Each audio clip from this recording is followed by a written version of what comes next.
Chapter 1. Have I become an NPC?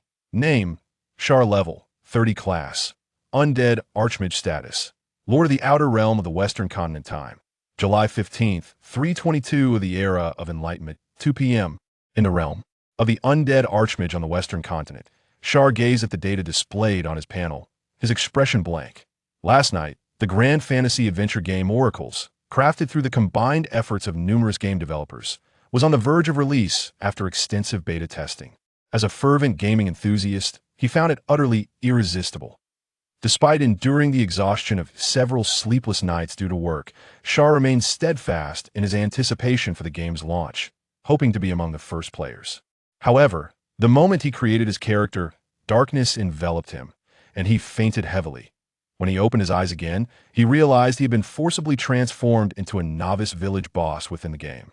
This was far from a fortunate turn of events. As a player, Char was all too familiar with this terrifying fourth calamity. Endless respawns, grotesque class combinations, and an abundance of irritating items were all part of the experience, not to mention the potential for game-breaking bugs.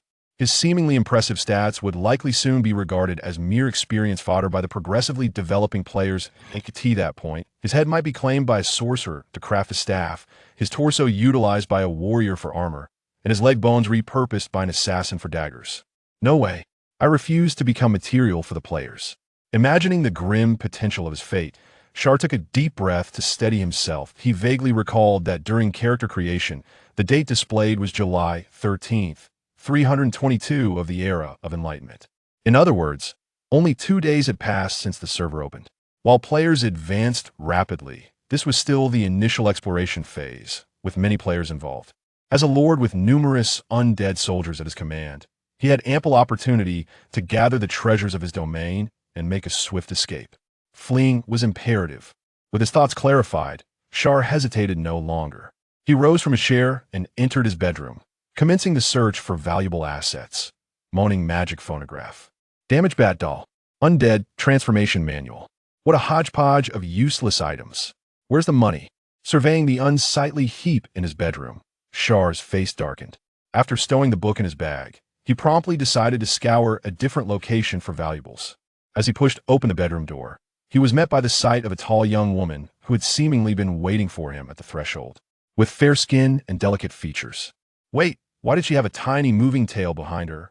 As Char regarded her, a stream of information gradually materialized before his eyes. Name: Avril, level 23, class Succubus status, Deputy of the Undead Territory.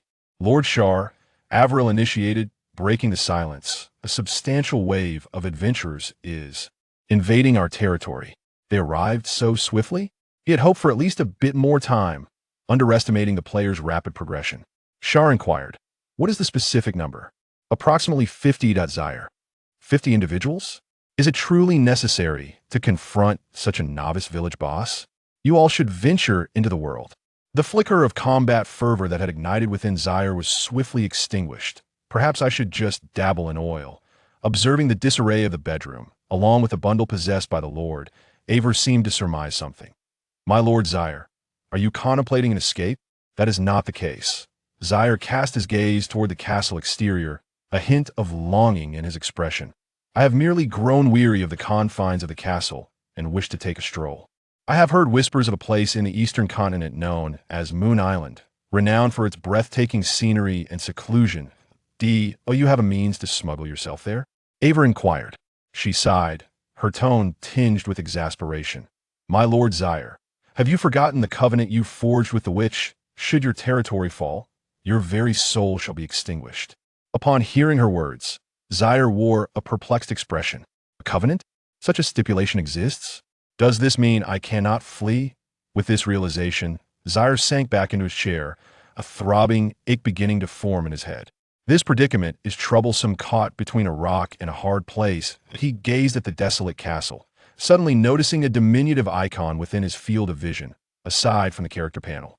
Inscribed upon it were 4 characters: Oracle Forum. Is this a player forum? Zaire was momentarily taken aback, sensing something amiss.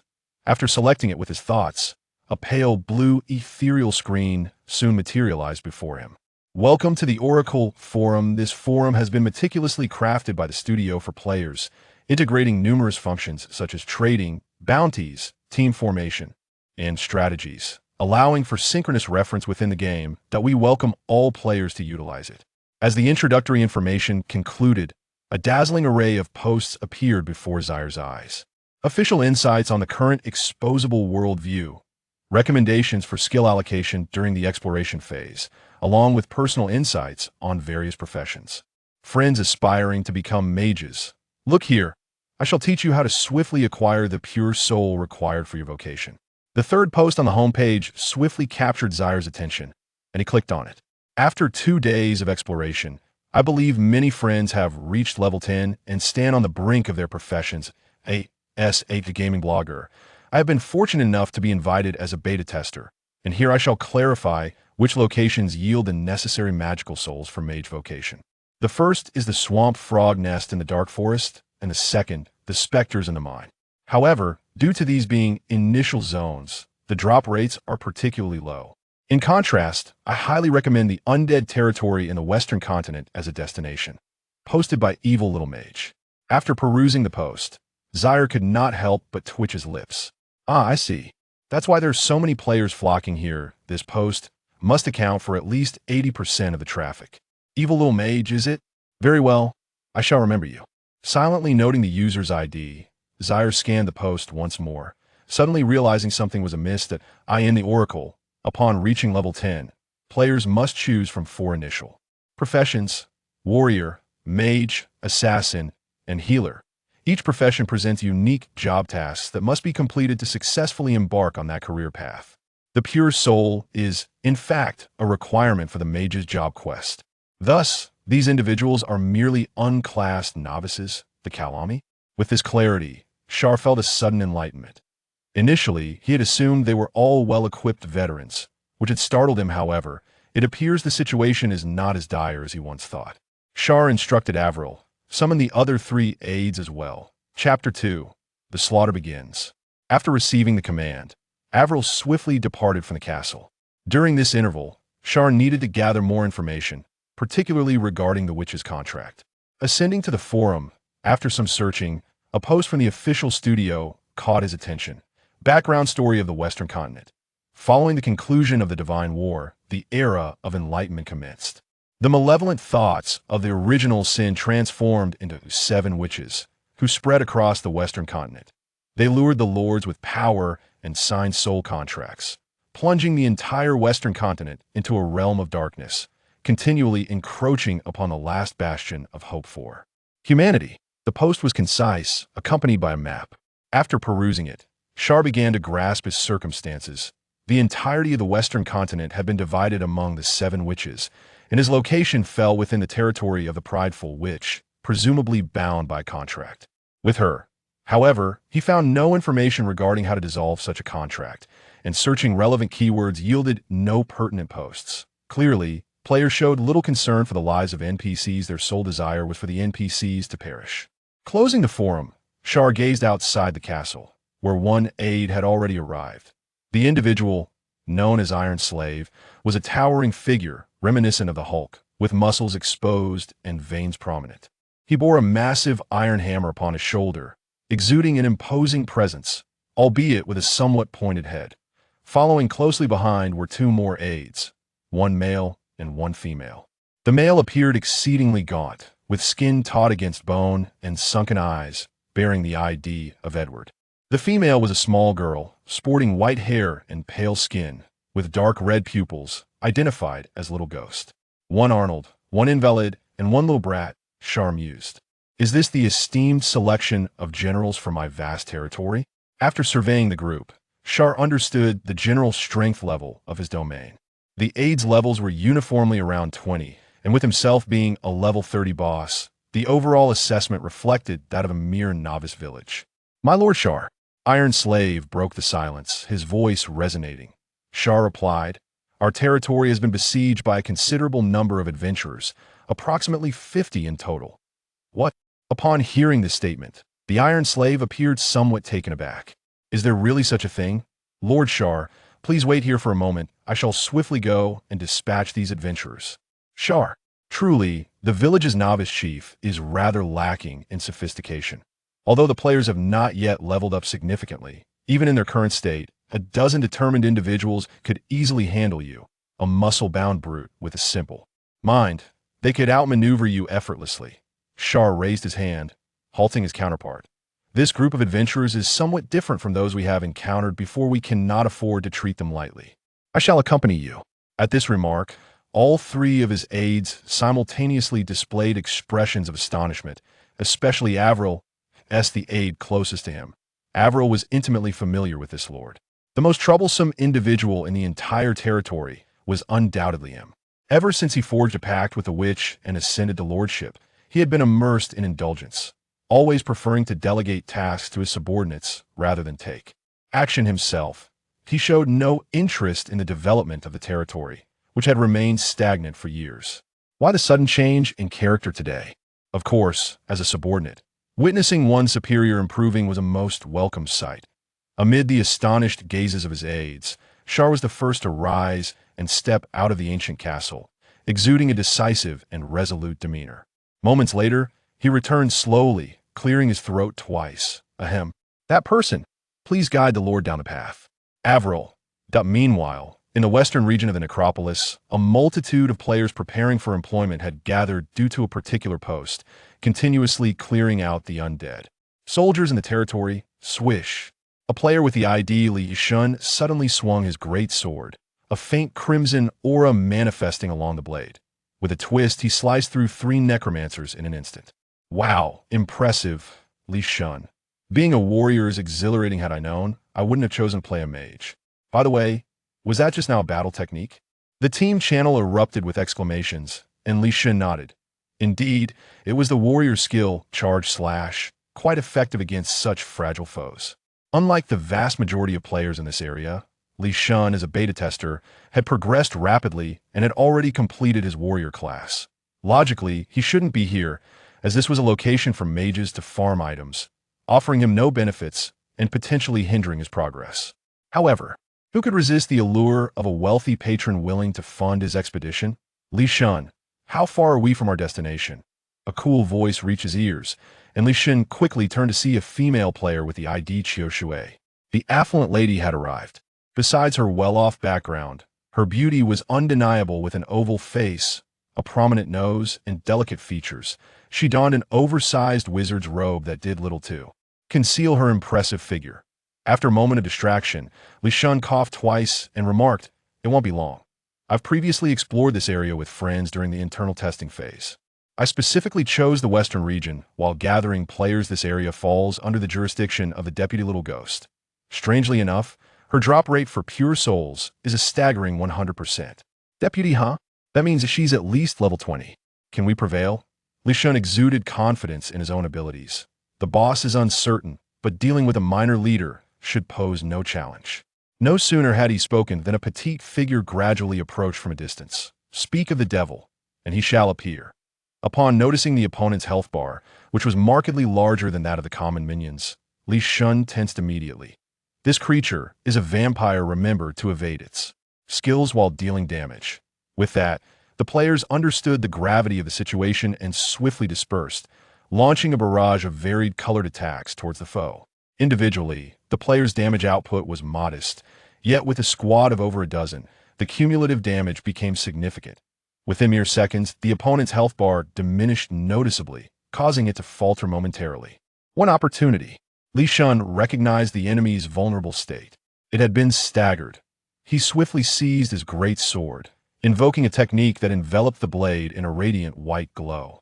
If he could capitalize on this moment of vulnerability, the damage dealt could potentially sever a significant portion of its health.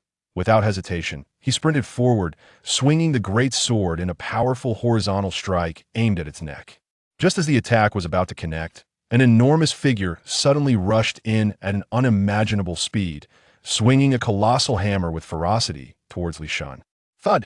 His body flew like a marionette with severed strings, crashing to the ground, and he instantly lost half of his health. Struggling to rise, Li Shun gazed at the monstrous being wielding the heavy hammer and the health bar hovering above it, momentarily taken aback. Iron Slave? How is another deputy here? Has there been a stealth adjustment since the official release? Chapter 3. Slaying players, Li Shun found himself utterly bewildered. In the realm of the undead, for lieutenants govern distinct territories, each ready to respond to invasions in their respective domains. Even if a player were to defeat one of these lieutenants, the creatures from other territories would not come to their aid. Yet now, before him stood two lieutenants. Gazing at his health bar, which had diminished to nearly half, Li Shun retrieved a healing potion and gulped it down with some reluctance. The potions in the Oracle were notoriously expensive, and while every team typically included a healer, the current phase of exploration left few available. Nevertheless, he consoled himself. After all, he was being compensated for his efforts, and the potion had to be consumed regardless. He turned to his companion. The situation has become rather precarious. One of the lieutenants, responsible for the Southern Territory, was a formidable melee fighter with substantial health and damage output. It was unclear why he had ventured here, suggesting a potential alteration in the game mechanics. Xiao Shui furrowed her brow. What should we do? Li Shun inhaled deeply. It's manageable. If it were just me, I would surely falter, but we are not alone. Although the other players lack formal roles, collectively they represent a significant combat force. We merely need to kite these two foes. The advantage remains with us. As soon as he finished speaking, the blood on the ground inexplicably rose into the air, coalescing into droplets that fell abruptly among the crowd. HP 50, HP 42. Li Shun was taken aback by the player's rapidly depleting health. This was no ordinary creature's ability. Scanning his surroundings, he soon spotted a gaunt figure standing in the distance on the grass, a man he recognized as Edward, the lieutenant of the Northern Territory of the Undead Realm. Why are there suddenly 3 mini-bosses? Li Shun admitted that upon seeing the adversary, thoughts of retreat began to surface. The game imposed penalties for death, increasing with the player S level. For someone who had already completed their class advancement, dying would result in a significant loss of experience and, with ill fortune, the potential loss of equipment. While experience could be regained over time, equipment was a matter of chance, and he understood the stakes all too well. Another lieutenant has arrived.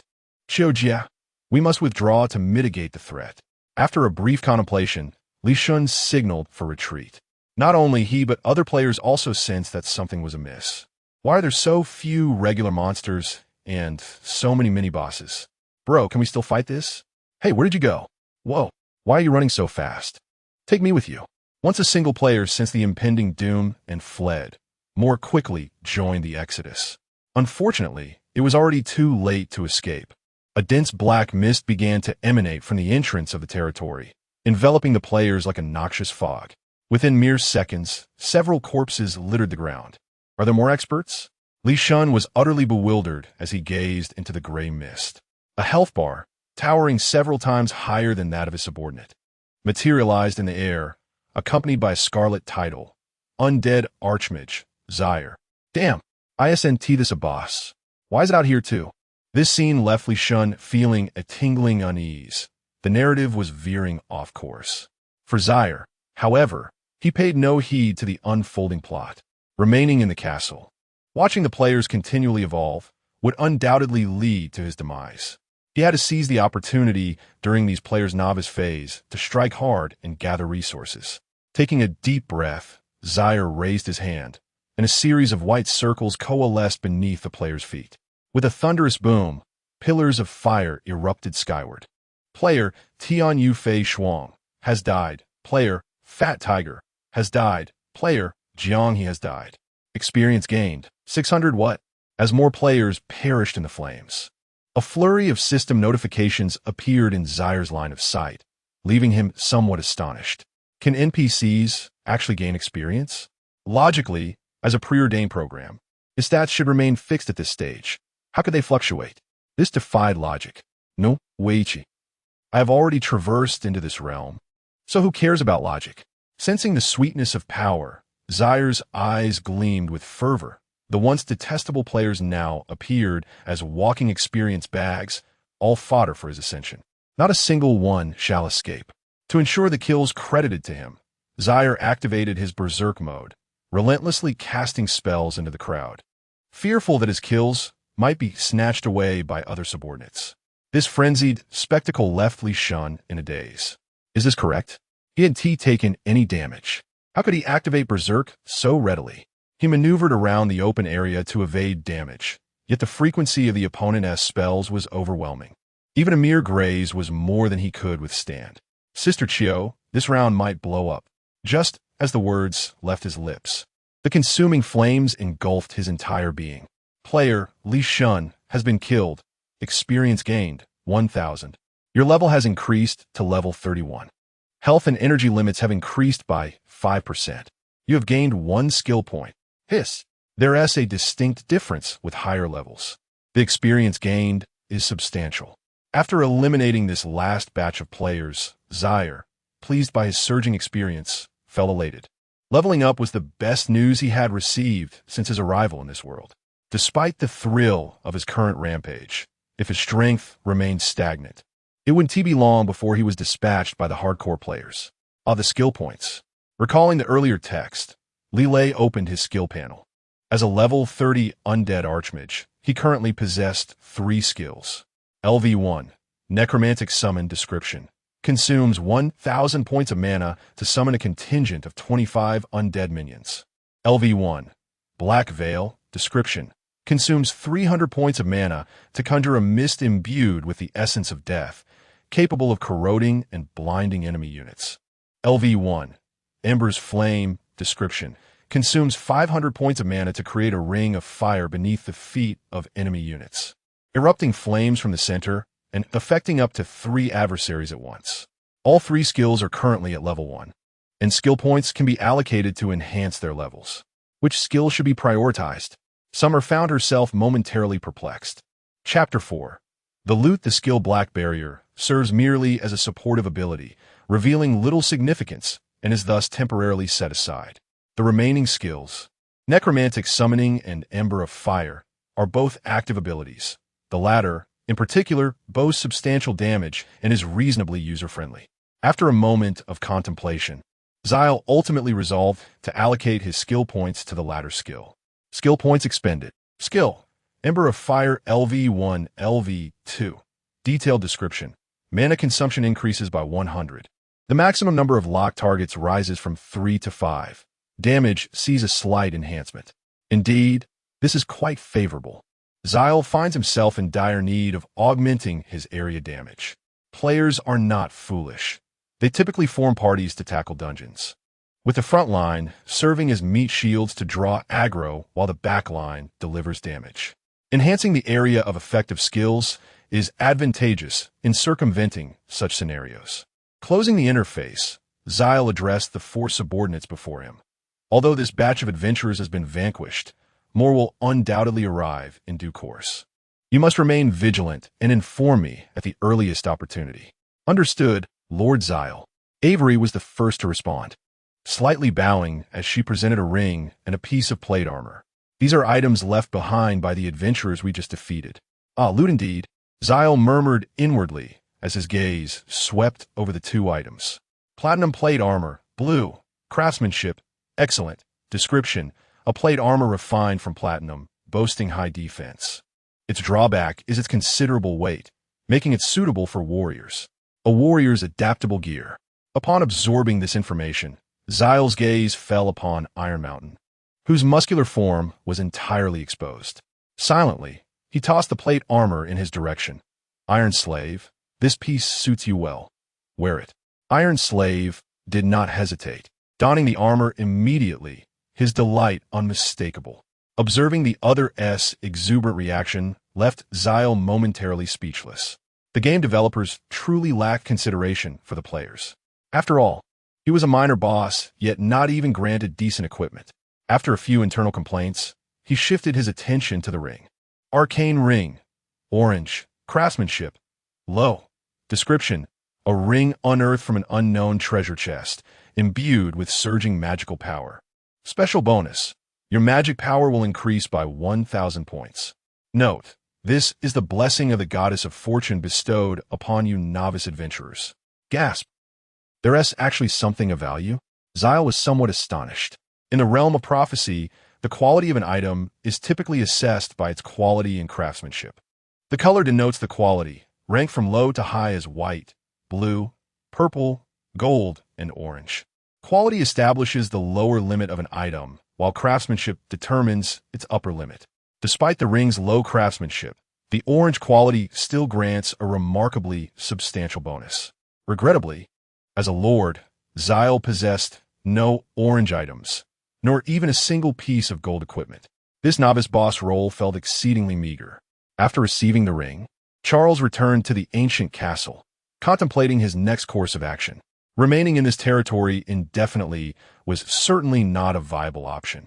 This was merely one of many instances, and although he could obstruct the ascent of certain individuals, players could easily venture elsewhere to engage in battles. Over time, being defeated would seem like childish play. Thus, apart from enhancing his own strength, an equally pressing matter lay before Charles. He needed to find a way to dissolve the soul contract. Ideally, he would directly seek the assistance of the witch to lift it, but persuading her posed a significant challenge, as he was merely an ordinary lord according to the backstory. It was quite a dilemma. Charles sighed softly in his chair. Meanwhile, at the resurrection point in the novice adventurer village, a large number of players resurrecting immediately drew the attention of many others. What had transpired? A group wipe while farming monsters? Which place was so terrifying? The land of the undead. That area should be avoided at all costs. If one must go, it should only be to the outskirts. Pushing deeper would result in being besieged by 4 mini-bosses along with the main boss. Truly outrageous. The deceased players lamented their fate, initially intending to surpass others' progress according to the strategy guide, only to find themselves defeated. However, the ones truly suffering were those rendered speechless. Take, for instance, Godly, who was crouched in a corner, appearing somewhat dazed. He had intended to leverage his superior strength over ordinary players to lead a team and earn some extra rewards. Yet now his level had dropped by 3. This was not even the most critical issue. Just moments ago, Chiyue had sent him a message. The orange quality ring had dropped upon death. This was no trivial matter. Although its craftsmanship was modest, an orange quality item during the current exploratory phase could be considered a relic. Furthermore, it could be disassembled later when no longer needed, and it was a valuable acquisition that had cost a fortune for a lucky individual. As the team leader, Godly bore a substantial portion of the responsibility, especially since the plan to find a deputy was his suggestion. Taking a deep breath, Godly sent a message. Godly, Sister Chiyue, who was the killer after your death? Chiyue, the undead sorcerer. Godly, all right, Sister Chiyue, I will retrieve the ring as soon as possible. Chiyue, awaiting your news. Upon reading her reply, Godly's expression gradually steeled. In the game's mechanics, particularly high-quality equipment that dropped was subject to a storage mechanism, meaning the fallen gear would be held by the monster that killed the player.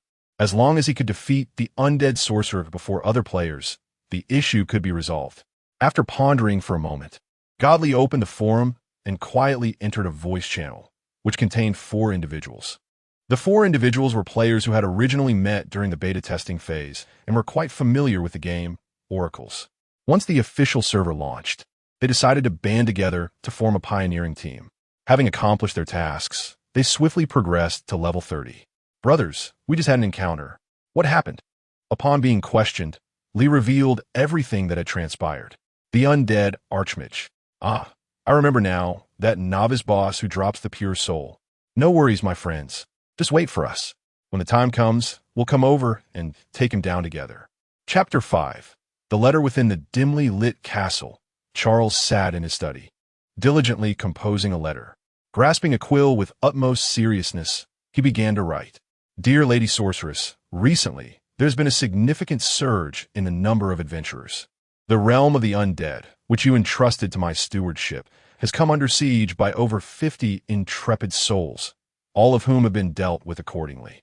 From the information I have gathered, these adventurers exhibit remarkable growth and cunning, persistently encroaching upon the territories governed by our kind. I am deeply concerned for your safety, and thus, I pen this missive, hoping you will regard it with the seriousness it warrants. Yours faithfully, your most devoted servant, Charles, the Lich Mage. The quill scratched against the coarse parchment, producing a soft, rustling sound. Moments later, with satisfaction, Charles set down the quill and lifted the paper, allowing it to flutter in the air. Quite satisfactory. Although the prose may be ordinary, the content is sufficiently flattering, which should garner me some familiarity in the eyes of the sorceress. After rolling the parchment, he approached the edge of the study and whistled softly. Before long, a shadowy raven glided into view, grasping the letter in its beak. Deliver this to the end of days to the lady sorceress. Upon receiving its instructions, the raven nodded as if imbued with intelligence, and with a sudden burst, it transformed into a wisp of darkness, vanishing into the ether. To resolve the matter of the soul contract, Charles pondered deeply. Mere brute strength would not suffice. The sorceress, a being of T1 caliber, was far beyond his current capabilities. He feared that by the time he could catch up, it would be too late. As for delivering items directly, with so many lords under her command, he doubted she would even recognize his insignificance. After much contemplation, Charles ultimately resolved to adopt a sycophantic approach. By consistently writing letters, he aimed to establish his presence before the sorceress and subtly demonstrate his abilities, hoping that in time, an opportunity for direct interaction would arise. Speaking of which, well, my dear players, Charles settled into his chair and opened the forum, intending to check on the current activities of the players. Following a catastrophic defeat, the post instructing mage players to farm souls in the undead territory had drawn fierce condemnation. Numerous players, having met their demise, unleashed a torrent of vitriol against the original poster, vehemently advising others to steer clear of that perilous locale. This simply would not do. If these players do not arrive, from where shall my experience points come? How shall I grow stronger? As he pondered this dilemma, a sudden, searing sensation ignited in the palm of his hand. Opening his hand, he discovered a demonic brand beginning to form. Is this Avril? As a lord, Charles had also entered into soul contracts with his four subordinates, allowing for communication via these brands, though such means were typically reserved for dire circumstances. This does not bode well. Furrowing his brow, a gray mist enveloped him, swirling about like a gust of wind as he swiftly exited the castle, racing toward Avril's dominion. Accompanied by a piercing sound that sliced through the air, the great sword was swung, its radiant white light transforming into a blade that swiftly slashed across Avril's arm, leaving a deep, bone-penetrating scar. Damn it. For where did you all come? Her gaze was icy as it fell upon a party of 5 adventurers standing before her. Unlike the previous batch of mere nuisances, these adventurers possessed far superior prowess and displayed remarkable combat skills, having somehow infiltrated the realm of the undead without encountering a single undead soldier along the way. An enigma, indeed. Li Shun could not help but express his astonishment from the sidelines. I never expected that the bug from the previous version could still be exploited. It's rather strange. Despite the changes made to the creatures in this territory, this shortcut remains unpatched. A player with the ID Frostwind chimed in with a chuckle. Who knows what the developers are thinking? Let's deal with this subordinate quickly and head straight for the boss to reclaim the loot. I still have things to farm. This party was the very one that Li Shun had summoned in the voice channel, comprising beta testers. Each member had completed their class advancement, boasting an average level close to 20, capable of single-handedly taking down a subordinate in a one-on-one encounter through sheer skill. Eager to confront the Lich Master, they had sought out a speedrun route from the beta that circumvented the undead soldiers. Eliminating this subordinate, Avril, would grant them direct access to challenge the boss in the ancient castle. Healer, grant me a speed boost. As a command was uttered, a spell was cast upon him, and feeling the immediate lightness in his body, Li Shun raised his great sword and, like a tempest, swiftly closed the distance to Avril. With a powerful thrust, the blade pierced through Avril's abdomen, her health plummeting dangerously low. Just as Li Shun withdrew his sword to deliver the final blow, a gray mist enveloped the area, obscuring everyone's vision. In the next moment, as the mist dissipated, Avril's figure vanished several dozen yards away. Beside her stood a gaunt man with an enormous health bar above his head. Lich Master, Zyre, damn. How did you come back? Ignoring the player's expletives, Zyre turned his attention to Avril, a hint of exasperation in his tone. Did I not instruct you to report any adventurers directly to me? Avril, feeling a pang of guilt, replied, I'm sorry, Lord Zyre. I intended to handle them alone, but they proved to be much stronger than the previous adventurers. Zaire's voice turned stern. I shall repeat myself. From now on, if you encounter adventurers in this territory, you are to report to me at once. Do not act recklessly. At his words, Averil's tone faltered. Does Lord Zaire worry for my safety? Zaire. The words he had intended to say suddenly caught in his throat. Could it be that I fear you might steal the player's kills? After a prolonged silence, Charles sighed helplessly and remarked, I suppose so. In any case, you should step aside for now. I shall deal with these fellows. As he observed the slowly approaching necromancer, General Li's gaze fixated on the ring adorning the creature's palm. Indeed, it is in your possession. Feng Shuel Yo Shuang, taken aback by this revelation, commented, it has truly changed. I distinctly recall this boss never departing from the ancient manner even upon defeat. However, this turn of events is fortuitous. Their voluntary approach towards demise saves us precious time. Chapter 6. Can the boss still attack from the rear? Over the past couple of days, while striving to level up and acquire equipment, this small team has vanquished countless dungeons akin to the one before them, gathering their gear from these 30-level bosses. Confronting the current adversary is a matter of ease. Let me reflect. I seem to recall that this boss possesses skills such as summoning the undead, unleashing a mist, and casting a fiery circle. The first two abilities pose little threat. Once the undead minions emerge, it is crucial to draw them together, whilst remaining cautious of the third skill, which has a noticeable casting delay. Within mere seconds of their encounter, Feng Shuelu Shuang had already devised a strategy for the boss battle, showcasing her seasoned experience. Xia Er's gaze swept over the group, observing the displayed information with a slight furrow of his brow. 2 warriors, a healer, a ranged attacker, and an archer. 5 individuals, all of whom had completed their respective class assignments, forming a remarkably balanced team. Not only did they possess both melee and range damage dealers, but they also had a healer, indicating a wealth of experience among these players. In contemplation, the 2 warriors had already closed in. Xia refrained from confronting them head-on. Within the initial 5 classes, warriors have the highest health and typically serve as the front line to draw aggro, allowing their allies to unleash their damage with ease, especially when supported by a healer, making it quite difficult to fell them swiftly, slightly retreating to evade an attack. Xia's pupils began to dim as he summoned his inner magic. Tendrils of mist emanated from his being, rapidly enveloping the space around him.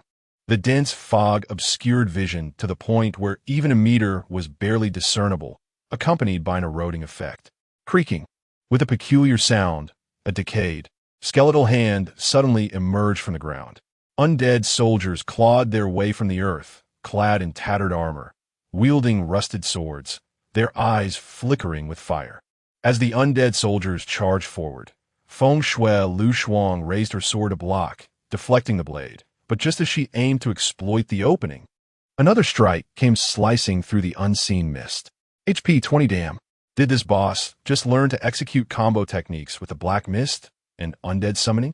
Attacks from the undead soldiers rained down from every direction, and the obscured vision rendered Feng Shuelu Shuang momentarily unsure of how to defend. I told you, the developers have altered this creature. It's quite sinister. A voice emerged from the mist. Li Shen's Su Chong promptly spoke. Let us stand together. Without hesitation, Li Shun moved closer, and the two positioned themselves back to back, wielding their great swords in readiness to face the threat. This was an excellent formation. They no longer had to worry about positioning as much. When confronted once more by the relentless onslaught of the undead soldiers, they were able to respond with composure. Just as they diligently cleared the undead soldiers, a call echoed through the channel. Where are you all? As they were engaged in vanquishing the minor foes, the urgency among the group was palpable. They were advised to converge together, awaiting the conclusion of the Black Barrier before resuming their assault on the boss. However, the boss was presently wreaking havoc upon them. Just as the thought was half-formed, communication through voice chat was abruptly severed. To ensure authenticity, the team voice chat within the Oracle Forum was constrained by spatial limitations and susceptible to various factors. If the distance became too great, the connection would be irretrievably lost. It was evident that the sole reason for the disconnection was the demise of one of their own. who had been dispatched back to the novice village. Was this not an extraordinary turn of events? Could they still target the back line? Feng Shui Lu Shuang was thoroughly astounded by the intelligence displayed by their adversary. During the closed beta, he had encountered bosses of a similarly high intellect, but that was in the later stages of the game. To encounter such a phenomenon in proximity to the novice village was bewildering. The planners might suggest a trip to the national highway someday. After an indeterminate passage of time, the two finally dealt with the swarms of undead minions. As the mist gradually dispersed, clarity returned to their vision, revealing that all their teammates, who had been standing behind moments ago, had vanished without a trace, leaving behind a scattered array of equipment and the bloodied health bar of the undead sorcerer. Observing the perplexed duo, Char maintained an impassive demeanor. Being a player himself, he understood their intentions all too well, which is why he had cast the mist to obscure their vision at the outset of the battle, employing the undead soldiers to distract the two warriors while he maneuvered around to strike at their backline. The plan was resoundingly successful. The trio, who possessed relatively fragile health, dispatched the foe with a mere 2 shots of ember, sustaining only minor damage from a stray shot fired by the archer. It was inconsequential. Now, only the two warriors remained on the battlefield. Gazing at their opponents, Li Shun felt a tremor in his voice as he spoke. "What now, Frost Brother? Shall we continue the fight?" "Brother, you go ahead and draw their aggro. I'll take a moment to recuperate." Losing experience during the early stages is quite detrimental, especially since I still need to engage in crafting. Huh? Noticing the silence in the voice channel, Li Shun seemed to realize something, turning to see that their adversary was already sprinting back towards the novice village, propelled by a gust of wind, even consuming a speed potion. Yet, Char had no intention of letting them escape. After dispatching the nearly defeated Li Shun, he swiftly pursued the direction in which the opponent was fleeing. The speed boost from his cloak came into play, allowing him to catch up in no time. A series of luminous rings appeared beneath his feet, accompanied by a burst of flames, as the opponent was engulfed in fire. Player killed, Feng Shui Lu Shuang. Experience gained 2,000 This was rather exhilarating. Observing the significant rise in his experience bar, Char couldn't help but nod in approval. The experience yielded by this cadre of higher-level players was indeed substantial. Although only 5 had participated this time, their collective experience surpassed that of the previous wave, elevating his level to 32. Another skill point had been acquired. Opening the skill menu, after a moment of contemplation, Char resolved to allocate it to the skill Necromantic Summoning. If it is merely an ordinary summoning, the potency of this skill is rather inadequate, as it can be easily dispatched by players. However, when combined with a black barrier, it becomes rather insidious and merits significant enhancement. Skill points have been exhausted. Skill: Undead Summon LV1, LV2. Description: mana consumption reduced by 100. The number of undead soldiers increased to 30. Close the panel. The rewards of this endeavor are far from over. In addition to the fundamental numerical enhancements brought about by leveling up and skill points, the equipment dropped by these professional players is truly the main attraction. Chapter 7. Hidden Plot. Energy Saving Robe. Blue. Craftsmanship. Exquisite. Description: crafted from materials skin of the stingy demon. Energy Saving Rune. Slightly enhances magical power and vitality. Special bonus: your spellcasting mana consumption is reduced by 10. Note: frugality is a virtue. Mermaid Ring. Blue. Craftsmanship. Excellent. Description: forged from materials, mermaid tears, magical or slightly enhances magical power. Special bonus: your healing skills are enhanced by 30. Note: Leah's Necklace. Purple. Craftsmanship. Exquisite. Description: drops from defeating the dungeon boss. Special bonus: your corrosive skills can stack 3 times. Note: Hiss. 5 players collectively acquired 3 pieces of equipment, with a notably high drop rate. After examining the attributes of these items, Char could not help but nod in approval. Though they lacked the stunning allure of the first orange quality ring, their overall quality was commendable, particularly the exquisitely crafted purple necklace, which perfectly complemented his skills. Moreover, he intended to keep the robe that conserves mana for himself, despite the mana ring providing a boost of 1,000 mana. It must be said that spellcasting classes truly suffer from mana shortages, especially the Shadow Mage, whose mana swiftly dwindles with every second of casting. Draped in the robe, gazing at the necklace stained with traces of blood, Char felt a pang of reflection. Another boss had succumbed to the hands of players. He hoped he would not meet the same fate. With 2 pieces of equipment acquired, he deemed the remaining ring unsuitable for himself and planned to bestow it upon his deputy in the territory. With the soul contract matters still in their infancy, it was imperative to bolster the overall strength of the domain. The imp was a vampire and should benefit from the healing enhancement. After contemplating a suitable candidate, Char made his way towards the territory under her jurisdiction. Within the novice village, players clad in coarse garments, wielding broken swords, roamed amidst the throng. Since the public beta of The Oracle commenced, numerous videos showcasing the incredibly realistic world and expansive lore have attracted a multitude of players, with peak online numbers soaring to exceed 8 digits, a truly terrifying figure. Observing the bustling crowd, members of a recently annihilated internal testing squad now resembled the once downtrodden Li Shun, their eyes devoid of life. After a dungeon run, the cumulative experience gained exceeded 10,000. 2 rare pieces of equipment were dropped, and 1 boss loot was lost, leading to a sudden decline in their power level. They had previously slain numerous 30-level dungeon bosses. Why was this particular foe so formidable? It could even cut through the backline. Damn, my corrosive necklace. That item possesses a purple quality, and I can continue to use it seamlessly after my class transition. In response to the inquiries from his teammates, Li Shun maintained a remarkably calm demeanor. My benefactor has even discarded an orange piece. The reason for his composure was simple. His spirit had been utterly crushed. He was acquainted with stronger players. Yet those in the T1 tier were currently preoccupied with class transitions and main storyline progression, leaving them no time to lend assistance. And he could not offer suitable price. After several moments of internal conflict, Li Shun opened the chat window and sought out the player ID known as Chiyue. Li Shun, Sister Chiyue, I just gathered a few friends I met during the beta test and ventured into the undead territory again. Chiyue, what was the outcome? Li Shun, all 5 of us class changers were annihilated by the boss. The difficulty is simply unbalanced. Li Shun, as for the fun for the orange gear, I'm afraid I can only cover half.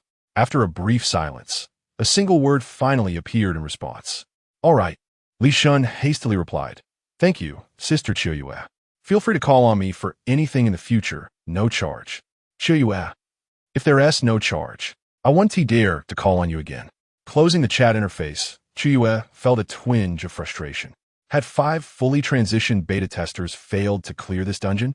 After a moment of contemplation, she quietly opened the forum.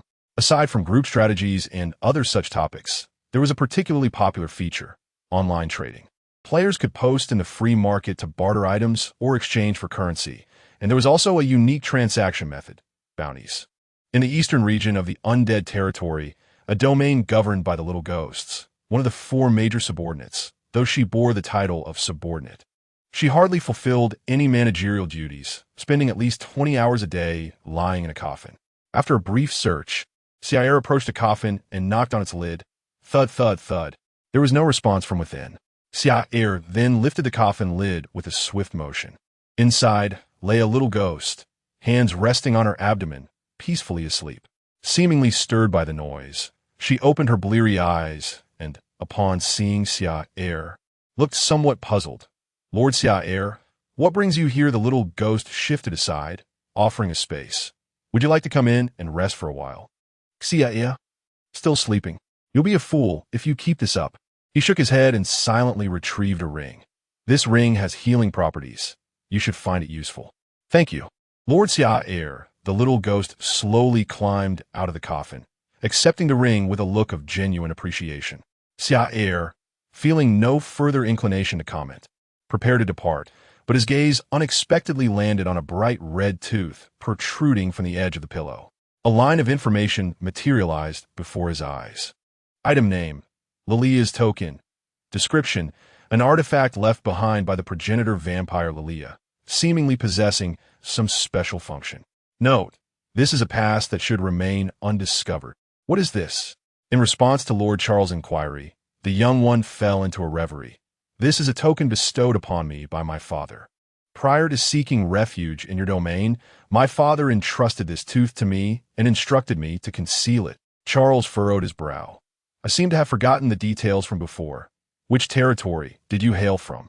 The young one did not withhold the truth. The Blood Clan. Very well, I understand. I shall not disclose this matter to anyone else. You may continue to rest within your coffin. As Charles made his way back to the ancient castle, he pondered the events that had just transpired.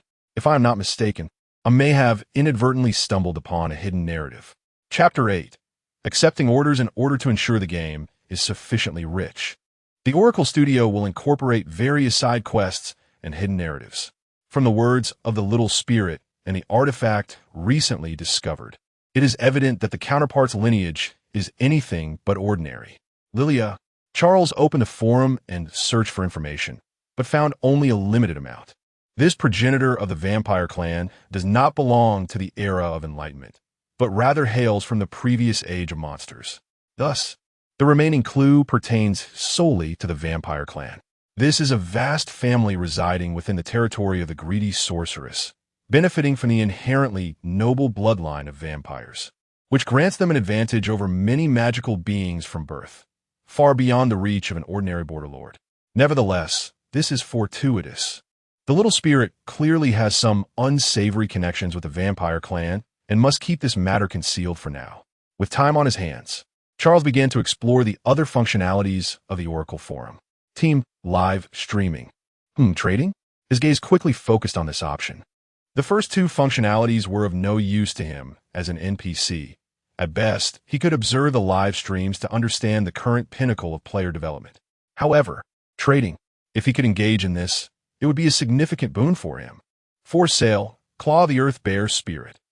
Price, 3 low-level magic crystals, seller's note. Early game warrior weapon material, non-negotiable price. Those with Heart of Revival may exchange items. Wanted, undead bones, price, 1 high-level magic crystal. Buyer's note. A transitioning mage is in dire need of bones, seeking a kind-hearted individual to assist. In the Oracle, magic crystals serve as the fundamental currency of the game. Every 100 can be synthesized into a higher-grade magic crystal, including low-level, medium-level, high-level, and flawless variants, essential for both forging and refining. Charles's territory had limited magic crystals, but he did possess ample resources, such as undead bones. If memory serves, there are at least a dozen scattered in the graveyard. His gaze continued downward. Bounty Boss, Undead Archmage. Price, 1 low-level magic crystal. Buyer's note. An item has dropped in the territory. Those interested, please contact me. Cash payment preferred. Looking for skilled players. Charles. Is this how one inadvertently discovers being targeted? To be honest, amidst this plethora of transaction posts, this is the first instance he encountered someone offering a bounty on a boss. This must be from the player who previously acquired the ring. Charles quickly deduced the origin of the bounty. If he was not mistaken, the adventurers who had suddenly entered the territory were likely after this very ring. Truly relentless. Charles's brow furrowed. It had been 5 or 6 days since the server launch, and yet there remained a cadre of exceptionally skilled players. He could not guarantee that his current stats would surpass theirs. He would need to employ some strategies. After a moment of contemplation, he made his way to Edward's territory. The counterpart's profession is a variant of a mage, albeit a more unsavory one. He is a plague mage. Mr. Charles, upon witnessing the Lord's arrival, Edward, who was preoccupied with various specimens of corpses in the room, ceased his actions and bowed slightly in greeting. As he inhaled the acrid scent permeating the air, Charles could not help but inquire, "Are you once again tinkering with specimens?" "Indeed, it is merely a personal interest of mine," Edward replied. "Have you made any significant progress in your research?" Hearing this, Edward lowered his head slightly. "I regret to inform you that, due to the scarcity of living subjects within our territory, my studies on the new plague have not advanced." "Lord Charles, is there something you require of me?" Charles nodded. "Naturally, I have a matter at hand." He slowly produced a vial. "I need you to preserve some plague virus in this container. Can you manage that?" Edward nodded affirmatively. "It can be done." With a deliberate motion, he extended his withered arm, and a mark materialized in his palm, from which tendrils of brown toxic mist seeped through his fingers, filling the vial. Edgar explained, "This is a rotting magic. Any being that comes into contact with the mist will gradually decay from within." "Excellent," Charles acknowledged with approval, then retrieved 5 more vials. "In that case, I would appreciate it if you could fill these as well." Edward hesitated. "Lord Charles, may I inquire as to your intentions?" Charles replied, "Of course. These are intended for the adventurers. Players can be quite cunning. To preempt some deranged individuals from resorting to nefarious means for bounties, I must stay a step ahead and prepare accordingly." In the western continent, within the Death Forest, the bodies of monsters lay scattered haphazardly on the ground, the air thick with the scent of blood. Dao Shan gazed intently at the boss before him, his dagger flipping in his hand. In the next instant, he vanished from sight, reappearing behind the creature and plunging the blade into its heart. A surprise attack, critical hit. A significant portion of the boss's health bar vanished in an instant, and the creature collapsed to the ground, a message materializing before Dao Shan's eyes. "Dungeon boss, forest demon, has been slain." A smile graced Dao Shan's lips. "What do you think? Soloing a dungeon? Have the assassin players in the live stream taken note?" A flurry of messages appeared instantaneously. 666, that's impressive. Dao Gu is formidable. Is this the prowess of a T1 player? Will the materials from this forest demon be for sale? Observing the comments flooding in, Dao Shan nodded. "Yes, they will be for sale. Just send me your player ID, and I'll throw a rocket your way." As a T1 level player, Dao Shan's objectives in this game were distinctly clear. He aimed to profit, unlike those frantic players rushing through the game merely for progress. The official public beta of the Oracle has only been underway for 5 or 6 days. Yet through gold farming, Dao Shan has earned more during this brief period than his previous month's salary. By the way, have you seen that post on the trading forum? Dear streamer, it seems there is a bounty on the boss in the undead territory, allegedly placed by a wealthy lady. Is that true? Dao Shan scratched his head at this comment. Due to the nature of live streaming, he typically sells any equipment or materials obtained directly to the audience at a discounted price. Thus, he has closely monitored the trading market. The undead territory, if memory serves, is a dungeon where many mages transition into necromancers, correct? Has it not been cleared yet? Dao Shan resolved to take on this venture. In addition to the bounty, defeating the undead archmage will yield essential materials required for the class transition, which could also be quite lucrative.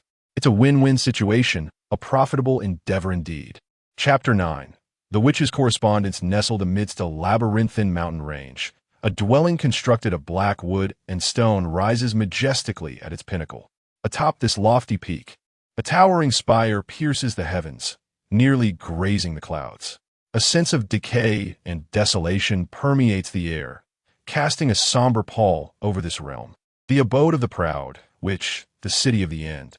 Outside the tower, a figure clad in a voluminous black robe, a priest, walks slowly into the tower. A raven perched upon his shoulder, clutching a letter in his hand. The interior is dominated by a staircase made of various crystals, leading to the uppermost chamber where the proud witch, Ilya, sits regally upon her throne, propping her chin upon her hand as she gazes downward. The priest hesitates to ascend the staircase, bowing his head as his voice reverberates within the tower. "My lady, the witch." Ilya's tone is flat. "You have returned, priest. What news from the border?" The priest replies, "It is dire.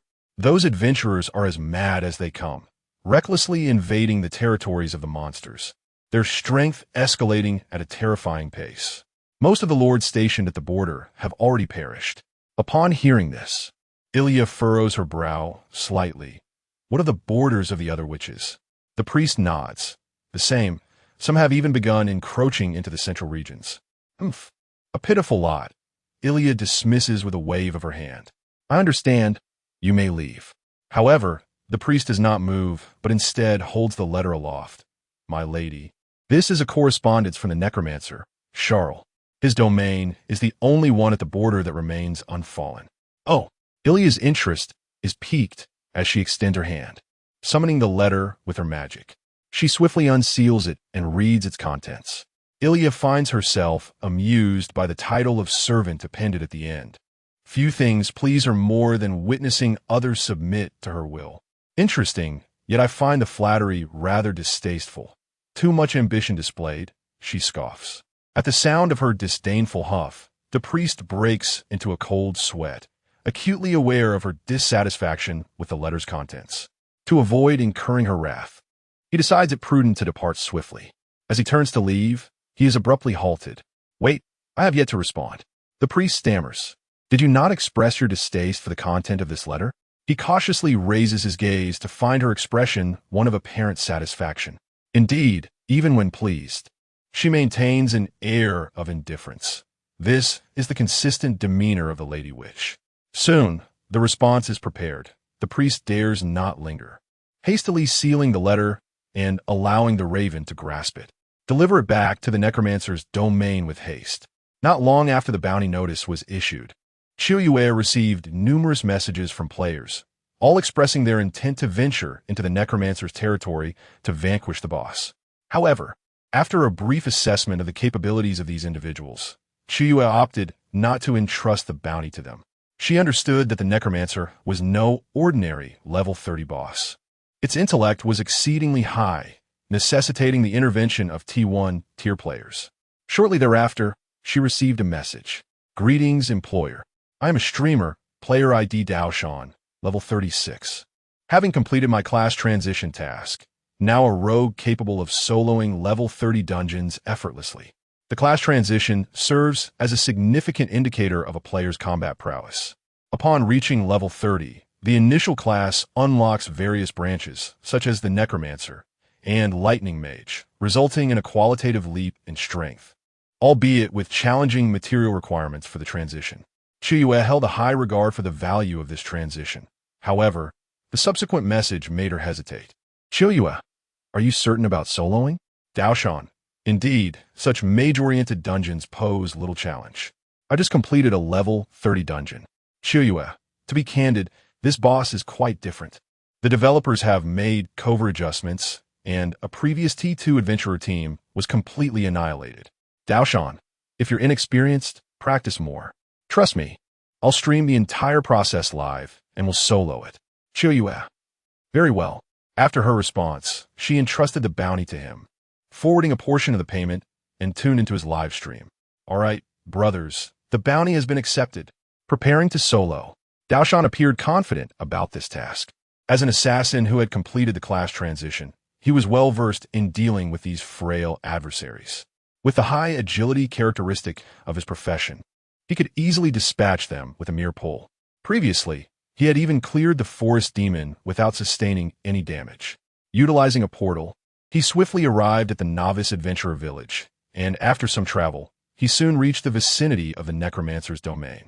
I recall there was a secret passage here during the last internal test that bypassed most soldiers to reach the castle directly, standing before a mound. Daoshan scrutinized the area, and shortly, a dark cave entrance appeared before him. It seemed it had yet to be repaired. Thus, he decided to forego the minions, leaving them for others. As a professional gold farmer, Daoshan knew how to maximize his efficiency in earning.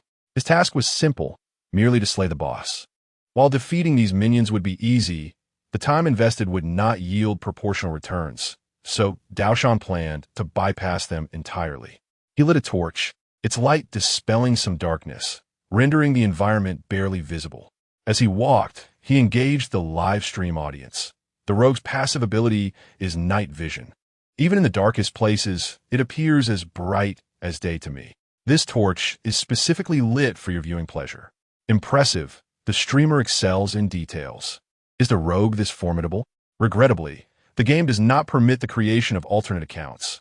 Otherwise, I would also desire to experience the thrill of being an assassin. As a flurry of comments filled the screen, they captured the full attention of Daoshan, who hurriedly advanced forward, oblivious to the abnormal protrusion beneath his feet. Suddenly, a clicking sound echoed in his ears, and in the next moment, the once solid ground beneath him gave way, revealing a deep pit brimming with sharp spikes. Daoshan was startled, but quickly regained his composure. He reached out to grasp the edge, intending to pull himself up, when a massive rock plummeted from above. Who on earth set this trap? Chapter 10. The boss is peeking in the ancient castle. An unexpected message startled Char. You have slain the player, Knife Mountain. experience points 5,000. What would this mean? He pondered for a moment, quickly deducing the truth behind the matter. Could it be the traps he had previously set up in the secret passage? After disposing of the earlier batch of adventurers, Char had specifically inquired with Aviel about the route they had taken. Upon discovering the secret passage that led directly into the territory of the undead, he wasted no time in arranging for traps to be laid within. The putrid potion he had procured from Edward was intended for these very traps. To his surprise, before he could even attend to them, someone had already fallen victim. 5,000 experience points. Would that not elevate his level past 30? Watching the experience bar rise once more, Char quickly sensed something amiss. The players arriving this time were rather formidable, at least having completed their job transitions. Achieving such a level during the early stages of the game was no small feat. Char had only witnessed a handful of players reach level 30 in a streaming room. Typically, players of this caliber would be busy grinding for equipment and experience in higher-level dungeons and would have no reason to visit his novice village instance. If it had come, the motive could only be one. They had accepted a commission, having pieced together this sequence of events. Char opened the forum and searched for the term Knife Mountain in the streaming section. A streaming page materialized before him, the cover displaying a striking slogan: T1 level players available for commission, solo, fast dungeon teaching. This is the true art of the thief. Meanwhile, in a novice village, Knife Mountain stood by the revival point, surrounded by a throng of players, their screens inundated with mocking comments. 666, dead before even entering. The streamer is still putting on a show. The streamer is quite novice. It's clear the treacherous route is unpatched. There must be traps inside. Did the thief perish in a trap? Quite amusing. There is perhaps nothing more embarrassing than this. Just moments ago, he had been boasting in the streaming room, only to have his bravado swiftly shattered. He found himself back in a novice village. Aside from the thousands of viewers in the streaming room, the employer might also be watching. This was a monumental embarrassment. Damn it, he had been so engrossed in the comments that he failed to notice the traps in the secret passage. Knife Mountain glanced at his data panel. His level had plummeted by 3, from 36 to 33. Fortunately, his equipment had not been lost. Why has the streamer fallen silent? Has something unpleasant occurred? Hey, has the streamer disconnected? Will the bounty quest still be completed? In response to the comments, Knife Mountain stood up. Of course, I shall continue. Losing 3 levels is merely a minor setback. This time, I will not indulge in frivolities with you all. After a brief adjustment, Daoshan returned to the realm of the undead. This time, he opted not for the secret passage, but boldly approached through the main entrance. With the grace of a specter, he effortlessly scaled the surrounding walls, dagger in hand, skillfully maneuvering behind the undead soldiers. Each strike was precise and lethal, leaving no room for hesitation. Within mere minutes, a significant number of the undead soldiers had been dispatched without shedding a single drop of blood, a testament to his professionalism. Originally, Daoshan had intended to use the secret route for a swift passage, but after experiencing a setback, he resolutely chose to confront the main entrance for a genuine solo encounter. Following this seamless display of skill, the tone of the audience's commentary shifted noticeably. Impressive. Has the streamer entered battle mode? This is the essence of a rogue, attacking from behind for double damage. These novice realm creatures fall easily to a single strike. Daoshan smiled. Don't rush. They are merely minor foes, basic maneuvers. I recall there are 4 sub-bosses here. Watch as I eliminate them all without taking damage. He planned to cleanse the territory in a sequence of north, south, east, and west to prove his prowess. Alas, aspirations can often be grand, while reality remains stark. As Daoshan cleared another wave of minions and proceeded forward, he was met not by sub-bosses, but a formidable boss. Undead Realm Boss, Undead Grand Sorcerer. Just as the employer had indicated, there had indeed been alterations. Regrettably, the plan to eliminate the sub-bosses was foiled. Now, he aimed to see if he could confront the boss without incurring damage. Daoshan regarded his opponent while explaining to his audience, when an assassin faces a sorcerer, the key is to maneuver strategically. Pay close attention and observe my technique. With that, he suddenly lunged forward, his form vanishing in an instant. This was the skill acquired upon transitioning from assassin to rogue. Shadow Step. allowing him to become invisible for 5 seconds. Daoshan was accustomed to employing this ability to initiate a burst of damage before continuing to draw back. With a 50% increase in movement speed, he closed the distance in nearly 2 seconds. Just as he intended to flank the sorcerer for a critical strike, dealing double damage, an unusual occurrence transpired. Daoshan discovered that despite being completely invisible, the boss's gaze remained fixated upon him. What in the world was happening? Was he being overly paranoid? After a moment of hesitation, he surged forward, dagger reversed, and struck with a swift arc. Yet, just as his blade was about to make contact, the undead Grand Sorcerer suddenly reacted, retreating just 2 steps to perfectly evade the attack, while simultaneously harnessing the momentum of Daoshan's assault, unleashing a torrent of arcane energy that crashed down upon him. HP 90. The blood meter had diminished by a small margin, and Daoshan retreated swiftly, his eyes filled with astonishment. It was not mere paranoia. The opponent had indeed discerned his movements while he was cloaked, for it was impossible to evade his attacks with such precision otherwise. This was the first time since Daoshan had become a rogue that he encountered a boss exhibiting such behavior. Could it be that they had enabled some form of vision enhancement? In truth, Char had not activated any such ability. The reason he was able to anticipate his adversary's attacks was quite simple. Not due to any sixth sense or special item, but rather because the opponent's live stream was prominently displayed in the lower left corner of his field of vision, the image quality remarkably clear, even revealing which skills were on cooldown. The lad was peering at the screen. Chapter 11. The boss is manipulating the player. This boss is rather peculiar. Observing the immobile Lich Mage, Daoshan was momentarily taken aback. Was the opponent waiting for him to make the first move? Where was your dark barrier? Where was your undead army? Why not unleash a skill? Having learned from previous encounters, Daoshan was now hesitant to initiate an assault. The assassin's health was quite fragile. And just moments ago, the opponent had not used any skills, merely employing basic magical spells, which had depleted a significant portion of his health. As the two remained locked in a standoff, the Lich Mage finally made his move. Layers of mist began to emanate from the opponent, signaling the activation of the dark barrier. However, this haze did not obscure Daoshan's vision. As previously mentioned, the rogue possessed a passive ability that rendered him immune to blindness. He could clearly see the Lich Mage casting a spell to summon undead soldiers. This was an opportune moment. Summoning spells typically require considerable preparation time, precisely what Daoshan had been anticipating. Without further hesitation, he grasped his dagger and surged forward into the mist with remarkable speed. Lunge, one of the assassin's initial skills, enabling a swift dash toward the target, offering a 30% chance of delivering a critical strike. Zaire observed his opponent intently, a subtle smile curling at the corners of his mouth. The bait had been taken. Noting that Daoshan had charged into the fog, Zaire promptly canceled the summoning spell and initiated his third skill. Embers. A faint white circle materialized before Daoshan, momentarily stunning him. He attempted to evade, only to discover that the ground around him was also encircled by these luminous rings. His actions had been anticipated. Boom! A pillar of fire erupted, leaving Daoshan with merely half of his health remaining. Zaire did not afford his opponent a moment's respite and immediately cast the summoning spell.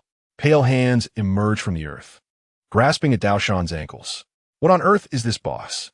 With a swift strike, Daoshan severed the undead soldier's grasp, glancing at the retreating Lich Mage, feeling as though his perception of reality was being reshaped. If he were not mistaken, the opponent had deliberately feigned vulnerability while employing the dark barrier. This was a technique commonly observed among players in PvP scenarios, one that Daoshan had utilized numerous times. Yet, what purpose did it serve for a boss? Undead soldiers continued to converge upon him like relentless parasites, leaving Daoshan with no room to maneuver.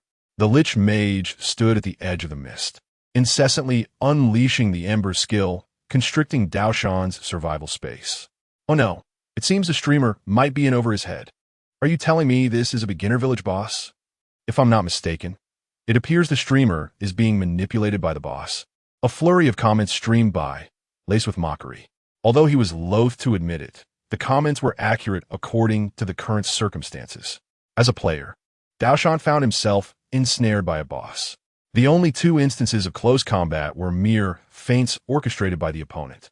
With only a third of his health remaining, he contemplated the possibility of using a potion to endure a little longer, yet deemed it unnecessary.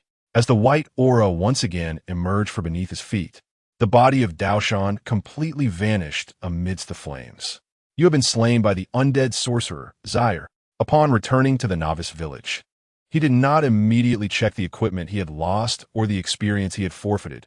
Instead, he promptly opened the chat window and sent a message to his employer. Daoshan, apologies, I was overly confident earlier. I have pressing matters at home. Let us consider this commission null and void. Chiyue, you have defeated the player, Daoshan. Experience 5,000. As the system notification chimed, his experience surged again, elevating Char's level to 35. As the mist dissipated, he approached the location of his opponent's demise. This time, no equipment had dropped, but rather a plethora of monster materials, presumably from his backpack. How many bosses had this fellow slain? Observing the scattered materials, Char couldn't help but marvel. They were predominantly drops from 30-level bosses, which justified the audacity to tackle the dungeon alone. After gathering the spoils, he opened his personal panel, following multiple replenishments from player experience packs. His panel was no longer as barren as it had once been. Name, Char, level, 35, class, undead sorcerer title, Lord of the Western Continent border, health, 3,200 mana, 4,000. Overall evaluation, you possess the statistics of level 40 boss, which may grant you a brief extension of survival, yet it is merely temporary. Remaining skill points, 2. Compared to the panel he had upon entering this world, his statistics had approximately increased by 2/3, an admirable rate of evolution. Returning to the ancient castle, a raven slowly descended before him, as if it had been awaiting his arrival, clutching a letter in its beak. Char paused momentarily, quickly realizing the significance. Had the sorceress responded to him? He took the letter, eagerly opened it, and scrolled down, ultimately finding only a succinct phrase beneath his extensive message. Read, Char. Truly a proud sorceress. The condescension emanating from those two words was palpable, yet it mattered little. As the saying goes, the beginning is always the hardest. Since she had read his letter and replied, it indicated that his plan was feasible. As long as he persevered, he believed that the sorceress would eventually take notice of him. Safeguarding the letter, Char promptly seated himself at the table and began to compose his next missive. Dear esteemed sorceress, the recent behavior of adventurers has grown increasingly rampant, with their strength escalating at a remarkable pace. Many have already completed their class transitions. A recent incident unfolded wherein a rogue adventurer, having recently transitioned into their new vocation, trespassed into the realm of the undead, only to meet their demise at my hands. My subordinate discovered within the intruder's belongings numerous cores belonging to the fallen lords. As your loyal vassal, I shall exert every effort to safeguard our territory. Signed, your most faithful servant, the necromancer Char. In this correspondence, Char continues to adhere to the initial pledge of fealty established. While this may seem somewhat sycophantic, it is an unavoidable circumstance. Char aspires to embody the ideal of a Sigma male. However, the recent elimination of the rogue streamer is likely to draw attention to his unusual level of intellect. Should he be marked as a hidden boss, players will surely become eager, assembling elite teams to challenge him in a grand raid. No matter how adept he may be, it would ultimately prove futile. Thus, it is imperative to expeditiously dissolve the soul contract. Chapter 12. The player's allegiance as expected by Char. The fall of the streamer Daoshan has ignited fervent discussions among the player community regarding the Undead Territory dungeon. This instance, designed for players around level 30, should have been cleared within the first 3 days of the server's launch, yet it continues to persist. The corpse of a neighboring lord has begun to decompose, and the undead archmage bears not even a single notable wound. Observing the debates on the forums, Li Shun was overcome with emotion, nearly brought to tears. At long last, his grievances had been vindicated. How could an ordinary novice like him contend against seasoned Tier 1 players who had already met their demise? It was not his inadequacy, but rather the sheer abnormality of the adversary. After a spirited outburst, Li Shun suddenly began to contemplate. Why had the undead Archmage, once merely an ordinary boss during the closed beta, been endowed with such heightened intelligence following the official launch? Something felt amiss. There must be a hidden agenda. Even during the closed beta, the Oracle Studio had garnered the titles of detail-oriented perfectionists among players. The vastness of the Oracle's universe is immense, featuring not only an exceptionally challenging main storyline, but also a plethora of intricate side quests. If he surmised correctly, the undead Archmage must have been granted a crucial character side quest after the closed beta concluded. Otherwise, its intelligence level would not have been elevated to such an extent. A sudden clarity dawned upon Li Shun, igniting a fervor within him. Certain side quests yield exceptionally bountiful rewards. Many artifacts and top-tier gear are obtained through various side quests, with some NPCs offering rewards capable of transforming a class entirely. With this thought in mind, Li Shun took a deep breath, striving to regain his composure. Having clarified his thoughts, it was now time to ponder how to trigger this side quest. This task was not overly challenging. All that was required was to engage in frequent dialogue with NPCs to increase their favorability, leading to the eventual issuance of a quest. However, the true crux lay in communicating with the boss. Li Shun lacked experience in this regard, but he was undeterred. As the old adage goes, one should never strike a smiling face. If he adopted a sufficiently obsequious demeanor, he believed progress would ensue. After all, having already perished twice, placing his good equipment in storage meant that the loss of experience would be minimal, rendering the cost of experimentation negligible. Indeed, it seemed he was about to face the music. In the castle, seated upon his chair, Char gazed at the discussions about him on the forum, feeling a weight on his heart. Had he known earlier to hold back during his previous encounters, his identity would not be so exposed, and he would undoubtedly attract numerous players seeking to vanquish him. With a sigh, Char silently opened his skill panel. He still had 2 unused skill points. After a moment of contemplation, he allocated them to the skills Shadow Barrier and Undead Summoning. The former can be paired with Leah's Necklace, while the latter is intended to prepare for the impending influx of players, necessitating some frontline support.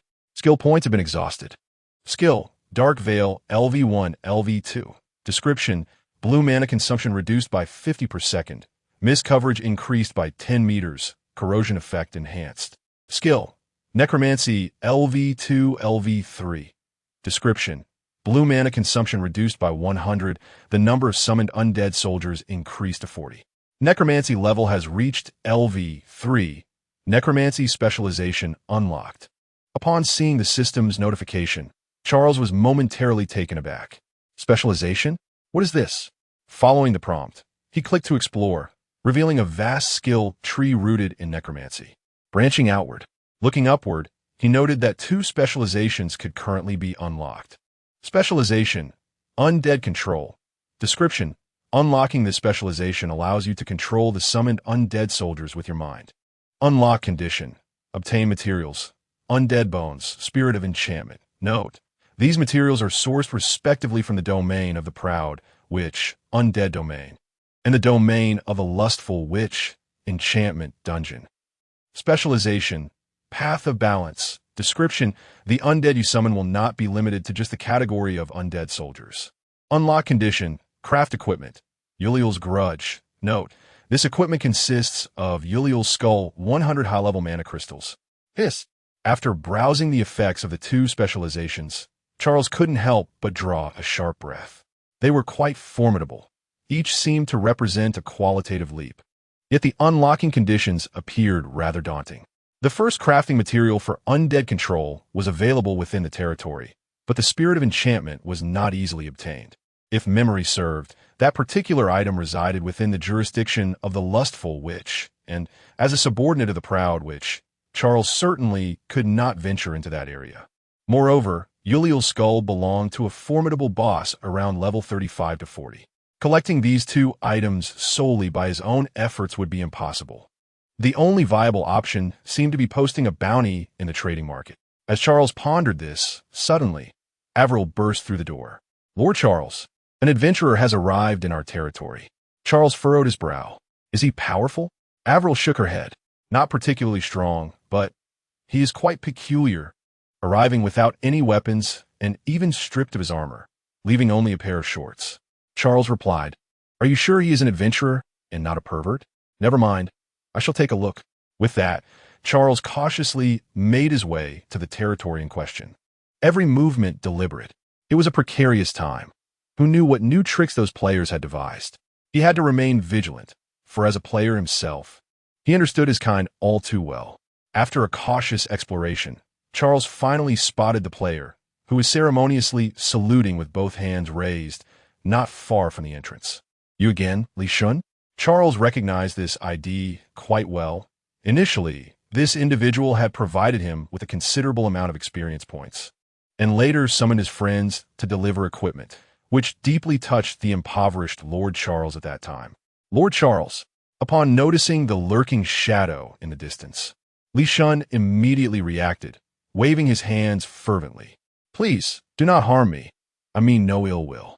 As the words left his lips, and he observed the undead lich showing no inclination to attack, Li Shun felt a surge of relief. His instincts were indeed correct. There was hope. In a low voice, Charles inquired, "What is it?" Li Shun, suppressing his elation, promptly knelt on one knee. "Lord Charles, ever since I witnessed your formidable strength a few days ago, I have been utterly captivated. Please allow me to become your subordinate." Charles. Chapter 13. The boss engages in deception. What is this? Observing the player kneeling before him in fealty, Char felt a sense of bewilderment. What trickery is this? He stepped back a few paces, scanning his surroundings with vigilance, wary of any lurking players. Upon noticing his demeanor, Li Shun's excitement intensified. "Look at this. What a cautious boss, so astute. I don't believe for a moment that there are no side quests involved." He quickly lowered his head again, reaffirming his loyalty. "Great Lord Char, please grant my request. I possess strength comparable to your deputy and can infiltrate the ranks of the adventurers, providing you with timely intelligence." Char responded, "Do I need you to bring me news when I have a forum at my disposal?" After confirming that no other players were hidden nearby, Char began to ponder. Why has this fellow suddenly started to ingratiate himself? Having defeated him twice, one would expect Li Shun to harbor a desire for revenge. Yet here he is behaving otherwise. Wait a moment. Char seemed to have an epiphany. Could it be that this individual perceives him as an NPC with a special side quest? Observing the eager expression on Li Shun's face, Char felt he had arrived at the correct conclusion. Very well. A laborer offered willingly is not to be wasted. It aligns perfectly with the newly unlocked skill specialization that requires running errands. Char feigned contemplation for a moment before extending his hand to help Li Shun rise. "You are an adventurer, and I am a monster. In this adversarial context, how can I trust you based solely on your words? You must undertake certain tasks to demonstrate your loyalty." Upon hearing this, the smile on Li Shun's face could no longer be contained. His lips curled up in an unrestrained grin. Success. Though he had not been directly inducted into the territory, at least he had been assigned a preliminary task. He took a deep breath and promptly replied, "Lord Char, command me as you wish. I shall fulfill your wishes." In a calm tone, Char inquired, "Have you ventured into the domain of a lustful sorceress?" Li Shun nodded affirmatively. "I have." "Excellent. In that area, I recall a location known as the Phantom Dungeon.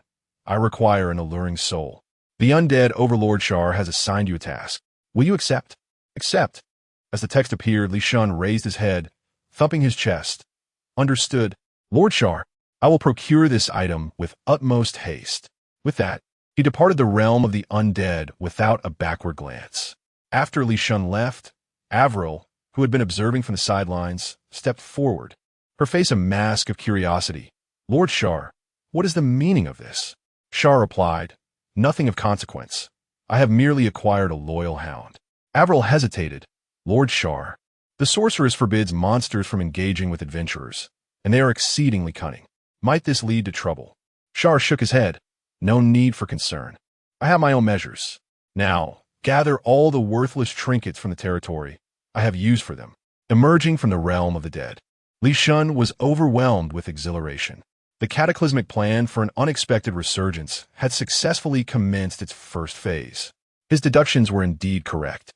This boss harbored a rather obscure side quest, Given its concealed nature, the rewards must be exceptionally bountiful. Taking a deep breath to steady his racing heart, Li Shun directed his gaze toward the quest log. Enchanting dungeon. If memory serves, it seemed to be a dungeon suitable for levels 25 to 30, slightly beyond his current capabilities. Should he summon allies? The thought flickered momentarily, only to be swiftly dismissed. No, that was not prudent. During the beta testing, he had witnessed many players engage in fierce conflict over lucrative side quests that lacked exclusivity. It would be wiser for him to proceed methodically, one step at a time. Although the dungeon posed some challenges, it was not insurmountable, and the desired loot was not of boss-level rarity. Returning to the novice village, he donned his stored equipment and weapons without hesitation, setting forth towards the portal of the succubus of desire. Would you like to initiate cross-server teleportation to the desire zone? Yes. Please pay 1 intermediate magic crystal. After settling the fee, a radiant aura enveloped him, and upon opening his eyes once more, Li Shun found himself in the domain ruled by the succubus of desire. Within the divine edict, there existed 7 witches, each governing their own territory, which was distinctly segregated into separate servers. Players were free to traverse these realms, albeit with fees dictated by their prowess at the teleportation array. He pondered the overall skill level of players on this server. Stepping out of the teleportation array, he observed the bustling novice village, where players moved about, each displaying varying information above their heads. Player, Eastwind 37, level 27, class, warrior. Player, Steve, level 29, class, mage. A gasp escaped him as he perused a few individuals. Li Shun was taken aback. Why was the average skill level in this novice village so elevated? It was noteworthy that in the domain of the proud, which players' levels average around 15, merely having just completed their initial class assignments. Yet here, in the desire zone, players were not just employed, but on the verge of class advancement. After gathering information at the tavern, Li Shun comprehended the rationale behind this phenomenon. Due to the unique characteristics of the witch desire, the density of monsters in each territory was extraordinarily high, and the geographical expanse was the largest among all servers, allowing for rapid leveling. Many top-tier players from other servers flocked here to amass experience, resulting in an overall elevated skill level. This was not the case during beta testing. The studio had made alterations without any announcement. After expressing a few grievances, Li Shun replenished his healing potions and promptly set off for the enchanting dungeon. This location leans towards the mage profession, where the monsters predominantly wield magical damage. After assembling a team with several fellow lone wolves, Li Shun embarked on his monster hunting expedition. You have slain the creature, enchanting insect, experience points 122. You have slain the creature, succubus, experience points 200. You have obtained the drop, unclean soul. In any RPG, monster farming is an arduous and monotonous endeavor. An hour passed, level increased by 1. Yet, no enchanting spirit among the drops. Li Shun maintained a semblance of composure. 3 hours elapsed. Level increased by 1. 1 rare material and 1 blue equipment piece were acquired. Yet Li Shun's disposition grew increasingly anxious.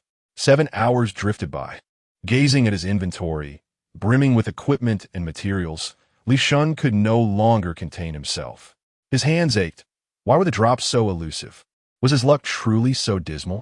After cleaving a succubus in 2 with a decisive strike, at last, a glimmer of a pure purple soul caught his eye. You have obtained the drop. Enchanting Spirit, Chapter 14. The plan of Charles, it has finally been accomplished. After a grueling 7 hours, Li Shun, weary from the sight of countless monsters, has finally procured the necessary items for this side quest.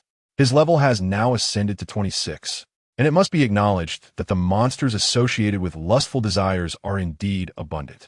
After selling off some inconsequential items, Li Shun stepped through the portal back to the domain of the proud sorceress and swiftly made his way to the undead territory. Once again, he encountered his aide, Avellini, who this time offered no resistance. Clearly, after triggering the side quest for the undead archmage, he had become a neutral entity, perhaps even a friendly one. Master Charles. Upon catching sight of the gaunt figure from a distance, Charles immediately approached. He retrieved the spirit of enchantment from his backpack and, with utmost reverence, presented it with both hands. This is the spirit of enchantment. Upon receiving the task, I rushed to fulfill it. Charles nodded, faster than I anticipated. This statement was not mere flattery. He had perused some information regarding the enchantment dungeon on the forum, and for Li Shun, who had perished twice, this dungeon was undoubtedly formidable. Initially, he had expected to wait for a considerable time, but he was pleasantly surprised by the promptness of his arrival. It was evident that this individual was eager to advance the side quest progress. Unfortunately, it was still insufficient. As the notification of quest completion appeared in his field of vision, he heard the voice of the undead Archmage. Indeed, you have successfully proven your loyalty. However, it is still not enough. Li Shun, pardon? To be honest, upon hearing the first statement, he felt his heart quicken, believing he was about to enter the side narrative. Yet, he was taken aback to discover that there was more to follow. After a brief silence, Li Shun quickly composed himself, donning a smile. Master Charles, what further tasks must I undertake to demonstrate my loyalty to you? Quite perceptive, Charles remarked, pleased with his demeanor. He continued slowly. If you can also retrieve the grievance of Uriel, I shall increase my trust in you. Undead Archmage, Charles has issued a task. Do you wish to accept? Yes.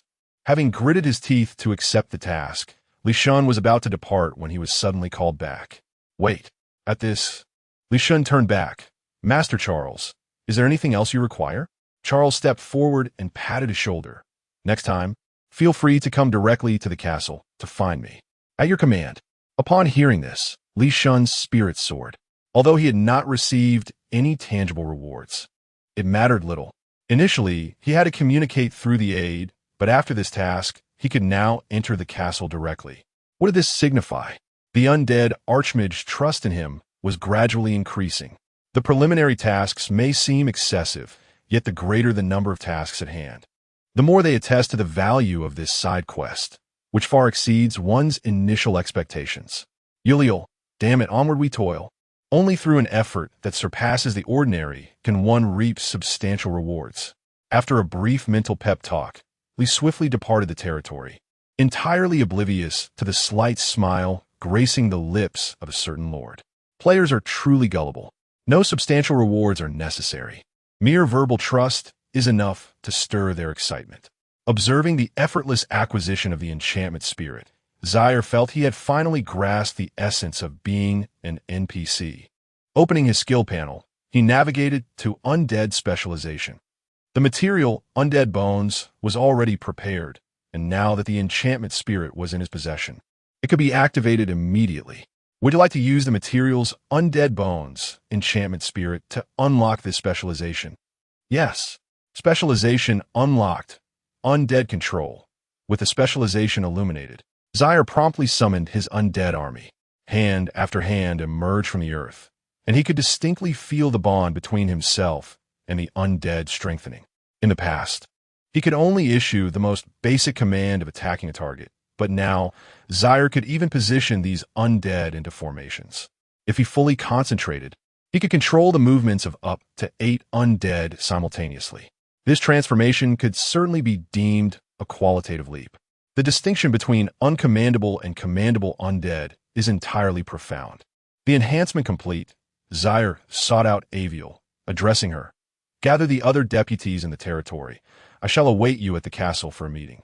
Shortly after returning to the castle, all 4 deputies had assembled. The sharp-headed iron slave was the first to inquire.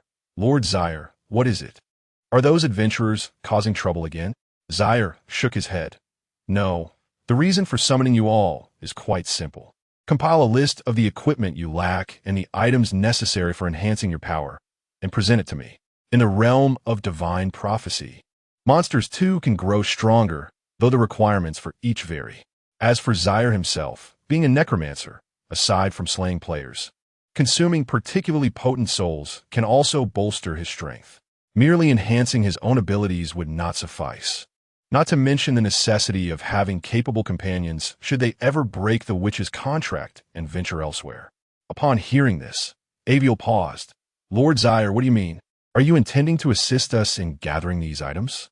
As a lord, you have already excelled remarkably, Other border territories have nearly succumbed, yet our undead domain still stands.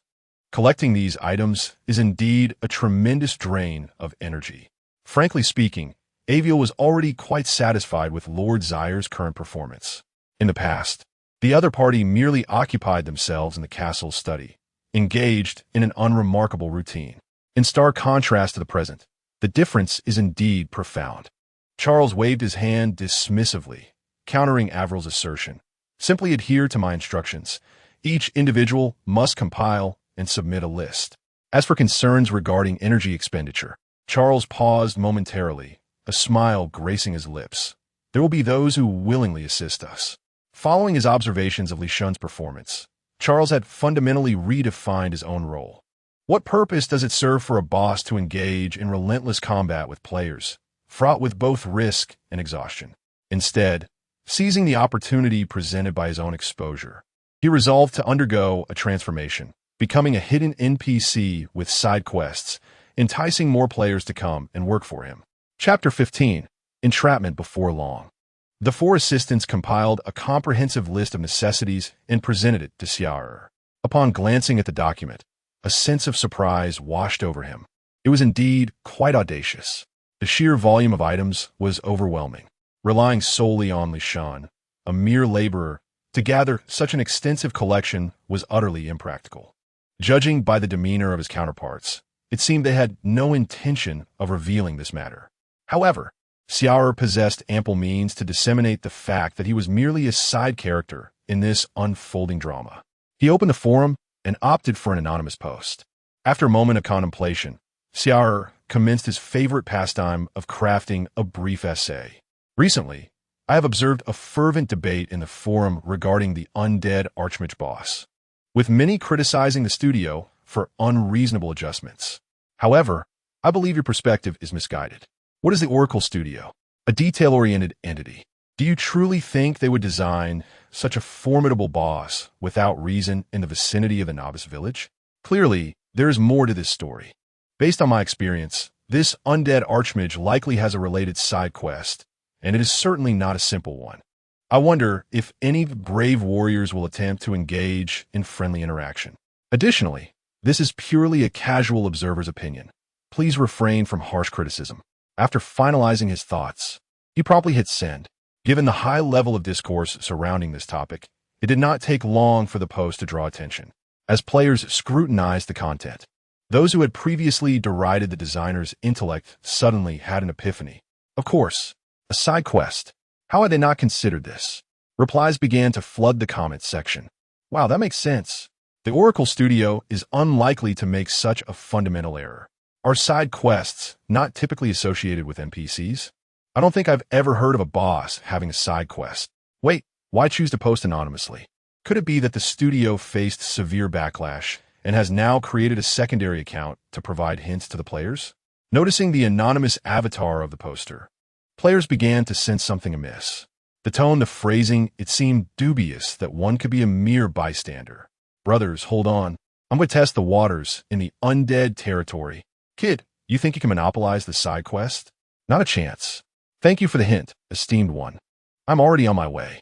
As he observed the flurry of enthusiastic responses, a smile crept upon Char's face. What is entrapment, you ask? Tactical retreat. He decisively issued a notification to his aides. It would not be long before adventurers began to arrive in droves. Upon hearing this, Iron Slave immediately understood. My lord Char, I will ensure they all meet their demise. Char replied. Who said anything about eliminating them? Char silently rolled his eyes. Let me finish my statement. Upon the arrival of these adventurers, it is imperative to maintain a stance of neutrality. Furthermore, should they seek to inquire about any information, one must respond solely in the riddles of the enigmatic speaker.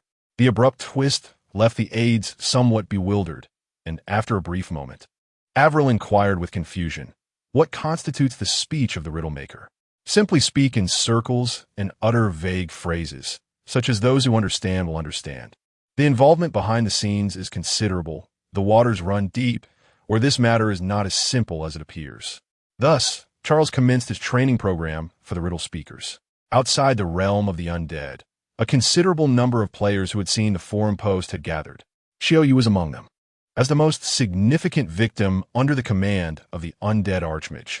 She found it incomprehensible why a boss situated near a novice village possessed such an extraordinary level of intelligence. First, it was the beta players who faltered, followed by the beta team, and eventually even a transition player was brought in, yet they could not even graze a single hair of the opponent.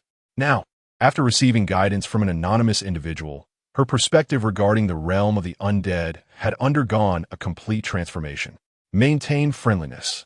Reflecting on the hints from the anonymous post, Xiaoyu pondered for a moment before silently removing her equipment and slowly stepping into the territory. This time, the once hostile aides merely regarded her from a distance, showing no signs of aggression, quite unlike before. Was there truly a notion of side quests? Observing the scene, other hesitant players quickly grasped the situation, promptly shedding their gear and following her into the territory. As they approached the ancient castle, at last, the terrifying undead Archmage emerged before the gathered players. Hiss! So many have come. Stepping out from the castle, Charles cast a cursory glance and noted at least 4 or 5 players present. It was remarkable. Less than an hour had passed since he posted, and yet these individuals moved with such alacrity. Charles regarded the group of players and issued a low, solemn inquiry. "What business do you have?" Upon hearing the Lord's inquiry, the players were suddenly invigorated. This was different from before. In the past, they would have faced immediate death merely upon nearing the castle's vicinity. Yet now they were engaging in dialogue. Xiaoyu took a deep breath and lowered her head. "Lord Charles, I have come this time to offer my sincerest apologies. Due to certain circumstances, I have inadvertently offended your territory, and I feel profoundly remorseful. This is a token of my contrition." As she spoke, Xiaoyu opened her palm, revealing 3 pure and flawless magic crystals that caught Charles's eye. Goodness, 3 flawless magic crystals. At the sight of these treasures, Charles's eyes widened in astonishment. Within the currency system of the Oracle, flawless magic crystals represent the highest echelon, unattainable through synthesis and only obtainable from bosses or certain side quests, rendering them exceedingly rare. As a destitute lord, Charles honestly found himself lacking in savings. Truly, she was a wealthy woman. He recalled the ID, Autumn Moon, as his orange ring treasure was obtained from her, a testament to her lavish generosity. "Indeed, I sense your sincerity." Charles nodded without a moment's hesitation and promptly accepted the 3 magic crystals into his possession. Subsequently, his gaze shifted to the 3 players behind her. "And what of you?" The players.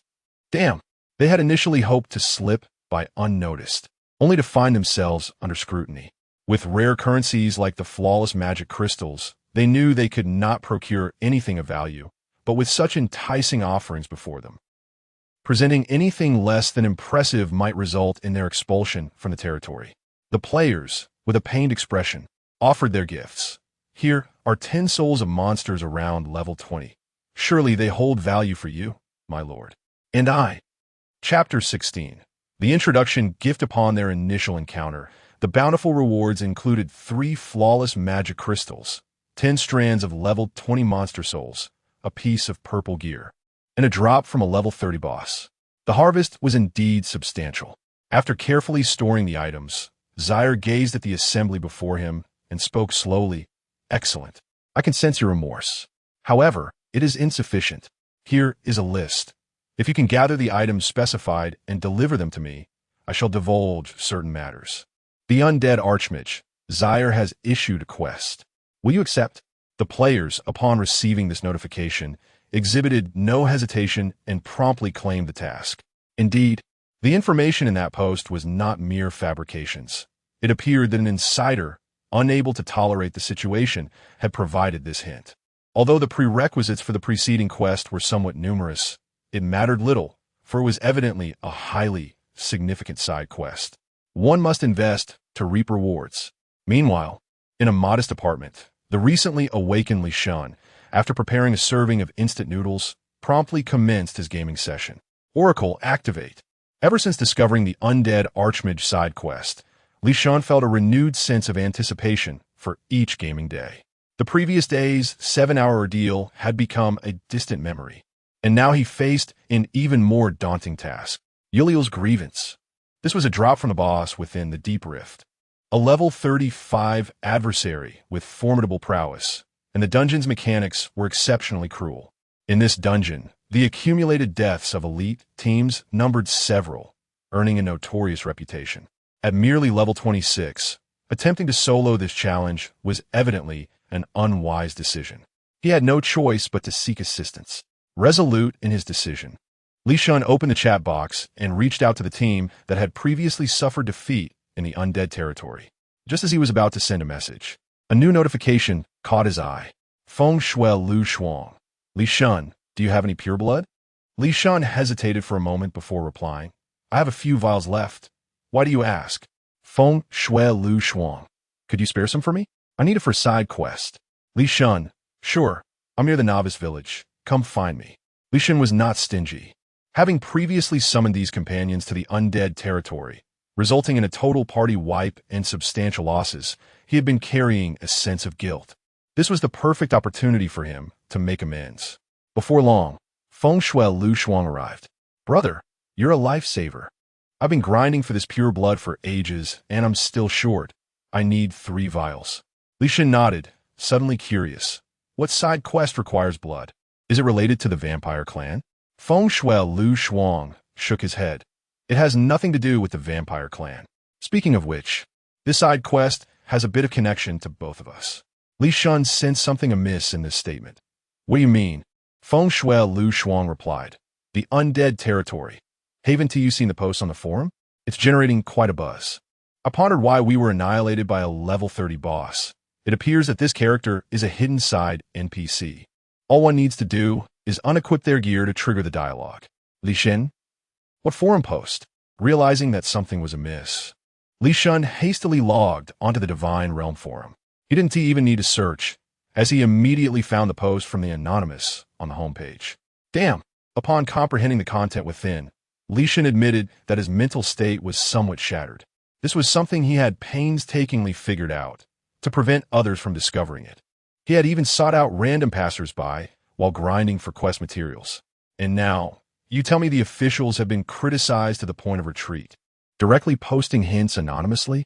Feng Shui Lu Shuang, feeling a bit anxious, interjected. Stop looking. We're the pure blood. I'm eager to submit the quest, and many are rushing to progress through this side mission. Hearing the urgency in the other's voice, Li Shun contemplated for a moment. Brother, I misread. What I have in my storage is mixed blood, and I sold the pure blood earlier. Feng Shui Lu Shuang. Are you joking with me? Li Shun coughed awkwardly, attempting to demonstrate his embarrassment. My apologies, I genuinely misinterpreted. To be honest, Li Shun was untruthful, but it was unavoidable. If the other party were undertaking a different side quest, he would have generously provided the pure blood from his storage, giving as much as needed. However, upon hearing the words undead territory, the situation had already shifted. They had become rivals. As the first player to uncover this secret, Li Shun naturally did not wish to relinquish the rewards of this quest without a fight. He could only let his brother suffer a bit longer. In response, Feng Shui Lu Shuang said little more. Fine, if you manage to acquire the blood, remember to inform me at once. With that, he departed from the novice village, resuming his quest for treasures, leaving Li Shun standing alone in contemplation. The plan had encountered an unexpected twist. With the official's intervention, what was once a quest solely his was now laid bare before all players, and the number of competitors had undoubtedly increased, including players of superior strength. He hesitated. In such circumstances, should he still expend energy to pursue the task assigned by the other? Amidst his indecision, Li Shun's gaze gradually hardened. Despite the difficulty surging, he did not wish to forsake this opportunity for a breakthrough.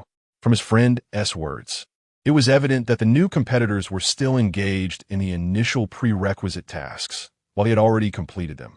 The advantage is mine. Damn it. Time to grind. Summoning the internal test team for assistance was no longer an option. It appeared that only monetary means could resolve this. Li Shun resolved to invest some funds to swiftly clear the Profound Rift dungeon, thereby creating a gap between himself and the other competitors.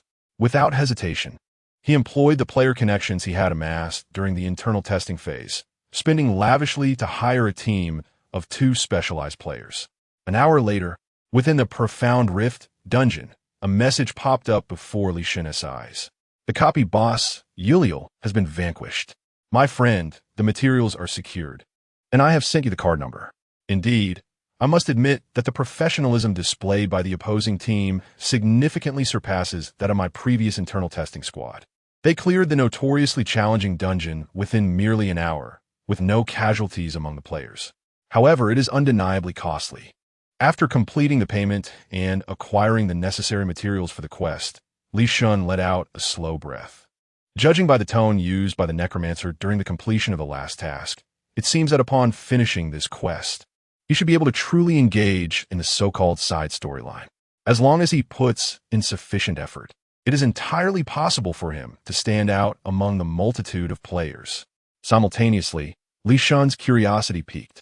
He wondered what new elements had been incorporated into this boss following the covert updates after the internal testing concluded. Chapter 17. The Tsundere Witch, the Land of the End. In a lofty tower, Elia sat upon her throne, cradling a crystal orb that reflected the entirety of the Oracle Continent's terrain. A dense shroud of black mist enveloped the surface, symbolizing the territories dominated by witches. However, numerous regions had recently seen their black mist dispelled by daring adventurers. The progress was astonishingly swift. Gazing at the areas where light had begun to resurface, Elia narrowed her eyes, tapping her fingers rhythmically against the armrest of her seat. The adventurer's development was alarmingly rapid. Since the dawn of the new era, humanity had remained in an exceedingly vulnerable position, teetering on the brink of extinction multiple times, surviving solely through the divine protection of their gods. Yet in recent times, the number of adventurers had surged dramatically, initiating a counteroffensive against the monsters. The lords she had stationed in the border regions were now largely compromised. Aside from herself, other witches faced similar predicaments. Even the domain of the Lust Witch, teeming with monsters, had succumbed. After a moment of contemplation, Elia set the crystal orb aside and softly called, "Priest." No sooner had the words left her lips than a portal materialized within the tower, through which a priest clad in black robes emerged, bowing deeply in deference. "My lady witch, how may I serve you?" Elia inquired.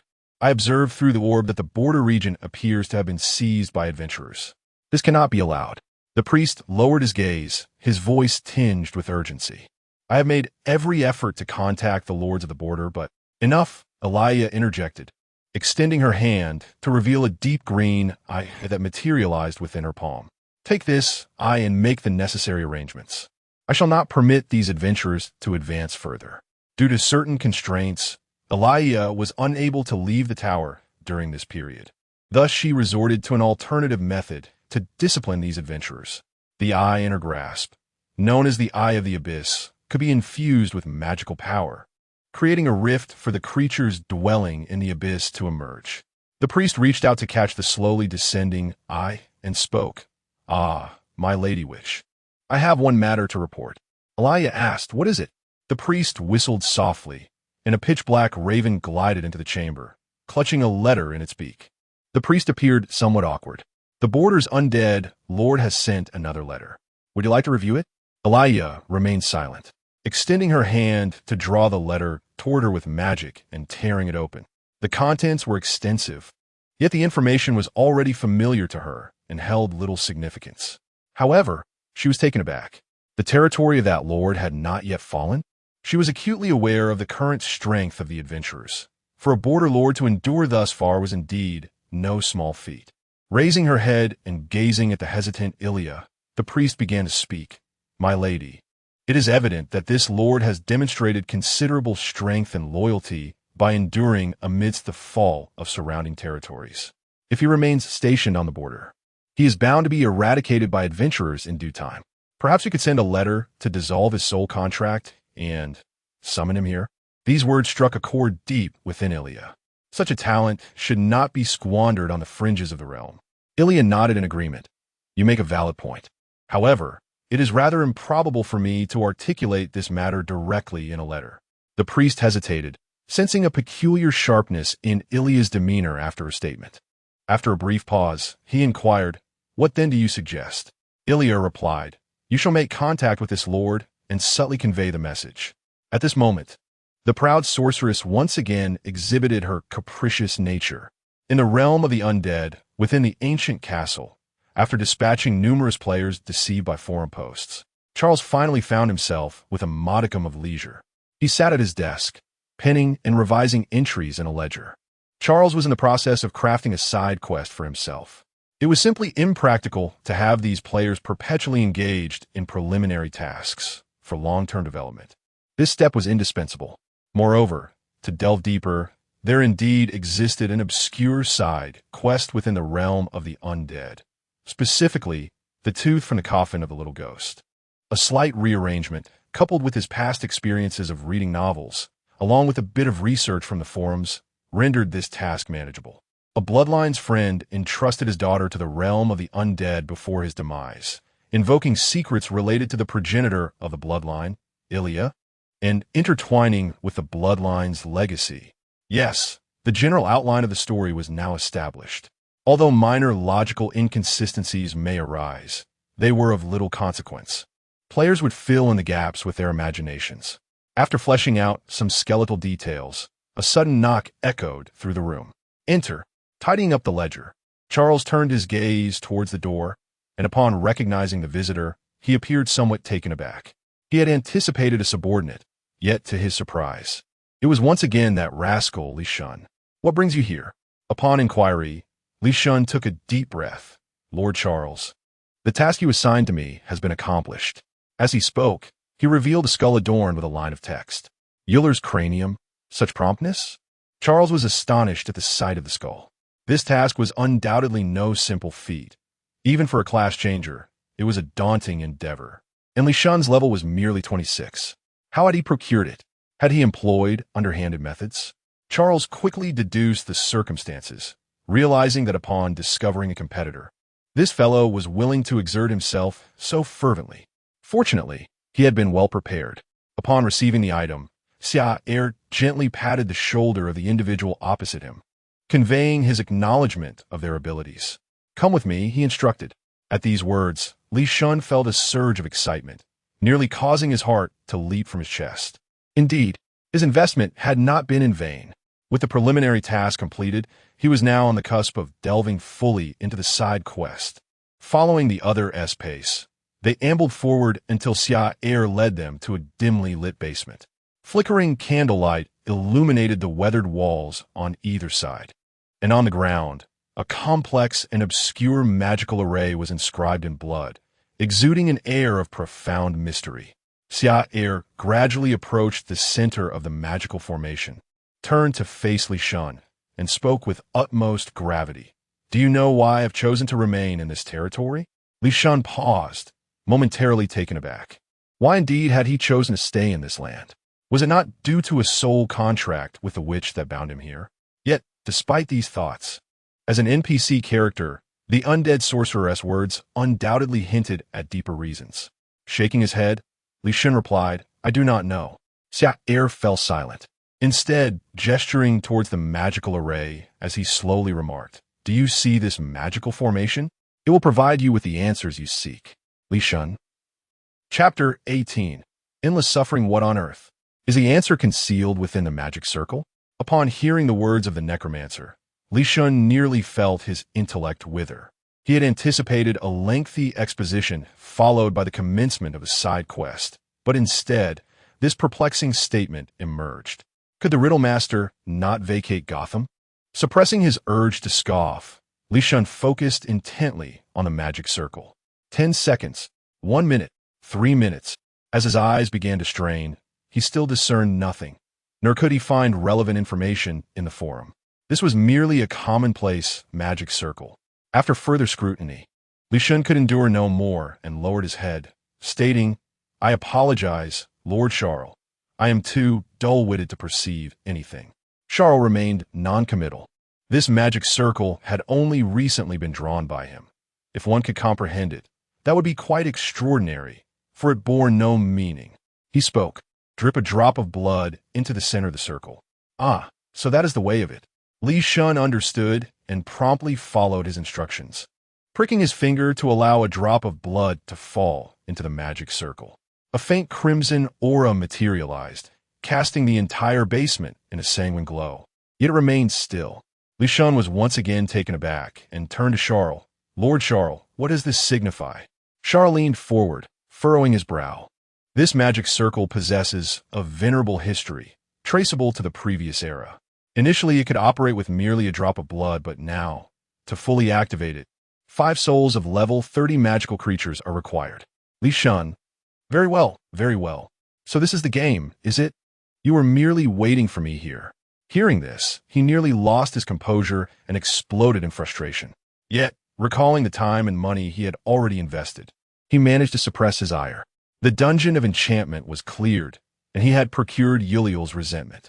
What were 5 souls of level 30 magical creatures? After all, damn it, he would do it.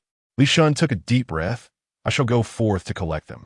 This time, he refrained from adding as soon as possible. The reason was simple. He had run out of money. The previous hiring of a professional team to defeat Yuliel had depleted his finances significantly, and the souls of level 30 creatures were typically dropped only by bosses, their worth exorbitant. He could scarcely afford them. To acquire them, he would first need to grind for levels, and all would have to be approached gradually. Watching the figure depart the basement, a smile once again graced Charles' lips. Let the grind commence. As the saying goes, if one is willing to endure hardship, endless suffering awaits. Yuliel's resentment. Now, the most crucial material for this equipment was secured. The next task was simple, to find a blacksmith to forge it. As a creature of the abyss, venturing into a human settlement, particularly a novice village, seemed utterly implausible. Fortunately, within the domain of monsters, towns of a similar nature existed. It was time to embark on an outing. The essence of the soul contract lay in the stipulation that the territory must not fall. Thus, venturing outside presented no significant issue. However, the predicament resided in the fact that, to date, Charles had never departed from his territory and was unfamiliar with the paths. After some contemplation, he resolved to summon Avril to accompany him. Mercury Town, nestled within the borders, bore a structure akin to that of human settlements. Goblin blacksmiths, plague doctors' clinics, apothecaries stocked with pestilence remedies. Beyond these establishments, numerous gray areas thrived, such as succubus lounges and elven auction houses. Due to its unique characteristics, many monsters frequented this locale for leisure, often resulting in an overwhelming presence of creatures. Yet, the scene that unfolded before Charles was starkly different. The dimly lit, shadowy town was rife with flowing sewage, and not a soul graced the empty streets, with almost all shops shuttered. Charles turned to Avril and inquired, "Are you certain you haven't taken a wrong turn? This does not align with your description." Avril, with unwavering certainty, replied, "I assure you, I have not erred. I procured various logistical supplies for our territory from here. As for this desolation, I suspect it is due to the adventurer's influence." In contrast to the serene ambience of the undead territory, most of the lords stationed along the borders had succumbed, venturing deeper into the domain of the proud sorceress. The shopkeepers, upon hearing the ominous tidings, naturally chose to flee. Is that so? Let us first visit the blacksmith shop. Perhaps it still remains. Having arrived, Charles was determined not to return empty-handed. Under Avril's guidance, they delved further into Mercury Town. Despite the exodus of numerous establishments, remnants of an otherworldly charm still lingered in the air. The Succubus Lounge. How unfortunate that such a delightful venue had not been mentioned sooner. Glancing at the wooden structure to the left, still emitting a tantalizing aroma, Charles felt a surge of indignation. Having traversed this realm with relentless effort, he had yet to indulge even once. Avril, seemingly irked, responded without the usual honorifics. "Do you truly need to visit the Succubus Lounge?" Just as Charles was about to retort, his gaze caught sight of a verdant creature in the corner of his vision. It was a goblin, diminutive in stature, yet possessing remarkably muscular arms, currently hauling a cart laden with an assortment of weapons and armor. "Hiss! Is this the goblin blacksmith you mentioned?" Avril followed his gaze and nodded eagerly. "Yes, indeed, that is him." Abandoning the dispute, Charles hastened towards the goblin, grasping the cart that the creature was slowly dragging. "Wait, do not rush off. I have a business proposition." The goblin turned, appearing somewhat anxious. "Do not jest. The adventurers are approaching swiftly. We must flee at once." Char inquired, "Are you frightened?" The goblin rolled his eyes in response. "What do you think? I have just received word that our chieftain has been dismembered by these fiends and turned into weapons. Their cruelty surpasses even that of us monsters. Release me, and let us depart quickly." Yet, Char did not loosen his grip, saying, "Do not rush. I've just come from the border and have yet to reach this place. First, assist me in forging an item before we leave." Upon hearing this, the goblin paused momentarily, scrutinizing Char's appearance with astonishment. "Wait, you are the lord of the undead territory? You're still alive?"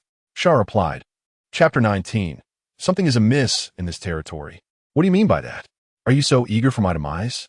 Realizing he had misspoken, the goblin blacksmith offered an awkward smile. "I apologize. I assumed that all territories beyond the border had fallen. No adventurers have invaded the realm of the undead." Char shook his head. "There are, but those adventurers have not succeeded in breaching it." "Ah." The goblin was once again taken aback. In his recollection, the opposing party was only around level 30, whereas the chief of his tribe was at level 35, and yet he had been fashioned into materials for weaponry. Could it be that he was deceiving me? Observing the disbelief on the goblin's face, Char was disinclined to prove himself. "Please forge my equipment first." With that, he began unloading everything from the cart. Goblin blacksmith. I have yet to agree. As a goblin, he never imagined he would find himself in such a predicament, and, judging by the current circumstances, there was no escaping until the equipment was completed. Upon returning to the blacksmith shop, he stoked the fire. The goblin blacksmith adeptly donned his apron and inquired, "What is your request?" Char silently presented his materials. "Using this as the core, I wish to forge a staff." "What is this?" Upon receiving the skull from Char, the goblin blacksmith was astonished as he sensed the surging magic and lingering resentment within. "Yuliel?" Indeed. After receiving a definitive answer, the goblin blacksmith found himself in a quandary. He was indifferent to the origins of the item, but was concerned about the difficulty of the forging process. Char asked, "Is it possible to forge it?" The goblin blacksmith hesitated. "It is possible, but it will take quite some time. If we rush, it could be done in a day, albeit with very poor craftsmanship. Typically, materials of this caliber require 3 days to refine properly. Craftsmanship quality is a crucial indicator for equipment, and with such fine materials, Char was unwilling to settle for anything less than excellence. "Then it shall be 3 days." The goblin blacksmith shook his head. "That won't do. In 3 days, those adventurers will surely arrive, and I have no desire to meet my end. You can either have it completed in a day, or accompany me to the new town and return after 3 days. Char could not accept this proposal. In 3 days, who knows how many players would complete their quests and be waiting for him? How much opportunity would be squandered for those players? After a moment of contemplation, Char devised a comprehensive plan. "The realm of the undead is not far from this town. You may forge it in my territory, and once completed, I shall escort you to the new town." This, the goblin was momentarily at a loss for words. The item in his possession, a drop from Yuliel, seemed to signify certain truths, yet he still feared being besieged by adventurers upon entering the other party's territory. After deliberation, the goblin blacksmith gritted his teeth. "It can be done, but it will cost extra." Zyre nodded. "No problem. Follow me back to my territory." He extended his hand, and a magical sigil began to swirl gently. In the next moment, several undead soldiers erupted from the earth, swiftly dragging a heavy cart towards the territory. The goblin blacksmith trailed behind, glancing at the undead soldiers wielding their greatswords, feeling a twinge of doubt. Had he acted too hastily? This individual hardly appeared benevolent. With a heart laden with trepidation, after approximately an hour of arduous travel, the undead territory finally came into view. What lay before him exceeded his expectations. He had presumed that this realm had endured fierce battles, using the lives of monstrous beings to fend off players, thus managing to survive amidst the collapse of so many territories. Yet, here, there was not a single corpse, nor any semblance of battle scars. It appeared as if no adventurers had ever come to raid this place. Upon entering the heart of the undead territory, the goblin blacksmith beheld a group of adventurers clad in scant garments, standing before an ancient castle, their faces adorned with peculiar smiles, their gazes fixed intently upon him. The moment their eyes met his, a wave of goosebumps cascaded over him, and the questions that had been trapped in his mind suddenly flowed free. No wonder there were no signs of battle in the undead territory. It seemed the Lord had forged an alliance with human adventurers. Otherwise, he could not fathom how these few adventurers had arrived at this location without proper gear. But how? It's a trap. Clarity surged through him, and the goblin blacksmith immediately turned to flee. Yet, before he could take a single step, an immense force of magic enveloped him, rendering him utterly immobile. Stiffly, he turned his head to find Zaire gazing at him with a smile. "Master Blacksmith, are you planning to leave before your work is complete? Is there something amiss in my territory?" The goblin blacksmith thought to himself, what could possibly be right in this territory? After a brief internal outburst, a servile smile crept upon his face. "Indeed, there is nothing wrong. I merely seek a suitable place to work expeditiously." Upon hearing this, Zaire nodded and patted the goblin's shoulder. "That's good. Please proceed with your work. Additionally, my assistants oversee the 4 regions of the territory. Should you require anything, just let them know. Since you are here, do not consider yourself an outsider." As a blacksmith accustomed to dealings with monsters and lords alike, the goblin blacksmith understood that Zaire's words bore meanings far deeper than mere concern. It was a warning. Do not entertain thoughts of escape. Recalling the grim fate of his chief when crafting weapons, he glanced at the adventurers with their glowing eyes, a shiver coursing through his body. He hastily thumped his chest.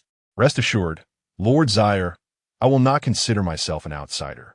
Saying this, he hurried to the side of the cart, unloading all the items, and casually selected 2 exquisite weapons of exceptional quality. "My Lord Char, these 2 weapons are of remarkable craftsmanship and are of blue rarity. Please accept them, as there should be a deputy in the territory who can make use of them." Upon seeing the equipment presented by the other party, Char momentarily hesitated, feeling it was rather excessive. "Isn't this a bit too generous? I have hired you for forging, and I have yet to pay you. Yet, you're already presenting me with gifts? It's nothing. We are not strangers." The goblin waved his hand dismissively, his face betraying a fervent desire for survival. Chapter 20. The tame player the goblin appeared somewhat dubious. Within the realm of the undead, players observed the goblin blacksmith engage in conversation with the Lord, their eyes glimmering with intrigue. Engaging in dialogue with various NPCs while undertaking side quests is a critical endeavor, as much information is concealed within these exchanges. The undead archmage inexplicably ventured out and returned with a goblin. This was clearly amiss. However, since they had yet to complete the prerequisite tasks, any thoughts they harbored had to be temporarily shelved, awaiting their deeper involvement in the side story, at which point they might attempt to delve further. "Why are they still staring at me?" The goblin, preoccupied with arranging its blacksmith shop, was surreptitiously observing the adventurers. It was perplexed by the scrutiny directed at it. Feeling a surge of anxiety, the goblin blacksmith faintly recalled the day the chief perished. A dear friend had rushed over in the night to deliver the news, weeping profusely. Those wretched adventurers had disguised themselves as females, luring the chief out before shedding their aids and attacking en masse, bombarding him with various potions. The poor old man had not even uttered a word before being ruthlessly dismembered. The remaining goblins were captured and enslaved, sold off to distant human minds. The once thriving goblin territory was left barren overnight. Upon hearing this tale, the goblin blacksmith was utterly bewildered. What a despicable act! The accursed undead lord had allied with these adventurers, groveling before them. Utterly disgraceful for a creature of the dark. Wait, just as the goblin began to fervently lament, it suddenly perceived that the reality diverged from its expectations. The anticipated image of the undead lord in a subservient position did not materialize. Instead, it was the adventurers who wore excessively obsequious smiles, akin to eager hounds wagging their tails, presenting various supplies with alacrity. "Lord Char, here is everything on the list. Not a single item missing. And here, 10 souls of level 20 monsters. Loyalty, when the world is happening." Witnessing this scene, The goblin's worldview shattered once more. Wasn't it said that these adventurers were more shameless than hyenas? How could this be? Char, oblivious to the goblin's expression of existential doubt, would not have offered an explanation even if he had noticed. After meticulously collecting all the materials with a serious demeanor, Char nodded in acknowledgement and instructed, "Follow me." Once again, they found themselves in the dimly lit basement, before that obscure crimson magic circle. After allowing the players to drip their blood into the circle, Char, without a hint of hesitation, resumed his rehearsed dialogue.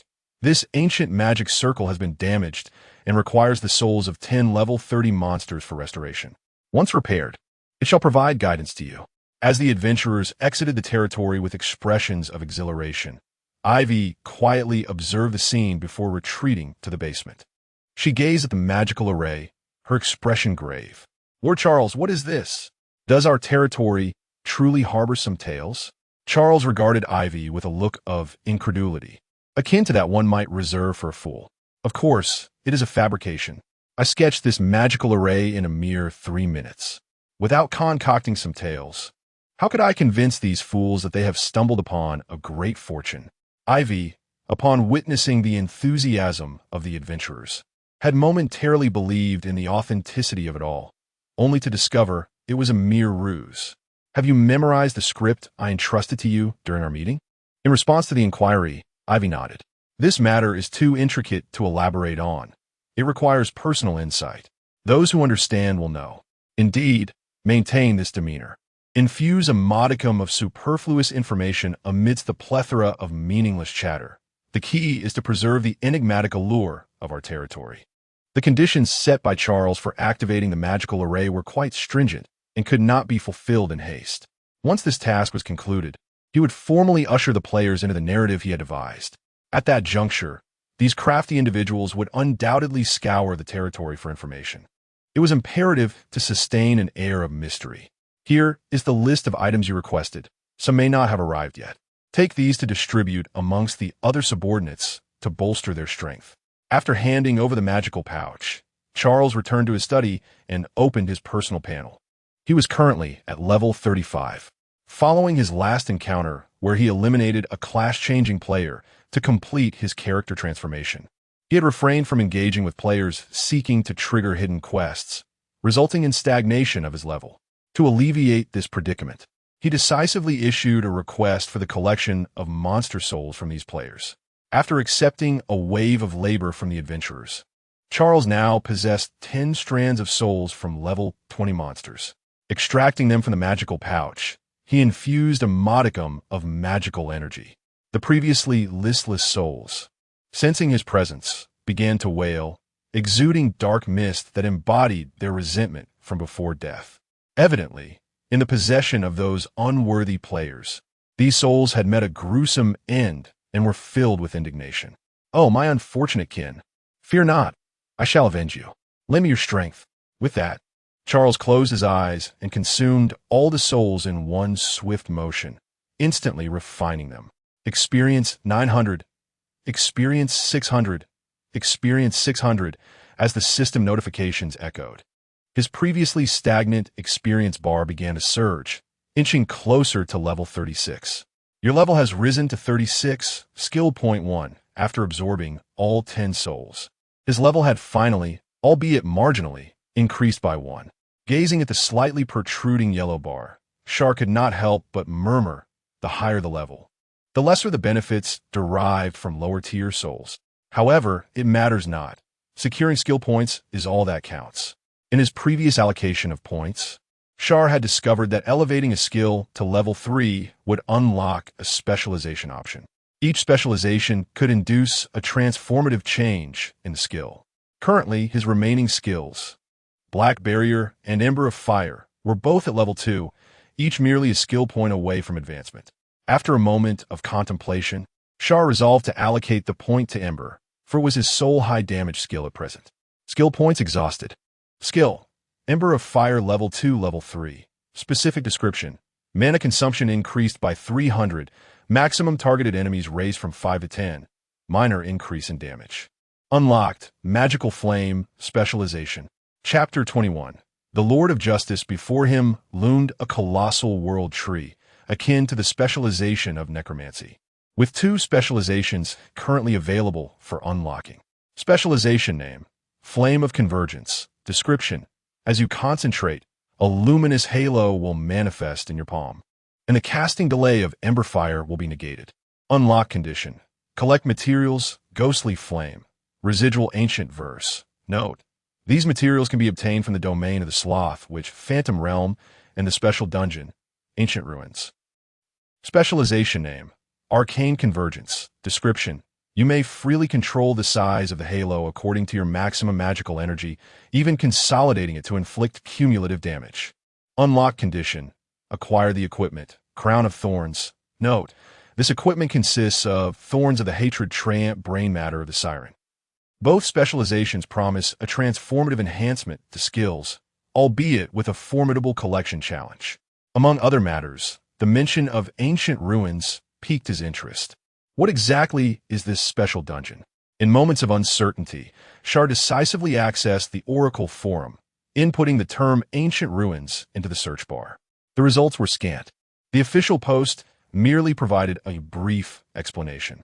Ancient ruins are remnants from the last century, special structures formed during the conflict between adventurers and magical creatures.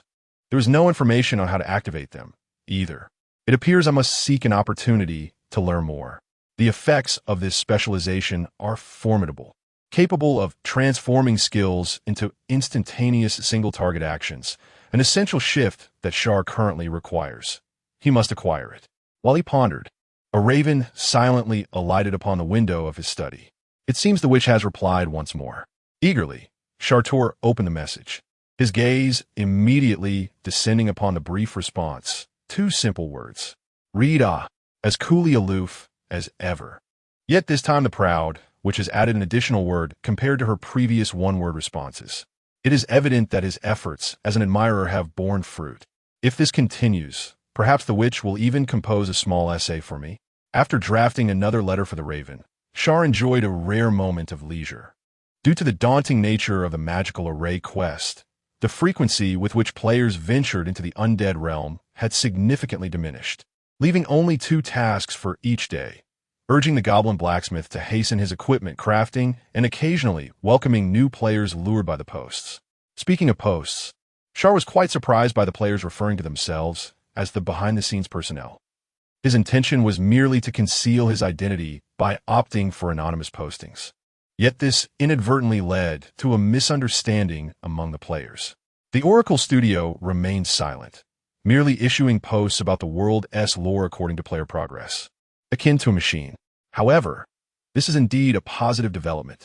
If this identity can be solidified, it would greatly benefit the NPC's role in side quests, potentially guiding players on significant levels. One must admit that self-illusion can be a rather terrifying endeavor. A day passes in the blink of an eye. After Avril distributed the supplies from the magical pouch, several of the subordinates in the territory experienced remarkable enhancements in their abilities. The subordinate, Little Demon, with a unique background, reached level 29, merely a step away from becoming a boss-level creature, showcasing extraordinary talent. The efforts of Zyre were not in vain. Year 322, August 16th. A month has elapsed since Zyre first arrived in this world. It must be said that his accomplishments during this period are quite impressive. He first repelled the players, and then, through his astonishing intellect, transformed his persona, ascending to the status of an NPC and continuously exploiting the labor of the players. Speaking of which, Yuliel's resentment should have been adequately forged by now. To encourage the enhancement of the craftsmanship of the equipment, Zyre deliberately extended the deadline, urging not to mind the passage of time. For days have now passed. It should be nearly complete. As Zyre stepped out of the ancient castle, he intended to seek out the goblin blacksmith for an update, only to discover that an unexpected guest had intruded upon the territory. Clad in a black robe, the figure's face was shrouded in shadow, rendering their features indistinguishable. 3 large black question marks appeared before his eyes, signifying that this individual was exceedingly dangerous. This was Zyre's first encounter of this nature. The opponent's strength undoubtedly surpassed his own, for otherwise he would have gleaned some information. This was not a player. Realizing that something was amiss, Zaire decisively halted his steps, neither fleeing nor adopting an aggressive stance. Given the vast disparity in power, any action on his part would be futile. Ah, a clever individual indeed. It is no wonder they have managed to endure thus far. The figure in the black robe emitted a low, ominous chuckle, and in the blink of an eye, they appeared before Zaire. A thin, bony hand, adorned with various magical runes, extended from the sleeve. Greetings. I hail from the land of finality. As the individual revealed their identity, the question marks above their head transformed. Body of magic, master of source energy, lord of the destruction ring, high priest of the land of finality, hiss. A plethora of titles manifested before Zaire, prompting him to grimace. Such grandeur. However, upon recognizing the visitor's origins, the initial anxiety within him dissipated. It turned out to be one of his own, evidently. His message had borne some fruit. Taking a deep breath, Zaire lowered his head. Priest, I apologize for not welcoming you upon your arrival. I have failed in my duties. The priest was quite pleased with Zaire's demeanor. No matter. Among the many border territories, you're the only one who has managed to endure. Well done. Thank you for your kind words, priest. Listening to this familiar rhetoric, Charles suppressed his desire to scoff and inquired, May I ask what brings you here, esteemed priest? The priest replied slowly, At present, the adventurers have seized control of all border territories.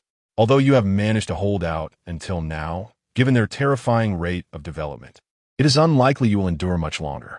I can petition for Lady Sorceress to release you from your sole contract with the realm of the undead, facilitating your transfer to the central habitat of magical creatures.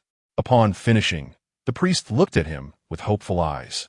Judging by his demeanor upon their initial meeting, he seemed to be a discerning individual, unlikely to refuse such an offer. However, the words that escaped Charles's lips left the priest momentarily astonished. I apologize, esteemed priest. When Lady Sorceress bestowed her power upon me and forged this soul contract, it was my solemn duty to safeguard this land. Now that the adventurers threaten us, as the lord of this domain, having received such immense favor, how could I betray my principles for the mere specter of death? Chapter 22. The trustworthy Lord Char declined the invitation from his counterpart for a rather straightforward reason. It was entirely unrelated to any notions of betrayal. He had painstakingly cultivated a new persona and amassed a considerable number of diligent players in the novice village.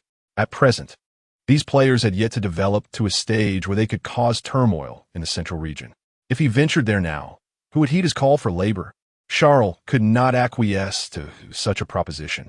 Taking a deep breath, his countenance shifted to one of utmost seriousness as he declared with righteous fervor, I, Char, shall remain steadfast in the realm of the undead until death do us part.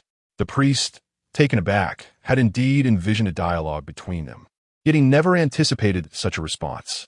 Among the malevolent demon race, was there truly a figure of such loyalty?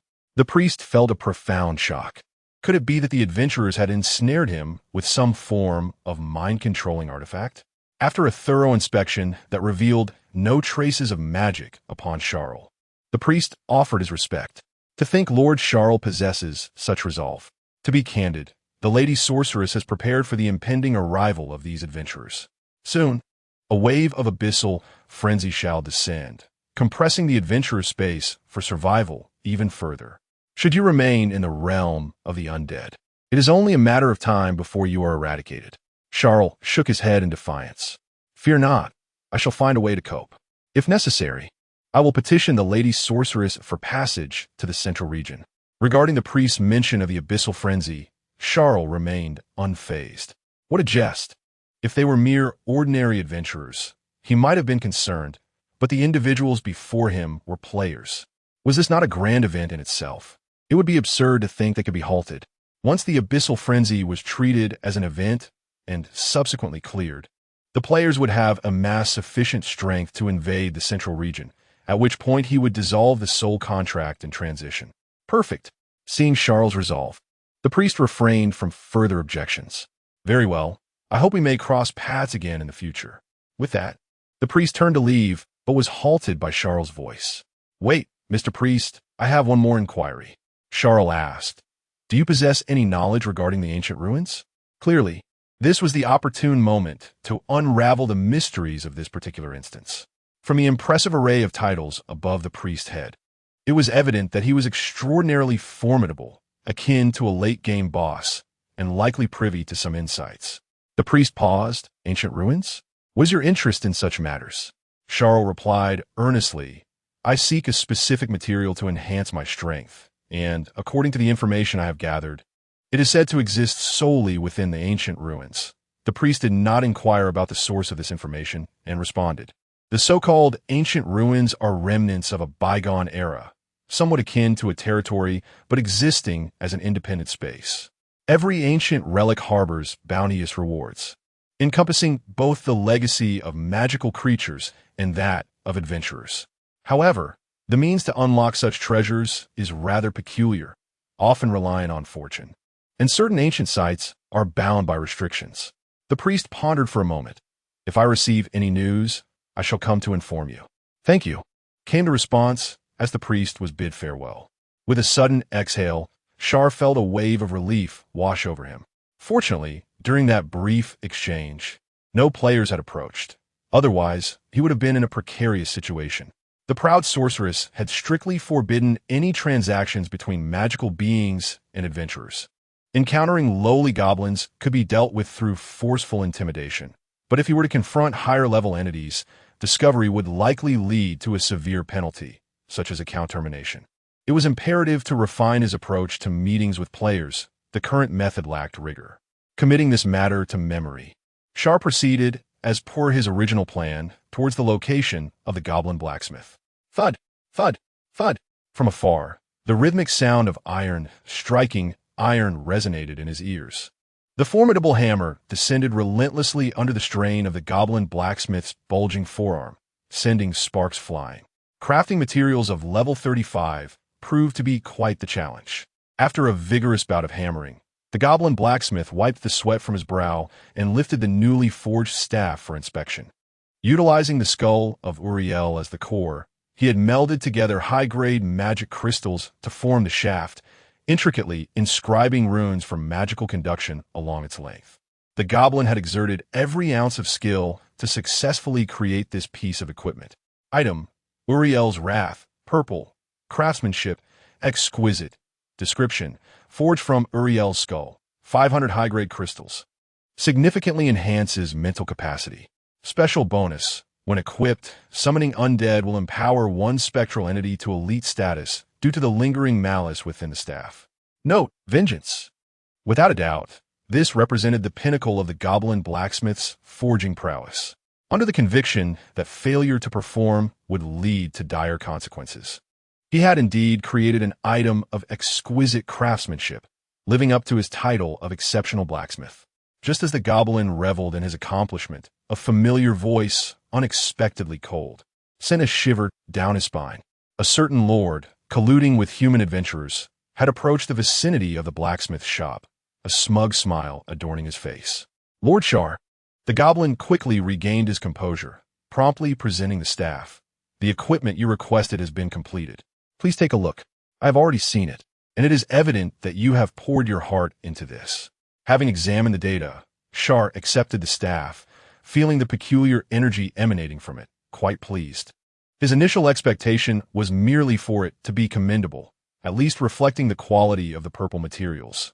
He had not anticipated the exquisite level of craftsmanship achieved. Indeed, it is only under pressure that one's potential is truly awakened. This is your reward. Char silently tossed over a cloth bag, containing 50 high-grade magic crystals, a price that was exceedingly fair. The goblin blacksmith, filled with trepidation, accepted the bag without opening it, and with a tone of earnest supplication, inquired, My lord Char, I have completed your task. May I return now? Rest assured, I shall not utter a word about the matters within your territory. Ah. One who has boarded a pirate ship wishes to depart. Char nodded. Certainly. As previously agreed, I shall personally escort you to the new town. With that, Char waved his hand, and several undead soldiers emerged from the earth, brandishing large swords and glaring menacingly at the goblin. Chapter 23. The understanding goblin, upon sensing the intense aura of malice, the goblin hastily shook his head. "Never mind, Lord Char. I believe the realm of the undead is quite splendid. I shall hone my skills here for the time being." "Such understanding? Very well, since you insist. I shall not hinder you. As for the lodging fee in the territory." Charles paused, casting a glance at the goblin blacksmith. Their eyes met for merely a second, and the goblin promptly returned the pouch it had just received. "Do you think this is sufficient?" "Indeed, this will suffice. Focus on perfecting your craft. Our territory has a considerable demand for forging." With that, the figure vanished from the blacksmith's shop, leaving the goblin standing in place, furiously stomping the ground. It truly believed the Lord had granted it a reward, only to find that, after a roundabout journey, the reward had returned. Moreover, it seemed the Lord intended to keep it toiling away indefinitely. How outrageous! How could a creature be so callous? At this moment, the goblin comprehended fully why those adventurers were so subservient to Charles, bowing and scraping. They must have been completely hoodwinked. If it could turn back time, it would undoubtedly slap itself twice, urging itself to flee from the blacksmith shop. This lord was even more fearsome than the adventurers. Despite the distance, Charles could still feel the goblin's fury. However, that was of little consequence. Being new to the territory, a bit of frustration was entirely normal. After spending some time here, the goblin would surely become more compliant. Upon arriving at an open area, Charles silently opened his specialization panel. Specialization unlocked. Path of Equilibrium. The second specialization had been successfully unlocked. Looking above, the original 2 branching paths had now transformed into 3, albeit all were shrouded in gray. A prompt appeared beside them. Your level is insufficient to investigate. There were level restrictions as well. However, given the strength conferred by the specialization, it was only reasonable.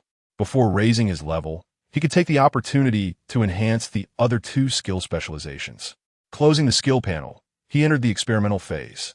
Besides these 2 skills, the newly forged staff in his possession provided a unique enhancement to necromantic abilities.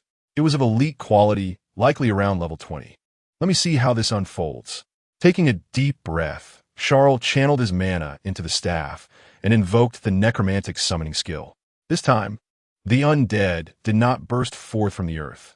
Instead, they gradually coalesced in a form from the black mist emanating from the staff. 10, 20. As Charles' own power increased, these undead had undergone transformations as well. Their bodies were no longer ragged, and the weapons they wielded were pristine. Specialization. Path of Equilibrium. Activated. After employing the specialization, the undead he summoned were no longer mere warriors.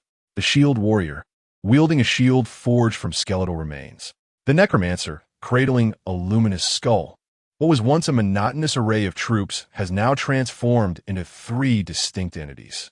In conjunction with another specialization, necromancy, these seemingly ordinary units exhibit an unsettling prowess in actual combat that far exceeds expectations. Next comes the equipment, Yuliel's Vengeance, endowed with its unique enhancements. Sensing the intense malevolence emanating from the tip of the staff, Zyre suddenly infused it with a surge of magical energy, guiding this resentment slowly into the body of an ordinary undead soldier. In the blink of an eye, the previously hollow frame began to sprout flesh buds, enveloping its entire skeletal structure and causing its form to swell dramatically. Elite undead soldier. Zyre immersed his consciousness within the soldier's body, commanding its every movement. And with a forceful stomp against the ground, cracks rapidly spread like shattered glass, causing the earth beneath to sink. Not merely at level 20, this formidable physical strength rivaled that of the earlier Iron Slaves, approximating a level of at least 25. The residual malice within the equipment astonished Zyre. It was evident that this creature had met a tragic end. Upon canceling the skill, the undead bodies dissolved into a cloud of black mist, dispersing into the air. It must be noted that with the enhancement of these 2 specializations, Zyre experienced a qualitative transformation in power. Even should 10 players of the caliber akin to a mountain of blades approach, he felt confident in his ability to manage them with ease. At long last, a semblance of security enveloped him. After silently reflecting on this newfound assurance, Zaire intended to return to the ancient castle to refine his meeting protocols with the players when he suddenly heard a voice calling from afar. Lord Zaire! Lord Zaire! Turning to the source of the sound, a familiar figure came into view. Player nickname, Li Shun, level 33, class Berserker. Upon catching sight of the basic information from a distance, Zaire was momentarily taken aback. What? You again? How have you leveled up so quickly? Li Shun, oblivious to the astonishment in Zaire's gaze, hurriedly approached while calling out, Lord Zaire, take me to the basement. I have gathered 5 souls of 30-level magical creatures. As he spoke, Li Shun produced a magical pouch, revealing 5 vibrant, crimson souls within. After gauging the quality of the souls, Zaire's astonishment deepened. Such rapid progress. Since the task for the magical array was issued, nearly 5 or 6 days had passed, and this was the first time a player had reached such a milestone. To achieve this level for a side quest is truly remarkable. It is worth noting that during their last encounter, Li Shun's level was a mere 26. Now, upon reappearing before him, Li Shun had completed his class transition and raised his level to 33. The equipment has undergone a significant upgrade compared to before. His strength, when placed within a T2 player team, can be regarded as exceptional. Once he had adjusted his emotions, Zaire nodded towards the other party and said, Follow me. You shall be the first adventurer to receive the answer. Upon hearing these words, Li Shun was so overwhelmed with excitement that he nearly shed tears. Heaven does not forsake the diligent. Who could fathom how he had endured the past week? Due to insufficient funds, he had to farm the mission items himself. But the level 30 souls were exceedingly coveted. If he joined other teams as a mere drifter, he would receive nothing. In order to catch up swiftly, he had to spend at least 20 hours a day in the game, either grinding for experience or tirelessly obtaining equipment. Only after completing the class transition quest was Li Shun finally eligible to receive a share of the souls. Even so, he still had to conquer numerous dungeons to acquire these hard-earned 5 strands of soul. Chapter 24. The side quest. The heavy sound of footsteps echoed in the basement. Under the dim candlelight, Li Shun once again beheld the magic circle that haunted his dreams. His efforts had not been in vain. Based on the Lord's previous remarks, it was evident that he was the foremost in progress in this side quest. What kind of unfolding awaited him? His heart raced and his hands trembled. Before Char could utter a word, Li Shun had already sliced his finger, allowing a drop of blood to fall at the center of the magic circle. The pentagonal magic circle emanated a faint red glow, casting a crimson hue around it. As before, the circle remained inert. Char spoke, instructing him to place 5 strands of soul at the corners of the circle. Upon hearing this, Li Shun promptly complied, positioning the souls accordingly. In that instant, the previously dim red light flared brilliantly, the intense blood-red illumination nearly blinding. With a sharp sound, the monster souls began to corrode, emitting piercing wails. The magic circle sprang to life. Esoteric runes flowed from it, slowly ascending into the air, ultimately transforming into an ancient parchment. Inscribed upon it were the following words: Secrets of the Blood Clan, Remnants. In ancient times, the progenitor of the Blood Clan, Lilia, tragically fell and was interred in the Palace of Blood, known only to her closest descendants. In pursuit of the progenitor's legacy, many elders of the Blood Clan sought the location of the palace, yet all were dissuaded.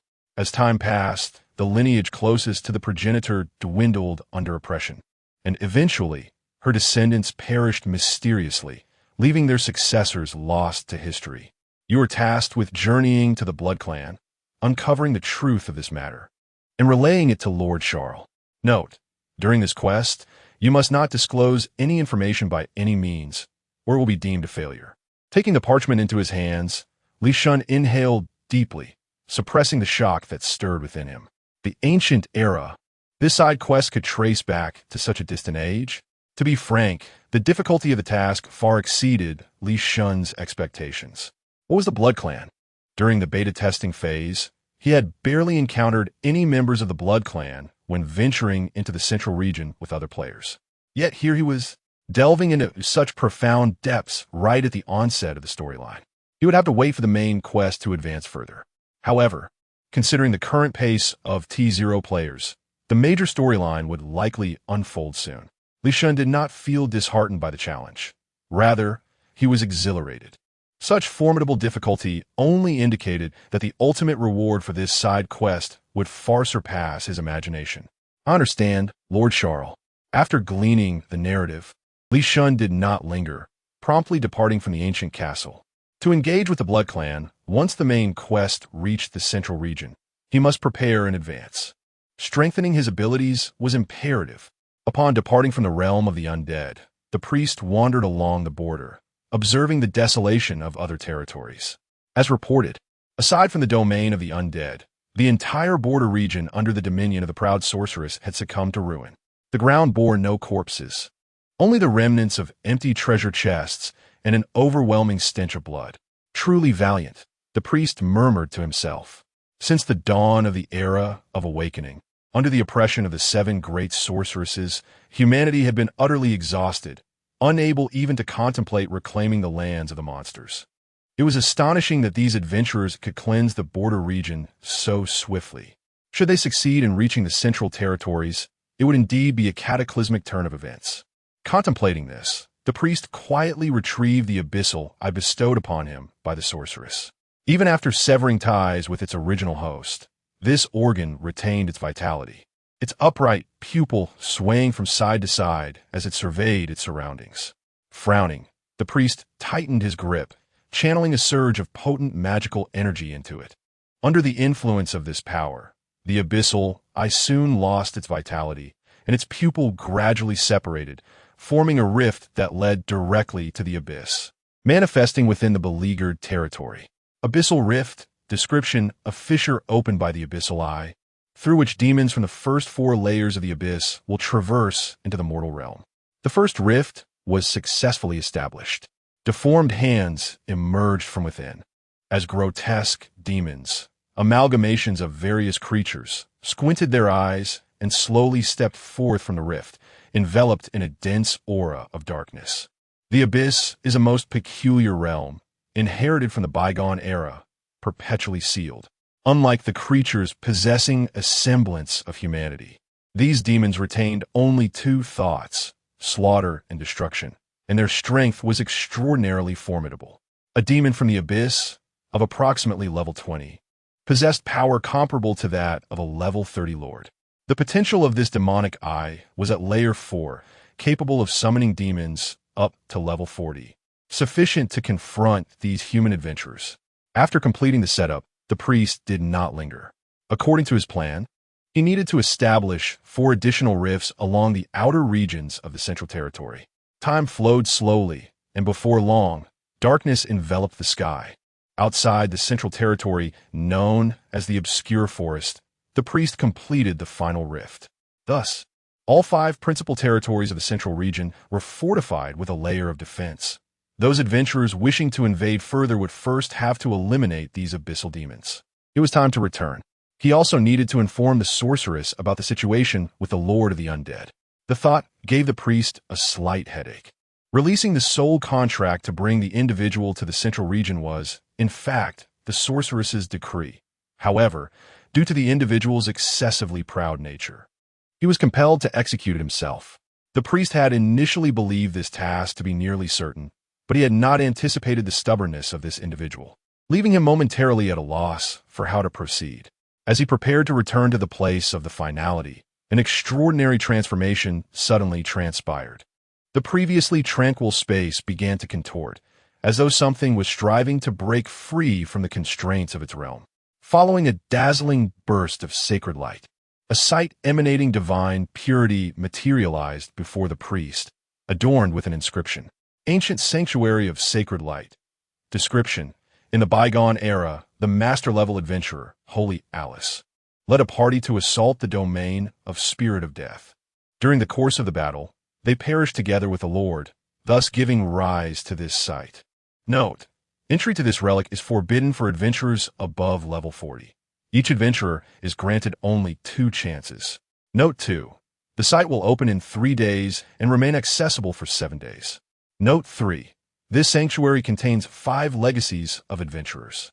Chapter 25. The emergence of ancient relics on the 17th day of the 8th month of the Era of Awakening.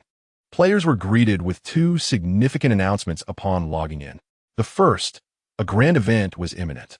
After more than a month of collective effort, the borders of the 7 regions had nearly collapsed, propelling the main storyline forward and triggering the event quest titled Abyssal Onslaught. In this event, to thwart the players' advances, the witches of each region would harness the powers of the Abyss, deploying rifts in the central areas of their respective dominions. Demons from the Abyss would unleash a ruthless counterattack. Only by vanquishing these fiends could the players progress further in the main narrative. Upon defeating the demons, players could exchange the dropped item, Abyssal Essence, for various rewards at the Adventurers Guild. The second announcement heralded the manifestation of ancient relics. These relics, embodying the will of ancient adventurers, emerged in response to the presence of abyssal demons, with one appearing in each region, rich in rewards and legacies of various adventurers. These relics were designed to aid players in enhancing their strength to eliminate the demons.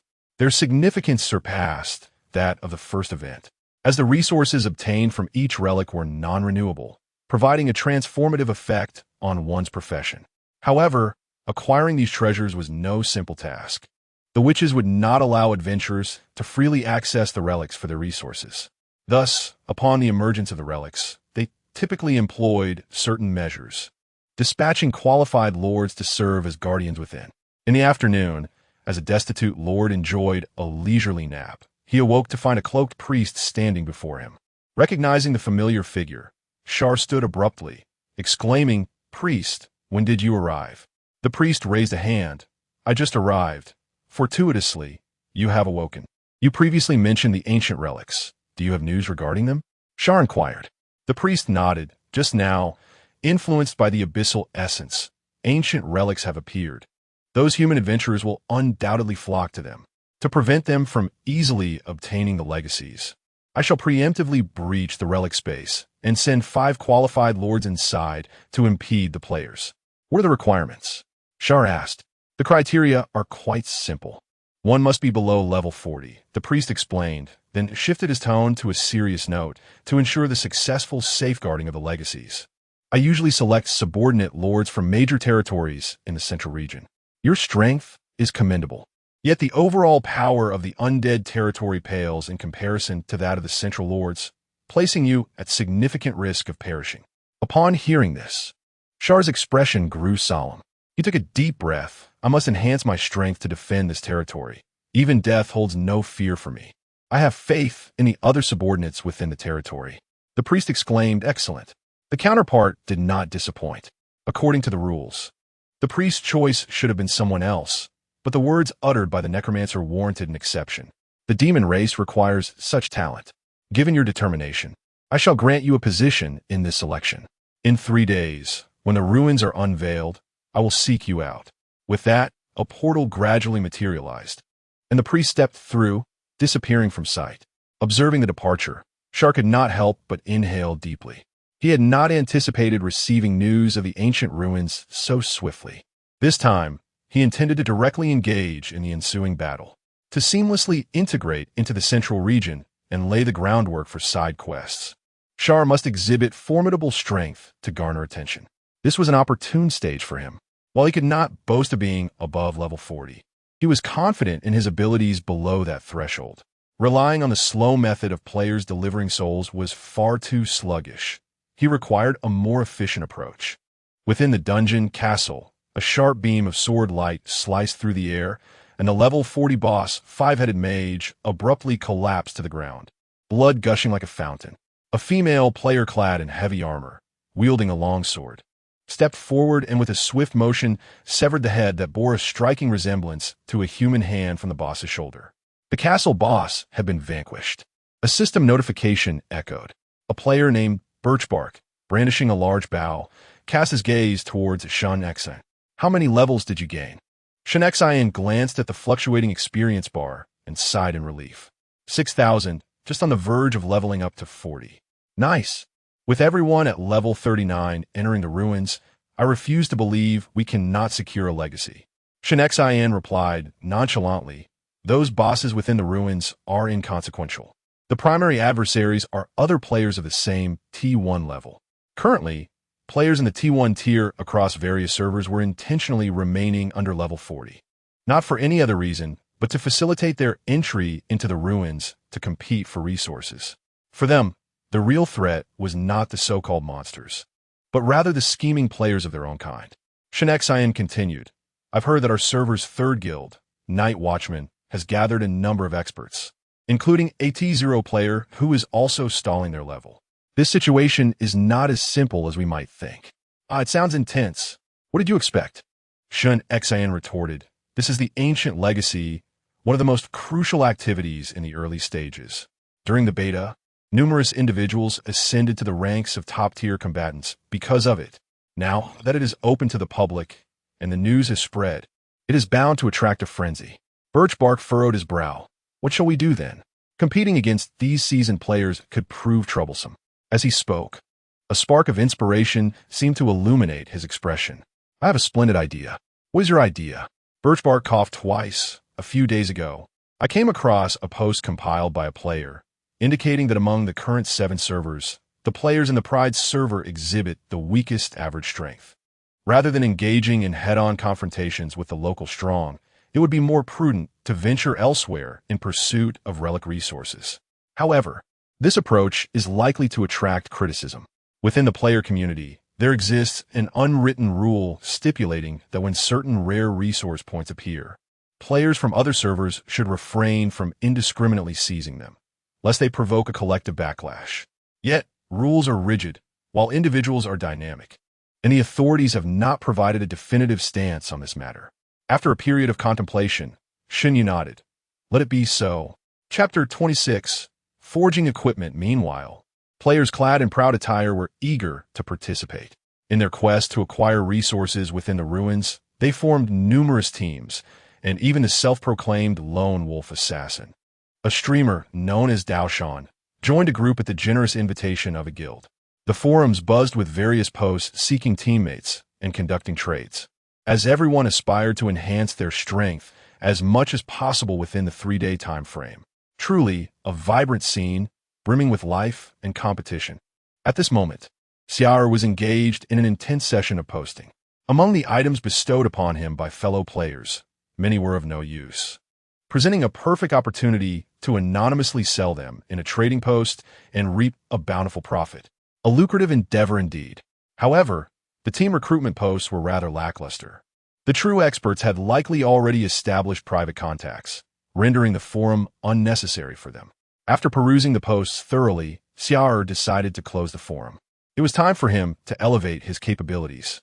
In terms of levels, due to players preparing for the ruins, there was no immediate way to progress. So he had to focus on his equipment instead. Currently, he wore 4 pieces of gear. Ring of Arcane Power orange, Leah's necklace purple, Yuliel's resentment purple, and energy-saving robe blue, along with a cloak that slightly increased his movement speed. From the perspective of a mage, he still had 2 vacant slots, a pair of shoes, and a crown. Aside from the extraordinary enhancement provided by the orange ring, the overall quality of Char's equipment was rather mediocre, relying heavily on his innate strength, and he did not even possess a complete set of armor. It was time to pay a visit to the goblin blacksmith. Armed with materials, Char swiftly arrived at the blacksmith shop. The goblin, who had been idly passing the time, stood up immediately upon noticing his visitor, a conciliatory smile adorning his face. Lord Char, what brings you here today? Char replied nonchalantly, You seem quite unoccupied. I have a task for you. Without delay, he presented all the materials he had accumulated over the days before the goblin. I need you to forge 2 pieces of equipment for me, a pair of shoes and a crown, to be completed within 3 days. As for the quality, it should be comparable to this staff I possess. The goblin blacksmith fell into a state of silence upon hearing this request. 2 pieces of equipment in 3 days, maintaining the same quality as Yuliel's resentment. It was worth noting that after crafting that particular piece, the goblin had required an entire day to recuperate, and now he was being asked to undertake such a demanding task once more. Are you trying to drive me to my doom? Noticing the hint of resentment in the goblin's eyes, Char furrowed his brow. What, are you dissatisfied? The The goblin blacksmith replied, "To serve Lord Char is my honor. How could I ever express discontent?" Under the threat of Char's formidable presence, the goblin reluctantly acquiesced, knowing that preserving his own life was of utmost importance. Upon witnessing this, Charles nodded in satisfaction. "Last time, I accepted your payment as accommodation fees, but this time I shall forego that. Aside from the magic crystals required for equipment, you may keep everything else for yourselves. However, if the quality does not meet expectations, it will not merely be a matter of currency." Understood. After amicably discussing matters with the blacksmith, Charles sought out Avril, indicating his desire to convene a meeting. After a brief wait in the castle, his 4 aides arrived promptly. This time, Charles did not grant the Iron Slave an opportunity to speak, instead stating directly, "Just now, the priestess of the proud sorceress visited our territory and revealed something to me. In 3 days, an ancient ruin will be opened. To prevent players from acquiring the legacy of the ancient adventurer, the priestess will select 5 eligible lords to enter, and I am one of them. Due to certain necessary matters, I did not consult with you beforehand and have already consented." With that, Charles lowered his head and sincerely apologized. "I am sorry." Upon seeing their lord's earnest demeanor, the Iron Slave could no longer contain himself. "My Lord Charles, why do you apologize to us? As your subordinates, it is our duty to heed your commands, especially since you treat us so well." The Iron Slave felt immense gratitude towards the actions of this undead lord. For several days, he had been free from tasks, enjoying abundant resources and equipment, which had significantly bolstered his strength. What difficulty was there in guarding a mere area? The other aides echoed their agreement, and seeing this, Charles nodded. The plan was successful. He had initially thought his aides might oppose him, but their loyalty was unexpected. Clearing his throat, Charles continued, "The situation is not as straightforward as it seems. This time, we will be facing top-tier adventurers, not those who merely supply us with resources. In terms of strength, we cannot dominate them, but we can leverage our advantage of entering the ruins first to set up certain traps." Avril seemed to grasp the implication, exclaiming, "My Lord Charles, do you mean, if we cannot confront them head-on, we shall resort to cunning tactics?" "Charles, why be so blunt?" After casting a look that indicated potential, he nodded. "That is approximately the idea. Edward, I now need you to brew a large batch of potions, infusing them with various negative effects to ensure those adventurers feel utterly repulsed. Iron Slave, take this pouch of magic crystals and procure traps, such as iron spikes. And if possible, enlist a few trap experts. Avril, investigate how to properly arrange a large-scale illusionary magic array, utilizing your skills as a succubus. As for the little ghost, gazing at the drowsy figure of the vampire lady, who was on the verge of dozing off while awaiting orders, Charles sighed and waved his hand. "You need not concern yourself with this matter. Return to your coffin and rest." "Little ghost, not a chance, buddy." Feeling belittled, the young being was on the verge of voicing a rebuttal. However, after a moment of careful contemplation, it seemed there truly was no place for his input. Perhaps it was best to return to slumber. In the realm of demise, within the towering spire, the priest stood at the foot of the steps, head bowed, gradually recounting the details of his recent expedition. Upon concluding his narrative, Ilya could not help but furrow her brow. She was astonished by the unwavering loyalty of this necromancer lord. Since the adventurers began their insurrection, the border territories had fallen, and numerous lords had penned letters to her, all imploring her to dissolve their soul contracts, seeking refuge in the central regions. Naturally, Ilya had dismissed the pleas of these cowardly souls without a moment's hesitation. As one of the 7 deadly sins, pride dictated that she would not tolerate such timorousness from her vassals. Now, having cultivated a modicum of affection, it was indeed surprising that this necromancer lord chose to steadfastly defend his dominion, refusing to migrate to the central territories. If he wished to remain in his lands, then let him do so. Ilya's pride would not permit her to extend a second invitation to a single individual, even if facilitated by an underling. She wrapped her fingers against the armrest of her throne. "Have you finalized the candidates for the ancient relics?" The priest nodded in affirmation. "Yes. They are all capable subordinates from the lords of the central region. Furthermore, I have extended an opportunity to the necromancer, allowing him to partake in this expedition, merely a personal whim of mine. Ilya regarded this with indifference. It matters not. If he has managed to endure in the border regions for this long, he must possess some merit. It would be prudent to give him chance. Chapter 27. The ruins unveiled on August 20th, 224 of the Epoch of Awakening. At 3 o'clock in the afternoon, 7 hours remained until the opening of the ruins. After acquiring 2 finely crafted pieces of equipment from an almost exhausted goblin blacksmith, a portal inexplicably materialized before me, shrouded in dense mist. This portal was familiar to Char, as it was one used by the priest, indicating that I was summoned to assemble. Stepping through, I was enveloped by an overwhelming pressure in the air, nearly suffocating. Raising my gaze, I noticed that, apart from myself, 3 other monstrosities awaited my arrival. Corrupted Forest Sublord, Rotting Abomination, Level 39. Vampire Sublord, Blood Servant, Level 39. Twisted Cavern Sublord, Remnant Plague, Level 39. In the central region governed by the Witch. There were only a few major territories devoid of the scattered borderlands.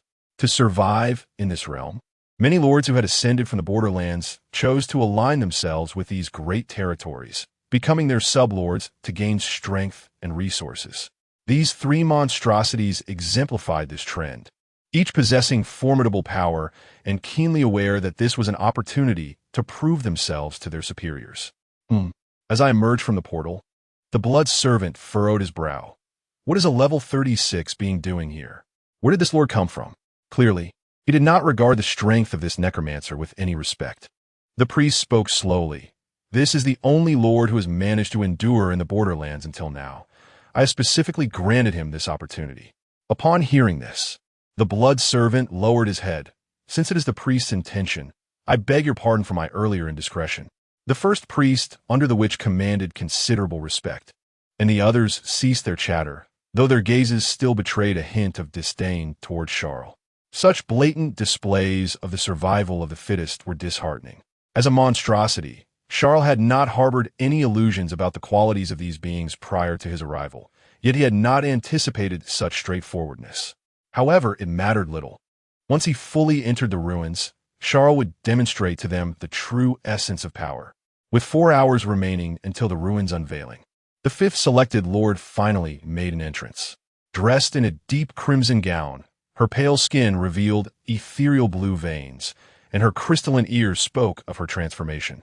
She was a magically enhanced elf, assistant of the eternal forest, pale enchantress. This title floated above her head. It lacked any ostentation, yet captured the attention of the other lords. It is notable that even among the prominent territories in the central region, the Pale Territory boasted the most ancient history, having resided within the eternal forest long before the witch's arrival, rich in heritage. Surprisingly, the eternal forest chose not to send a sublord, but instead dispatched a lord's assistant into the ruins, indicating a profound level of importance placed on this occasion. She cast a fleeting glance at the crowd, and, after offering a slight nod of acknowledgement to the priest, her gaze settled upon Charles. Is he the lord of the realm of the undead? Charles looked back at her and nodded affirmatively. Indeed. The pale spectre's lips curled into a subtle smile. I have heard tales of you within the confines of the realm. To endure this long, while other territories have succumbed, is no trivial feat faced with this unexpected commendation. Charles felt a twinge of bewilderment. This was, after all, the territory of monsters, where the law of the jungle prevailed, and such unwarranted kindness felt distinctly out of place. Nevertheless, she was the only one present who harbored goodwill towards him. He inclined his head in gratitude. Thank you, Miss Elf, for your kind words. With all 5 beings assembled, the discussion turned to matters concerning the ruins. The priest spoke slowly. The opening of the ruins will last only 7 days. Within the ruins, there may be other resource points, but those are of little consequence. Your primary task is to safeguard the 5 vital legacies of the adventurers. As he spoke, the distribution of the ancient adventurers was revealed to the assembly. Phantom Sorcerer was the site allocated to Charles, the ancient adventurer being a necromancer. As for the legacy of Holy Alice, It was entrusted to the pale specter from the eternal forest, clearly the strongest among those gathered based on their displayed prowess. Once the matters were laid out, the priest extended his hand, and tendrils of dark magical essence swirled forth, transforming into 5 ravens. He continued, "These ravens can establish a teleportation array, linking your territories with the ruins. Once you enter the ruins, you must set it up promptly. Additionally, they can be used for communication between you." Upon finishing his words, the priest opened his palm, and numerous magical arrays of varying sizes began to rotate and ultimately coalesce into a blade imbued with mystery. He approached the entrance of the ruins, gently slicing the invisible space with the blade, creating a fissure. "Now, step into the ruins." As they stepped inside, a dazzling light enveloped them, and a desolate landscape emerged before Charles. This was an underground dungeon. Sunlight could not penetrate. Only the faint glow of candles illuminated the surrounding remnants of walls, and the air was thick with a pungent stench of decay. Looking back, he saw a massive stone door, adorned with a marking. Legacy of the Phantom Sorcerer. They had arrived directly at their destination. Seeing this, Charles couldn't help but sigh. He had hoped to locate the player's spawn point to set up some items there for an initial ambush. It seemed now that such plans were rendered impossible. After finding a suitable location, Charles patted the raven perched on his shoulder and gestured to the ground. A vivid red teleportation array was swiftly established, and soon, nearly half of the undead soldiers from his territory surged in. Avril surveyed the surroundings and inquired, "My Lord Charles, is this the place?" Zyle nodded and remarked, "Indeed. This underground city is likely under the jurisdiction of a certain subordinate within this territory. It boasts an exceptionally advantageous geographical location. However, it is regrettable that the subordinate who once remained here had no knowledge of how to exploit it. After a thorough exploration, he scarcely encountered any formidable traps, merely a plethora of ostentatious decorations. It is no wonder that adventurers have managed to clear this place. With 4 hours remaining until the ruins are unveiled, it may appear to be a tight schedule, yet for Zyle, this interval is more than sufficient to set up the traps. Henceforth, there remains but one task: to prepare a chair and patiently await the arrival of players, ready to meet their demise. Chapter 28. The familiar trap outside the ruins. Numerous players awaited eagerly, their gazes fixed upon the countdown timer above, brimming with anticipation. Seizing the initiative was of paramount importance, especially when it involved such irreplaceable and precious resources. With just 1 minute remaining, a player wielding a lightning staff called out a reminder. "Daoshan, once we enter, refrain from lone wolf tactics. Cooperate with the team." On the other side, Daoshan, watching the live stream, nodded in acknowledgement. "Understood. The boss has invested in my services. I shall not act recklessly. My customer satisfaction rate is a perfect 100%. As soon as he spoke, a flurry of comments flooded the live stream. "Where's the undead domain? A certain rogue perished twice in the level 30 dungeon, barely grazing the boss's health. Just so everyone knows. You seem to have forgotten your last Waterloo." Reading the comments as they scrolled by, Daoshan felt a pang of annoyance. That incident in the undead domain doesn't count. How was I to know that fellow had a hidden quest? No wonder his intelligence was so high. This time, he was hired by a boss known as Old Mage, the vice president of the top guild Mage Alliance, whose generosity was such that Daoshan had temporarily set aside his usual daily tasks to participate in this expedition. "Very well," Old Mage continued. "Once we enter the ruins, we shall disregard all other resources. Our sole objective is to obtain the legacy of the Phantom Mage."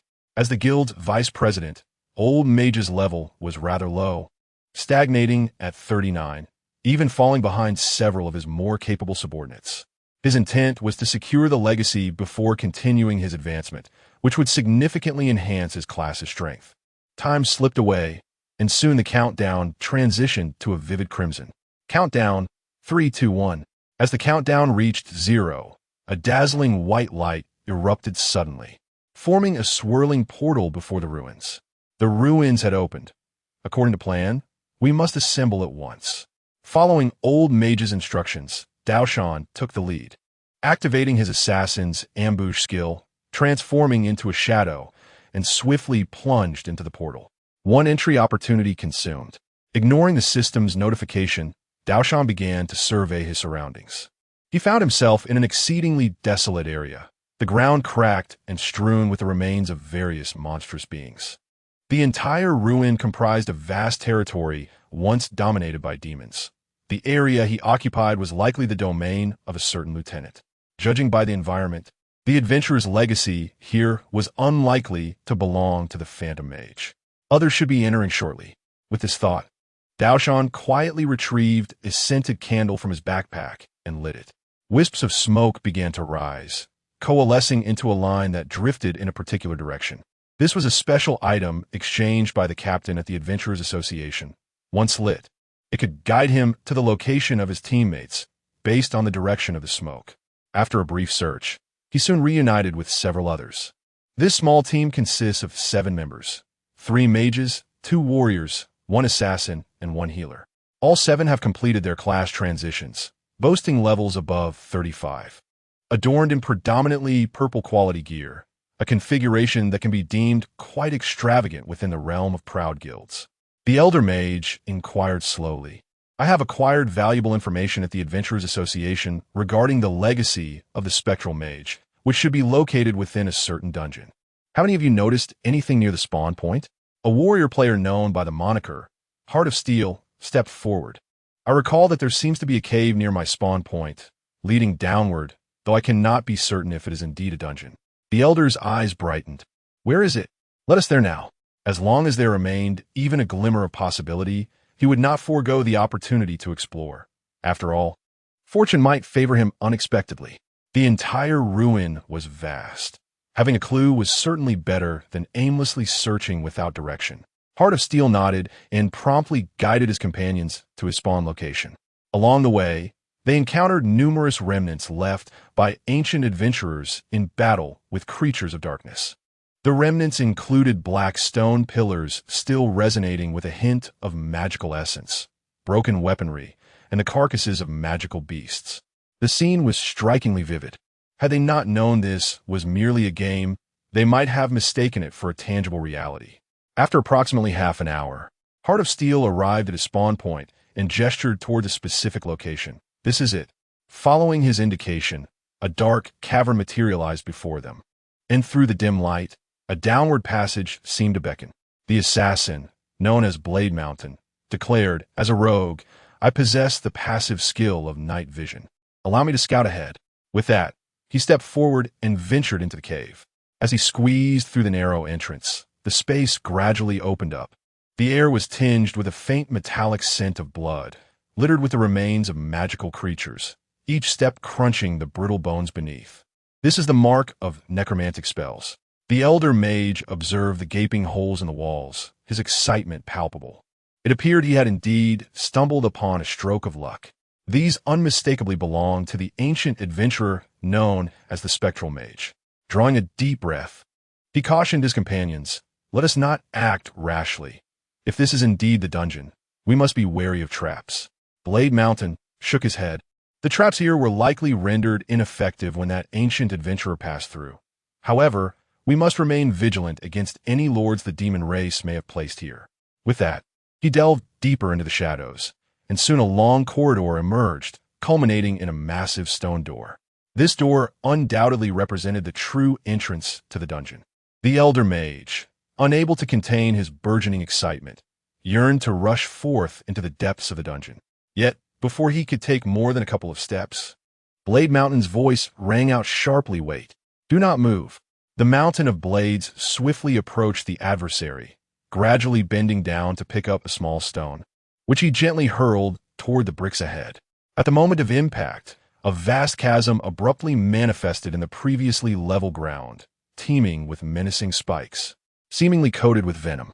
With a resounding thud, a colossal boulder plummeted from above, crashing into the abyss below.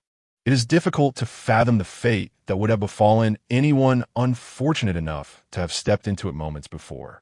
The mountain of blades stared blankly at this scene, an unsettling feeling welling up from within. This trap. Why does it seem so hauntingly familiar? Chapter 29. The agents have always been aware of familiarity. It was overwhelmingly familiar. The spikes embedded in the pit, the colossal boulders descending from the heavens hiss. The memories of the mountain of blades resurfaced. It was precisely how he had met his demise in the realm of the undead. Did you not claim that the traps had been nearly cleared? Behind him, the old mage observed this chilling scene, a cold sweat trickling down his back. This was the epitome of a deadly trap. Although the players were formidable, they were not invincible. Had they stepped on that trap moments ago, the healer would have been too late to provide assistance, resulting in a needless loss of an entry opportunity. The Mountain of Blades explained the original traps of this site must have been dismantled, but the new lord selected to enter the ruins can certainly set them anew. He suggested, why don't we attempt to seize the legacy of Holy Alice? Admitting his trepidation, he felt a heavy aura of familiarity from the trap-laden environment. If the necromancer had been chosen as the guardian of this legacy, he feared that their chances were slim. Upon hearing this, the old mage furrowed his brow. What do you mean by that? Holy Alice is currently the most fiercely contested legacy, even with our team as strength. Success is not guaranteed. It also depends on fortune. We should adhere to our plan and first acquire the legacy of the ancient adventurer. The old mage possessed a lucid understanding of the situation. However, it was merely a matter of traps. If they were cautious, there was no need to forego the legacy before their very eyes. With a sigh, the Mountain of Blades conceded. Very well, I will proceed with utmost caution. Allow me to take the lead. Unable to dissuade his companion, he resolved to fulfill his role as the vanguard. The Mountain of Blades commenced utilizing all his skills as a rogue, remaining vigilant and scanning the surroundings, meticulously inspecting even the most minute corners before advancing. Within a mere 100 meters from the corridor to the grand stone door, he successfully identified 7 or 8 concealed traps. Poisonous crossbow bolts poised to strike sculptures that would spew corrosive liquids, pillars that unleashed flames. The other players were left dumbfounded. What in the world was this? Even the most elaborate of tomb raiding chronicles would not depict such a scenario. After considerable effort, the Mountain of Blades finally reached the stone door. However, due to the excessive strain on his focus, his vision began to blur. If he had only harbored doubts before, he was now certain. The guardian of this legacy was indeed the necromancer, Char. How utterly monstrous! A single corridor was laden with so many traps. He could scarcely fathom the trials that awaited him upon entering the underground city. I am about to open the door. Prepare yourselves. Healer, ready your skills in advance. I fear there may be a sudden assault. Taking a deep breath, and, after thoroughly mentally preparing himself, the Mountain of Blades extended his hands and forcefully pushed against the stone door. A creaking sound pierced the air, a dull friction that reverberated in the ears. Daoshan swiftly activated his stealth ability and retreated, crouching low and cautiously surveying his surroundings. To his surprise, there was no ambush at the door. The entrance stood wide open, revealing glimpses of the dungeon below, yet no traps were visible. Could it be that the hazards ahead were mere illusions designed to deter the faint-hearted? The group exchanged wary glances, with a warrior stepping forward, shield raised, meticulously scanning every nook and cranny. It was peculiar that no lesser foes lurked in shadows. Daoshan muttered to himself when suddenly a flash of red light erupted on the screen. This was one of the passive skills of a rogue, crisis warning. He quickly turned to see several skeletal warriors stealthily poised above the massive stone door, their steel blades gripped tightly. They leapt down with ferocity, aiming directly for the group. Caught off guard, the operatives had not anticipated such an attack despite their vigilance. Daoshan was the first to react, flipping his dagger and raising his hand to block. The blades clashed, sending sparks flying. The skeletal soldiers, not particularly formidable at around level 20, were no match for the elite team, even after the surprise assault. They merely lost a sliver of health. However, amid the fierce battle, none noticed that in the distance, a squad of necromancers was quietly aiming their skeletal heads at the players, preparing to cast a spell. Boom! Dark, searing magic suddenly surged from afar, unleashing area damage that proved devastating in the confined space. HP 70, HP 80, HP 120. The player's health rapidly dwindled. The healer in the group, witnessing the dire situation, hastily channeled energy into a crystal orb, emanating a vibrant green aura. Life Heal, a fundamental skill for healers. But with the advantage of higher levels and fully equipped purple gear, it restored their health completely. This exemplified the advantage of having a healer in the squad. They could focus on combat without concern for health loss, ensuring they were primed for critical battles. Once the lurking foes atop the stone door were dispatched, a relentless wave of skeletal soldiers surged up the steps, igniting a small-scale skirmish. Lao Fa had presumed such encounters would not occur until they delved deeper. Yet they faced this challenge much sooner than anticipated. Fortunately, the soldiers emerged from below, and the advantageous terrain allowed them to maintain a defensive posture without exhausting resources. Yet, as the encounter unfolded, a troubling thought arose. Why were they only facing lesser minions? Were the elite monsters? A sense of foreboding crept in. Daoshan, sensing the imminent danger, abruptly turned to look behind him, only to find a massive skeletal warrior, shrouded in dark mist and wielding a sharp sword, stealthily approaching the healer from behind. When did this happen? Lao Fa was momentarily bewildered. He was certain that every corner of the corridor had been meticulously searched, leaving no place overlooked. Moreover, given the imposing stature of the opponent, concealment seemed implausible. If one were to insist, it could only be that this soldier had hidden nearby before the group arrived at the cave's entrance and stealthily followed them through the passage after the battle commenced. Goodness! Upon realizing this, Lao Fa felt a chilling sensation creep over his scalp. As a mere player, he had been outmaneuvered by an NPC. This was utterly bizarre. Chapter 30. The mysterious corpse. With a deft maneuver of his mental prowess, Char orchestrated the elite undead warrior to deliver a swift, chilling blow to the healer player, rendering her lifeless in an instant. The once vibrant vitality of her health bar diminished rapidly, plummeting to near oblivion. Char, not permitting her a moment to recuperate, ensnared her throat with tendrils of dark energy and forcefully twisted it to the side. A chilling crack reverberated as her health bar reached its terminal point, and she vanished from existence. Player killed. Yeah, soy sauce. Experience gained 8,000. It must be noted that the experience points accrued from high-level players are indeed substantial, particularly for fragile classes such as the assassin healer. Seizing the right moment makes elimination exceedingly straightforward. Damn it! Steelheart bellowed in fury, his body brimming with energy as he charged forward, shield raised high. With a resounding impact, he executed a shield slam, momentarily rendering his entire form rigid, a direct consequence of the stun effect tied to his skill. Observing this, several mages distanced themselves from the undead soldiers, unleashing a barrage of spells upon the elite skeleton. Known as the Mage Lord, this title was not misapplied. Even though only a month had passed since the onset of exploration, the mage players, having established their equipment and roles, displayed formidable damage potential. Spells cascaded down, overwhelming the skeleton, which could not withstand such pressure and exploded into a cloud of shattered bones. The mental connection severed. Char opened his eyes, a faint smile gracing his lips. Despite the enhancement bestowed upon the undead by Uriel's lingering malice, it ultimately succumbed under the concentrated firepower of the mages. Nonetheless, this was of little concern. It had fulfilled its purpose by successfully eliminating the most crucial healer in the opposing team, justifying Char's early ambush near the cave. However, it was noteworthy how swiftly these players had arrived. Mere hours had passed since the ruins opened, and they were already upon him. The competition was indeed fierce. Observing the scene, Avril inquired, "Lord Char, have adventurers already arrived?" Char nodded. Indeed, their average level exceeds 35, with 7 individuals in total, though one has already perished. It is uncertain if they will retreat. Remain vigilant. Avril was taken aback. You've already slain one? At level 35, they surpass even the subordinates of the undead territory.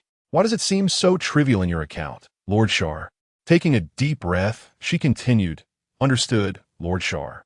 I have arranged everything as per your instructions and am ready to activate at any moment." Upper level of the dungeon. Following the sudden demise of the healer, the undead soldiers ceased their assault, retreating into the shadows as if their previous display was merely a ruse to divert attention. Damn it, we've been outmaneuvered.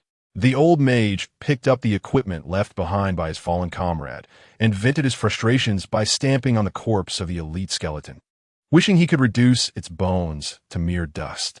In their inaugural skirmish, the most pivotal member of their team had met a most unfortunate demise. Who could possibly endure such misfortune? With a heavy sigh, Daoshan quietly queried, "Boss, shall we continue our descent?" If I am not mistaken, this grave guardian must be the lord of the undead realm, the necromancer Char, whose level of intellect is rather astonishing. As top-tier players in the server, they had encountered various intelligent monsters and NPCs, yet none possessed such a degree of cunning. This situation transcended mere wisdom. It was insidious, deceptive. From the onset, they had fallen into a trap meticulously laid out by their adversary. They could not afford to give up. Hearing his teammates' words, the old mage resolutely declared, "We are the first team to encounter this legacy. We absolutely cannot retreat." Although the healer had perished, every player was granted 2 entry opportunities, and with incense at hand, she would soon return. Following this skirmish, it was unlikely that any further incidents would occur in the short term. They should proceed cautiously, continuing to explore the layout of the dungeon while avoiding combat. This way, even if the healer returned, they would not waste much time. Under the captain's insistence, the group continued their exploration downward. The entire dungeon was constructed from a type of sturdy black rock, appearing profoundly deep against the backdrop of the surrounding darkness. The previous skirmish seemed to have been deliberately orchestrated for their benefit. After traversing the steps for quite some time, the old mage had yet to encounter a single monster. Soon, a fork in the path emerged before them, presenting 3 choices: left, right, or continue downward. After the recent battle, the old mage was keen to avoid any ambush from behind. He suggested, "Let's clear these 2 paths first and proceed together." This was indeed a prudent choice. When confronted with a fork, it was essential to remain united and meticulously explore, for separating their combat strength could lead to unforeseen trickery. They veered into the left passage. This led to a spacious, isolated chamber, illuminated by flickering candlelight on the walls, where amidst the dim glow, a skeletal figure leaned at an awkward angle against the wall, with an unfinished teleportation array before it. Was this the remains of a human adventurer? Upon witnessing this scene, the old mage hesitated, wary of potential traps, and glanced at Daoshan. Understanding the captain's intent, Daoshan focused intently, and after a thorough investigation, he shook his head. "There are no traps in this room." Just then, Steelheart seemed to have discovered something. "Captain, there is a letter here." He approached a corner and unearthed a slightly charred letter from a pile of ashes. Clearly, this letter should have been incinerated, yet its material had withstood the flames. The old mage leaned closer. What does the letter say? "The heart of steel unfurls," revealing lines of text inscribed in blood that come into view. To future adventurers, the ancient adventurers left behind all that they possessed after their demise. In pursuit of reclaiming this legacy, I, along with a few fellow rogues, stealthily infiltrated the dungeon to establish a protective magical array, which would allow us to directly access the sealed inheritance. However, regrettably, we were discovered by the monsters. In my final moments, I took the liberty of penning this letter, hoping that you may complete the magical array, thus enabling the recovery of the inheritance with minimal sacrifice. Below are the materials required for the magical array. Chapter 31. The Waiting Game of Xyle. 10 threads of level 30 monster souls. 1 flawless magic crystal. 300 high-grade magic crystals. 1 golden quality material. Place all of the aforementioned items in the center of the magic circle. The array will automatically repair itself and guide you to the site of the legacy. Upon gazing at the parchment's inscription, the old mage momentarily froze, but soon, his expression transformed into one of exhilaration. This was indeed a special side quest encountered within the ruins. In the Divine Edict, even events include the concept of side quests, which typically allow players to significantly expedite the original task process, thus hastening their progress. However, Daoshan furrowed his brow at the parchment.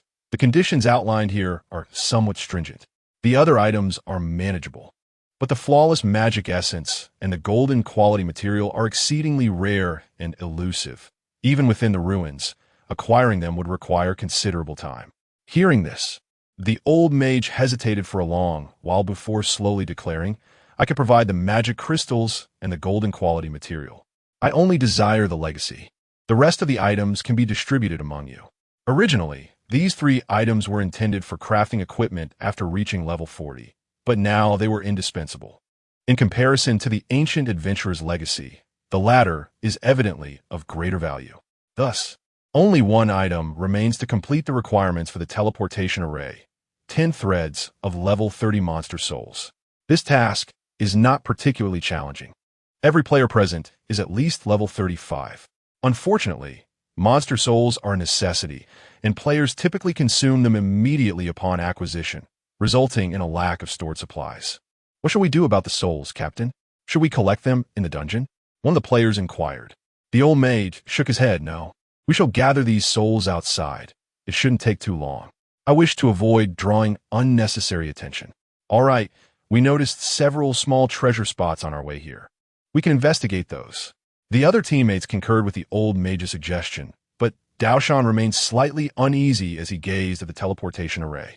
With the intellect of a necromancer of such caliber, could he truly be unaware of a side quest leading directly to the legacy in this location? He contemplated voicing his concerns, but upon witnessing the old mage's excited demeanor, he decided to hold his tongue. Never mind. It would be unwise to speak out and bear the consequences later. After re-establishing their battle plan, the team departed from the dungeon, promptly reuniting with the healer to commence their search for additional treasure spots.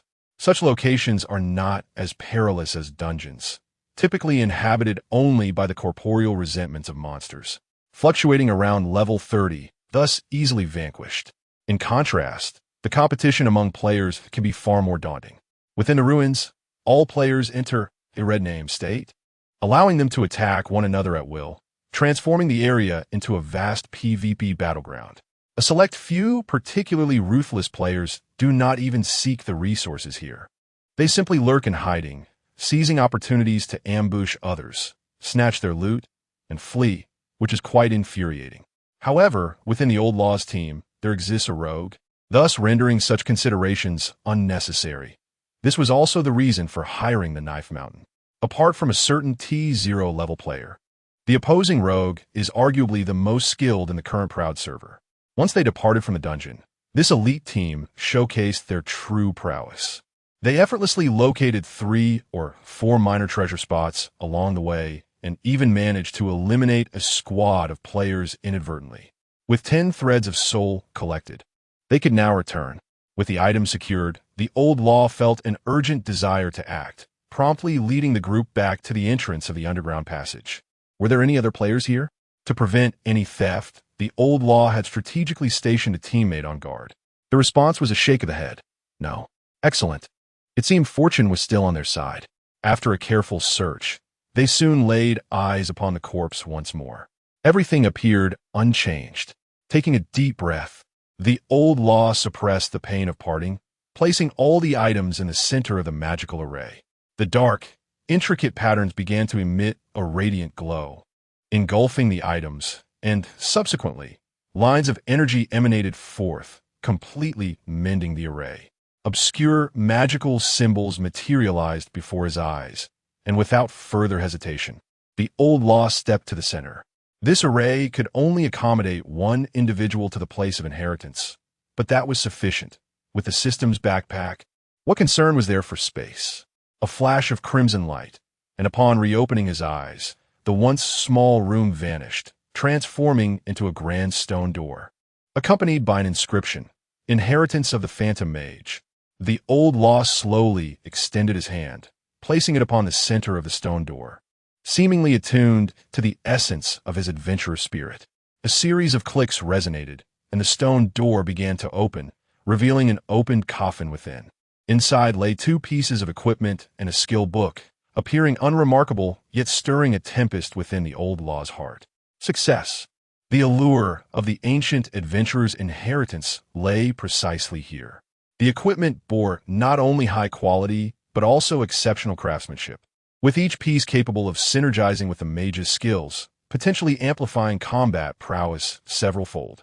It doesn't look very extravagant, It appears rather shabby. What use is it? In response, the old law immediately retorted, "You know nothing.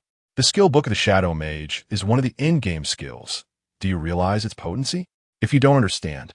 Then, as he spoke, the old law suddenly sensed something amiss. Wait a moment. He had come alone. So who was the source of that voice behind him? His body froze abruptly, and he slowly turned around. A man clad in a black robe, with a pallid complexion, stood behind him, a lengthy health bar hovering above his head. Undead Archmage Char, oh no! A shiver ran down his spine as the old mage quickly reacted, preparing to unleash his spells in a counterattack, only to be engulfed by a thick, ominous shroud of black mist. Countless undead soldiers emerged from the fog, brandishing their blades and charging forth in a terrifying onslaught. What was happening? Why was the boss lying in wait here?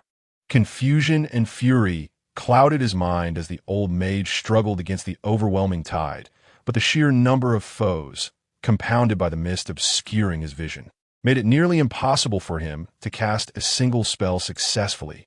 No! Accompanied by a frustrated roar, a message flickered into view before Xia's eyes. "You have slain a player. Experience gained. 12,000. Chapter 32.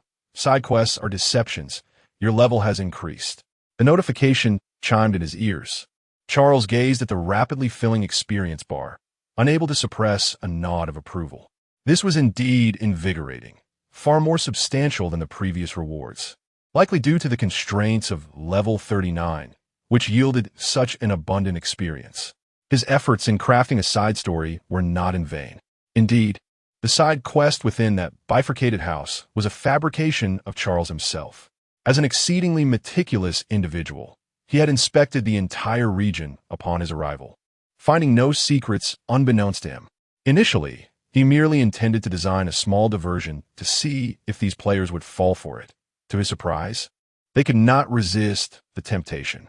Golden quality materials, immaculate magical essences, and the souls of beasts. After tallying the resources they had provided, Charles took a deep breath, securing them, while his gaze shifted toward the legacy of the Dark Mage. In terms of rewards, the previous items were mere appetizers, with this being the true feast. Under the ancient adventurer's seal, only adventurers could unlock that stone door. As a being of monstrosity, Charles had attempted multiple times to access it, only to be repelled. Yet this time, the old laws aided him in unveiling this legacy. To mitigate any potential traps left by the ancient adventurer, Charles discreetly commanded a wraith to enter, retrieving all the contents within. Thorn crown gold, craftsmanship, exquisite. Description: a crown forged from materials of inspiration thorns and 3 immaculate crystals. Wearing it induces a slight sting, but greatly enhances mental fortitude. Special bonus: when your magical energy depletes, you may sacrifice health to replenish mana. Note: unleash the minions. Sin Dragon Bone Spear Gold. Craftsmanship. Master. Description: a bone spear crafted from the remains of a Sin Dragon. Designed as a secondary weapon, exceptionally sharp, capable of siphoning a substantial amount of mental energy from any target pierces. Special bonus: the summoned wraiths you conjure will be enhanced under the aura of the Sin Dragon. Note: piercing through your kidneys. Both pieces of equipment were of golden quality, with one exhibiting master-level craftsmanship. The outrageous mechanics of these items left Charles nearly speechless. My goodness, this is truly exceptional merchandise. What is paramount for a mage? Naturally, it is mana, even for someone like Charles, whose own stats were remarkably exaggerated. There were occasions after upgrading several skills when his mana proved insufficient. Now, with these 2 items, one allowing him to trade health for mana, and the other capable of directly siphoning mana from others, the mechanics were nothing short of extraordinary. No wonder players were willing to pay such a steep price to acquire this legacy. Without the need for comparison, Charles decisively removed his crown and secondary equipment, equipping these 2 new treasures. Having completed this, he turned his attention to the skill book before him. Item: Legacy of the Phantom Mage. Description: a seemingly unremarkable skill book. It contains the most exquisite spells mastered by this ancient adventurer. Note: upon opening the skill book, 3 spell options will appear. You may choose one to learn. Without hesitation, Char opened the skill book. A dazzling array of magical symbols hovered in the air, branching out into 3 skill icons. These represented the 3 leading mage classes: Lightning Mage, Elemental Mage, and Necromancer. One renowned for its high damage, another for its elevated potential, and the last infamous for its repugnance. As Char was already a Necromancer, he had no choice but to select the final skill icon. A line of text appeared. Skill name: Corpse Control. Description: within 5 seconds of slaying an enemy unit, you may choose to directly enter a soul pact with it, allowing you to command it as an undead. Note: mana consumption is calculated based on the strength of the unit. Note 2. Undead controlled by Corpse Control will vanish after dying once and will not reappear. Gasp! Upon reading this description, Char couldn't help but draw in a sharp breath, nearly exclaiming in terror. Truly, it deserved the reputation of being a graduation skill as dubbed by the beta players. It was indeed formidable. Char's greatest shortcoming had been the overall weakness of the summoned undead soldiers. With this skill, his combat potential would be significantly bolstered.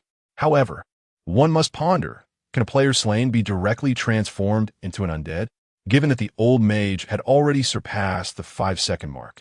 This question remained untested and would have to be set aside for now. Char opened his skill panel and allocated the newly acquired skill point directly to Corpse Control. Its level successfully rose from LV1 to LV2. He was uncertain if, like other skills, it would unlock a corresponding specialization upon reaching LV3. Speaking of specializations, it was curious that the fragmented ancient verses were not included in this material legacy. After thoroughly searching the coffin once more, Char confirmed that aside from 2 pieces of equipment and 1 skill book, nothing else was present. The difficulty of obtaining such a material should not be so steep. Similarly, the 2 items related to undead summoning were not difficult to procure. This ember likely resided within a small treasure chest outside. Players were coveting this ruin, and so was Char. He would not be like other lords, obediently following orders and remaining steadfast at the legacy site. He would seize every opportunity to enhance his strength. After accumulating sufficient power, he might find a chance to venture forth.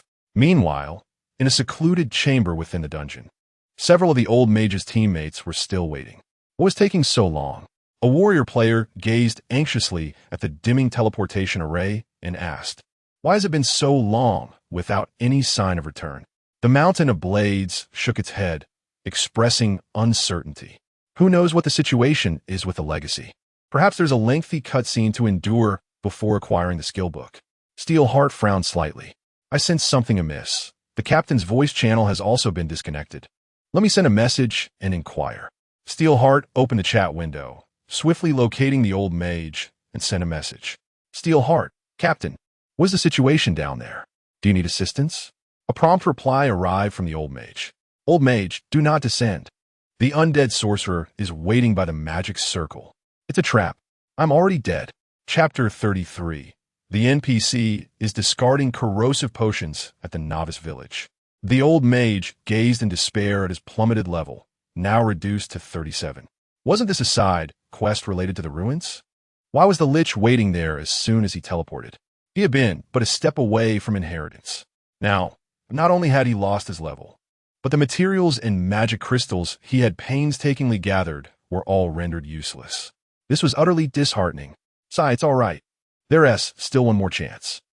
After responding to his teammates, the old mage hastened back to the ruins. If his initial reluctance to abandon the quest stemmed from frustration, this time it was propelled by the substantial investment he had made, compelling him to persist. After half an hour, having consumed 4 or 5 potions, he finally arrived again near the cave. On his way back, he had spotted traces of other players nearby. It was evident that the location of the inheritance would soon be discovered by others. Time was of the essence. Stealthily slipping into the cave, the old mage quickly reached the designated area, where 6 teammates were waiting, all gazing at him intently. Captain, what happened? They inquired. With a sense of resignation, he replied, When I descended, the lich was lurking nearby, ready to ambush. He took me down without a chance to retaliate. We can't take the shortcut anymore. We must proceed with caution. Additionally, we might need to be a bit reckless this time, as I noticed other players already appearing near the cave. Then let us do it, came the response. At that moment, Dao Shan had little desire to speak further. Upon seeing the teleportation array, he had sensed something amiss. Given the Lich's intelligence, it should have thoroughly patrolled the entire dungeon upon its arrival at the ruins. The only reason it would leave such a trap was to deliberately use this side quest as bait. Although the overall strength of the dungeon guarding monsters was somewhat inferior to others, if given the choice, Dao Shan would prefer to pursue other inheritance points rather than confront such a cunning boss. Unfortunately, considering the old mage's significant investment, it appeared he was determined to see it through to the end. After arranging their formation, the group began their advance into the dungeon, disregarding any side paths, resolutely descending deeper. They had already succumbed to madness. With other players on the verge of discovering this area, the old mage had no choice but to proceed as such. After an undetermined descent, a horde of undead finally materialized before them. For subordinates, including Zaire, had been summoned from the entire garrison of monsters in the dungeon. No way. Is this how it's going to be? The old mage's heart raced as he beheld the ominous mass of undead. He had initially intended to swiftly clear the waves of soldiers with surprising speed and delve deeper into the dungeon to trigger the boss fight directly. This way, the Lich would be unable to utilize its summoning abilities to create an overwhelming army. To everyone's astonishment, this individual displayed remarkable decisiveness, as if intuitively aware of his intentions, swiftly consolidating all his forces. It was evident that desperation had driven him to act recklessly.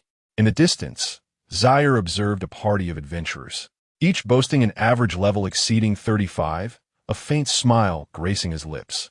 Considering the passage of time, he surmised that other players would soon infiltrate the scene.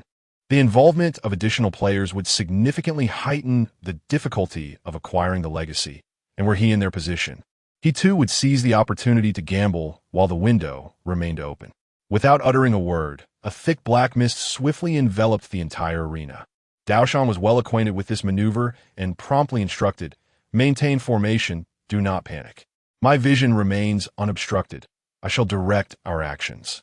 A squad of undead soldiers approached from the left, and he commanded the warriors to intercept. "Captain, coordinate with the other two mages to unleash your spells towards the southeast. Approximately 20 meters out, I will eliminate those bothersome, ranged undead." Despite his self-identification as a lone wolf, Dao Shan, a top-tier player, ensured seamless collaboration when the situation demanded it. With a reverse grip on his dagger, he transformed into a blur, racing towards the skeletal mages, swiftly dispatching them with the efficiency of slicing through vegetables. However, he soon sensed something amiss. The equipment he wore and the dagger in his hand emitted a hissing sound, and his health began to deplete without any apparent attack. The mist was corroding him. Had it grown stronger? During their last encounter, the black fog had not exhibited such effects. In the intervening time, this adversary had seemingly surpassed even the players in strength.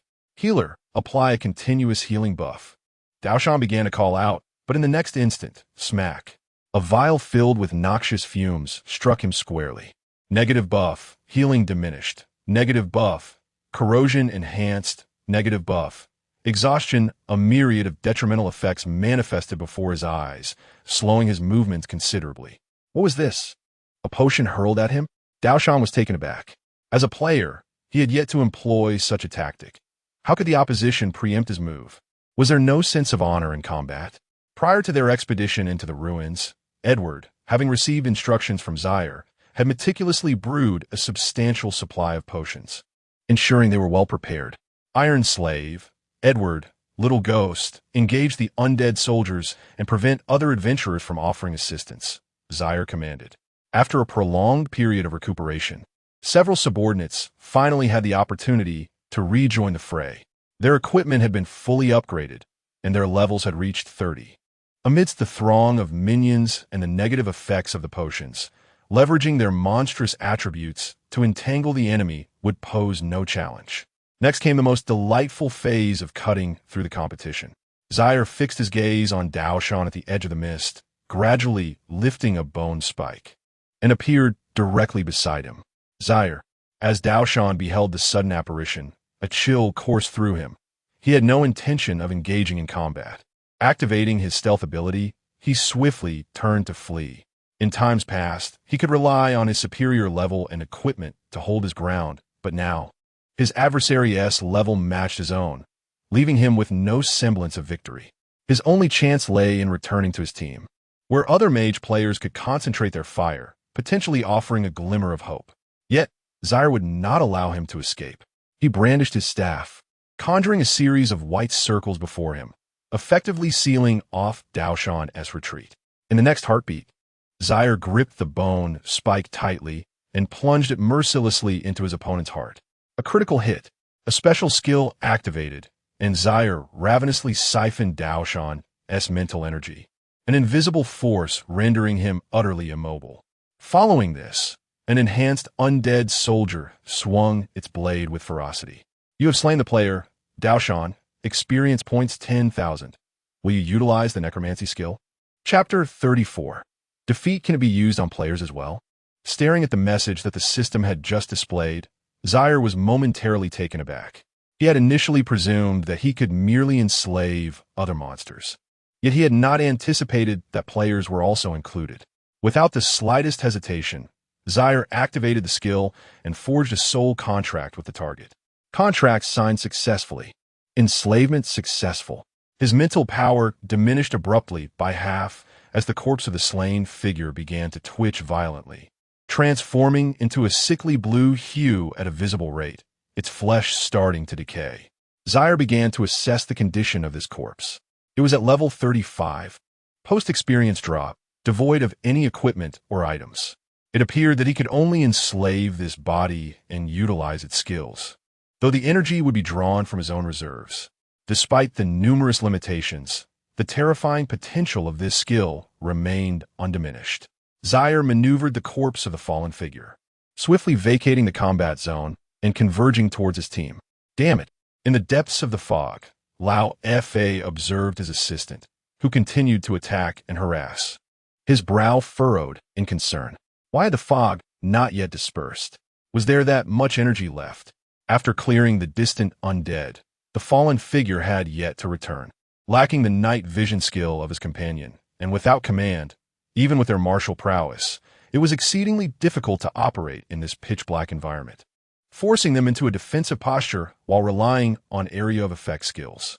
While Lao Fa pondered possible strategies, he suddenly spotted the figure of the fallen one hastening towards him.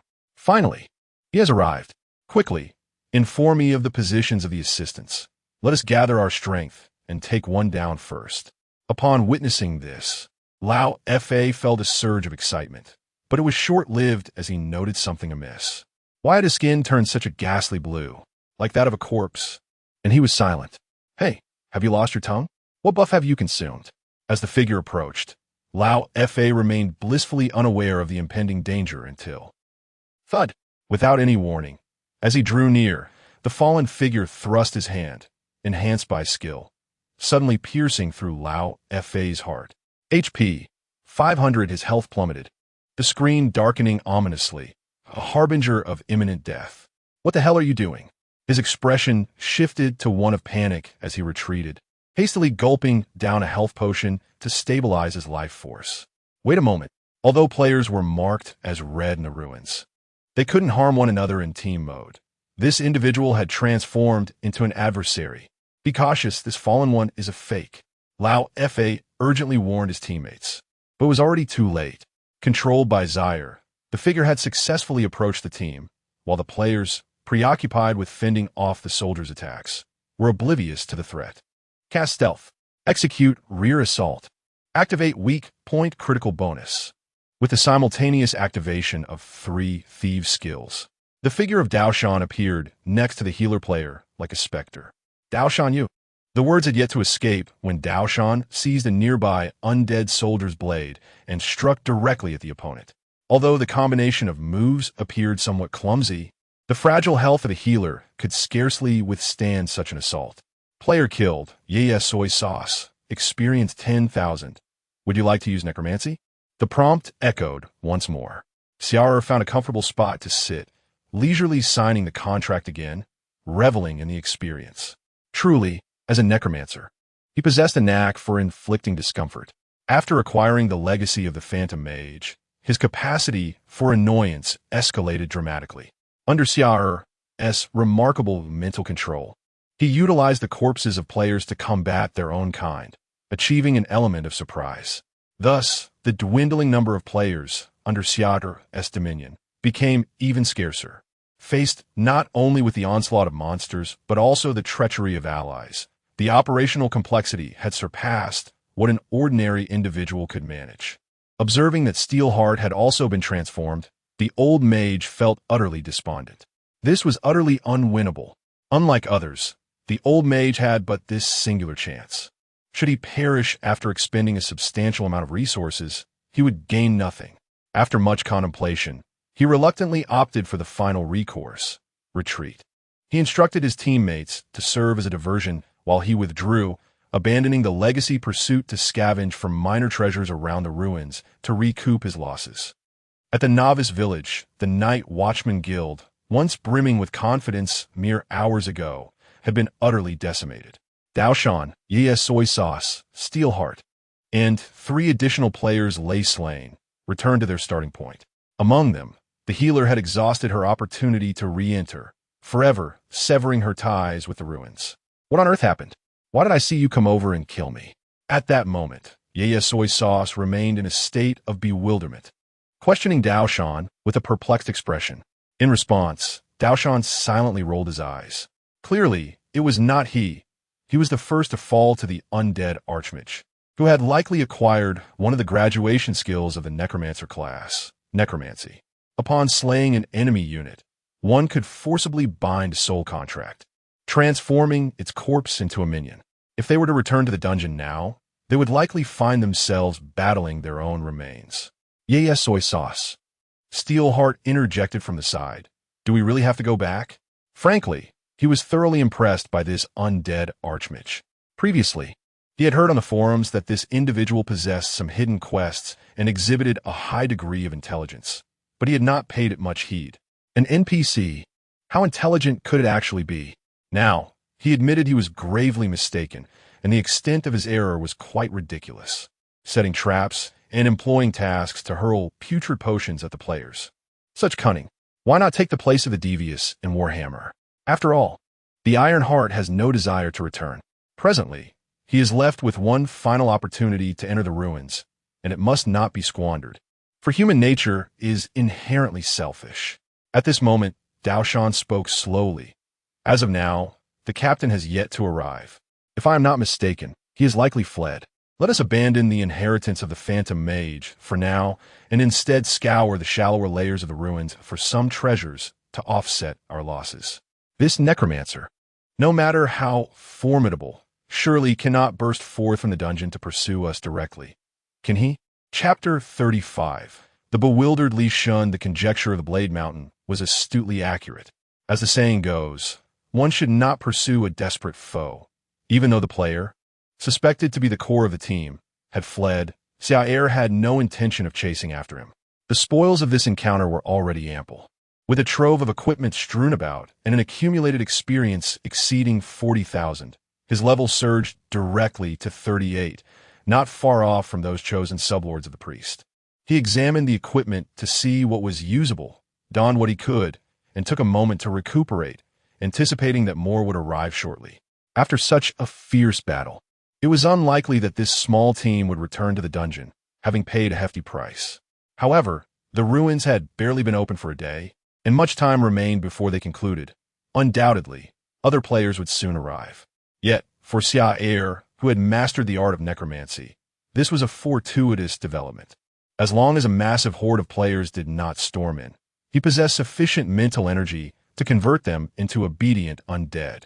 Returning below, the raven sat near the teleportation array, methodically preening its feathers. Upon seeing Char approach, its form suddenly froze, and a chilling voice emerged from its throat. Lords, the adventurers have entered the ruins. What is the status of your area? This was the voice of the pale spirit from the eternal forest. Previously, the priest had mentioned that the raven could facilitate communication with other lords. Char had assumed it would involve written correspondence akin to that with the witch, but he was pleasantly surprised by the convenience. No adventurers had appeared in the putrid marsh. The desiccated desert remained uneventful. Voices rang out successively from other lords. Upon witnessing this, Char did not conceal his own circumstances. The legacy point of the Phantom Mage encountered 7 adventurers, all of whom have perished. A sinister voice soon followed, belonging to the Blood Servant. Quite fortunate, aren't you? A few weaklings have come. Allow me to offer a word of caution. These adventurers might merely be scouts. When the true elite arrive, do your best to hold out longer. I do not wish to be burdened by incompetence. With the priest absent, the Blood Servant made no effort to mask its discontent, and its taunting demeanor left Char feeling inexplicably bemused. He had not provoked this creature. Was it intent on seeking conflict? Char retorted coldly. Mind your own affairs, you lowly wretch who sold your soul to the Blood Clan. At these words, the Blood Servant blazed with indignation. Repeat that. Despite all being creatures of magic, a hierarchy existed among them. These lords had entered into contracts directly with the witch, while Blood Servants belonged to a race enslaved by vampires. Invoking this fact as an insult was sure to strike a nerve. At this moment, the Pale Spirit interjected to diffuse the tension. Enough. I'm only interested in hearing information regarding the adventurers at the legacy point within. I do not wish to listen to quarrels. As the Lord chosen by the priest to safeguard the sanctity of Alice, it is indisputable that the Pale Spirit holds the highest power and status among these few magical beings, thus naturally assuming the role of spokesperson. The Blood Servant snorted disdainfully, seemingly severing the connection. Charles gazed at the raven, narrowing his eyes slightly. The Blood Servant truly believes that being a comrade exempts him from consequences, does he? From their previous conversation, Charles had gleaned the territory of the other party's inheritance point, which lies within the desiccated desert region.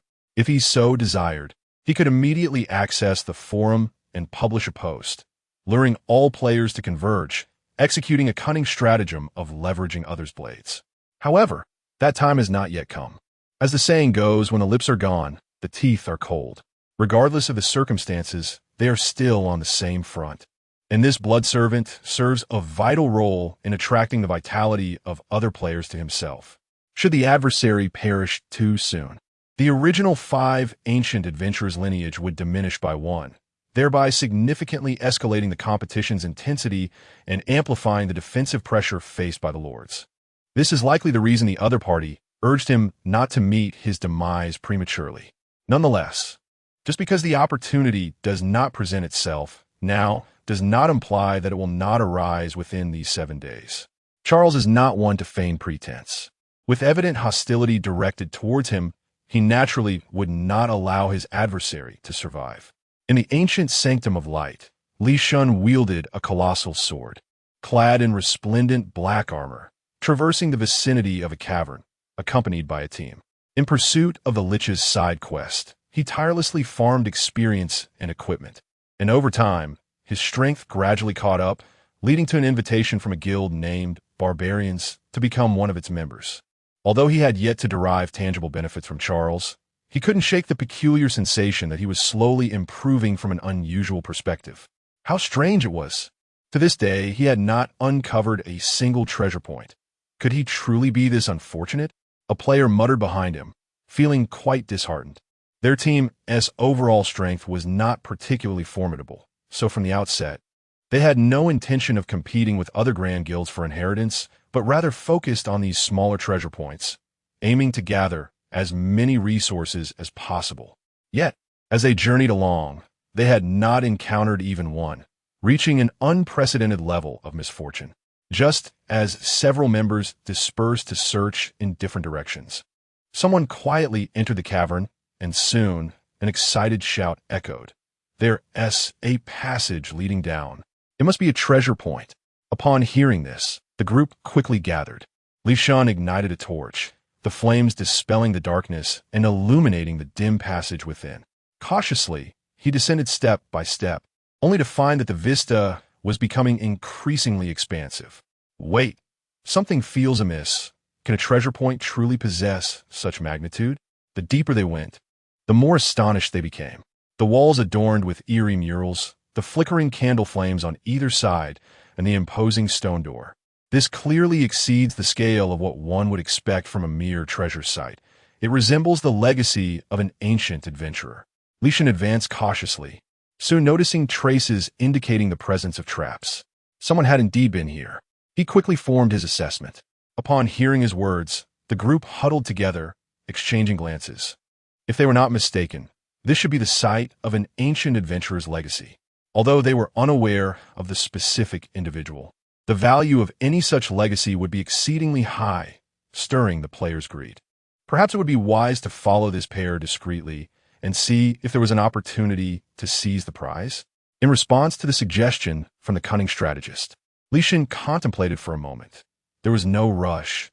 They should first explore within, for it was possible that the challenges ahead were formidable and those who entered previously had met their demise. He slowly pushed the stone door open. A vast array of unclean skeletons came into view. Could it be the skeletal remains of the undead realm? Chapter 36. The emergence of players from other realms. Li Shan vowed that no one in the entire player community possessed a deeper understanding of the undead territory than he did. To exaggerate, he could recall every blade of grass and tree, even the slightest fracture in the bones of any undead soldier within. These skeletons hailed from the undead territory and bore the marks of a recent battle. Listening to Li Shan's analysis, the other players momentarily froze. An undead archmage? Surely not. I recall its level being merely around 30. How could it be chosen? Could it be another undead lord or something? Impossible. In this regard, Li Shan would tolerate no questioning of his authority. Without hesitation, he turned and declared, "Let us depart. We cannot involve ourselves in this inheritance." If I am not mistaken, the first adventurer party that arrived in this dungeon has already met their demise. As the foremost lackey of the undead archmage, Mr. Char, Li Shan was acutely aware of the formidable intellect possessed by this creature. Such a boss, placed in such a complex terrain, was fortunate merely to avoid death by traps along the way. Yet they dared to seek an inheritance. What a folly! The teammates, witnessing the unfolding situation, remained hesitant. Were they truly to abandon this opportunity? This was the legacy of ancient adventurers right before them. If it were any other lord, it would be one thing. At least they would be level 39, beyond the reach of their T2 team. But the undead territory, after all, it was merely a novice village. Just as the atmosphere grew tense, a sudden flurry of hurried footsteps echoed from below. Clop, clop. The group immediately assumed combat stances, directing their gazes toward the source, only to find that it was not a monster, but a player. Covered in blood, panic etched upon his face, he appeared alarmingly frail. Upon scrutinizing his status bar, a plethora of negative buffs appear before them. Near death, weakened, corrupted, slowed. My goodness. Brother, what on earth happened to you? The aged mage, clinging to a sliver of health, felt a jolt of anxiety upon seeing the other players. However, upon realizing they bore no hostility, he exhaled in relief. I am distraits. This dungeon is beyond what humans can conquer. Could someone kindly cast a healing spell? In response, a healing spell swiftly enveloped the old mage, dispelling the near-death buff and clarifying his vision. Thank you, he murmured. Li Shan, glancing at the player's ID, felt an inexplicable sense of familiarity. After a moment of searching through his memories, he paused, astonished, and inquired, "Wait, are you the old mage?" The vice president of the Mage Alliance Guild? As his words settled, his teammates too were taken aback. While they may not have been deeply acquainted with the name, the guild's title resonated profoundly with them. This was one of the most formidable guilds in the current prideful realm, incomparable to those composed entirely of free agents. What brings you here all alone? Upon being questioned, the old mage smiled helplessly and remarked, "How could it possibly be just one person? The rest of my teammates have perished. They're likely making their way here from the novice village." At this revelation, the other players were taken aback. As the vice president, it was evident that the team he organized to enter the ruins consisted of the CR Mi de la CR, and they had all succumbed? Li Shan, however, was not surprised in the least. He had previously asserted that the adventurers here had met their demise. His words were not mere bravado, but rather stemmed from his confidence built over time spent with the necromancer. Let us not waste our opportunity to enter the ruins. It would be wise to abandon this endeavor, the old mage advised, as he scrutinized the group, seemingly discerning their thoughts. This legacy is not a place for you to meddle. Of course, if you believe I am merely attempting to dissuade you from contesting for the site, then disregard my words. The old mage spoke sincerely. He had anticipated that these players might attempt to eliminate him, yet he was taken aback by their amicable demeanor, prompting him to offer a kind warning. Like himself, who had invested numerous materials into the side quest and consumed an entry opportunity, had he not fled swiftly, he might have left empty-handed. Let us go, Li Shun said, departing the dungeon with the others, as seeking smaller treasures seemed more suitable for them. The old mage followed the group, intending to regroup with his teammates. After a brief walk, their vision was suddenly interrupted by the presence of other players. Player ID, Shun Exen, level 39, class, Holy Swordsman, player ID, Homupai, level 39, class, Elven Archer. Upon glancing at them, there were a total of 7 individuals, all level 39, and having completed their job advancements, they appeared quite formidable. Such an impressive team, why had they not lost any experience upon dying? The others naturally assumed that this lavish squad was composed of the old mage's teammates and turned to him with inquiries. Caught off guard by the multitude of curious gazes, the old mage was bewildered. No, wait, these are not my teammates. Narrowing his eyes, he scrutinized the group, his mind filled with confusion. Where had these experts come from? Having mingled within the elite circles of the game, the old mage prided himself on being familiar with the powerful players of this server, yet he had never heard of these individuals before. Then, the old mage's gaze shifted, fixating on a peculiar mark on the cheek of one of the players. This was the mark of the Greedy Witch. It would manifest whenever a player attempted to cross into another server. In other words, this group was not from their proud server at all. Furrowing his brow, the old mage declared, "These individuals are not my teammates. They are players from the Greedy server." What does that mean? Upon hearing this, the other players were momentarily stunned, followed swiftly by a surge of anger. There exist certain protocols between servers. It was generally acceptable to engage in cross-server monster hunting and experience grinding. But for players from another server to appear and seize resources at such a rare point was simply unconscionable. Damn it, how utterly devoid of martial virtue. Lao Fa murmured, a surge of anger welling up within him as he contemplated advancing to teach the opposing side a lesson. However, he was restrained by Li Shun, who gestured towards their own team. Are you certain you wish to engage? The disparity between the two teams was overwhelmingly vast. Should a confrontation ensue, the outcome was unequivocally predictable. Lao Fa, belatedly grasping the gravity of the situation, took a couple of steps back, conceding, "You make a valid point. Let us tactically retreat for the moment and gather our allies." Unfortunately, Shun Xin had no intention of letting them off the hook. Having been discovered, there was no pretense left to maintain. It was time to eliminate these individuals. She informed her teammates, readying for action, when suddenly she was interrupted. Wait! Friends of the Greedy Garb. Li Shun reacted swiftly, casting aside his weapon and raising his hands in a gesture reminiscent of a French salute. Let us not resort to violence just yet. How about a transaction? Shun Xin furrowed her brow. What sort of transaction? Li Shun replied slowly. I understand that the Greedy Garb faction is quite competitive. Your meticulous preparations suggest you aim to seize the legacy of ancient adventurers within the ruins of the Proud Garb. I happen to know the location of one such legacy, and so far, no one else has discovered it. Chapter 37. Familiar side quest. Upon hearing the words of the other party, Shun Xin halted her incantation and paused her steps. The individual was not mistaken. Her motivation for transferring from the Greed server was indeed to alleviate the competitive pressure of inheritance. Should there truly be a lineage location undiscovered by others, it would be splendid news for her, signifying a chance to seize the initiative. Given the strength of her team, it was not inconceivable to stealthily claim this inheritance without anyone noticing. Yet, how could she trust her words? What if this was merely a stalling tactic? While you secretly summoned assistance through the chat, there remained a palpable wariness in the other's tone. However, this was inconsequential. The fact that they had not attacked outright indicated that the matter was indeed serious. Li Shun spoke up, we can formalize a contract. In the realm of prophecy, contracts were not exclusive to monsters. Adventurers could utilize them as well, serving various purposes: trading, binding, sharing spoils.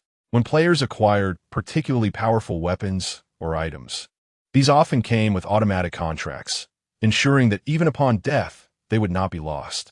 Without hesitation, Li Shun produced a piece of parchment and began drafting the terms of the agreement. In this inheritance, we shall not disclose information to the uninformed.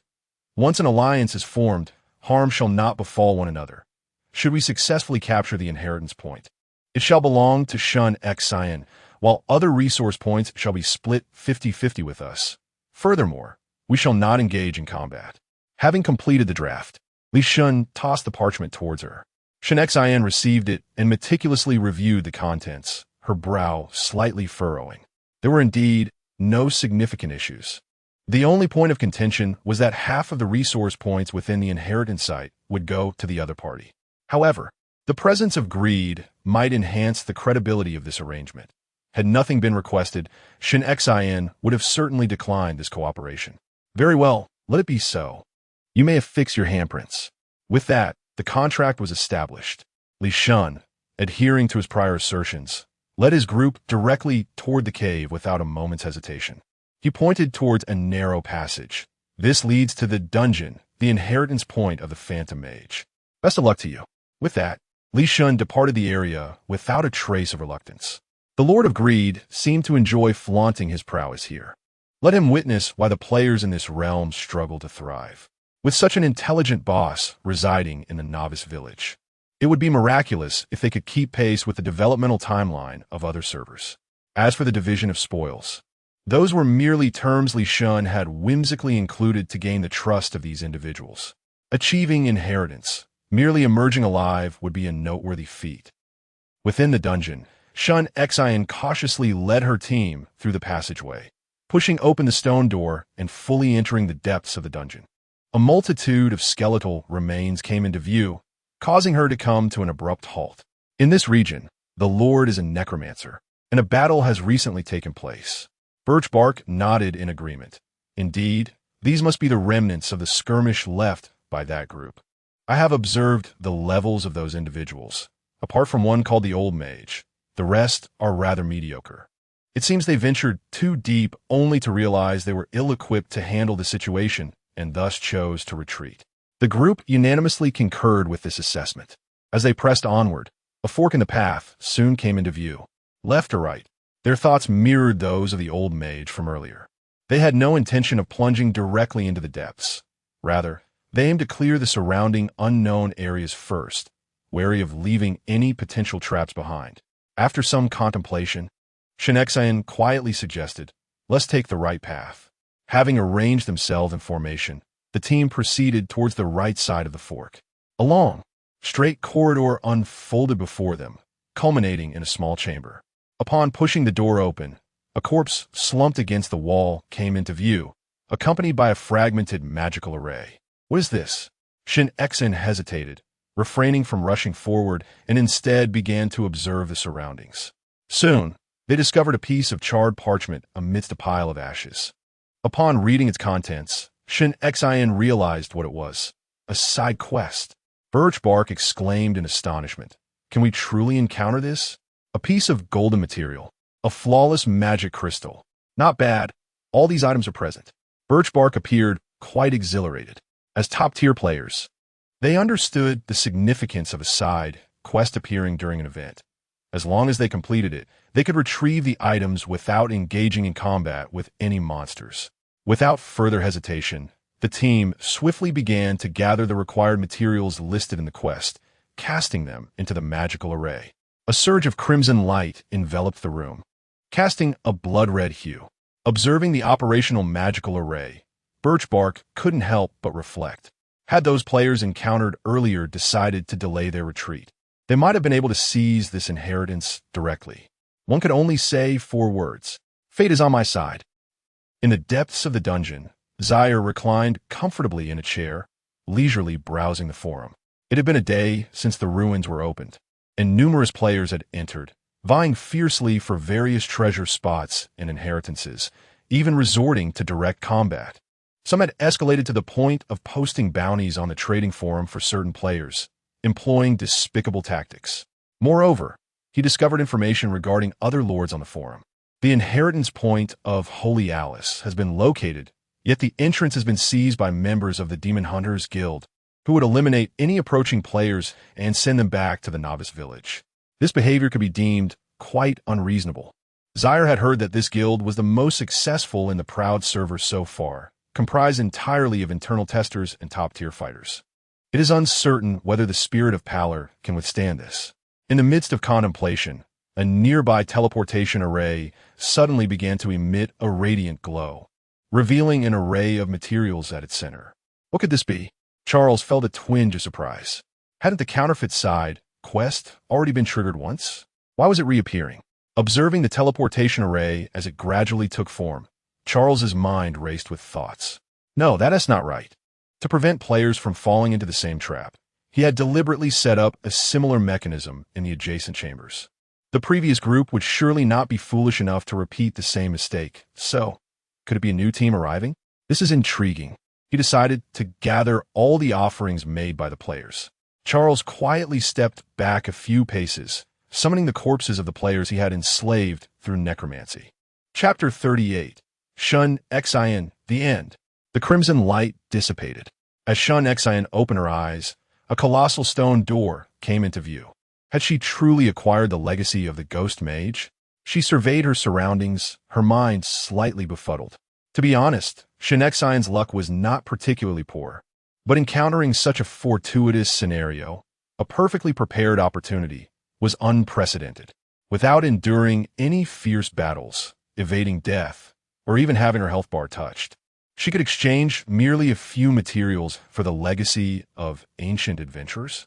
Taking a deep breath to steady her emotions, Shun Xian approached and slowly pushed open the stone door. Before her lay a meticulously sealed coffin. She lifted the coffin lid, revealing a decayed corpse of a purplish-blue hue. Presumably, this was the body of the ancient adventurer. But where were the skill books and equipment? As a warrior, the legacy here held little significance for Shun Xian. Yet it mattered not. As long as she could acquire the equipment and skill books, whether for her own use or to sell, they would fetch an extraordinarily high price.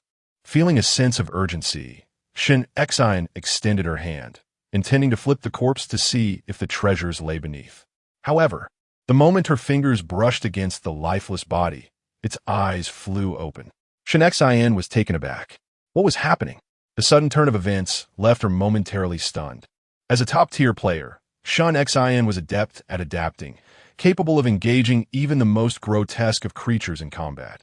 Yet this unforeseen situation caught her off guard.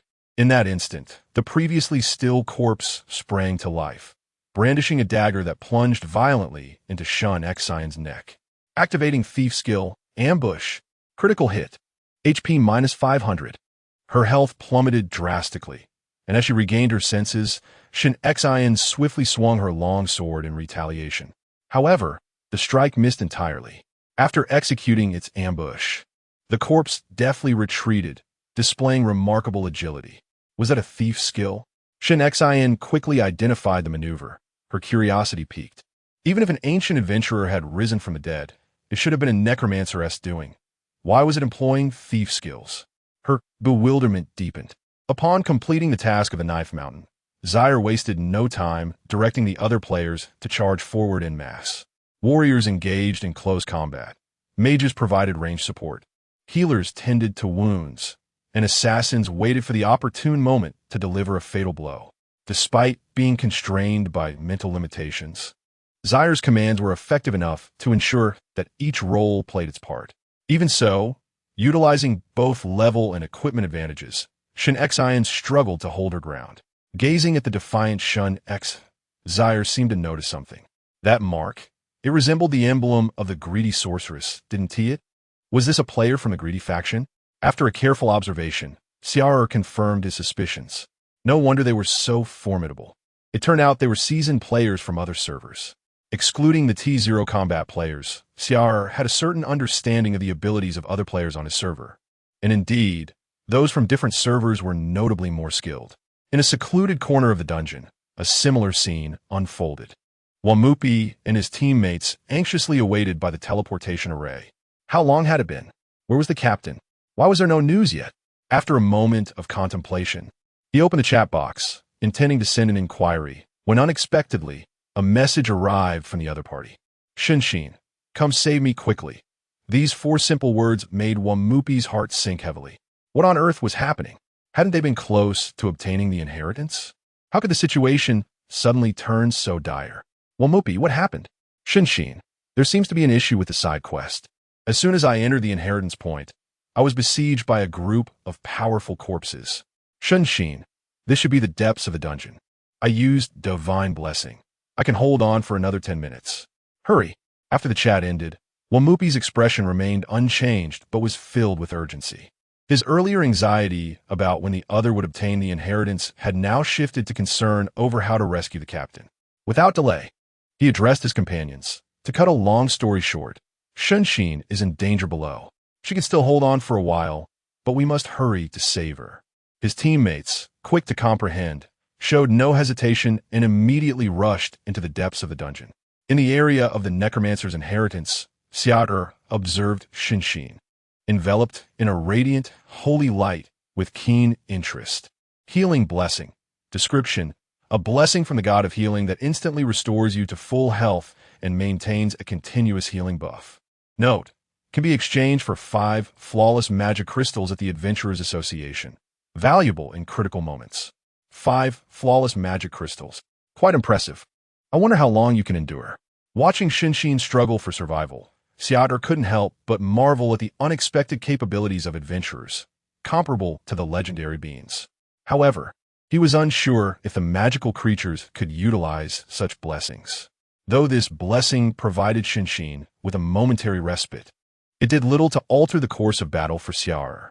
As long as the player corpses adopted a more conservative approach, employing defensive encirclement tactics, they could easily handle the situation. Time passed slowly.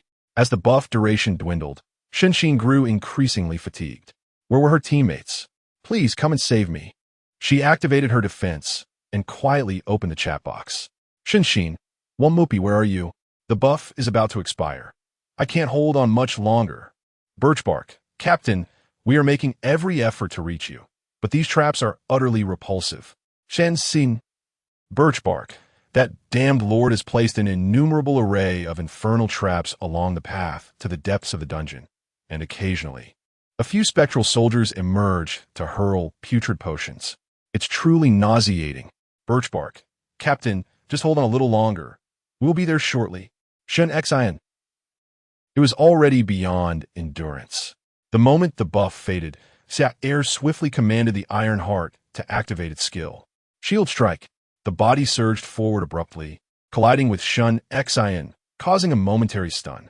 Following that was a barrage of spells unleashed by the mages. Shen Xian defeated. Chapter 39. Stand down, we are allies. Within the depths of the dungeon, Wamupi and his comrades continued their journey to support their captain. Unlike the calm demeanor they exhibited upon entering, their emotions began to escalate into a palpable agitation. The presence of thorn traps, hidden arrows, massive boulders, and magical circles raised questions about the designer of this domain. What manner of mind conceived such treacherous designs? Despite not losing much morale, the multitude of traps proved exceedingly vexatious. With no rogue among their ranks, traversing each area consumed a considerable amount of time, frequently interrupted by the harassment of undead soldiers. No more traps. If we lose any more morale, just let the healer restore us. This is too slow. After responding to Shinshin's inquiry, Wamupi, realizing the dire state of their situation, promptly issued commands. The group hastened their pace, plunging deeper into the dungeon with urgency. Surprisingly, they encountered no obstructions along the way. The surrounding darkness grew increasingly profound, signaling that they were nearing their destination. A sense of foreboding crept over one of the teammates. In any territory, apart from the Lord, there are typically numerous subordinates or mini-bosses, yet they had yet to encounter any as they delved into this area. Something felt amiss. Taking a deep breath, Wamupi resolved regardless. We must proceed. If there is a trap, we will face it, the captain is on the brink of collapse. The higher their level, the more resources would be consumed to cross realms. Although they still had one more opportunity to enter the ruins, it was imperative that they did not lose anyone. Shortly, an open space came into view, illuminated by firelight, revealing a figure, battered and bruised. Captain? Wamupi quickly recognized the silhouette and rushed forward. Why are you in such poor condition? I have a health potion. Let us restore you. However, as he approached, the ashen-faced Shinshin suddenly swung his great sword, striking directly at Wamupi. What the? Wamupi barely evaded, losing a sliver of health. Stand down. We are allies. At that moment, the other players sensed something was amiss. Wait, why is the captain's information missing? This isn't Shinshin. It's a fake. It's an ambush. No sooner had the words escaped their lips than a gray mist enveloped the area, extinguishing the torches in their hands and steadily draining their health. Several health bars materialized before them. Undead domain subordinate. Iron slave. Undead domain subordinate. Edward. Undead domain subordinate. Imp. Undead domain subordinate. Avery, and above these, a singularly long health bar appeared. Undead domain lord. Undead sorcerer. Zyre. They have all arrived. Damn it. Where's the captain? The question lingered, yet the answer was unmistakable. He was surely lost. Within the Oracle, players' conversations are constrained by server limitations, preventing cross-server communication. Given the current circumstances, it is highly likely that Shun Xin has met her demise. She perished swiftly, falling lifeless at the very instant she received the blessing. Even before she could send a message, Zyre stood outside the mist, silently raising the resentment of Yuliel in his hand. However, he did not intend to bestow this enhancement upon the undead soldier, but rather directly upon the corpses of the players. The recently contracted Shun Xin possessed a commendable aggregate value. Infusing her with mental energy, a crimson aura began to emanate from the tip of his staff. Seeping into Shun Xin's lifeless form, her body began to swell, with black resentment oozing from each festering wound. Zyre controlled her and charged directly into the fray, wielding his great sword to strike. The blade clashed against the shield of a frontline defender, sparking upon impact. Although the long sword used by Zyre for Shun Xin was of mediocre quality, merely a blue-tier weapon, its overwhelming power and forceful strikes compelled the defender to stagger back 2 steps. During regular PvP encounters, the captain had never exhibited such ferocity. Why was he so relentless against his own? Birchwood, witnessing this, cursed and raised his colossal bow, drawing it to its full capacity, aimed straight at Shun Xin's head, and released. Skill. Rapid arrow. The arrow whistled through the air, embedding itself firmly in Shun Xin's forehead. She merely paused for a moment before resuming her assault with the sword. What the hell? Isn't there any stiffness? Not only Shun Xin, but simultaneously, the corpses of other players, including several of the other lieutenants in the undead territory, were all enveloped in the mist, beginning to encircle the squad. The players' corpses served as shields, while the minions harassed, complemented by the output from the lieutenants, a meticulously arranged tactical maneuver. After all, as an undead mage, Zyre excelled in group confrontations. How many players had perished at this fiend's hands? Birchwood, with an arrow pinning a corpse to the wall, fought valiantly, his bowstring smoking under the strain, yet he could not withstand the tide of relentless attacks. Moments later, as a particularly cunning entry of the corpse mountain occurred, Birchwood felt a chill behind him. Turning around, he found a dagger plunged into his heart. Skill, rear assault, ambush, critical hit. HP minus 700, the scant remaining health bar was instantly depleted. Player killed, Birchwood. Experience gained, 13,000. Do you wish to sign a contract? Yes. With the death of one player, the enemy's numbers dwindled while ours increased. The outcome of this battle was now beyond doubt. After methodically eliminating the remaining players one by one, Zyre's experience bar surged to unprecedented heights. He soared to level 39, just a step away from level 40. Indeed, the growth of these foreign players is remarkable. The battle concluded. As the veil of darkness was lifted, the ground was strewn with an abundance of equipment. Among them were 4 pieces of purple quality gear and even a singular piece of gold armor. Alas, upon examining their attributes, It became evident that they were ill-suited for his mage profession, being tailored instead for warriors or healers. These items would serve to adorn the corpses of the players, augmenting their combat prowess in a most authentic manner. While the bounty was indeed plentiful, there were losses to account for. To prevent further harm to his subordinates, it was noted that 4 of the previously enslaved players had succumbed to death, unable to perish further.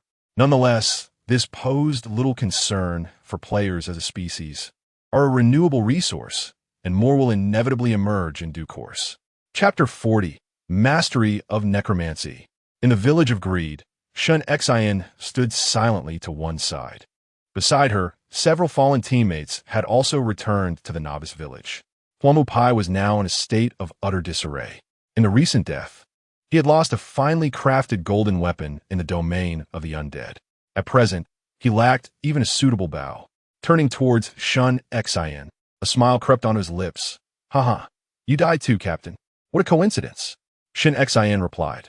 The chat cannot cross server boundaries. I sent messages to your phones. Yet no one responded. Shin Xian felt quite helpless. Who could have anticipated that a seemingly straightforward side quest would inexplicably transform into a trap? Had the Lord discovered the corpse, or was it fabricated? Regardless of the angle considered, the intelligence of the adversary instilled terror within Shun Xian. Thus far, in the progression of the main quest, this was the first time she had encountered such a nefarious boss.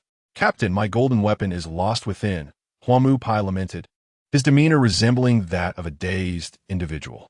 A suitable primary weapon was exceedingly difficult to forge. Golden quality, exquisite craftsmanship.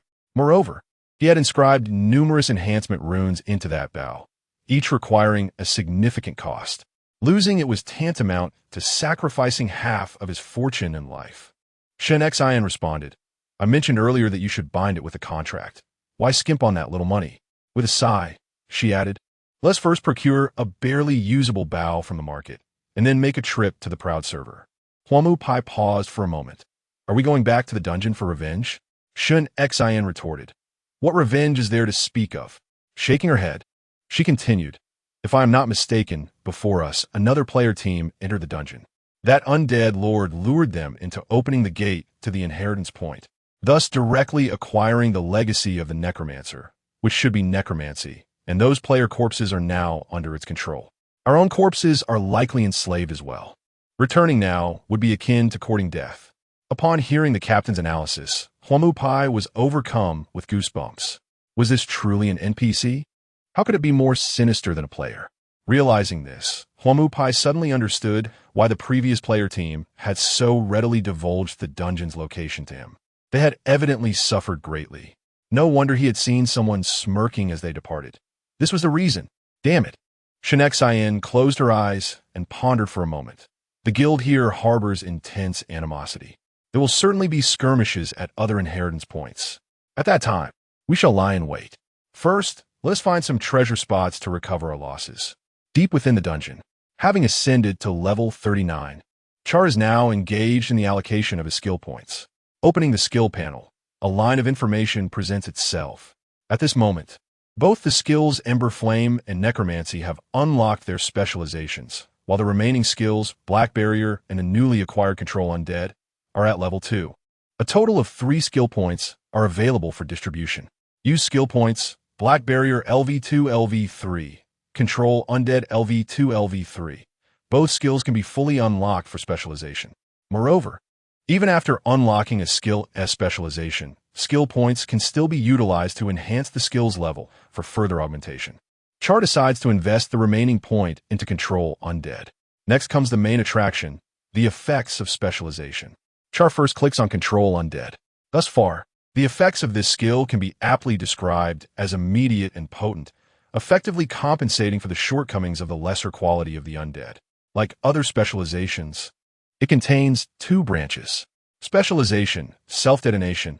Description, you can control your undead to self-detonate, unleashing power far beyond their inherent strength, including the undead you have enslaved. Unlock condition, acquire item.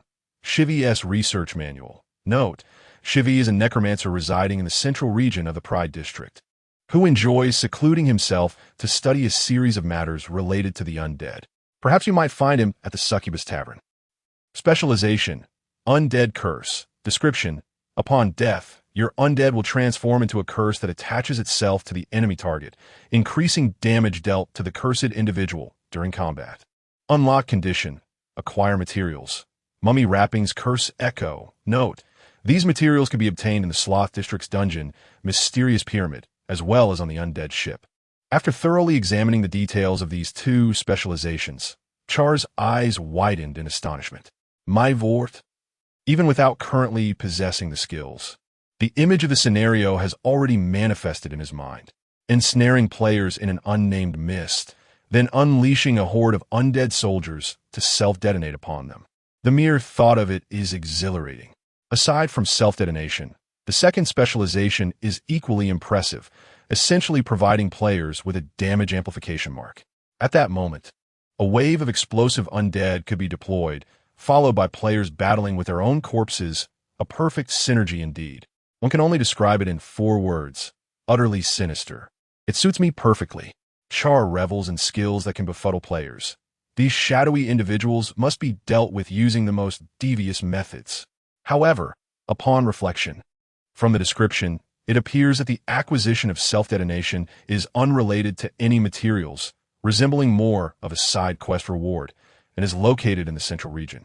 Once the ruins conclude, it is likely that players will soon reach that area, and he can conveniently make his way there as well. Just as Char contemplates this, suddenly, Avril approached and spoke. "My lord Char, an adventurer has arrived." Char furrowed his brow and replied, "What does he want? Just deal with him directly. Is he particularly powerful?" Avril shook her head. "He is an acquaintance." "An acquaintance?" Upon hearing this, Char was somewhat taken aback. "Let him come over," he instructed. Moments later, a familiar figure approached, hands raised in greeting. As Char focused his gaze, a name materialized before him: Li Shun. "My lord Char." Upon receiving permission, Li Shun excitedly rushed over from a distance. "The moment I saw those undead corpses, I knew it had to be you, my lord Char, chosen to be the guardian of this tomb. Those players must have been dealt with, right?" Char nodded in affirmation. "Indeed. How did you know?" A proud expression emerged on Li Shun's face. "I lured them here." Char responded. "So it was you who brought the troublemakers to our village." Chapter 41. The forum became subdued indeed. Charles did not reprimand the young man, but instead nodded in encouragement. The lad displayed considerable initiative. It would be prudent to summon more such earnest youths in the future. Li Shun inquired, "My lord Charles, the adventurers have yet to advance into the central region, and consequently, we remain uninformed regarding the bloodline matters. Is there anything else in which I might be of assistance before that?" Upon hearing this, a flicker of surprise crossed Charles's gaze. Was the young man truly this astute? He even recognized the need to seek out work for himself. Charles replied, "Do you have any leads on the remnants of ancient poetry?" Li Shun pondered for a moment. "Such artifacts may appear at certain unique treasure spots. Regrettably, I have not yet managed to gather any information, but grant me some time, and I shall procure it." Charles shook his head. "There is no need for your involvement. In due course, I will ascend myself." Li Shun was momentarily taken aback. Ascend himself? Merely defending was inadequate. Would he also pursue players beyond the dungeon? After a brief pause, Li Shun quickly regained his composure and decisively stated, "My lord Charles, if that is the case, I would gladly serve as your informant. I shall promptly report any sightings of players to you." Charles remarked, "You truly are a talented individual." Nodding, he extended his hand, a wisp of gray aura emanating and coalescing into a raven. "Should you receive any news, you may contact me through this raven." This creation was born of his own magical essence, serving solely as a means of correspondence, lacking the multifaceted capabilities of those conjured by priests. As Li Shun accepted the raven, his expression became increasingly exhilarated. His decision to leave his team and rush over to curry favor was not in vain. This was indeed a privilege to communicate directly with Lord Charles, and he believed that none of the other participants in this side quest had arrived at his current progress. He was one step closer to the legendary, bountiful rewards. A day had elapsed since the ruins opened. Following 2 fierce battles, the dungeon enjoyed a brief respite. However, the situation at other heritage sites was far from favorable. With time's passage, 3 Lord-guarded heritage points have been discovered under the leadership of elite teams from various guilds. The Holy Alice was the first to be uncovered and is currently the target of the most ferocious assaults by adventurers. Next came the Steadfast Warrior, guarded by the Putrid Abomination. Warriors have always been a popular class across games, boasting impressive damage and resilience, with a high lower limit. Many top-tier warrior players coveted this heritage. Following that was the Shadow Assassin heritage, protected by the Guardian of Plague. Thus far, the only territory not uncovered, which was chosen by the priests to enter the ruins, was guarded by the Blood Slave, as Charles recalled. It was likely the Swift Archer heritage that they defended. The crow bestowed by the priest emitted a peculiar cry, becoming rigid.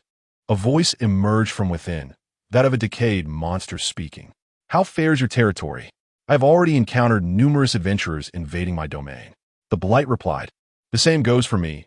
These adventurers are cunning and remarkably steadfast, gradually encroaching upon my territory, and their strength surpasses expectations. Clearly, their situation is far from the leisurely state of Char. The players possess commendable strength. Over time, Char has scarcely confronted them directly, relying instead on various insidious tactics. Should one lack wit, the fate of an ordinary lord is likely to be death at the hands of these players." The Pale Spirit interjected, "I too have many adventurers, yet they cannot breach my defenses in the short term. Should you require assistance, do not hesitate to call. Indeed, it is no surprise that you hail from a major territory in the central region," Char remarked. "Holy Alice must be the most fiercely contested legacy at present, attracting all top-tier players under level 40. Even so, it seems some of the monstrous entities are diverted to assist other territories." Char continued, "A new wave of adventurers has just fallen in the dungeon. They are all deceased." As the words settled in the air, a somber silence enveloped the gathering. This marked the second time Char had uttered such a statement. Among all territories, the dungeon was the first to be discovered. 2 waves of adventurers, all perished? How could a lord from a border region achieve such a feat? The Pale Spirit broke the silence first. Indeed, it is commendable for a lord to survive in such a borderland. While the Blood Servant, upon hearing this, the Blood Servant coldly replied, "I am here. I remain undiscovered by any adventurers." At this, Char furrowed his brow. "Undiscovered? How can old Deng be so elusive? Players do not wander aimlessly into ruins. They typically acquire some information regarding legacies from the Adventurers Guild. The Swift Archer is also a popular class. Under such circumstances, to remain undetected, it must have involved some clever stratagem." After a moment of contemplation, Char inquired, "Such luck?" "Luck?" The Blood Servant scoffed. "From the moment I entered the ruins, I established a high-level concealment magic array at the entrance. Without detection tools, it is utterly impossible to uncover it. Do you dare to call this luck? To put it bluntly, the materials for this magic array are worth more than your entire territory. So, it is a magic array." Char responded, "Let us hope this magic array is indeed as formidable as you claim and remains undetected. Otherwise, I fear that adventurers may swiftly bring about your demise." After gathering information and delivering a parting taunt, Char lost interest in further discourse with this individual. "Fond of hiding, are we? We are all lords chosen by the priest. We share our tribulations. What meaning is there in your solitary concealment?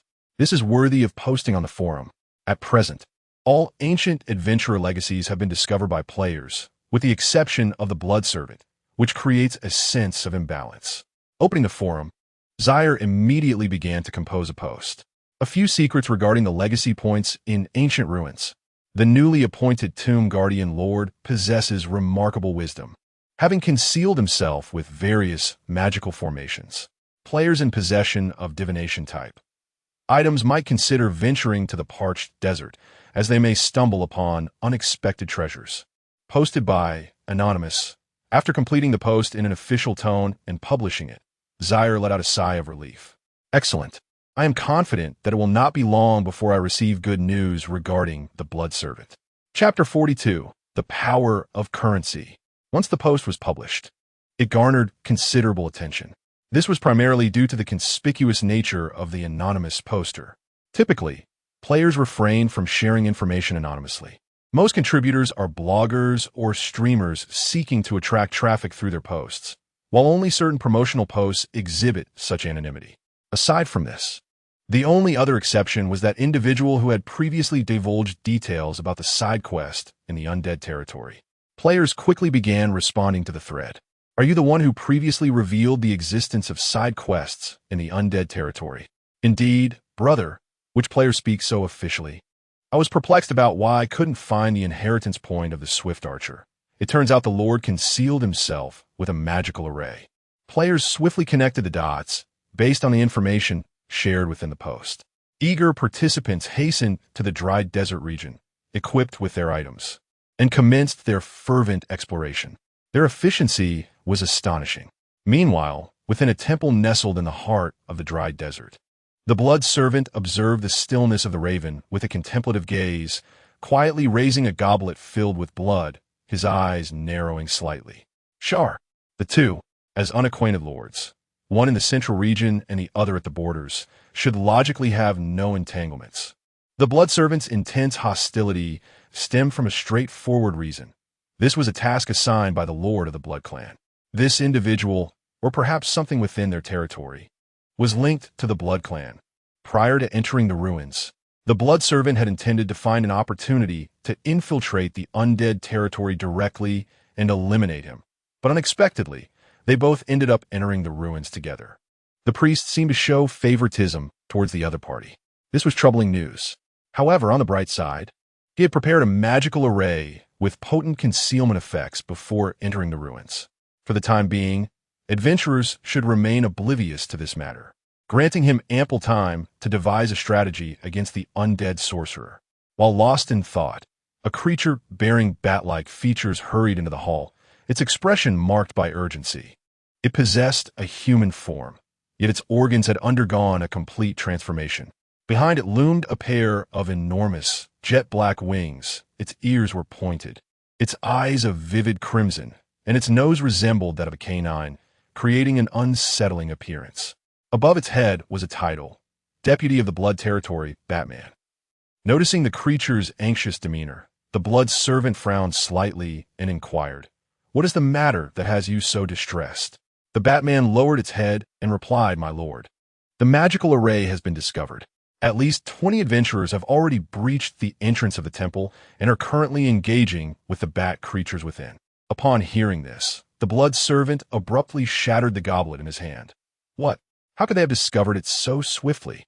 The magical array positioned at the entrance was procured at great expense, and even with the utilization of reconnaissance skills, it required meticulous searching to uncover. Without any prior information, adventurers would undoubtedly refrain from expending such effort. Who could have leaked the news? There is a traitor within the territory. The blood servant felt a surge of anger. But this was not the time for contemplation. He must hasten to establish defenses within the domain, ensuring that those adventurers do not penetrate deeper into the sacred grounds. At the temple's grand entrance, a collective of players from the esteemed guild, the Mountain Hunters, had gathered. Their leader, a player known as Sharpshooter, was level 39 and had transitioned to the Demon Hunter class. He gazed upon the carcasses of the slain bat swarms, and within his left brown eye, a message gradually materialized. Bat swarm, level 10 to 20 note. Bats from the blood territory, nourished by monster blood, have undergone profound transformations compared to ordinary bats. This information was a result of his innate skill acquired through his class change, Demon's Eye, which allowed him to discern the origins and details of low-level monsters, even revealing concealed areas. Taking a deep breath, he addressed his comrades. What that post stated is true. This is indeed the site of the Swift Archer's legacy. The chosen guardian of this tomb must be a member of the bloodline, and this is the intelligence I have gathered. In fact, the sharpshooter had ventured to the desiccated desert as soon as the ruins were unveiled, having received information from the Adventurers Association, yet he found nothing of significance. It was only after an anonymous post by an insider surfaced on the forum that he returned, accompanied by his team, armed with various reconnaissance-enhanced tools for a thorough investigation. After a considerable time, they discovered a remarkably concealed magical array with hidden properties. Don't worry, Captain. I prepared numerous potions that amplify holy light, perfectly suited for dealing with these light-sensitive creatures. one teammate assured. All right. You all proceed to cleanse those repugnant bat swarms while I handle the other players above. In the ruins, merely finding the legacy point does not guarantee possession. Overcoming the Lord's defenses is not the most arduous task for the players. The greatest challenge lies in competing with others, as one can never be certain of their intentions, especially now that this information has been disclosed. The influx of players drawn by the scent of opportunity could be vast. The sharpshooter needed to keep these intruders at bay, crafting an optimal environment for strategizing the dungeon. As anticipated, within mere minutes of clearing the bat swarms near the front hall, a wave of players approached with fervor. All were warriors, familiar faces from another prestigious guild within the prideful server, Soul of the Warriors. Ah, you are remarkably swift in your actions, but I must apologize.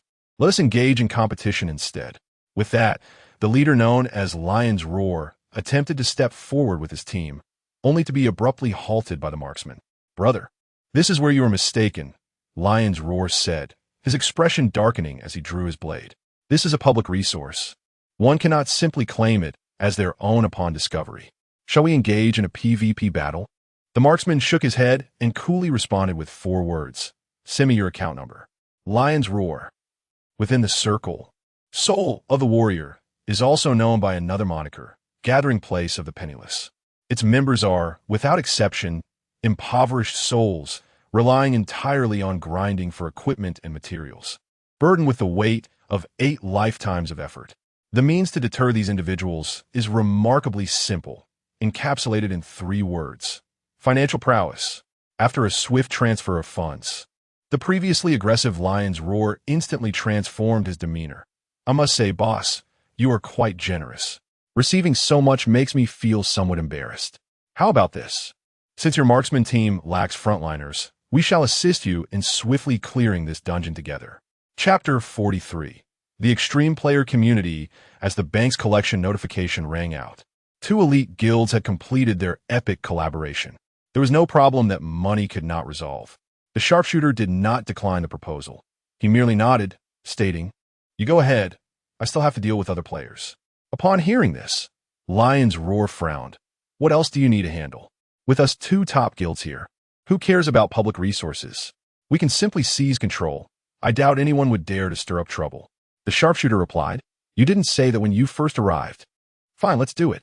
The entire ruins, aside from the Swift Archer, were not devoid of other legacies. With 2 top guilds stationed here, it was unlikely anyone would dare to provoke them. After arranging for someone to stay behind, the 2 captains swiftly made their way into the temple to commence their cleansing operation, without the need to be vigilant against others. The players cleared the ruins at a remarkable pace, not to mention level 39. Even mid-level area lords of 40 or 45 were merely a matter of time for a team composed of elite players. Skill. Rapid fire. The sharpshooter drew back his bowstring with incredible speed, unleashing 5 or 6 arrows in the blink of an eye, striking true against the swarming bats overhead. Another area was cleared. From the moment they discovered the temple to the time they penetrated its inner sanctum, only a few hours had elapsed, an impressively swift progress. These were mere cannon fodder. With such rapid advancement, reinforcements should be arriving shortly, so prepare yourselves. Lion's Roar was issuing instructions when, suddenly, a figure emerged from the shadows. Lean and gaunt, with skin taut against bone and devoid of flesh, its crimson eyes bore a title above its head. Blood Territory Lieutenant, Bloodblade. Level 39C? What did I tell you?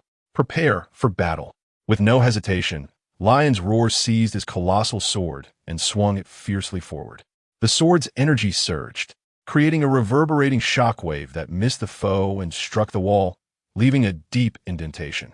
Bloodblade intended to retaliate, but in the next moment, the sharpshooter raised his bow, drawing the string to aim at the foe's body, a gray aura enveloping the arrow. Skill, Hunter's Arrow. Guided by this ethereal essence, the arrow shot forth as if equipped with a tracking mechanism, unerringly targeting its opponent. And it was not just one arrow. With a muffled grunt, Bloodblade looked down to find himself pierced by 6 or 7 arrows, embedded deep within his flesh. One irritating bunch, he muttered, yanking the arrows free and bending down to pick up a bat's carcass, biting into its neck and sucking its blood, with the blood replenishing him. Bloodblade's wounds visibly healed at an astonishing rate, his health bar rapidly refilling. So that's why there are so many useless bats around. It's for healing. Observing this scene, the sharpshooter displayed not a hint of panic on his face. He spoke, blessings bestowed. The blessing of holy light can be acquired at the Adventurers Association, providing additional attribute damage against monsters, particularly effective against vampires. Once struck by an attack infused with holy light, they are rendered incapable of utilizing their blood-sucking ability to replenish their vitality. One of his companions produced a scroll of parchment and activated it. A faint halo of sanctity enveloped the group. Blessing of holy light acquired, an inexplicable surge of power emerged, and without hesitation, the marksman raised his hand to release another arrow. The arrow, imbued with the effects of holy light, swiftly pierced the shoulder of Bloodblade, accompanied by a hissing sound of searing pain. What sorcery is this? A fierce burning sensation coursed through Bloodblade, who attempted to regain vitality, only to discover that the power of the bloodline within him was seemingly suppressed, rendering him incapable of healing his wounds. The efficacy of this effect was undeniably potent. This was also the reason many players fervently sought the inheritance of Holy Alice. This ancient adventurer belonged to the healer class, yet unlike ordinary healers, her restorative abilities also conferred a blessing buff upon her allies, proving invaluable in the later stages of dungeon battles. Inside the temple, the Blood Servant was tirelessly orchestrating his subordinates to fend off the adventurer's onslaught. The suddenness of the situation left him no time to properly strategize the positioning of his territorial monsters, but after dispatching his deputy, he believed the issue would be manageable. Those swarms of bats served not only to harass the adventurers, but were also meticulously cultivated to act as mobile bloodbags. In terms of attrition warfare, the advantages afforded by the vampire clan were absolute. Just as the Blood Servant was deep in thought, a Batman hurriedly entered, his expression fraught with panic. "My lord, Bloodblade is dead. The adventurers have breached the inner sanctum." Upon hearing this, the Blood Servant was momentarily stunned. "What is this? Dead already?" Realizing the gravity of the situation, he immediately rose, abandoning his deputy's piecemeal approach to confront the adventurers personally. He was determined to assess the true strength of these adventurers. Exiting the temple, the Blood Servant cradled a blood-filled crystal orb, hastening towards the adventurers' location under the guidance of the Batman. Before long, he beheld the adventurers poised for battle. "The boss is here, good gracious." He must be quite agitated. Given his ability to set up a teleportation array, it is evident he possesses a degree of intelligence. "Let us dispatch this fellow swiftly." The Blood Servant paid no heed to the adventurer's words. He infused his magical energy into the crystal orb, causing the blood within to boil violently. A dense aura of sanguinity instantly filled the entire space of the temple, and under the influence of this miasma, his subordinate's form swelled in size, his eyes turning crimson, utterly devoid of reason. "I am unaware of who has disclosed this information to you, but now that you have arrived, your demise is inevitable." The Blood Servant spoke with a shrill voice, as the blood suspended in the air instantaneously transformed into sharp spikes, hurtling towards the players. His strategy was rather straightforward. The blood contained within this crystal sphere harbored the essence of the bloodline, capable of significantly amplifying his subordinates, rendering them fearless and thrusting them directly into a state of berserk. Coupled with the characteristics of the bloodline, by continuously infusing them with blood to sustain their vitality, defeating these foes would be effortlessly achievable. Just as the Blood Servant believed his plan to be flawless, he suddenly perceived an anomaly. The players showed no interest in the frenzied subordinates. Instead, they all directed their weapons towards him. "Brothers, do not concern yourselves with the subordinates. Let us exchange our lives for his and bring this boss down." The Blood Servant. Chapter 44. The humble plea of the Blood Servant, isn't it a bit extreme for you adventurers? Lion's Roar inquired, his voice laced with incredulity. "With a formidable enemy at hand, rather than dealing with the frenzied subordinates, you choose to bypass them and confront me directly?" His reasoning was straightforward. Intricate strategies were ill-suited for a band of warriors who thrived on brute force. At times, such an approach could yield unexpected results. After several arrows struck the subordinates without rendering them immobile, the sharpshooter swiftly altered his tactics, opting to target the boss instead. In mere seconds, the blood servant found himself besieged by a flurry of arrows, raining down upon him. With a furious exclamation, he activated the magic sphere, causing the blood within to swell and form a crimson barrier that deflected the oncoming projectiles, albeit with numerous fissures appearing, threatening to collapse. Lion's roar enveloped his sword in a dim golden glow, swinging the great blade with ferocity. The shield shattered instantaneously, and the blade's energy surged forth, inflicting a grievous wound upon the blood servant. Divine light. Damn it, who revealed this information to you? You were even prepared for this. The searing pain radiating through his body caused the blood servant to grit his teeth, unhesitatingly catalyzing the blood within the crystal sphere. With a thunderous explosion, the crystal shattered, releasing a dense fog of blood that obscured the surroundings. After a brief skirmish amidst the blood mist, the players found themselves perplexed as the fog dissipated. The boss had vanished. Where did he go? The blood servant paid no heed to the roars behind him.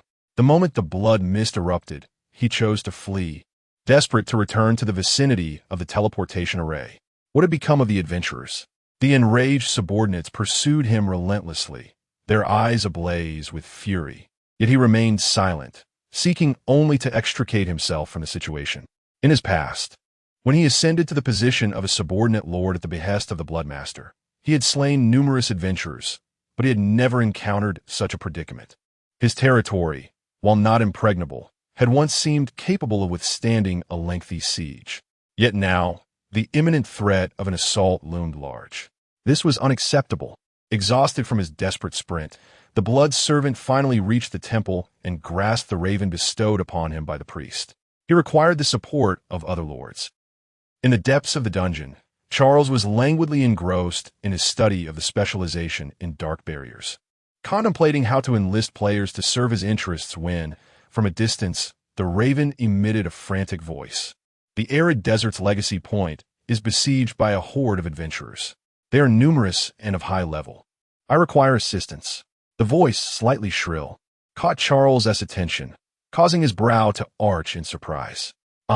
This is not merely a subordinate lord of the Blood Clan, but rather the esteemed lord of the Blood Territory, the Blood Servant. After a few hours apart, how did you become so unkempt? I must admit, the efficiency of the players is indeed remarkable. Since the post was published, not even half a day has passed, and already, Zaire has received good news from the Blood Servant. I expected you to be more formidable, yet here we are. The Pale Spirit was the first to respond. The number of adventurers here has sharply increased, making it temporarily impossible to send support. Upon hearing this, the Blood Servant's heart sank. Until now, the Pale Spirit's territory possessed the greatest strength, and he had hoped for some assistance from them, only to find a situation had shifted. As for the rotting creature and plague remnant, there was no need to elaborate. They were likely in a similar predicament as himself. Was he truly destined to be annihilated by this group of adventurers? At that moment, Zaire's voice unexpectedly emerged from the raven. Currently, there are no adventurers in the dungeon, and our manpower is quite ample. If you require assistance, I can come to aid you. The Blood Servant was taken aback. To be honest, he had anticipated some mocking words from the other party, but instead, they had proactively offered support. The Blood Servant was no fool. He understood that in such circumstances, there must be mutual benefit at play. Swallowing his pride, he gritted his teeth and said, "That would be splendid, Mr. Zaire. I will not let your journey be in vain. Please inform me of the reward you seek." Hearing this, Zaire smiled slightly. "Quite commendable. The lad is rather astute." Zaire replied, 10 flawless magical essences, 3 pieces of golden quality materials, a portion of the Bloodlord's blood, along with the arrangement method for your concealed magical array. Undoubtedly, these demands were exorbitant. Although the Blood Servant hailed from the central region, after constructing that concealed teleportation array, his remaining resources were scant.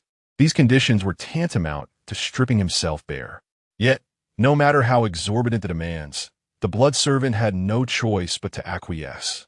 After all, if he did not comply, he would soon become mere fodder for the adventurers. Taking a deep breath, he spoke in a conciliatory tone. "No problem, Mr. Zaire. Can you arrive via the teleportation array right away? My situation here is somewhat critical. I will gather the items for you shortly." Zaire replied calmly, "I see. No witties.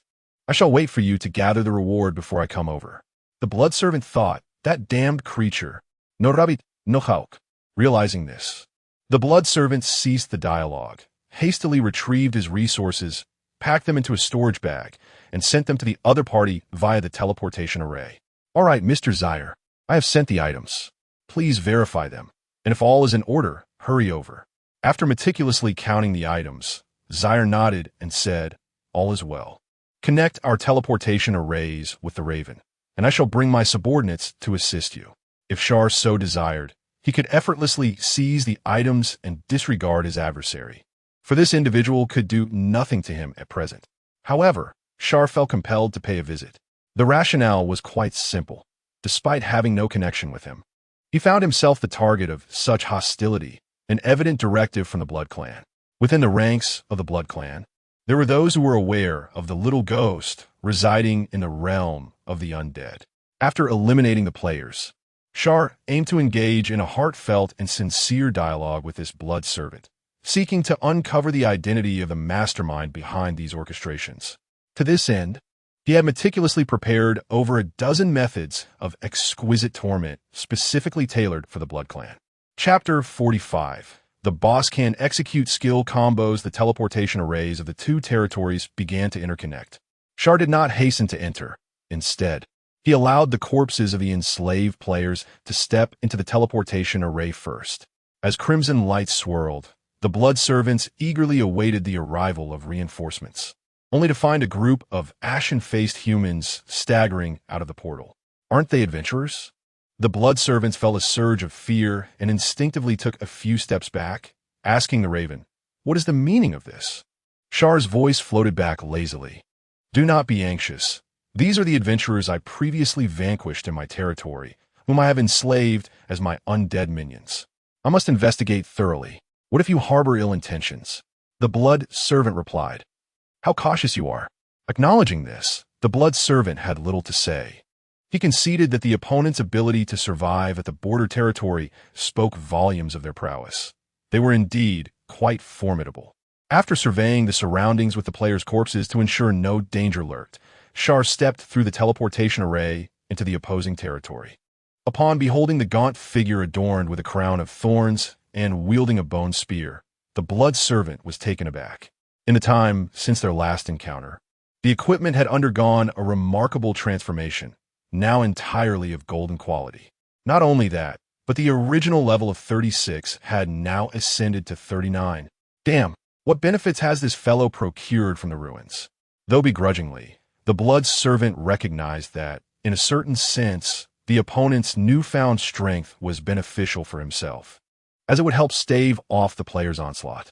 He continued to await by the teleportation array, and after a considerable time had elapsed with no sign of others, he queried, "Char, why have you come alone? What of your deputy and those undead soldiers?" Char stretched his limbs. "I am sufficient on my own. Besides, do you not have subordinates in your territory? Is your deputy still alive? Or are you going to tell me they have all perished?" The blood servant replied, "One has died. 2 others are currently engaged, trying to stall the adventurers, their fates uncertain. They are quite extreme, disregarding the frenzied subordinates and recklessly attacking the Lord. Just a heads up." At this, Char silently rolled his eyes. Having dealt with the locals for too long, they seemed to underestimate the players. Surely, they would target you, the fragile boss, first. After all, there is a resurrection mechanism in place. While both he and the blood servant were fragile mages, Char favored the player's reckless approach. "Lead the way," he commanded. With those words, under the blood servant's guidance, Char swiftly arrived at the battleground. The 2 deputies of the opposing lord had held their ground remarkably well. Even with the lord having fled, they managed to endure for several minutes against the onslaught of 2 elite guilds, even exchanging lives in the process. It could be said that the local lord possessed considerable skill. With a swift motion, he sliced open the chest of a corpse. extracting the heart, a top-tier purple-quality material acquired. In addition, the bodies of these subordinates typically harbor a portion of the bloodline's power. If one collects the blood, it can be exchanged for substantial contribution points at the Adventurers Association, making them a veritable treasure trove. For now, let's extract the most valuable materials. The remaining parts can be addressed later, once we acquire the inheritance. We must hasten to vanquish the boss, observing the diligent players meticulously gathering materials from the monster's carcass. The sharpshooter commanded, "Delay invites peril." Although the current situation appeared favorable, he remained uneasy until the inheritance was secured. As the group prepared to delve deeper after gathering their spoils, the figure of the blood servant reappeared before them. Unlike before, a gaunt man with a title now accompanied him. Necromancer of the Undead, Char. This seems to be the lord of the undead territory. What brings him here? The players were not unfamiliar with this ID. After all, the previous post from an anonymous source had revealed that Char was a hidden NPC. Regardless of his identity, anyone who obstructs our path to the inheritance must be eliminated. After receiving payment, Lion's Roar's commitment to the task had markedly intensified. His resolute tone even drew the sharpshooter's attention.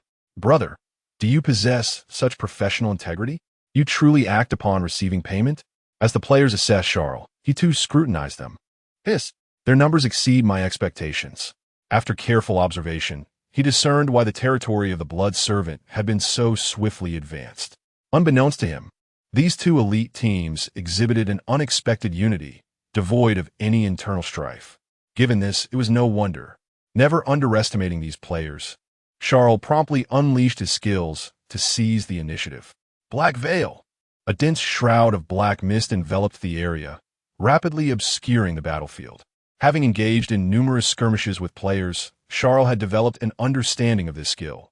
Although it was primarily supportive, its significance in the battle could surpass 50%. With this obscuring fog, he could effectively thwart the players' reckless, life-for-life tactics. Undead Summoning. Due to not bringing his subordinates along this time, Char was unable to use enslaved players as shields. Instead, the bodies of the fallen players now served as his primary source of offense. Skeletons coalesced from the black mist, brandishing weapons and surging toward the players. They gathered to eliminate these undead. This mist was highly taxing on mana, and the opponents could not sustain it for long. The players quickly devised a countermeasure, a strategy that most players employed when faced with the Black Veil. However, Char had already anticipated their solution. He gradually lifted the resentment of Euler, and white circles of light appeared beneath the players' feet, erupting with searing flames. "Damn! Scatter! We cannot stand together. We must act separately." The formation that the players had just organized instantly disintegrated under the influence of this skill, their figures vanishing into the mist. This skill set is indeed quite useful. First, employing the black obscurity combined with the summoning of the undead to force the players to gather, and then using the Ember of Fire for an area attack. This was a tactical combination meticulously devised by Char specifically for the players. If the Ember of Fire had also unlocked two specializations at this moment, transforming the casting time into an instantaneous action, then with just that one strike, it could have easily diminished their health by nearly half. Nevertheless, the plan had been accomplished. The players' formation had scattered, and next, their kind could enter and engage in battle. Char waved his hand, and over a dozen corpses of players waiting behind him surged into the mist. As undead bound by his contract, their movements remained unaffected by the fog. With Euler's resentment enhancing them, Shun Exen, wielding his longsword, directly sought out the Lion's Roar for a one-on-one duel. Clang! The blades clashed. Lion's Roar struck with a blade that severed one of his opponent's arms. Shun Exen showed no reaction, thrusting his sword directly into the opponent's abdomen. What the hell? Lion's Roar, startled, took 2 steps back upon witnessing this near-player entity. During their exchange, the opponent had shown no intention of defense, recklessly opting to trade blows. All right, let's see how much punishment this corpse can endure. Lion's Roar consumed a health potion and pressed forward to continue the fight, relying solely on brute force rather than strategy. As a player, he could continuously utilize potions for replenishment, and he doubted the opponent could outlast him. Char had naturally anticipated this. He turned to his blood servant and commanded, "Use your vampiric power to heal my undead. There is no need to heal the skeletons. Focus solely on those adventurers' corpses." Upon hearing this, the blood servant nodded, and a crimson magical circle emerged from beneath its feet, a rich essence of life emanating as it infused into the battling players' corpses. The once battered bodies instantly restored to their former state. Lion's Roar. Chapter 46. The Adventurer Slayer. What on earth? How did their state become fully restored amidst the battle? Observing the inexplicably mended body of the adversary, Lion Roar paused momentarily, quickly realizing the situation was amiss. No, this must be a vampire's ability. That blood thrall is coordinating with the undead lord, continually rejuvenating these corpses. The effect of the holy light blessing has worn off. Onward, he shouted, his voice swiftly reaching the ears of other players. A hunter from the sharpshooter team, upon hearing this, immediately retrieved a scroll of parchment. Just as he was about to activate it, a ghostly figure materialized beside him, a dagger glinting ominously in its grip. A sneak attack. The knife mountain closed in, the dagger twisting and plunging directly into his throat, inflicting a fatal wound along with paralysis. In that fleeting moment, he reached out, snatching the parchment from the adversary's hand with lightning speed. Skill, steal. Damn. Once the paralysis subsided, the player stared at his empty palm and the vanishing figure in bewilderment. Come on, can we uphold some martial ethics here? How can a corpse still wield skills? Lion Roar's commanding voice resonated once more, but it was already too late. Such blessed scrolls are exceedingly precious. Even a guild can only exchange for 3 at the Adventurers Association in a week, and 1 blessing had already been utilized, leaving no reserves. He promptly replied, "The blessing has been taken. Be cautious. These player corpses can still use skills." Damn it. Hearing this, Lion Roar couldn't help but curse aloud.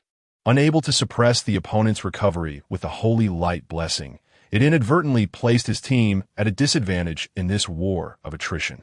Then let us drag it out, maintain our state, and wait until that boss exhausts its mana before we pursue them relentlessly. This plan seemed quite sound. With the simultaneous manipulation of player corpses and the constant release of dark barriers, the mana consumption for Charles was astonishing. Had he not acquired numerous items to enhance his magical power earlier, he would have likely run dry by now. However, this particular shortcoming had been addressed upon receiving the legacy of the Phantom Sorcerer. As Charles watched Knife Mountain emerge from a mist, he took back the holy light blessing scroll that had just been snatched from the player and handed over his bone spikes. He was someone who cherished life dearly. Unless the timing was impeccable, he would not willingly venture into the mist to engage players in combat. Thus, Charles chose to send Knife Mountain into the fray to hunt those players, simultaneously utilizing the skill traits of the bone spikes to siphon their mental energy. Having equipped his new weapon, Knife Mountain re-entered the mist. Upon locating a target with minimal health, he activated Shadow Step, flanking for a surprise attack, and in an instant, he appeared directly behind the foe. Next came a merciless strike. The bone spur pierced directly into the opponent's brain, continuously siphoning away mental energy, which was then replenished into Xiaoter's body, causing the nearly depleted blue bar to recover significantly. Meanwhile, after enduring a fierce battle with Shun Xian, the stamina bar of Lion Roar was dwindling. Transitioning from an exchange of injuries to a defensive posture, he endeavored to buy time. However, why on earth did this accursed black barrier persist? Was this fellow's blue bar inexhaustible? As the warrior with the longest stamina bar, he was expected to excel in attrition battles, yet even he was on the verge of collapse, let alone his comrades. Just as Lion Roar embraced a nearly defeated mentality, the black barrier suddenly dissipated. His spirits soared back to a state of excitement. Perhaps there was still a chance. However, as he began to scan the surroundings in search of his teammates, he was abruptly struck by the sight of his former allies transformed. Their bodies were decayed, eyes lifeless, exhibiting a ghastly hue akin to soulless specters. Had they all been enslaved? Once familiar companions now approached him, weapons drawn. A tumult of emotions surged within Lion Roar as he gazed at the smiling Lich Master in the distance, coalescing into one singular thought. Which designer conceived this private boss? You have slain the player. Lion Roar. Experience points 13,000. Title acquired. Slayer of Adventurers. As the system notification echoed, Char's experience bar showed no change. The reason was straightforward. Prior to slaying Lion Roar, the experience points dropped by other players had already filled the gap between levels 39 and 40. Due to the rules of the ruins, leveling up was not permitted, resulting in accumulation instead. It was anticipated that upon the conclusion of this ruin, Char would ascend to become a level 40 lord. One could only wonder what the future would hold in stark contrast to Char's nonchalant demeanor. Blood Servant was left utterly dumbfounded. Throughout the recent battle, he had hardly done anything, merely releasing his vampiric aura to assist in the healing of the corpses within. Suddenly, the mist dissipated, and inexplicably, all the players perished, transforming into the enemy's undead. What a farce!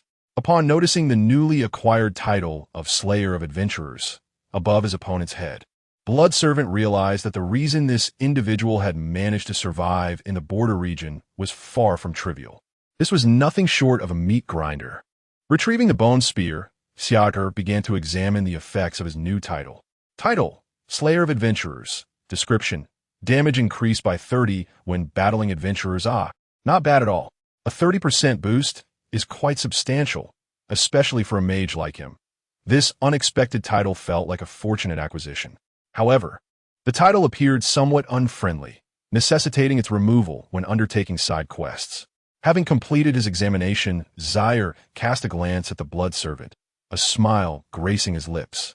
So, was the price you paid earlier not in vain? The Blood Servant nodded vigorously, his face betraying no hint of disrespect. Indeed, it was worth every bit. A talent like you, Sir Char, languishing in a border region is truly a pity. If possible, I could arrange an introduction for you to meet the noble Blood Clan. They command a territory in the central region that rivals the vastness of the Eternal Forest. Upon hearing this, Char could not help but furrow his brow. You rascal. Even at this juncture, you still harbor intentions to betray me. It seems you remain unconvinced. Char patted the servant's shoulder. The matters between adventurers have been resolved.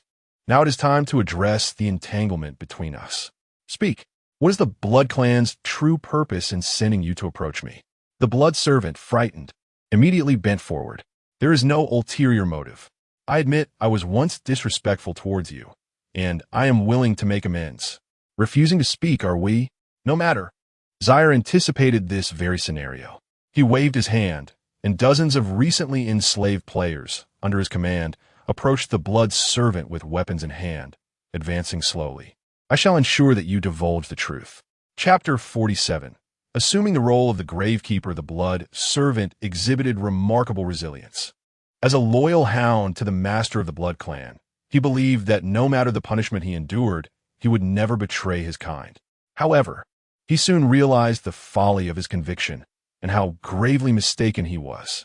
Due to the inherent nature of the Blood Clan, no matter how extensively he was tortured, as long as he remained alive, his injuries would gradually mend, be it from cuts, stabs, poison, or torment. When Shun Xin approached with a pair of scissors, the Blood Servant finally reached his breaking point. I was wrong, Lord Charles. Whatever you wish to know, I shall divulge without reservation. I thought you could endure a bit longer, Charles replied, gesturing for the player corpses to step back as he slowly advanced towards him, gripping the servant's hair. Now, tell me, what is the name of the vampire who issued your orders, and what is their rank? The Blood Servant promptly answered, a Mank, a Count of the Blood Clan. Level 50. Charles inquired further, what is your purpose? The Blood Servant replied, I truly do not know. Count Mank merely instructed me to keep an eye on you and to eliminate you if the opportunity arose. Furrowing his brow, Charles thrust a bone spike directly into the servant's flesh. Are you still unwilling to speak the truth? The dual agony of body and spirit overwhelmed the Blood Servant, prompting him to plead desperately, I speak only the truth. I suspect there is something or someone within your territory that is connected to the Blood Clan, or else Count Mank would not have given such orders. Charles scrutinized him for a long moment before slowly withdrawing the bone spike. Very well. I shall trust you this once. As the pain subsided, the Blood Servant gasped for breath, wearing a sycophantic smile. Thank you, Lord Charles, for sparing my life. Rest assured, I shall not speak of today, as evinced Charles offered no response to his assurances. Not speak of it. He harbored no belief in such words. Only the dead could keep secrets eternally. Silently, he turned away and issued a command to the player corpses. In the next instant, the previously motionless adventurers surged forward, brandishing their weapons. The Blood Servant met his end. Due to his prior soul contract with the Blood Clan, Charles could not convert him into a minion of his own. Nevertheless, the servant's corpse still held considerable value, for he was a level 39 lord. Charles was a man who valued resources greatly. As he directed the players to act, he intentionally preserved a complete corpse, facilitating the gathering of materials. In total, he acquired 2 items. Material name, Blood Clan Essence, Gold, description, contains a fragment of the primordial vampire's power. For the Blood Clan, this is the key to their potential for greater strength. Equipment name, Blood Drain, Gold, craftsmanship quality, exquisite, description, a ring composed of the vampire's staff and fallen blood, significantly enhancing health points. Special effect, you can restore health points by absorbing blood. Charles was notably intrigued by the second piece of equipment. Although he was a necromancer, this item could seamlessly complement the special abilities of the Thorn Crown, one enhancing mana through the sacrifice of life, while the other siphoned life itself. It might indeed prove advantageous. Just as Charles prepared to further inspect for any other items of interest, a raven unexpectedly broke the silence. The adventurers infiltrating the Shadow Assassin have retreated. How fares the situation with the Blood Servant? I can offer support. This was the voice of Pestilence. After a moment of contemplation, Charles stepped forward to reply. The adventurers in the parched desert have perished. For now, they require no assistance. Furthermore, I bear unfortunate news. The Blood Servant, a subordinate lord of the Blood Clan, has tragically fallen in the recent skirmish, along with several of his lieutenants, who also met their demise at the hands of the adventurers. My apologies for my tardiness. His words hung in the air. Upon hearing this news, the lords fell into a profound silence. Kagikli arrived late? Are you jesting? Despite the influence of magical energies dulling their intellect compared to that of the adventurers, they were still capable of grasping the implications. It was evident that the Blood Servant had been directly dispatched by the necromancer. As this realization dawned on them, a cold sweat broke out on the backs of 2 lords who had previously shown disdain towards him. A border lord possessed such formidable power? Not only had he neutralized the adventurers who had dealt a fatal blow to the Blood Servant, but he had also succeeded in slaying the Blood Servant himself? Truly ruthless. The voice of the pale spirit echoed forth. Is there sufficient manpower from the necromancer's domain to temporarily replace the Blood Servant in guarding that legacy? The intent of the pale spirit was unmistakable. With one succinct statement, he redirected attention away from the Blood Servant's demise, a maneuver Charles welcomed. He promptly responded, "Given the current circumstances, there should be no issue. I shall assume the responsibilities of the Blood Servant." He then added, "Furthermore, rotting creature and pestilence. Why do you remain silent? Do you doubt my words? Rotting creature. Pestilence. Nay, the battle situation is somewhat urgent. Thus, we have not had the opportunity to respond. How benevolent of you, Mr. Charles. Surely, the Blood Servant would find great comfort in knowing this." The 2 lords from the central region had now fully grasped the gravity of the situation, their expressions shifting at an astonishing pace. Observing their newfound cooperation, Charles could not help but nod in approval. "Very well. Should you require assistance, feel free to contact me through the Raven." With the conversation concluded, Charles left behind a dozen players and once again returned to the dungeon via the teleportation array. After a thorough search, he stumbled upon an exquisite coffin nestled in a dim corner. "You truly sleep wherever you go, don't you?" Charles sighed in resignation, approaching the coffin and abruptly lifting the lid. Inside, the little imp lay peacefully, eyes closed and face serene, appearing as if it had already departed from this world. Upon sensing a disturbance, the little spirit turned over and rubbed her eyes. "Lord Charles, is there something amiss?" Charles replied, "There is a matter." He produced the blood of the bloodline he had obtained from his Blood Servant. "This blood, it should belong to your kin, correct?" The little spirit leaned closer to Charles, inhaling gently, and nodded. "Yes, it is of the same lineage. It smells delightful. She blinked her eyes, gazing at Charles with a pitiful expression. Lord Charles, may I consume it? Charles sighed. Aside from sleeping, what else do you do but eat? He reluctantly nodded. Go ahead, absorb this essence of your bloodline. Soon, he would venture into the central region. Under such circumstances, it was only prudent to bolster his subordinate's strength as much as possible. Upon hearing this, the little spirit wasted no time and promptly absorbed the entire essence. Vivid crimson stains adorned her pallid cheeks, bestowing her delicate visage with an otherworldly allure. Her pupils transformed into a deeper shade of crimson, and in mere moments, her level surged from 30 to 34. Goodness, such a substantial enhancement? Char was taken aback by this scene. Although the blood servant was level 39, such a significant boost seemed improbable, or perhaps this creature harbored astonishing potential within. Enigmatic and shrouded in mystery, Charles found himself unable to decipher the situation without sufficient information. Return to your slumber. There is nothing further for you to do. The little spirit nodded and instantly resumed her sleeping posture. Such enviable quality of sleep for a worker. He closed the coffin lid. Charles sent a letter to the god via a raven, requesting the latter to visit the temple. Chapter 48. Loyalty needs no words upon receiving the summons. Even while engaged with teammates in treasure hunting, Li Shun hastened to arrive without delay. The essence of loyalty requires no elaboration. Following the guidance, he ventured into the temple. The corpses of bat swarms on the ground caught his attention. It seemed that adventurers had previously traversed this place. Li Shun was not surprised by this occurrence. He had browsed the post when it first emerged, yet due to his limited strength, he harbored no particular thoughts about it. However, since the necromancer had summoned him here, if he was not mistaken, those players had likely met their demise. Delving deeper, Li Shun soon encountered a legion of undead composed of the bodies of Char and numerous players. In tandem with this sight, an exceptionally prominent title was displayed, Adventurer Slayer. My goodness, how many players must have perished to earn such a title? Li Shun, with a hint of astonishment, inquired, Lord Char, what is this?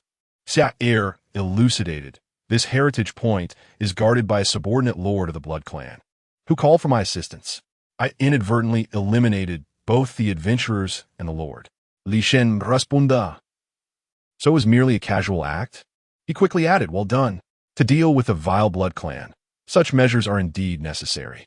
Lord Char, do you have any instructions? Char gestured towards the heritage. Go and unlock this heritage. The legacy of ancient adventurers could only be accessed by living players. The bodies controlled by necromancy were not permitted, which was why he had summoned Li Shun. Upon hearing this, Li Shun did not hesitate, but promptly approached the entrance of the heritage. With a creak, the door slowly opened in response to his presence. Much like the ghostly mage, this heritage was rather unadorned, containing a skill book and 2 pieces of golden equipment. Unfortunately, as a necromancer, Char could not utilize either the skill book or the equipment, and the subordinate professions within his domain bore no relation to archer. Thus, they could only be entrusted temporarily to the player's corpse for use. Among the numerous archer professions, the player known as sharpshooter possessed the highest base stats, and their class transition was particularly unique, likely attained through a special side quest, enabling them to maximize the potential of these 2 weapons. Heritage. Li Shun felt a wave of frustration as he watched the legacy of the swift archer being assigned to the corpse. He had initially thought that Lord Char would bestow the items upon him directly. However, upon further reflection, as a warrior, he realized that such items would indeed be of little use to him. He resolved to gradually build rapport, trusting that he could eventually secure a position of favor. Char, perceptive as ever, noticed this yearning in Li Shun's unabashed gaze. After a moment of contemplation, he slowly produced a great sword. Equipment name, Sword of Fury, gold, crafting level, excellent description, a great sword forged from fallen iron and heart of fury, significantly enhancing attack power. The special effect allows entry into a 30-second berserk state, during which one remains free from stiffness and experiences a significant reduction in damage taken. It is worth noting that one must not allow the battle to cease. This is the weapon dropped by the player known as Lion's Roar. Zaire was deeply impressed. During his confrontation with Shunshin, the latter displayed remarkable ferocity. If it weren't for the infinite regeneration provided by the blood servant, it would have been uncertain whether he could have prevailed against this formidable opponent. He extended the sword towards Shunshin, saying, "Take this. It is a spoils from this group of adventurers, and it will serve you well as a weapon." Upon examining the attributes inscribed upon it, Li Shun's eyes widened in astonishment. What the heck? A golden weapon. Although the craftsmanship level was not exceedingly high, it was more than sufficient for him. It is noteworthy that even many Tier 1 players might struggle to acquire a golden weapon. Li Shun eagerly accepted it, a smile gracing his lips. "Thank you, Lord Zaire. I shall endeavor to fulfill the task you have assigned with this weapon." He emphasized his loyalty while reaping rewards. At this moment, Li Shun had completely transformed into Zaire's loyal follower. He waved his hand, saying, "I shall take my leave now, Lord Zaire. Should any special circumstances arise, I will contact you." With the task concluded, Li Shun did not linger and promptly retraced his steps. His teammates were still engaged in treasure hunting. They would surely be bewildered to see him return with a golden weapon. Indeed, the choice made earlier was not in vain. As he admired the sword while walking out, his attention solely focused on the magnificent blade. He failed to notice that the once desolate entrance of the temple was now teeming with players. "Hey, where did you get that weapon?" Upon hearing the inquiry, Li Shun paused, lifting his gaze. Over a dozen players were eyeing him intently, their faces strikingly familiar, resembling the corpses enslaved by the necromancer. Wait a moment, could it be that those players who were wiped out have returned for revenge? Li Shun's suspicion proved correct. In the instant they were annihilated, the group's mountain hunters and warrior souls quickly banded together. The reason was simple. They sought to reclaim their lost equipment, particularly for Lion's Roar, as a member of a community of impoverished players. It was anyone's guess how many nights he had toiled to forge a golden weapon suited to his class, only to lose it upon death due to an inability to secure a contract. Lion's Roar glared at the weapon in Li Shun's grasp, brimming with rage. "So you took advantage of others' demise to snatch this up, did you? Just wait and see if I don't take you down." In contrast to Lion's Roar's fury, the sharpshooter appeared somewhat perplexed. Wait a moment. Logically, their weapons should have been directly stored with the necromancer after their demise. This fellow didn't even manage to enter the fray. How did he come to possess that weapon? A sudden thought surged in the sharpshooter's mind. Previously, an anonymous player revealed that the undead Archmage is a boss with side quests, making him quite extraordinary. Numerous players have ventured into the realm of the undead in hopes of enhancing their favor. This individual is one such player. Realizing this, the sharpshooter immediately cursed, "Traitor, enjoying tormenting your own kind with NPCs, are you? Let us deal with him. Who the hell considers you one of us?" Faced with the exposure of his identity, Li Shun offered no further explanation and retorted sharply, "They are merely players vying for resources, not teammates. Thus, the notion of camaraderie is misplaced." However, despite the harsh words, given the current circumstances, he knew he could not contend against such a formidable group of elite players. In a moment of hesitation, Li Shun decisively sprinted towards the temple's interior. "Chase!" roared Lion's Roar, rallying his companions to charge ahead. He could not accept that the prized golden weapon, a culmination of his efforts, had fallen into another's hands. It must be reclaimed. The sharpshooters, aligned with the Soul of Warriors faction, followed suit without further ado. As a barrage of arrows descended upon him, Li Shun cursed vehemently and activated his rage, dashing relentlessly into the temple's depths. Meanwhile, Char had yet to return to the underground city. Instead, he pondered over the skill book he held. Players cannot learn skills from corpses, and neither he nor his subordinates could utilize it. The skill book is undoubtedly one of the most precious legacies. Should he keep it or sell it on the trading forum? As Char contemplated, a distant voice suddenly called out, "Lord Char, save me." Turning to look, he saw Li Shun, who had barely departed, now returning in a state of disarray. What happened? Upon seeing Char, Li Shun rushed over as if he had found a savior. "Lord Char, the adventurers you previously defeated have returned. They saw the weapon you bestowed upon me and immediately began their pursuit." As he spoke, The sharpshooters led by Lion's Roar arrived, hurling insults and vowing to eliminate this player traitor. Yet the moment they caught sight of Char, their bodies halted abruptly. Wait, have we forgotten that the undead Archmage is still here? Chapter 49, The Brawl Indeed. In an instant upon seeing Char, the players regained their senses. Had their anger led them to overlook something of paramount importance? The atmosphere became somewhat awkward. Char turned his head, observing the group of players, his brow furrowing slightly. They had arrived rather swiftly. He refrained from utilizing the skill of Black Fog once more. Instead, he directly commanded the players to form a barrier in front of him.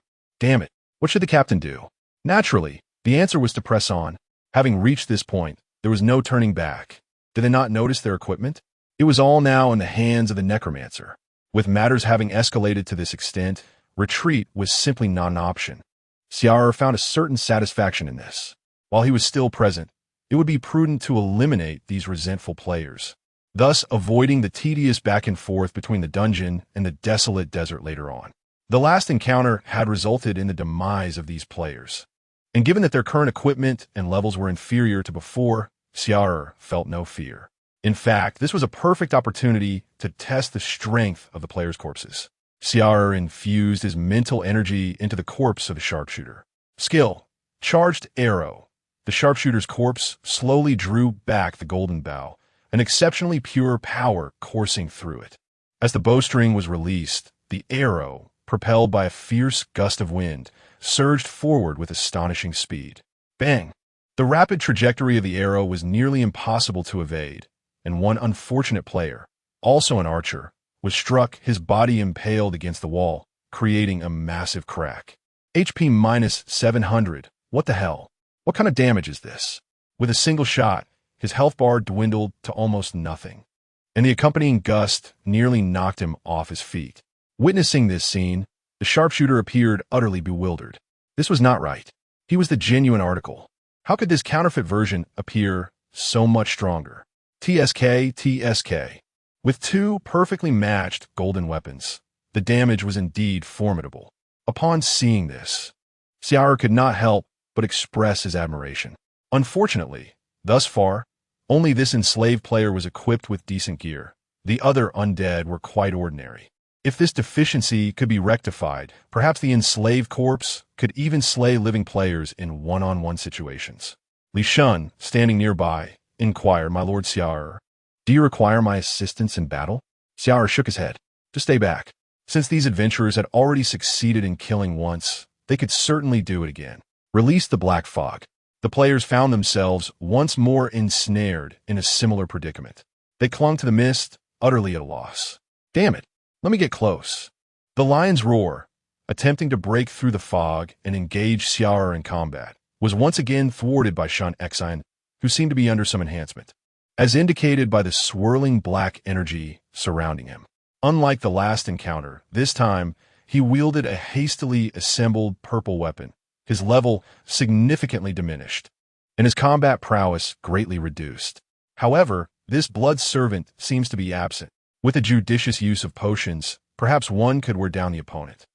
Just as Lion Roar contemplated a strategy of endurance, a familiar figure suddenly intruded upon his vision. It was none other than himself, or rather, the corpse enslaved by the necromancer after death. Although devoid of equipment, the fundamental statistics still retained a level of 39. A tempest of ferocious assaults descended upon him in an instant. Lion Roar promptly raised his great sword in a defensive stance, seeking an opportunity to counter. Yet, this proved to be exceedingly arduous. 2 against 1. How could one maintain their dignity? Overwhelmed by relentless pressure, Lion Roar found himself at a loss for alternatives. Powerless to do anything but watch his status bar plummet. After vanquishing his party of players, the opposing strength surged significantly. This was destined to be a losing battle. Player Lion Roar has died. Player Sharpshooter has died. Player Super Tyrannosaurus Warrior has died. Uncertain how much time had passed, a series of notifications appeared before Char eyes, and as the mist dissipated, only a battlefield strewn with equipment remained. In moments of impending death, individuals often unleash an extraordinary potential beyond ordinary comprehension. The same holds true for players. This was their final opportunity to enter the ruins.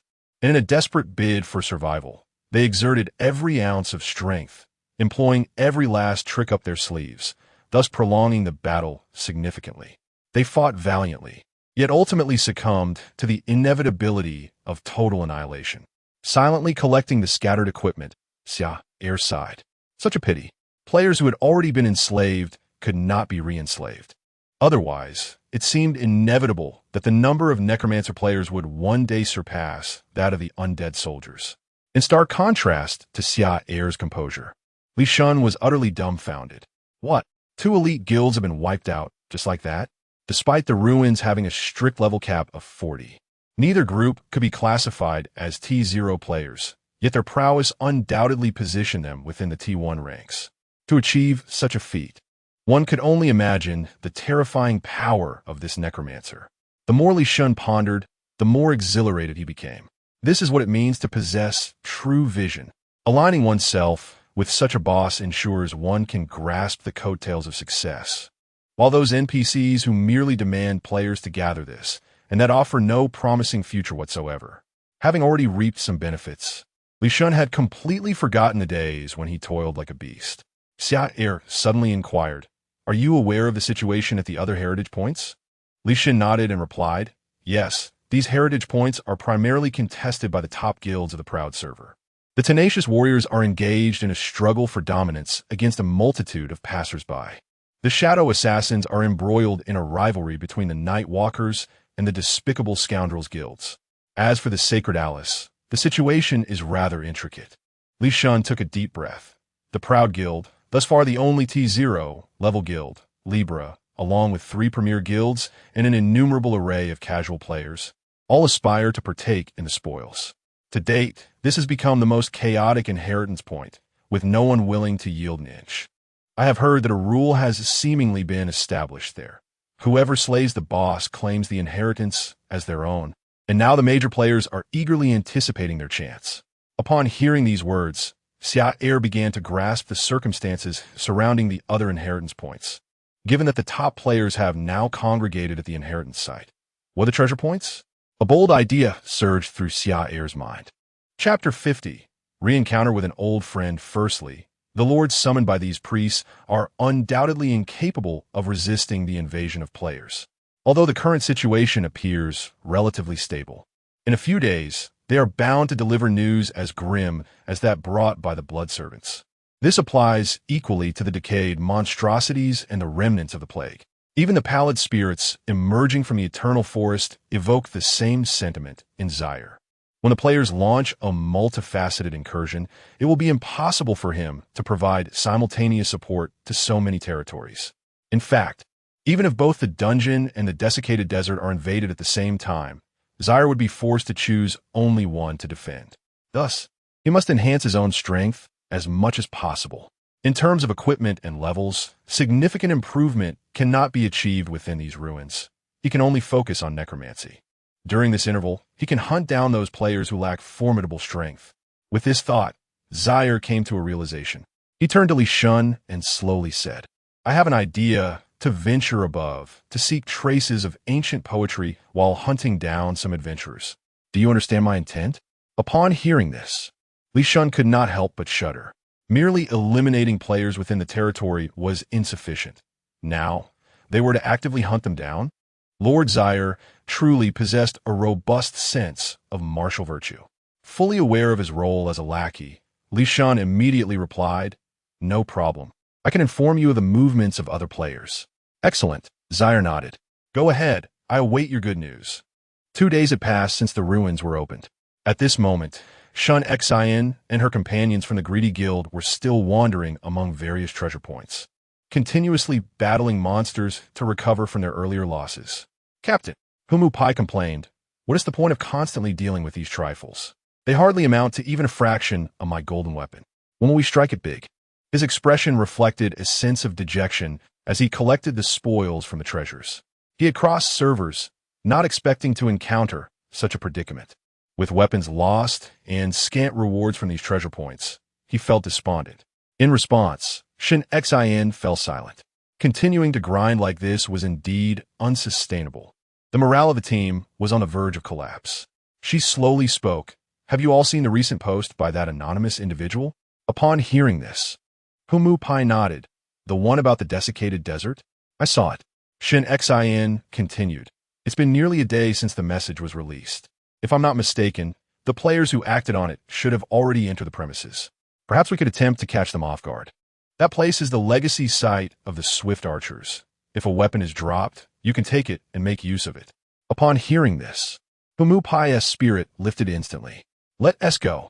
This time, I intend to reclaim everything I've lost. Perhaps they could not contend with an exceptionally formidable boss like the Lich Mage, but that did not deter their resolve. However, is it possible to be outmatched by a group of underdeveloped players when unable to defeat the boss? The players from the greedy server are filled with confidence in their abilities. After solidifying their plans, the group hastily made their way toward the desolate desert region. Shortly after arriving nearby, a familiar figure emerged before them.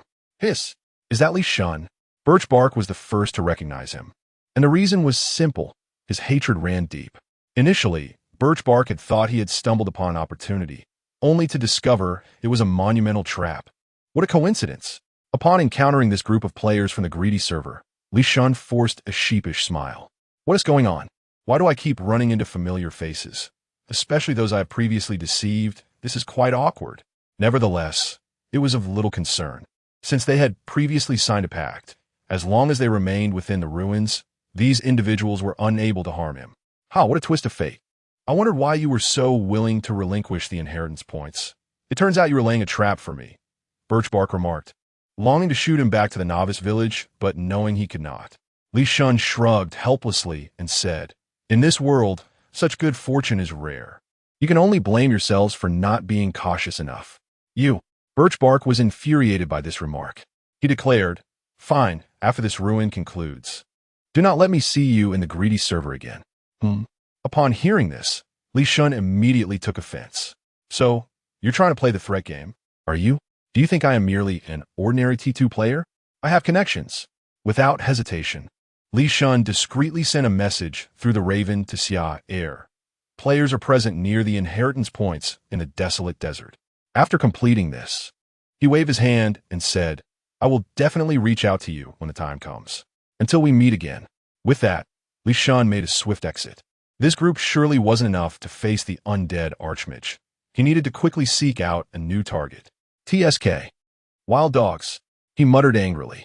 Birchbark activated his archer's detection skill to scan the surroundings. There appeared to be a damaged magic circle nearby. He said, gradually approaching it.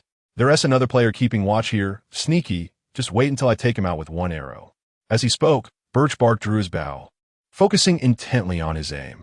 Just as he was about to release the arrow, the other party seemed to sense something and abruptly turned their head. Wait, why does that face look somewhat familiar? Looking at the sharply defined, grim visage, Birchbark froze for a moment as his gaze gradually rose. A title appeared before his eyes. Undead Archmage Adventurer Slayer Xia Air. Oh no. Brothers, something's off. We need to retreat. Upon seeing this formidable figure, Birchbark abandoned any thoughts of ambush and hurriedly turned to warn his teammates to flee. Shin Xin wore a bewildered expression. What is happening? Have other players discovered us? The Birchbark swiftly shook its head. Not players. It's the necromancer. We must flee. It's pursuing us. Upon hearing this, Shin Xin felt even more perplexed. A necromancer? Surely not. The distance between the two territories is vast. How could it possibly appear here? Following the direction indicated by his companion, Shin Xin couldn't help but exclaim, Oh my, it truly is. Run. Meanwhile, Xiaer also took notice of the commotion. After a thorough observation, he felt a tinge of disappointment. Why must it be an old acquaintance? Even killing it wouldn't allow for a second enslavement. Alas, since fate has brought us together, I shall consider it an opportunity to accumulate experience. Chapter 51. The Malevolent Mage. At last, I have you cornered. A dark barrier enveloped the area, and the undead soldiers obstructed the path. Char gazed at the familiar faces blocking his way, his hesitation fleeting as he summoned the bodies of fallen players behind him. What in the world? A dense throng of figures emerged before him, leaving Shun Hexen momentarily speechless. How could their numbers have swelled so dramatically in such a short span? The adventurer killers. How many players must have perished to yield this? Char chose not to engage in idle chatter with this crowd.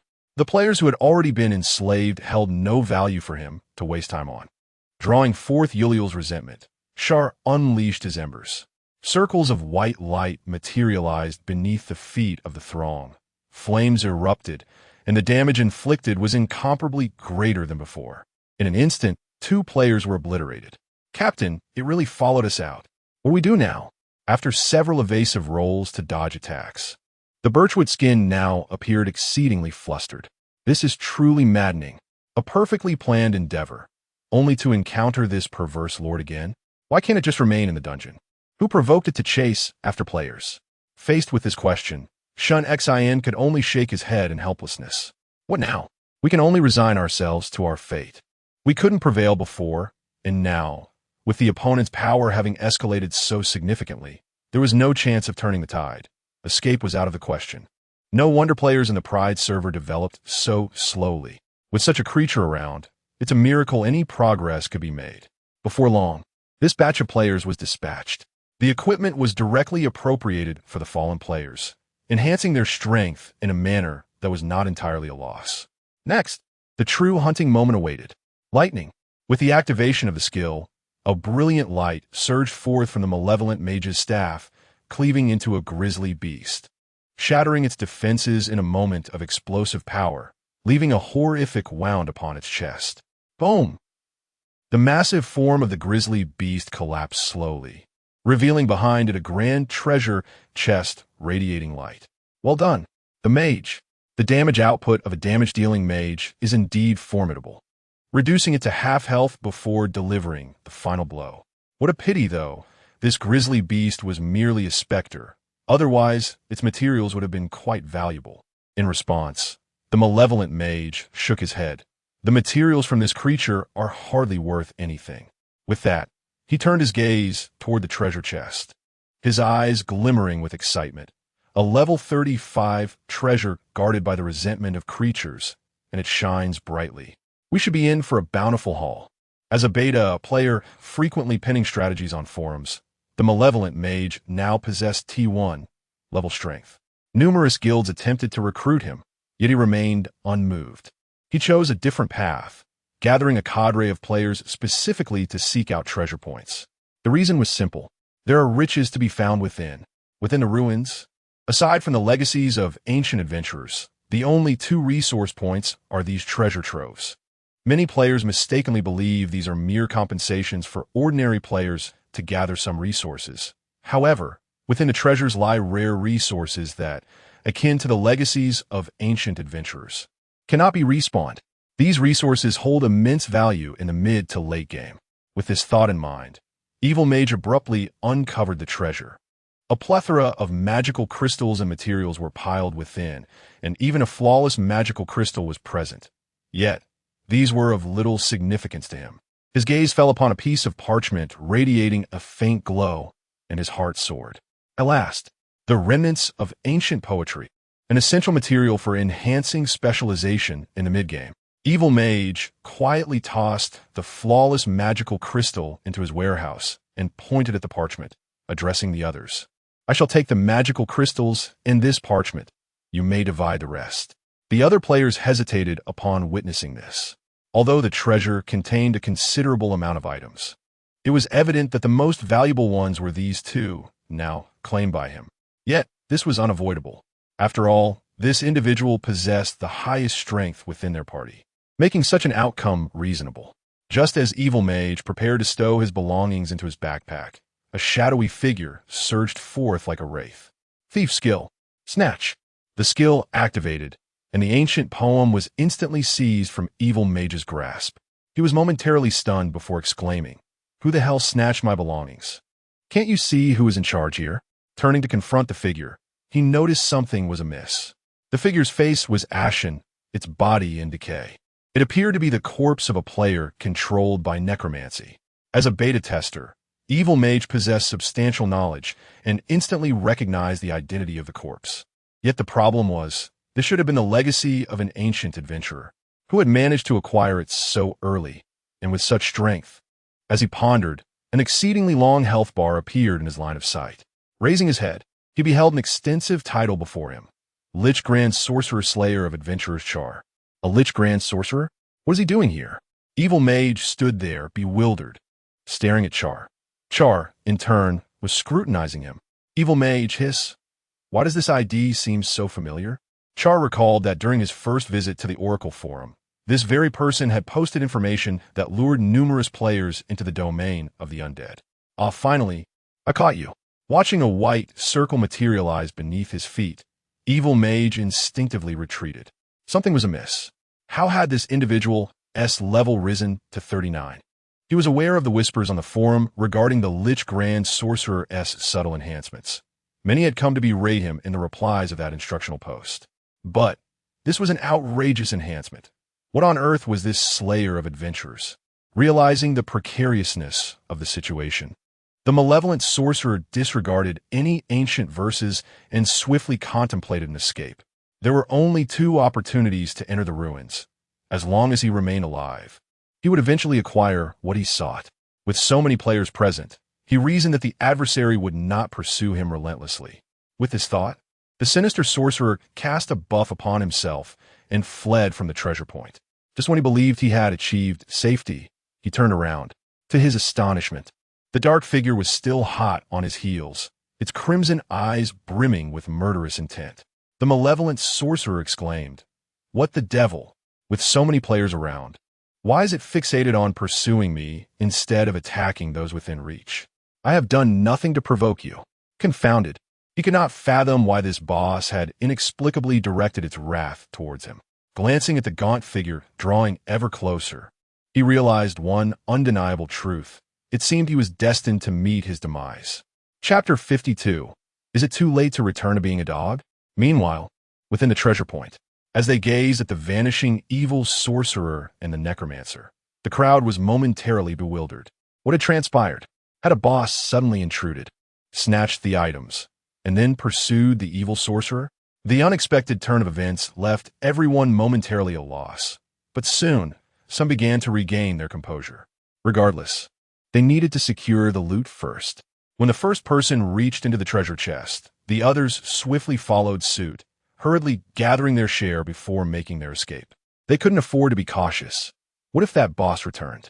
As the crowd divided the resources from the treasure chest, a distant voice echoed, "Help me."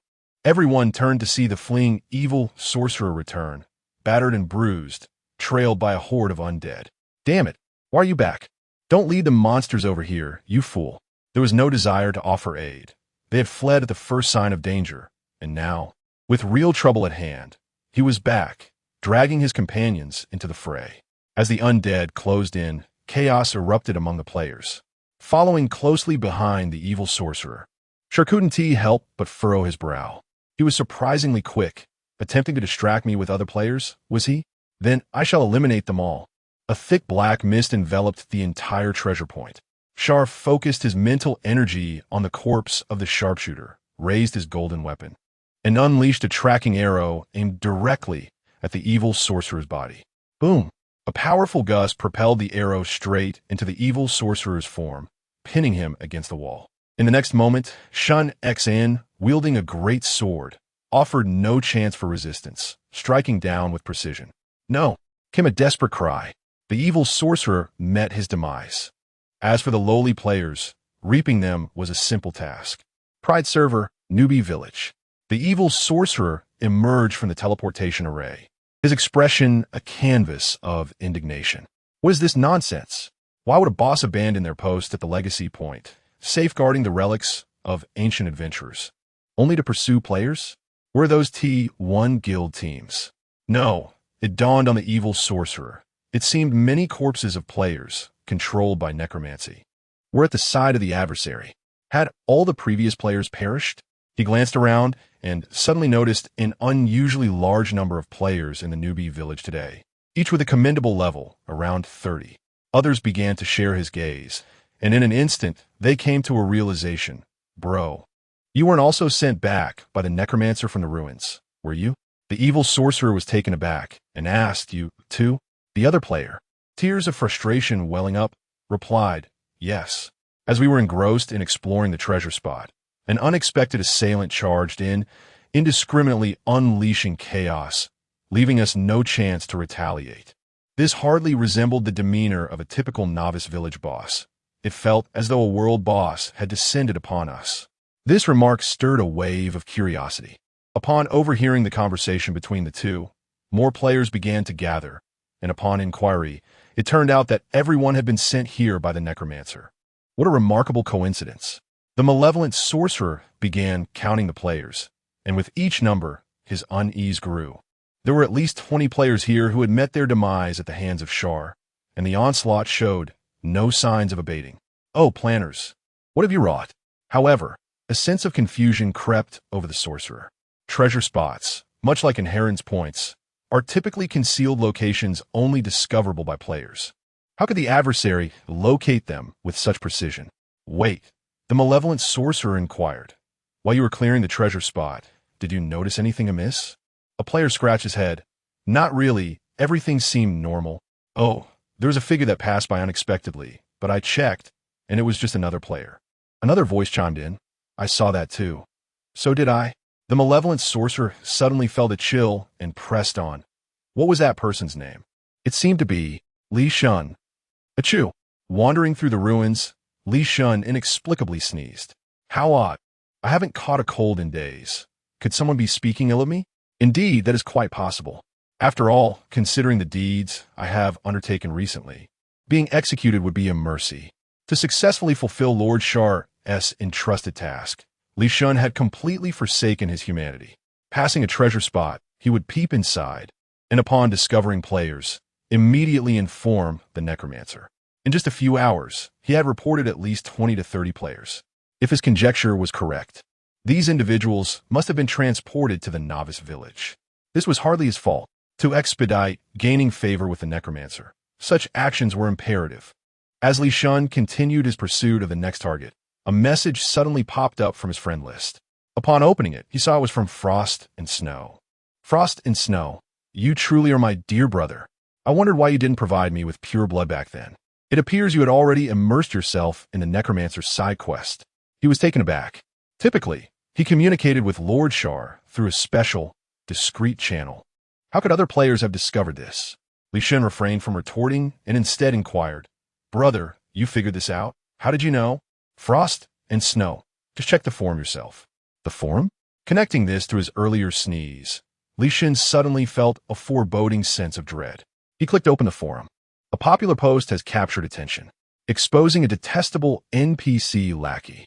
Today, numerous players venturing into the ruins to loot treasure points have fallen victim to the malevolent actions of the undead Archmage. According to my calculations, the number of victims has exceeded 20, and this figure is escalating rapidly. Surely, many of you are perplexed as to how the undead Archmage can so efficiently locate treasure points occupied by players.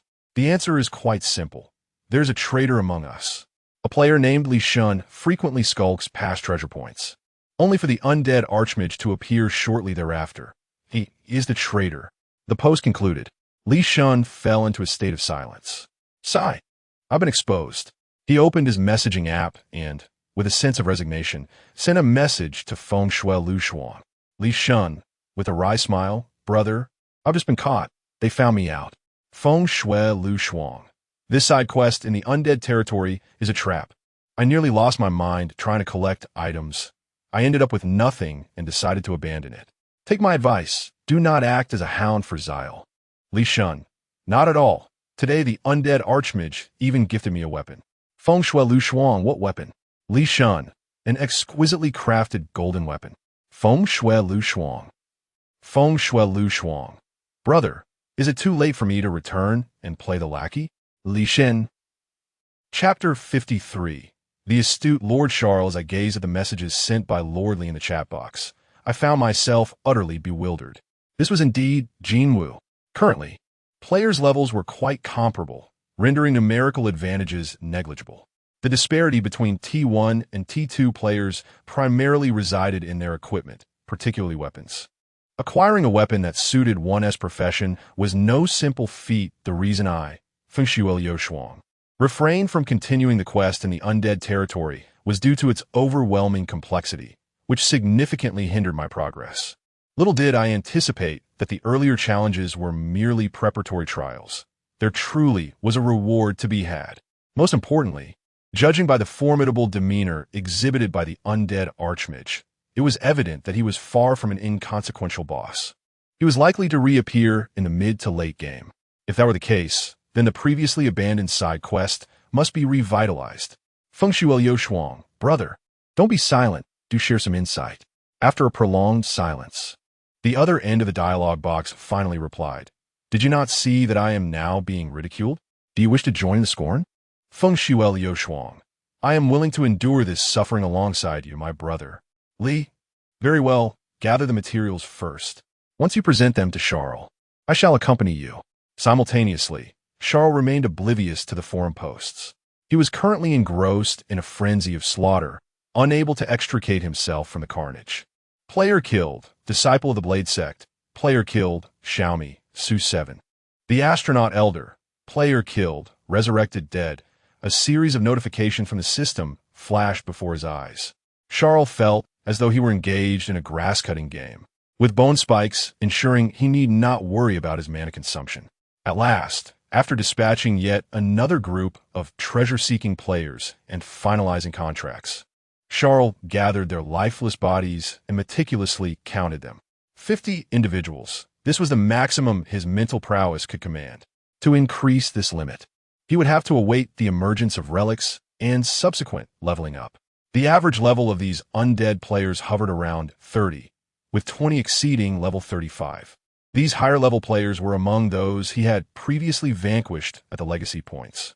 It must be said that this treasure point had indeed been somewhat subpar. However, it mattered not. This quantity was more than sufficient. In addition to the players, he had also secured the residual ancient poems necessary to unlock his specialization. After relaying a message to Lord Li via Raven, Charles prepared to return to his lair. This massacre of players would undoubtedly attract considerable attention, even ire. To preempt any retaliation from the victims, he needed to bolster the defenses of his dungeon. As for the desiccated desert, he had already obtained the legacies within. Sending a few undead to gather information would suffice. Even if players attempted to invade, they would find nothing of value. Upon returning to the dungeon, after the Lord's departure, the aides continued their rigorous patrols. With the exception of a certain slothful vampire, all remained vigilant in their respective positions. Indeed, their dedication was commendable. Charles felt a sense of satisfaction with the transformation of these aides, considering that upon first arriving in the realm of the undead, the players had breached the territory. With only Avril aware and promptly alerting him, positioned at the forefront was Iron Slave. Upon witnessing the multitude of player corpses trailing behind the Lord, Iron Slave scratched his pointed head and inquired, Lord Charles, have you returned with a shipment? Charles replied, quite close. Have you repaired the traps in the dungeon? Iron Slave nodded, all repaired. Well done, but you cannot solely rely on my directives. You must cultivate your own capabilities in this regard. Iron Slave assured, rest assured, Lord Charles, I not only repaired them, but also reinforced all the traps. Compared to before, I have undeniably undergone a significant transformation. Charles raised an eyebrow. Is that so? Then let me ask you, how would you torment adventurers crossing an unremarkable bridge? Iron Slave pondered for a while. Firstly, place a treasure chest at the end, and then set traps beside it. Charles nodded. That is passable, but still rather crude. Were my turn, I would first arrange for some undead soldiers to make the treasure chest appear more authentic, along with a trap. This is not the end. Once the adventurers dispatch the undead and dismantle the traps, they will surely lower their guard. At that moment, you need to set another trap within the treasure chest. Perhaps ask Edward for some putrid explosives. Utterly unexpected. Charles spoke tirelessly, leaving Iron Slave's mind in a state of bewilderment. Truly, Lord Charles was remarkably astute. After much contemplation, Iron Slave suppressed the words despicable and shameless, emitting a sound of admiration instead. Noticing this, Charles gently patted Iron Slave's pointed head. Keep at it. I look forward to you bringing this hard-earned knowledge to the Central region. Indeed, for such a straightforward creature, the previous discussions had perhaps been beyond his grasp. However, there was no cause for concern. With continued guidance, Charles believed that Iron Slave would one day surpass his own teachings. Having arranged the player corpses around, Charles settled into a chair, transported from the castle, and opened the specialization of Embers of Fire. The ancient verses had been collected. As for the other material, Ethereal Flame, it could be directly purchased through the trading forum. Selling player equipment there would undoubtedly be unfeasible, easily detected, but purchasing was a different matter. During this period, through the offerings of players, Charles had amassed a substantial fortune, including ethereal smoke. Would you like to unlock the specialization, Congealed Fire? Yes. With confirmation, the first specialization of Embers of Fire was successfully unlocked. From the outset, this skill's release will no longer be accompanied by a delay, allowing for immediate activation. With this thought in mind, Zaire focused his attention, raising his hand as a radiant white circle swiftly materialized from his palm. The magical energy transformed into a blazing light, illuminating the dim expanse of the underground city to some extent. This enhancement proved to be quite significant. With the instantaneous casting feature, players would find it increasingly challenging to evade attacks, thereby greatly increasing the accuracy of skills. Just as Zaire intended to comfortably settle into his chair for a moment's respite, the nearby priest's raven suddenly emitted an exceedingly feeble voice. It was the remnants of the plague speaking. Just now, I was engaged in battle with adventurers. A group of them stealthily infiltrated and took away the legacy of the Shadow Assassin. Hurry, I require assistance. Chapter 54. Are we playing Assassin's Creed here? The tone of the speaker was exceedingly weak, clearly indicating that they were in a dire situation. However, no one responded. The reason was quite simple. As the third day of the ruins was drawing to a close and the progress bar was halfway filled, the top guilds were unwilling to engage in further delays and began to exert their full strength. The Pale Spirit and the Putrid Wretch were currently embroiled in intense battles. There was no time for support, not even a moment for the Raven to communicate. Of course, this did not apply to a certain death lord who had just indulged in a frenzy of slaughter. After waiting for a while, Charles addressed the Raven. It appears that the other lords are preoccupied. I'm the only one who can assist you now. You should bring out some bargaining chips. The Plague Bearer spoke. 10 flawless magic crystals, 2 pieces of golden materials, and beyond that, any resources from my territory that catch your eye, feel free to take. In this life or death moment, the Plague Bearer displayed significant sincerity, showing no reluctance whatsoever. As he spoke, he suddenly fell silent for a moment. There is one condition. That is, after you repel the adventurers, do not kill me. The death message from the Blood Servant calling for support was vividly etched in the Plague Bearer's memory. Had there been any other option, he would never have allowed this individual to come to his aid. Charles, brother, have you misunderstood something? The Blood Servant was indeed killed by the adventurers. I guarantee it with my integrity. If you remain so skeptical, then perhaps it is best to forget it. Plague Bearer, you have become a monster. What integrity do you still possess? Though he cursed inwardly, the Plague Bearer could only helplessly respond. Mr. Charles, please hurry. I have already connected the teleportation array, and those adventurers will arrive shortly. The area occupied by the Plague Bearer was known as the Dark Cavern. It possessed a topography akin to that of a dungeon, composed of numerous caves, which theoretically made it easy to defend. However, due to its legacy as the Shadow Assassin, most visitors were the rogue class.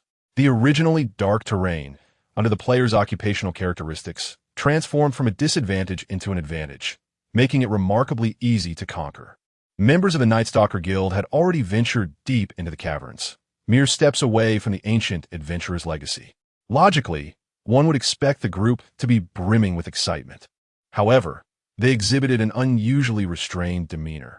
The reason was simple. They had been outmaneuvered. This legacy was being contested not only by the Night Stalker Guild, but also by another rogue guild, Despicable Scoundrels. Despite both guilds consisting of assassins, their playstyles were strikingly different. The members of Night Stalker adhered to a professional ethos, scouting, evading, and searching for vulnerabilities before launching a lethal strike, much like a serpent lying in wait within the grass. Conversely, the members of Despicable Scoundrels embodied the very essence of their guild's name. Gray ash, backstabbing, ambushes, tracking every despicable act imaginable. Just moments ago, the captain of the Night Walkers, known as Shadow Strike, was engaged in battle with a boss when treacherous members of the team stealthily infiltrated the deepest recesses of the cave through a secret passage. Taking advantage of the chaos of combat, they surreptitiously absconded with the legacy of the Shadow Assassin. During their retreat, one even had the audacity to flaunt their ill-gotten gains. Truly, it was an act of utmost revulsion. Cursed, how abominable. In the midst of this disheartened atmosphere, one member could no longer contain his fury and exclaimed, "Captain, this indignation is unbearable. Shall we not return and confront these scoundrels?" Shadow Strike replied, "A rift has certainly formed, but seeking them out now would be futile. The boss is gravely wounded. Let's first vanquish it. At the very least, we may procure valuable materials, or perhaps even discover something of worth within." Upon hearing this proposition, the other players nodded in agreement. Indeed, upon reflection, the captain's plan was the most advantageous. As for the despicable guild members, they would be dealt with after clearing the dark cave. With renewed resolve, the group pressed onward into the depths. During the earlier skirmish, the boss had proved troublesome, nearly escaping as its health dwindled. Had it not been for that, who could say to whom the legacy would have fallen? They were seething with anger, eagerly anticipating the boss's reappearance to swiftly dispatch it, dismember it, and vent their frustrations. Before long, the once confined cave began to expand, and amidst the unchanging darkness, flickers of firelight emerged, signaling their arrival at the cave's core. A lengthy health bar materialized before them.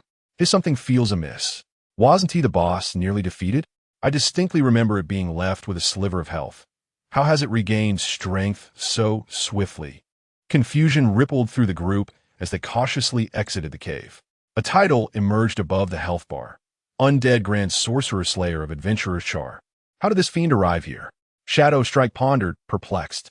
Even if this being had been clandestinely chosen as a gravekeeper, it should have remained in another region. How could it intrude upon Blight's territory? Just as Shadow Strike contemplated a strategic retreat, his companions had already advanced. "A slayer of adventurers? I shall witness your prowess." Hey. My anger is quite palpable.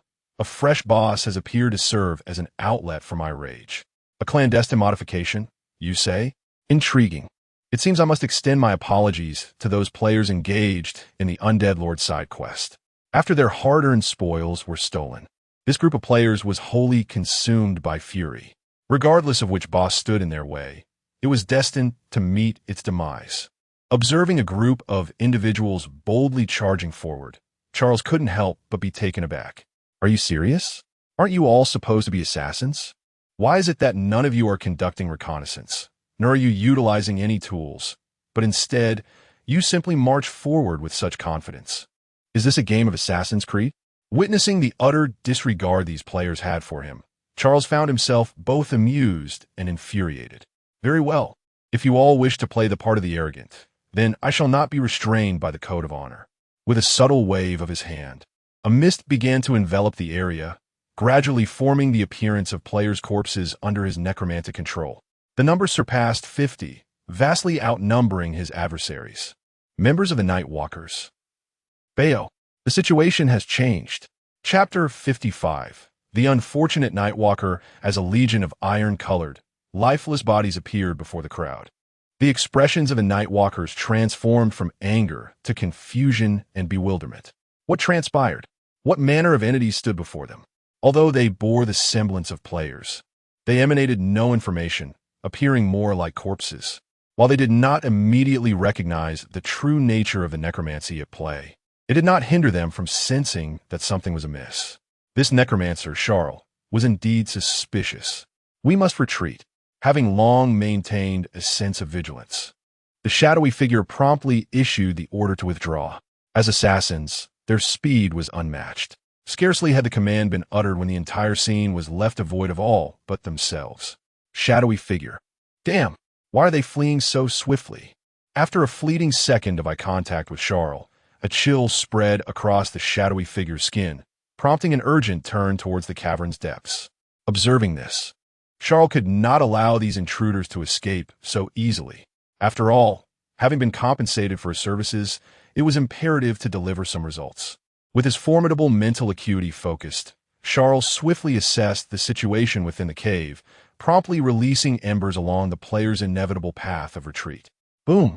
Flames erupted, forming an unyielding wall of fire that obstructed the player's escape. As assassins, their frames were exceptionally fragile, relying solely on skill. Yet this barrier was insurmountable.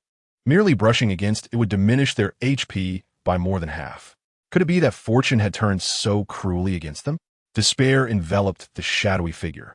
After an arduous journey to the depths of the cave, where the boss awaited, they found themselves on the brink of seizing their inheritance, only to have another team stealthily pilfer it away. Now, as they sought to harvest the weakened boss within, a grotesquely powerful necromancer emerged, sealing off their retreat with a single skill. Charles commanded the player corpses to close in, constricting the Nightwalkers' combat space. Soon, the beleaguered Nightwalkers began their counterattack. Their movements were elegant, their actions fluid, and their skill combinations seamless. Yet it proved futile. In the face of overwhelming numbers and power, all resistance was in vain. Within moments, several kill notifications flashed before Charles' eyes. That is sufficient. Simultaneously controlling the undead while continuously unleashing embers.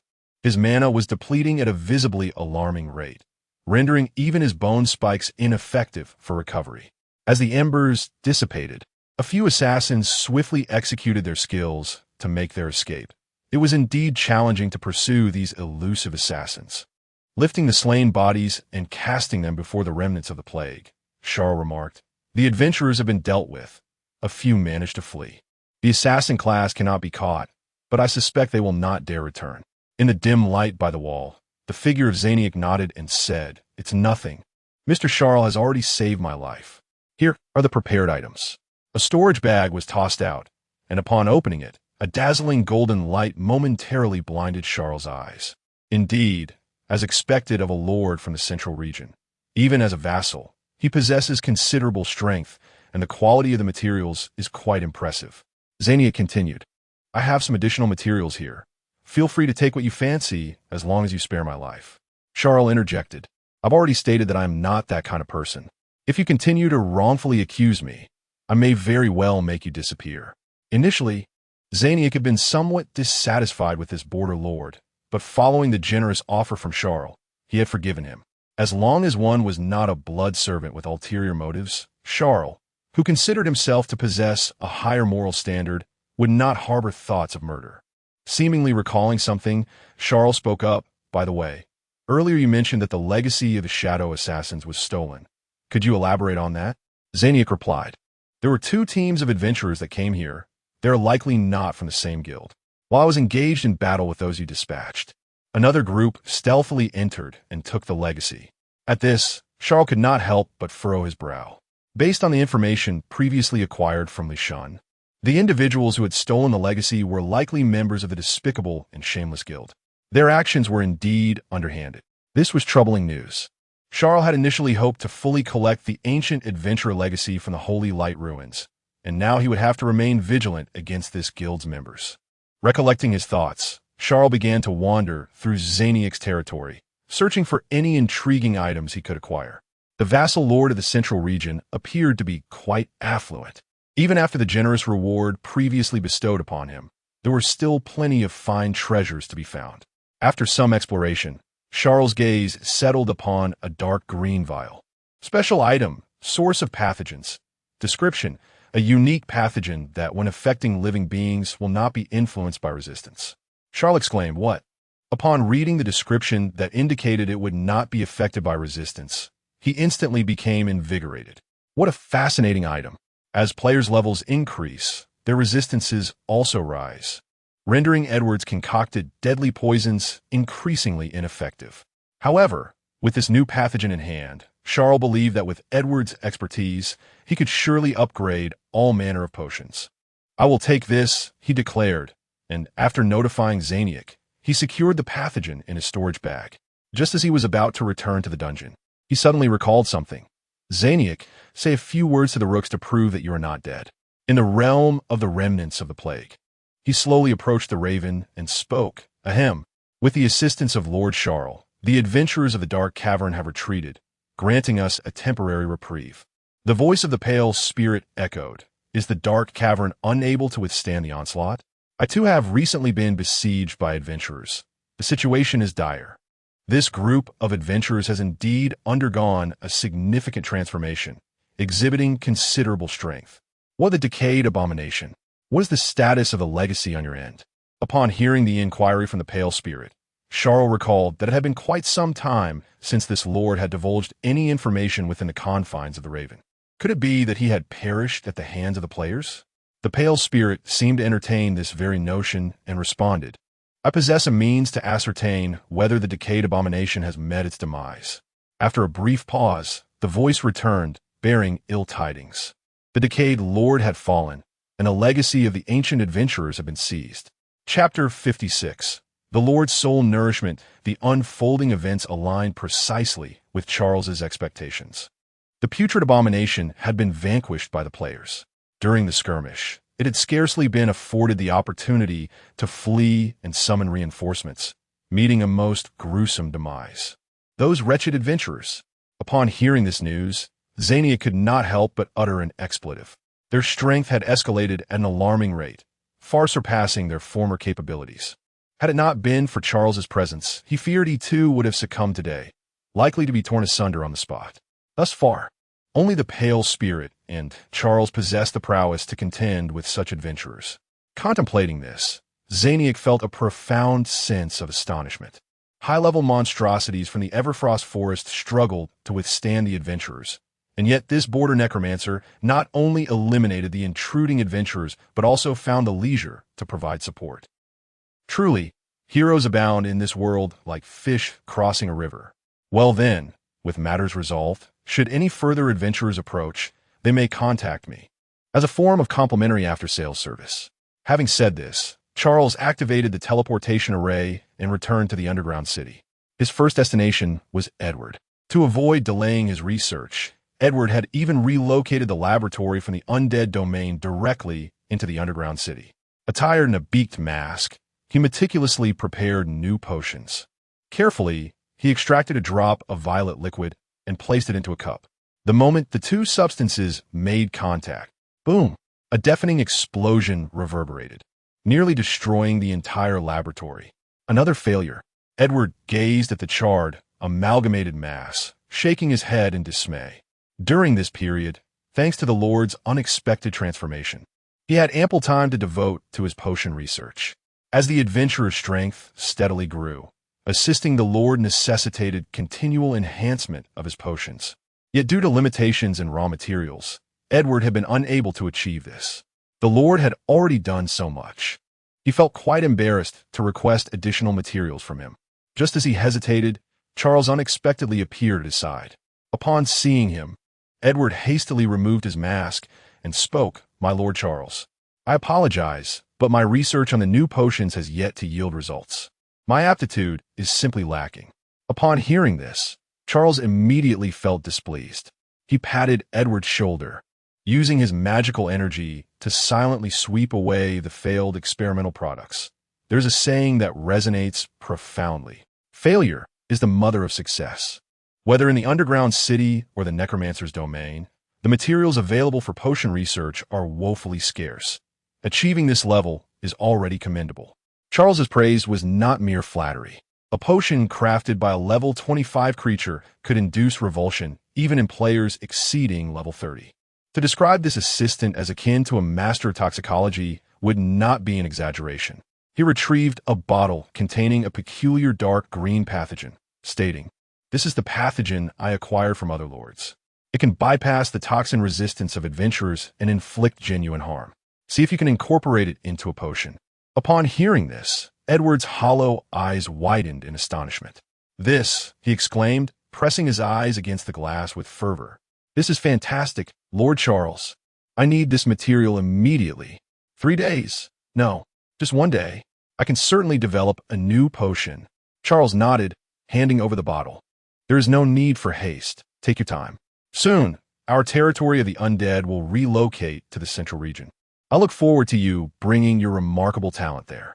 After absorbing this motivational speech, Edward was nearly moved to tears. For years spent in the study of poisons, he had been met with disdainful gazes from both adventurers and monsters alike. Yet now, when he looked up, he saw nothing but admiration in Charles's eyes, devoid of any contempt. Proceed with your research, and do not forget to elevate your level. Yes, Lord Charles. His once dimmed aspirations now surged back to life. If this journey of self-discovery could manifest physically, Edward would undoubtedly be adorned with a radiant halo above his head, inscribed with the word faith. Marveling at Edward's enthusiastic departure, Charles silently nodded. Well done. Another one charmed.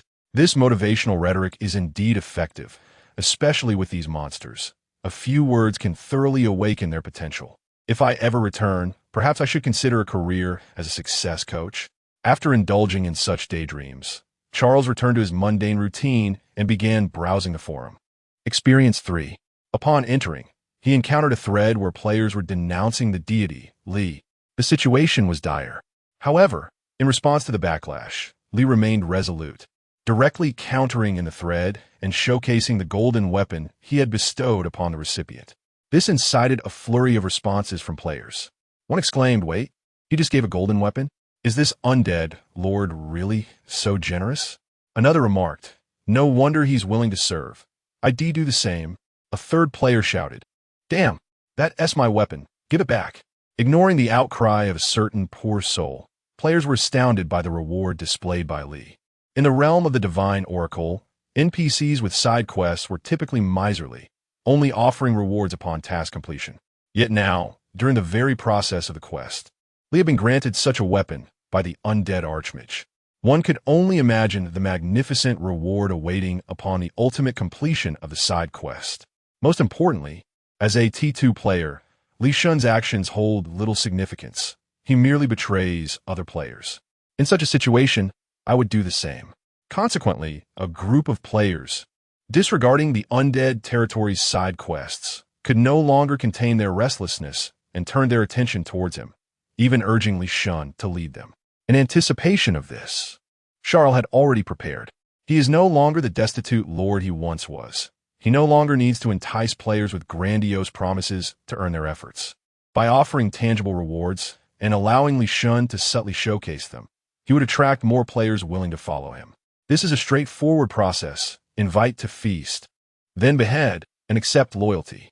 In the unfamiliar central region, Charles requires a cadre of followers to assist him in executing some covert plans. Chapter 57. The player's subtle intentions. Time swiftly flows, and the Holy Light ruins have now entered their 5th day of opening. In just 2 days, the ruins will close, and all resources within will vanish. The majority of players across various servers have successfully conquered the Tomb Guardians, claiming the legacies of ancient adventurers, indulging in their spoils, and now entering the delightful phase of treasure hunting. However, this does not apply to the Proud server. Among the 7 major servers, the Proud server is currently the slowest in progress, having obtained only 2 legacies thus far, Shadow Assassin and Resilient Warrior. The former was even acquired through a remarkably despicable act. As for the reasons behind this, a certain unseemly undead gentleman must bear at least 70% of the blame. After all, he alone has secured 2 legacies of ancient adventurers, leaving only 1 remaining. Holy Alice, defended by the Lord hailing from the great territory of the Eternal Forest, has withstood numerous assaults from top-tier guilds. It must be said that despite being level 39, the disparity between them and the likes of Blood Servants and Pestilence is considerable. The area guarded by the Pale Spirit is known as Holy Light Ruins, the very site where Alice battled against the local lord, now a land of death. Originally a desolate ruin, it has been revitalized by the immense life force of the elves, yet it appears somewhat eerie. Weeds grow rampant, seemingly possessing a consciousness of their own, ensnaring every adventurer who dares to tread here. The branches of trees morph into arms, transforming into numerous treants, their trunks marred with countless scars. This magic, originating from the eternal forest, allows nature to intertwine with itself, resulting in grotesque mutations, and serves as the primary means by which the pale spirit resists these adventurers. Brothers, fire attack. Let us burn this heap of junk. Forget about materials. If we keep dragging this out, our legacies will be gone. As the shouts rang out, the pale spirit looked up to see the group of adventurers, who had retreated not long ago, launching another assault. Unlike before, each of them now brandished torches, disregarding everything as they hurled them into the underbrush. Skill, fireball. Several elemental mages waved their staffs, conjuring massive fireballs that immediately crashed into the trance. The searing flames scorched their bodies, reducing them to charred remains in the blink of an eye. Awesome, it works! A player exclaimed excitedly, igniting the fighting spirit of the others even further. Fire attack. This was their devised method for dealing with the grotesque vegetation. Simple, yet remarkably effective. Damn it! The pale spirit's eyes glimmered with murderous intent as it observed the adventurers. She extended her hand, gathering immense magical power into a formation resembling a magical array within her palm. A formidable whirlwind of energy surged forth, instantly sweeping towards the adventurers and extinguishing the flames. After days of relentless combat, the players had become intimately familiar with this boss's abilities, even memorizing the mechanics. With a slight adjustment in positioning, they deftly avoided significant damage. The next move was likely to be the thorned execution, so they were warned to watch their feet. As the warning was issued, tendrils of thorns rapidly emerged from the depths of the ground, resembling the tentacles of an octopus. The vigilant players wasted no time. They swiftly drew their melee weapons and dispatched the thorny vines with remarkable efficiency. Some even took the opportunity to collect the materials, intending to sell them to novice players. Everything unfolded as anticipated. The pale spirit felt a sense of helplessness in the face of this. The distorted plants that could have complemented her attacks had been incinerated, rendering her skills ineffectual and deeply frustrating. She had been seen through. Countless battles had rendered these adventurers completely accustomed to her tactics. Given the current situation, even if she could muster all her strength to thwart their assault this time, it would only be a matter of time before her legacy was snatched away. After a moment of contemplation, she took a deep breath, opting to conserve her strength and temporarily relinquish this area. Retreating? Should we pursue? No need to rush. We are nearing the legacy. This boss will likely regroup and confront us. The players were reminded of the rules. Whoever defeated the boss would claim the legacy. If anyone dared to disrupt the order, they would face the wrath of the entire server. Such audacious words immediately drew the attention of many players. Upon recognizing the opponent's ID, Eternal, their gazes swiftly shifted. It turned out to be a prominent figure from the current T0 guild, Scales. This individual was also a beta tester of the game and had gained a measure of fame during the testing period, known for a playstyle centered on explosive damage. With respect to the legacy of Holy Alice, it was evident that this player was determined to claim it, thus cautioning those with intentions to snag the prize. At that moment, a teammate approached. "Captain, I just received a message. Members of the Nightwalker Guild were attacking the abyssal caverns when the Tomb Guardian, Char, suddenly arrived to assist and annihilated them all." Hearing this, Eternal furrowed his brow. Char, the necromancer who went mad and slaughtered a group of players at the treasure point? Indeed, the teammate confirmed. The Guardians can teleport to aid one another, and with the pale spirit retreating suddenly, it seems she's calling for help. They were certainly aware of the notorious reputation of the modified boss. The ability to wipe out members of the Nightwalker Guild with ease indicated formidable strength. If such a possibility were to materialize, it would spell trouble for the upcoming battle. After a moment of contemplation, Zhongyan finally spoke. "In that case, you should assemble a team and then launch an assault on the underground dungeon. A bloody battle is unnecessary. Mere harassment will suffice. This individual, in his quest to protect his legacy, will undoubtedly hesitate to escape. By doing so, we will gain enough time to eliminate the pale spirit." Zhongyan felt quite satisfied with his proposal. With a high level of wisdom, he mused that players often lack foresight. Acquiring the inheritance of Holy Alice is a crucial step, one that could determine whether the guild can maintain its esteemed T0 status. He would not allow any unforeseen complications to arise, even if it meant incurring additional costs. Chapter 58. All for the glory of the demon race. Meanwhile, in stark contrast to the tumultuous waves at the Holy Light ruins, the underground city remained remarkably tranquil, occasionally stirred by minor disturbances. This prolonged calmness had caused the subordinates to lower their guard slightly, but only Char was aware of the swirling tempest concealed beneath the surface. He was currently browsing through a forum where a particularly incendiary post had garnered significant attention. I planned to form a team of victims to take down the necromancer Char. Brothers, yesterday while treasure hunting, I was slain by Char, and I couldn't sleep a wink all night. As players, how can we endure such humiliation? If I were killed during a raid, that would be one thing, but this guy chased me down to slay me. Utterly disgraceful. I know the developers have buffed this guy, but I do not condone such underhanded modifications. Are there any fellow victims among you? Let us venture to the underground city and take him down. I will finance the formation of our team, just to reclaim our dignity. Posted by Jean-Dan. Upon the post publication, outrage ensued, with numerous victims responding in the comments, and even a guild team expressing their desire to join the cause. In response, Char remained surprisingly unfazed, even stifling a laugh. It seemed they were not satisfied with their previous defeats and were now coming back for more. Just as he contemplated alerting his subordinates, the raven beside him suddenly broke the silence. "Lord Char, are you there?" Hearing the weary voice of the pale spirit, Char paused momentarily before responding. "Yes, what is it?" The pale spirit replied, "To be candid, I'm nearing my limit here." Upon hearing this, Char's eyes gleamed with renewed vigor. More life returns. This is splendid news." He continued, "The sacred Alice, being the paramount legacy, is undoubtedly the primary target for the adventurers.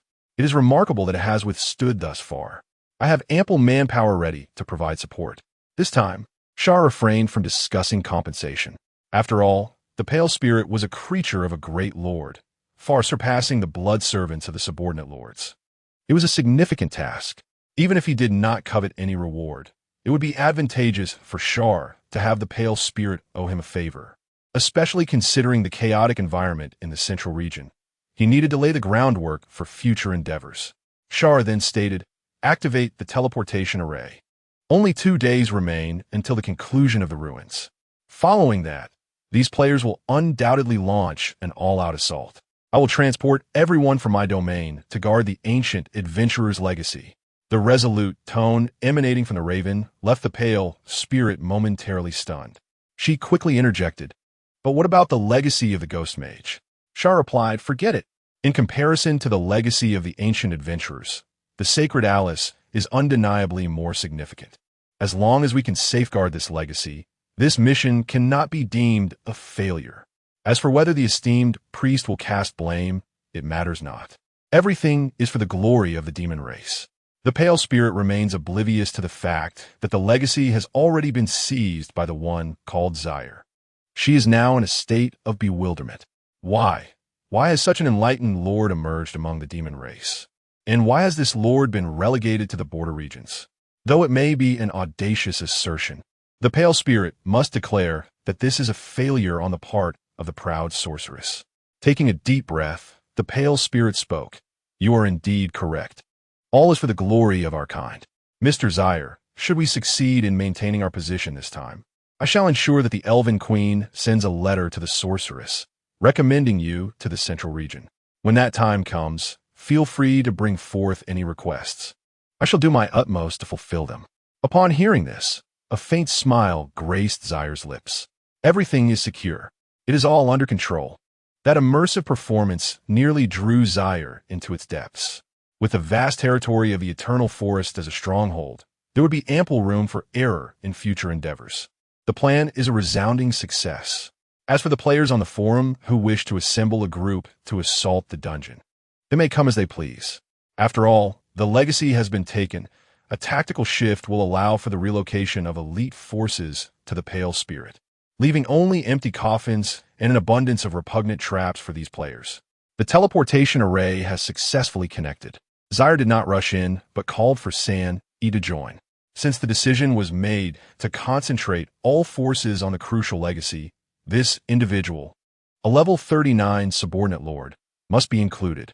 With a dazzling flash of crimson light, They arrived at the Holy Light Ruins. Time flowed unknowingly by. Jean Dan had now reached the entrance of the dungeon. Behind him stood a considerable number of players, over 30 in total, two-thirds of whom were victims slain by Zaire. To summon these individuals, Jean Dan had expended considerable effort, passionately rallying them in the forum. The remaining players were high-level enthusiasts recruited through monetary persuasion. Collectively, their levels were not particularly high and varied greatly, but this mattered little. After all, the primary objective this time was not to vanquish the undead archmage, but rather to create disturbances, preventing them from intervening with the pale spirit. The entrance has been located. It is this passageway. Now, let us gather our spirits. We must achieve this revenge. Following a round of pre-battle encouragement, Jean Dan was the first to enter the passage. As a rogue, he was quite familiar with such terrain, and after a brief exploration, a long corridor soon came into view. Hiss! Wait a moment. Jean Dan cautiously surveyed his surroundings and quickly uncovered numerous traces of traps. Thorns, hidden arrows, colossal boulders, truly treacherous. It is no wonder that a single denunciation post has garnered such a response from numerous players, with many suffering the consequences. After meticulously eliminating each of these traps, Jean Dan took a deep breath and slowly pushed open the stone door. He did not proceed further, but instead paused, opening his friend's list to send a message to Zhongyan. Jean Dan, Captain, I have successfully organized our entry into the dungeon. Zhongyan, excellent. Zhongyan, the aggro range of this undead sorcerer is extensive. Any commotion within its territory will draw it to eliminate the adventurers. Other players are already preparing to confront the pale spirit, so I must catch up. You need to create some noise quickly to attract the attention of the undead sorcerer. Jean Dan understood. Chapter 59. The Deplorable Lord if possible. It will be prudent to wait for the Golden Core to fully ensnare the Lich Mage before launching an assault on the pale spirit. This would be the most cautious approach. However, apart from the scales, numerous guilds were coveting this legacy, and to prevent the boss from being snatched away, it was imperative to keep pace with other players. They needed to create some commotion without delay. With this thought, the Golden Core slightly quickened their pace. Before long, they encountered a squad of undead soldiers. Under ordinary circumstances, stealthy assassination would be the optimal strategy to swiftly eliminate them without drawing attention. But the situation was different now. The Golden Core instructed his teammates, do not act with caution. The greater the noise we make, the better. Ideally, we should draw Zaire over here. Upon hearing this, a mage player nodded, wielding his staff and sweeping it forward with vigor. Boom! A tremendous bolt of lightning materialized out of thin air, crashing down upon the undead soldiers and instantly dispersing them. Moreover, the residual force cleaved a gaping hole in the corridor, creating a grand spectacle. Yes, just like that, at the behest of the Golden Core, although the team felt perplexed, they chose to comply with his orders. In no time, their most powerful skills, typically reserved for elite monsters and bosses, were unleashed upon the lowly, undead minions.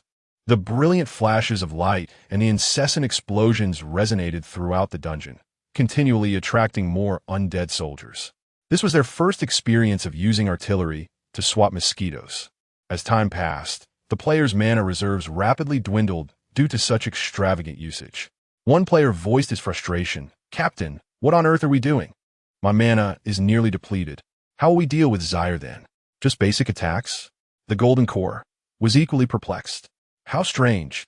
The noise they had generated in this quiet dungeon was quite significant. Yet, not only had the Lich Mage not appeared, but he hadn't even spotted a lieutenant. Could it be that they had not ventured deep enough?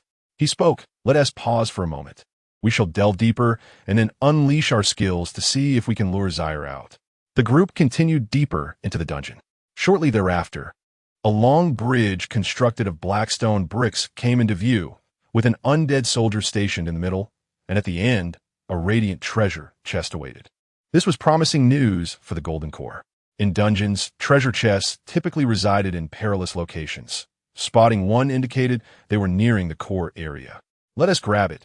But be cautious. There might be traps, the Golden Core advised, his gaze fixed on the ground, quickly discerning something amiss. Indeed, Zaire would not simply place a few minor monsters without a catch. There were traps on the ground. After disarming the mechanisms, the group moved forward, swiftly dispatching the undead soldiers with a barrage of skills. A player scampered eagerly to the treasure chest, extending his hand, exclaiming, "Let me see. I am feeling lucky." Yet, the moment he opened the chest, a cryptic magical array radiating golden light materialized before his eyes. Boom! The bridge erupted violently. Potions! Accompanied by a cry of alarm, the player plunged into the abyss below, his expression one of utter despair. Bystander, perished. Jin done. The remaining teammates. Damn, is it really that sinister? So the treasure chest was a trap as well? Can one even enjoy the game anymore? Jean Dan felt his understanding of the game shatter once again. This necromancer was far more formidable than he had anticipated. As he sought alternative routes, the captain sent a message. Zhongyan, what is the status of the dungeon? We are about to commence the final battle here. Jean Dan, I've tried to lure him, but so far, there is no sign of Zaire. It might be due to the distance. Jean Dan, Captain, please hold on a moment. I will accelerate and delve deeper to assess the situation. He closed the chat window. Zhong Yin observed his players surge forward, his brow furrowing. Time was of the essence. These players were charging ahead with such fervor that if he waited for Jean Dan to thoroughly probe the dungeon, the pale spirit would likely be overwhelmed by the swarming players. No, he had to take a risk. At worst, they would need to remain a bit more vigilant. With this thought, Zhong Yin led the remaining team members onward. A decaying ruin, shrouded in thick miasma, came into view. The pale spirit stood at the center of the wreckage. Behind it loomed a massive stone door. Defeating this entity would grant them the legacy of Holy Alice. The plague stared at the adventurers, a flicker of concern crossing its visage. The sheer number of adventurers was staggering, including various teams and lone wolves. At least 50 or 60 players had gathered here, all seeking the legacy. Even the most seasoned regional lord would rarely witness such a gathering. While the plague surveyed the players, they too scrutinized the configuration for this final confrontation. Among them, Zhong Yin appeared the most focused. He continuously scanned the surroundings, even prompting his archer ally to employ detection skills for a meticulous examination, ultimately arriving at a conclusion. There were no signs of the undead. It seemed that creature must still be within the dungeon, merely unprovoked due to Jean Dan's considerable distance. With this thought, Zhong Yin couldn't help but exhale in relief. With this uncertain factor eliminated, he felt confident about the battle ahead. In terms of explosive damage, none present could rival him. Thus, let the battle commence. WYYY. The distinctive battle cries of players echoed as the mages and archers initiated the assault. In an instant, a myriad of vibrant skills and arrows descended like a tempest, overwhelming the senses. The pale spirit exhibited no sign of retreat. A torrent of arcane energy surged forth as tendrils rapidly extended from beneath its feet, growing wildly to form a colossal defensive barrier that thwarted these assaults. The adventurers would soon charge forward. Could they withstand the onslaught?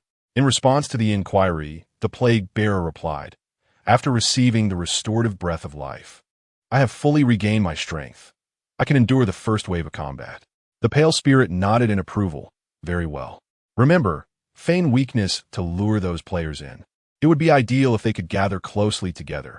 Chapter 60. The defenseless player with unwavering determination. The player known as Eternal Year raised his massive sword and struck down upon the colossal vines before him.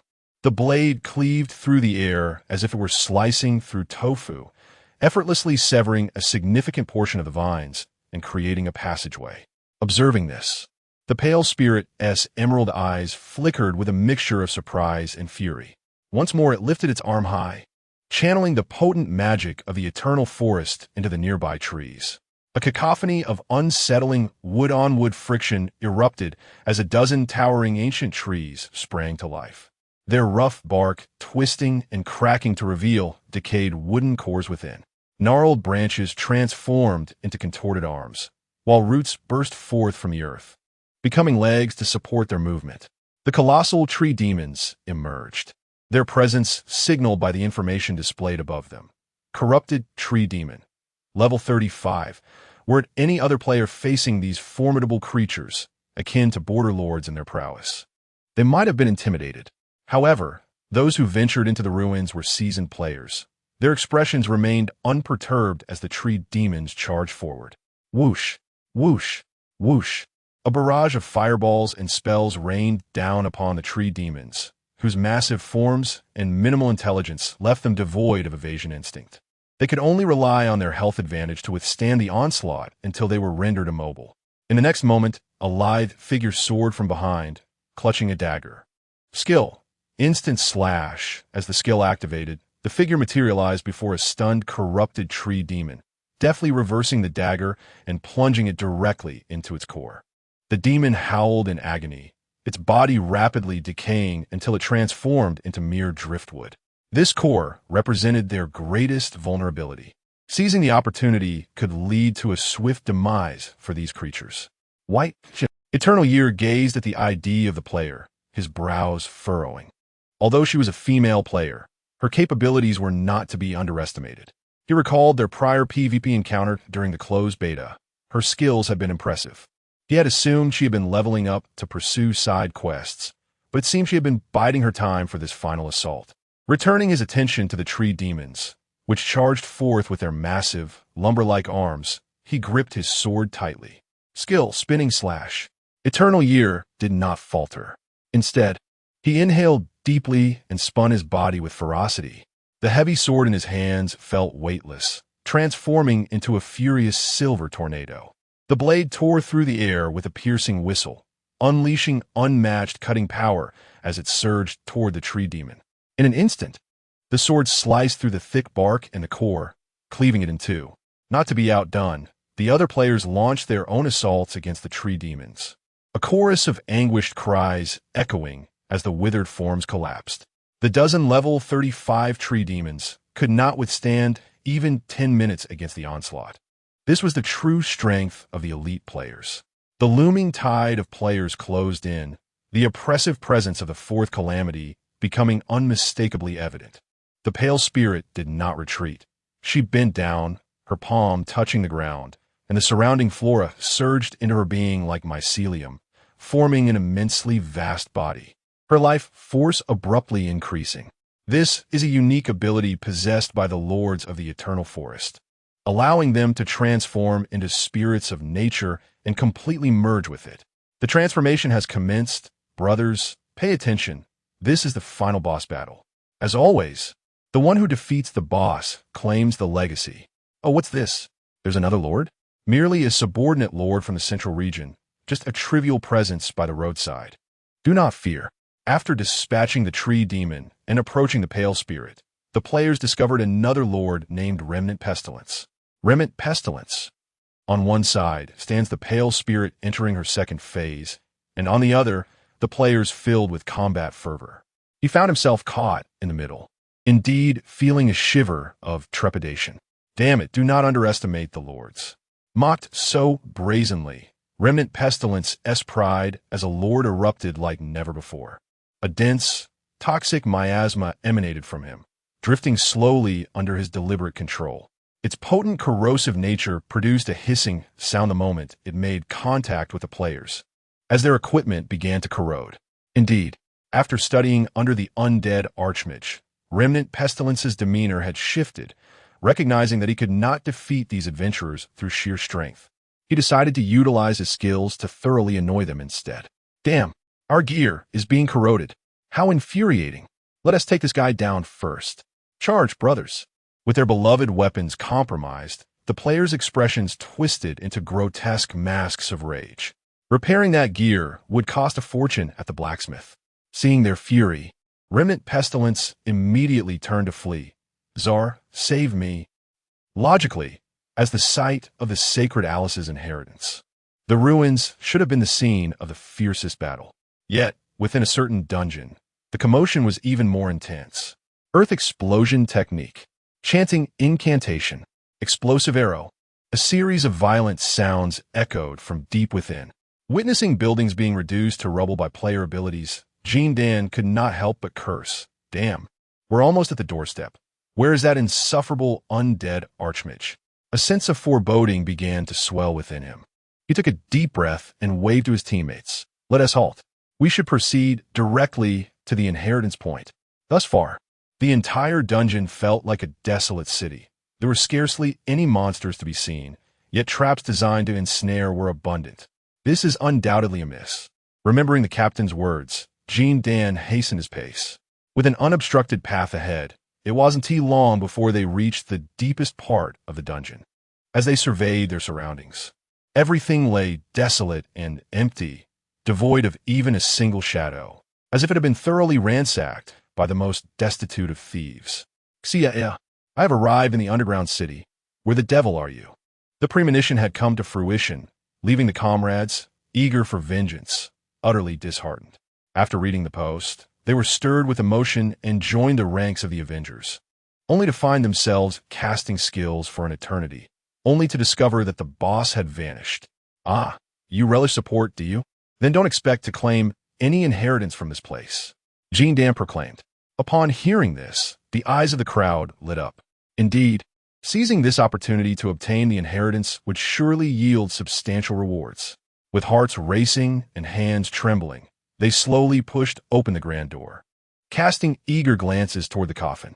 However, what they found was not a single hair within. Damn it, where is the inheritance? Chapter 61. The Players' Barbecue Party. The players are currently in a state of emotional turmoil.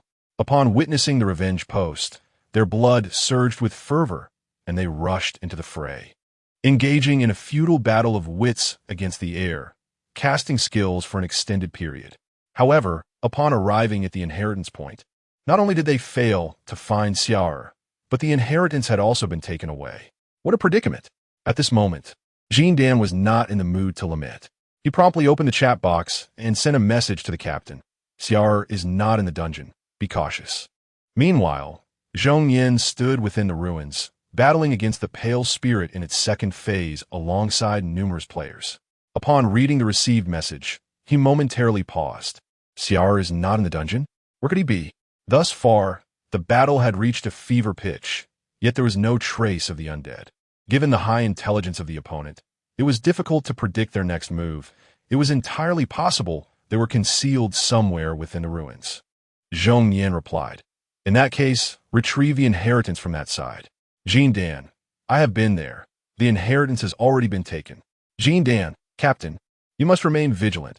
I have a foreboding feeling. Zhong Yin, I am aware of the situation. He raised his gaze towards the pale spirit's health bar. With the aid of nearly a dozen players pouring their skills into the fight, the opponent's health had already dropped below half. Whether Char was present or not, they had to make an attempt. If the enemy was absent, and the inheritance was carelessly relinquished, it would be utterly embarrassing. Damn, someone come and assist. I can hardly hold on any longer. While the pale spirit was engaged in combat with the top players, Kenny was also entangled in a battle of wits against other skilled players. To be precise, he was being chased around, thoroughly beaten. His formerly formidable pride was shattered by the players' relentless assaults, and as he watched his health dwindle, Kenny grew increasingly anxious. The pale spirit noticed her teammate's predicament, furrowing her brow before letting out a resigned sigh. It seemed she would have to act a bit prematurely. A colossal arm composed of mycelium suddenly plunged into the ground, channeling its entire magical energy into it, causing a massive thorny barrier to erupt from the earth, ensnaring all the players within the ruins. In the next moment, the pale spirit dispelled the nature spirit state and softly stated, Mr. Char, they are now trapped. As her words fell, Xiaoder's figure materialized in a secluded corner. Not only he, but also his deputy within the undead domain and elite monsters appeared as if conjured from thin air, manifesting in the atmosphere. This was the Blood Servant's concealment magic array. Upon arrival, Xiaoder had already begun his preparations, hiding himself to lower the player's guard, luring them in and ensnaring them. Kan gasped heavily nearby. There are about 30 individuals trapped inside. They should be the strongest among this group of adventurers. What do you plan to do? Xiaoder silently raised the grievance of Yiller. What shall we do? Certainly, it is to host a grand barbecue feast. Skill, embers of fire, full power infusion. In the confines of the thorny prison, the players gazed at the scene, perplexed. What does this mean? Unexplainably releasing a prison that ensnares them, yet failing to summon any monsters inside. Is the intention to divide the terrain and eliminate other players first? Endless, wielding a great sword, struck fiercely at the vines. Green sap gushing forth as he severed layer upon thick layer. TSK, I wonder how long this thing can hold us. He intended to call over his teammates to break through a gap together. Suddenly, a white light ring abruptly materialized beneath his feet, numerous in quantity. What is this? Instinctively sensing danger, Endless swiftly rolled away from the circle's confines. In the next moment, a towering pillar of fire erupted from within, the scorching space warping in its wake. Endless successfully evaded the flames, yet many other players caught in a moment of daze were seized by the opportunity. Their health plummeted in an instant. It's a mage's skill. Beware of dodging. Do not stand at the center. Damn, who the hell is blocking me? After one round of attack, another followed instantaneously. Under normal circumstances, evading such a skill with a delay would be trivial. Yet now, the terrain was restricted, the area of movement continually diminished, and every available foothold was contested by other players. Open the door. Let me out. Realizing they had been trapped, the players quickly gathered, attempting to break open an escape route. However, under the fierce flames, the thorns had already ignited. A raging inferno blazed forth from all directions, transforming the interior of the prison into a steamer, the temperature rising to a point where the very air scorched their health. This is the barbecue party meticulously designed by Char for these elite players.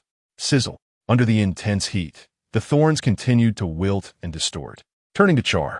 When the last vestige of resilience was thoroughly roasted away, a thunderous crash resounded as the entire mass of charred remains collapsed, engulfing the players trapped within the prison. Player killed, Baiji. Player killed, flying cockroach. Player killed, sleeve sword. Time seemed to freeze in the wake of this astonishing scene. Several figures slowly arose from the rubble, as dark as charcoal. Witnessing this, even Char could not help but feel admiration. The legendary king of endurance has arrived.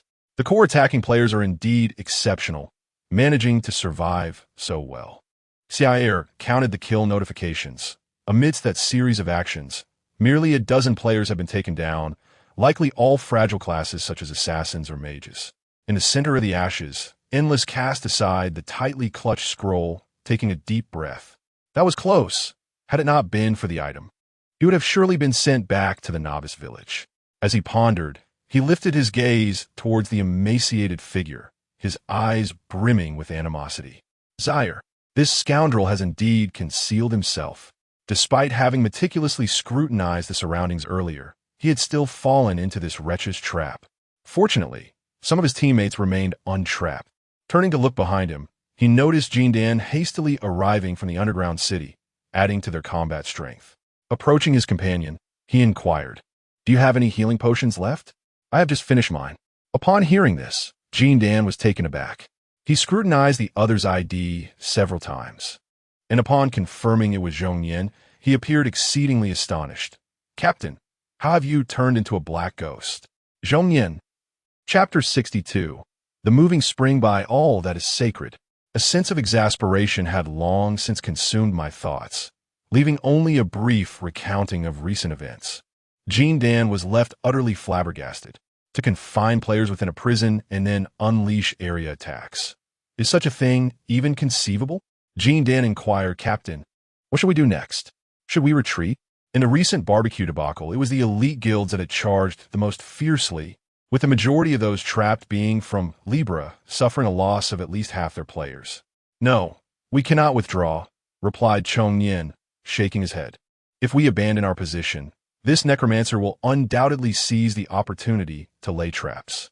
It would become even more complicated. Furthermore, do you think others are contemplating a retreat?" Jindan turned his gaze towards the group of unconfined players. Most of them were lone wolves, eager to seize any advantage. And with the diminished numbers from the major guilds, their chances of success had dramatically increased. "Brothers, remain calm. Although the necromancer has come to assist, his forces are not formidable. Those few subordinates are merely level 30. The only one we must be cautious of is the somewhat more formidable Zaire." Indeed, although many players had perished in the recent conflict, the survivors, combined with those who had not been trapped, numbered nearly 50, a rather daunting figure. The pale spirit had been reduced to half health, and aside from causing annoyance, the residual plague posed little threat. Only the newly arrived, inexperienced Zaire warranted caution. To describe our advantage in 4 words would be an understatement. In the distance, Zaire observed the group of players, still brimming with combat spirit, advancing towards him, and could not help but furrow his brow. They seemed intent on overwhelming him with sheer numbers. However, attempting such a tactic against a necromancer was rather naive. He turned to Remnant Plague and asked, "Could you assist me? What do you need?" Remnant Plague queried. Zaire silently drew a bone spike, stating, "I recently expended my blue mana using Embers of Flame at full power, leaving me with little remaining. I require some of your mana." Remnant Plague was taken aback. "So you summoned me merely to serve as a mobile spring of mana?" Upon realizing the truth, Remnant Plague's pride surged anew, yet felt there was little alternative. "Very well. It appears this is the only contribution I can make in this battle." Taking a deep breath, he said, "Go ahead. Be gentle." Zaire replied, "Why does that sound so wrong?" After a moment of internal jest, Zaire raised the bone spike and plunged it directly into Remnant Plague, both being level 39 lords. The latter's impressive stats allowed Zaire to restore his depleted mana to half in an instant. One could not help but marvel at how relaxed Remnant Plague had been moments before. Wait, what was this boss doing? Had they become adversaries? Unclear. In any case, it was a fortuitous opportunity. Time to strike. First, deal with Zaire. The necromancer becomes exceedingly bothersome once in action. The player's reactions were swift, immediately launching an offensive. Unfortunately, it was a tad too late. Once the mana was depleted, a glimmer ignited in Zaire's eyes, and tendrils of mist began to envelop the area, conjuring up the bodies of players. The sheer number exceeded even that of their adversaries. What on earth? Why is my friend S. Corpse here?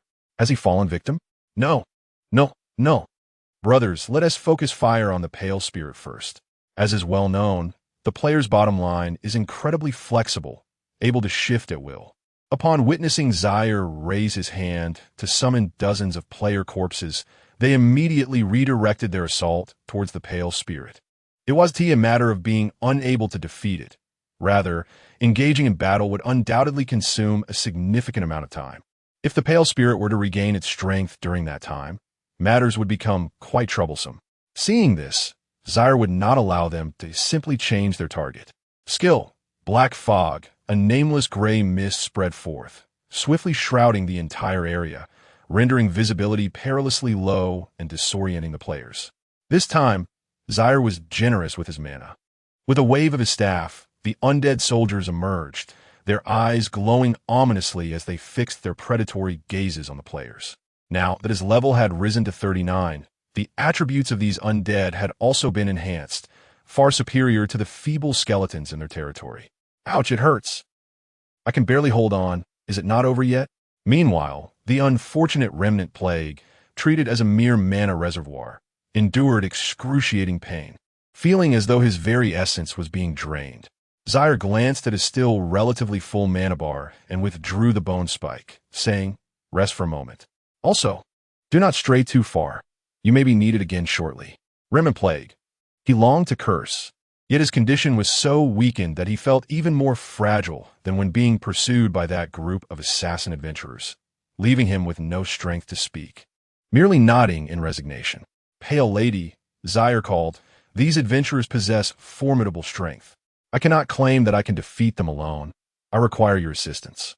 They are currently ensnared in the fog, their visibility limited. Please do your utmost to restrain them. The more troublesome, the better." Having expended considerable energy in the previous combat, Zaire did not expect the pale spirit to assume the role of a primary damage dealer. He merely needed her to utilize her abilities to provide support. In response, the pale spirit nodded, understood. She promptly reached into the ground, and thorny vines spread forth, not seeking to inflict significant harm, but rather to distract the adventurers. Within the fog, watching the undead soldiers, Eternal silently produced a piece of parchment, blessing of the holy light. In preparation for successfully obtaining the legacy of Holy Alice, he had meticulously gathered various blessings. Year-round, wielding a great sword with a single strike, he effortlessly cleaved a nearby undead soldier in two. Just as he contemplated a path to carve his way through, two pallid figures abruptly materialized before him. One was a woman, unfamiliar to him, while the other was a man whose visage, though ravaged, was instantly recognizable to him. Was this not the roar of the poor, a gathering place for destitution? As a fellow berserker, he recalled this individual. He possessed considerable strength. Yet now, as a mere puppet, he stood before him, a testament to the fact that he had fallen to the hands of Char. The two sides prepared for confrontation. Char infused his mental energy into the fray, observing the holy light emanating from the opponent's great sword, and could not help but shake his head in dismay. If only he had unlocked the specialization in necromancy sooner. He would not need to be so meticulously focused on controlling the player's body. A swarm of self-destructing undead charged forth. Would he not detonate them on the spot? Chapter 63. Everything relies on talent and effort as the leader of the team, dispatched by the Libra Guild. The character known as Zhongyan demonstrated remarkable skill. Faced with the onslaught of two player corpses, he not only managed to precisely block each attack, but also seized the opportunity to counterattack during brief intervals. With the blessing of the holy light, each strike against these undead foes inflicted grievous wounds that were difficult to recover from. The situation of 2 against 1 was indeed somewhat precarious. However, Char was not surprised by this scene. Although the basic stats of these two players were high, their equipment was woefully inadequate, consisting of at most 1 or 2 pieces. Furthermore, his spiritual energy could not sustain the continuous use of skills by the undead corpses. Shifting his gaze to another area, the condition of the other corpses was similarly dire. Unlike the team encountered previously in the dungeon, every player here possessed extensive combat experience, leaving no room for error. Upon closer inspection, it appeared that they were gradually falling into a disadvantageous position. They required a capable boss to enter the fray as their central figure. Suddenly, Char inquired Miss Song Bai, "How long will it take for you to re-enter the state of the spirit of nature?" Song Bai paused momentarily before responding, "At least 10 minutes. But I need to draw upon natural energy, which means I cannot assist you during that time." Upon hearing this, Char shook his head. "No worries, Miss Song Bai. You go ahead and gather your strength. I will step in to compensate for your absence and buy us 10 minutes. Typically, Char would prefer not to engage in battle with these players personally, yet he found himself with little choice in the matter. The spirit of Song Bai needed to recuperate, and the efforts of the 4 subordinates, although developed over time, were insufficient for such a heavy responsibility. Thus, it fell upon him, the head coach, to take the initiative. In the mist, the clanging of metal echoed as Zhong Yin's battle with the 2-player corpses escalated to a fevered intensity. Skill, spinning slash. With both hands gripping his great sword, the power within Zhong Yin erupted in an instant. At a moment of his opponent's attack, he swung fiercely, cleaving the body of Lion Roar in two. Panting heavily, Zhong Yin queried through the team voice chat, "I'm nearly done with my 2 corpses. How is it going on your end?" Jindan's voice responded, "No problem. Char's spiritual energy is insufficient to control so many player corpses simultaneously. A little strategy will suffice." "All right. This black mist likely won't last much longer. Once it dissipates, we should regroup immediately."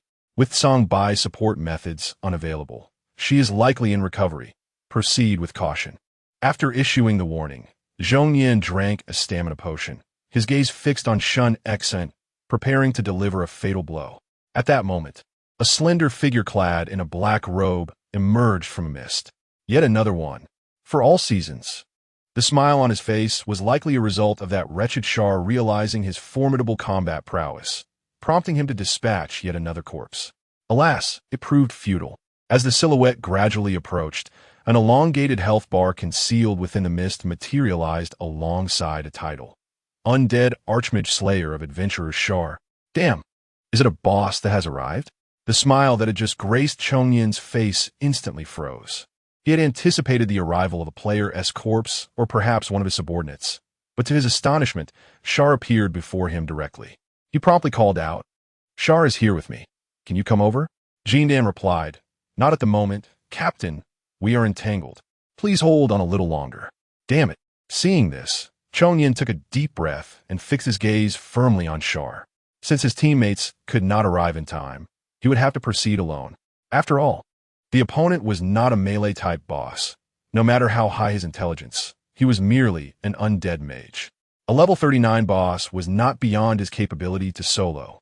With this thought, he swiftly advanced, closing the distance between them. A warrior facing a mage must avoid being kited at all costs, and Chongyin's first step was indeed seasoned.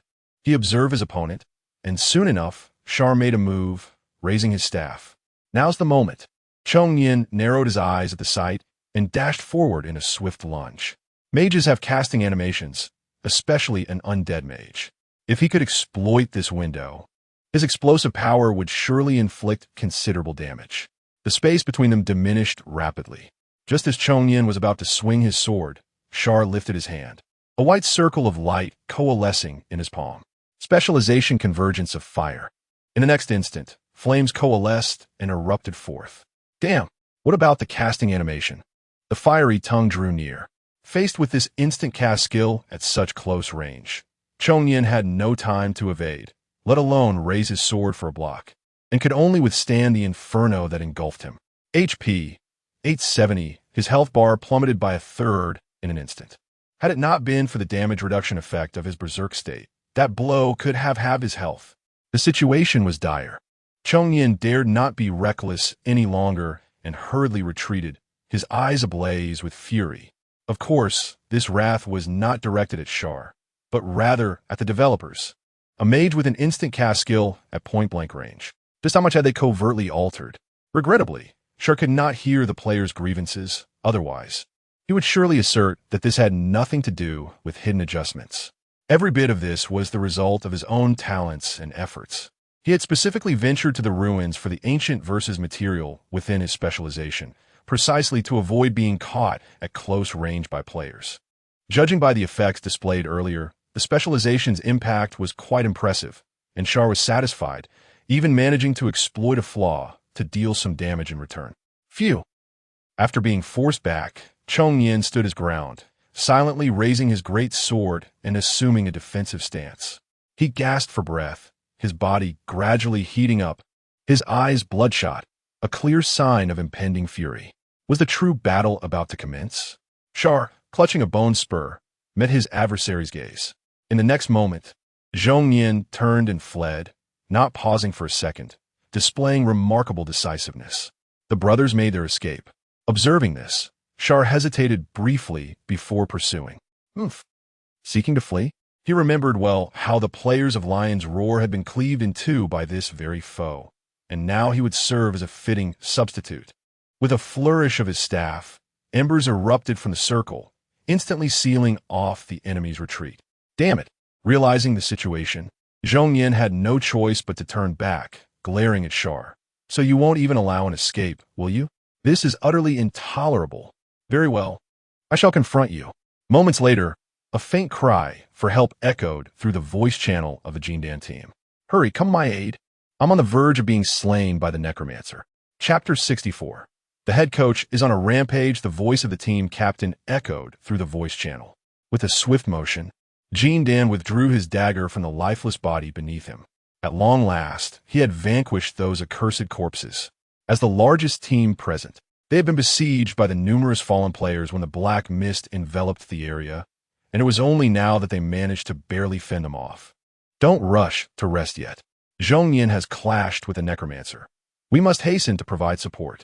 Unlike other classes, rogues were not significantly hindered by visibility in the fog, which explained how Jindan and his companions managed to eliminate those corpses. He remained vigilant, scanning the surroundings until he caught sight of flickering flames rising from a particular location. That appeared to be Zaire's skill. With newfound direction, Jindan wasted no time and led his group towards the source, soon receiving two pieces of news, one favorable and one unfavorable. The good news was that he had indeed pinpointed the right location. The captain was indeed present. The bad news was that they had arrived too late. Chongyin was in a pitiful state, his body ravaged, his complexion a sickly hue, and his bloodshot eyes fixated intently on the approaching teammates. Beside him, the necromancer Zaire held a bone spike, observing the group with keen interest. Jindan, if memory served. This was the individual who had posted a revenge thread on the forum, was it not? Gazing at the ID of the leader, Zaire seemed to come to a realization. This team had presumably received word of his intention to assist other territories and, fearing unforeseen circumstances, had deliberately summoned a group to the dungeon to impede him. How sinister. The two sides locked eyes, while teammates drawn by the revenge thread were eager to engage. Finally caught this guy. Captain, let us take him down. Jindan replied, what are you talking about? You can't seriously think we, the Karami, stand a chance here. Can't you see the captain has been enslaved? Despite their numerical superiority on the surface, a wise adage echoed. Never challenge a necromancer in terms of summoning allies. After merely 3 seconds of contemplation, Jindan swiftly devised the most prudent course of action: retreat and conserve strength. With a day remaining until the ruins concluded, preserving their power without losing levels or equipment would allow them to return with renewed hope. Should they be defeated now, losing experience and gear would spell disaster. The players understood this, and naturally, Zaire was aware as well. Since they had come this far, he would not allow them to escape so easily. Raising the Wraith of Uriel, he imbued its effects onto the recently contracted Zhongnian corpse. With a decisive motion of his staff, dozens of undead materialized, surrounding the group completely. These fiends had taken down numerous players who had signed contracts, and they were now bound to pay the price. Beyond the mist, at this moment, several lieutenants of the undead domain were engaged in combat with the players. Damn, where did these guys come from? It was unclear. They were all assassins. Completely disregarding Lord Char's mist, the Iron Slave raised his massive hammer, launching repeated assaults against them, yet each strike was deftly evaded. Behind him, the Pale Spirit had entered a peculiar state, drawing upon the forces of nature. These cunning adventurers sought to seize the opportunity to eliminate the Pale Spirit. Had it not been for Lord Char's explicit instructions to remain here, a disaster might have ensued. In the distance, a player with the ID, Wild, observed the Iron Slave, who was relentlessly swinging his hammer, unable to suppress a frown. Level 30, such impressive equipment. Indeed, it was proving somewhat challenging. Captain, do you have any strategies? A teammate inquired. They were assassins from Despicable, hoping to strike it lucky and secure the Pale Spirit's head, only to unexpectedly encounter a genuine opportunity. Other guild members were ensnared in the mist, battling against Char, while the Pale Spirit absorbed energy. If they could eliminate these lieutenants of the undead domain, the legacy of Holy Alice would be within reach. However, they did not anticipate how formidable these lieutenants would be. Wild devised a plan. Let's concentrate our fire and take down the weaker one first. With that, his gaze settled on a lieutenant known as Little Ghost. She appeared somewhat dazed, clearly easy to bully. Upon receiving the command, the group swiftly moved into action, intent on attacking Little Ghost. Upon witnessing this, Avril immediately discerned the adventurers' intentions and rushed to intervene. Yet, due to the nature of their classes, the adventurers moved with such speed that she could not catch up in time. As several adventurers charged towards her, Little Ghost showed no signs of retreat. Tilting her head, a surge of formidable blood energy erupted from within her, coalescing in the air into countless fine droplets of blood, which rained down upon her adversaries. HP 300, HP 400, HP 500. What the hell, why is the damage so high? The blood droplets pierced through their bodies. Witnessing the drastic reduction in health, Wild could not help but exclaim in frustration. Was this the battle prowess expected of a lieutenant? How much had the developers altered in the undead domain? Not only the adventurers, but even the locals of the undead domain were bewildered. When did Little Ghost become so powerful? Wasn't she always lying in her coffin? Had she been secretly honing her skills? Astonishment aside, this was undoubtedly a good thing. Wild promptly selected another target. This one is troublesome. Let's eliminate that succubus named Avril first. Just as the players prepared to strike again, suddenly, thorny vines erupted from the ground, ensnaring them tightly.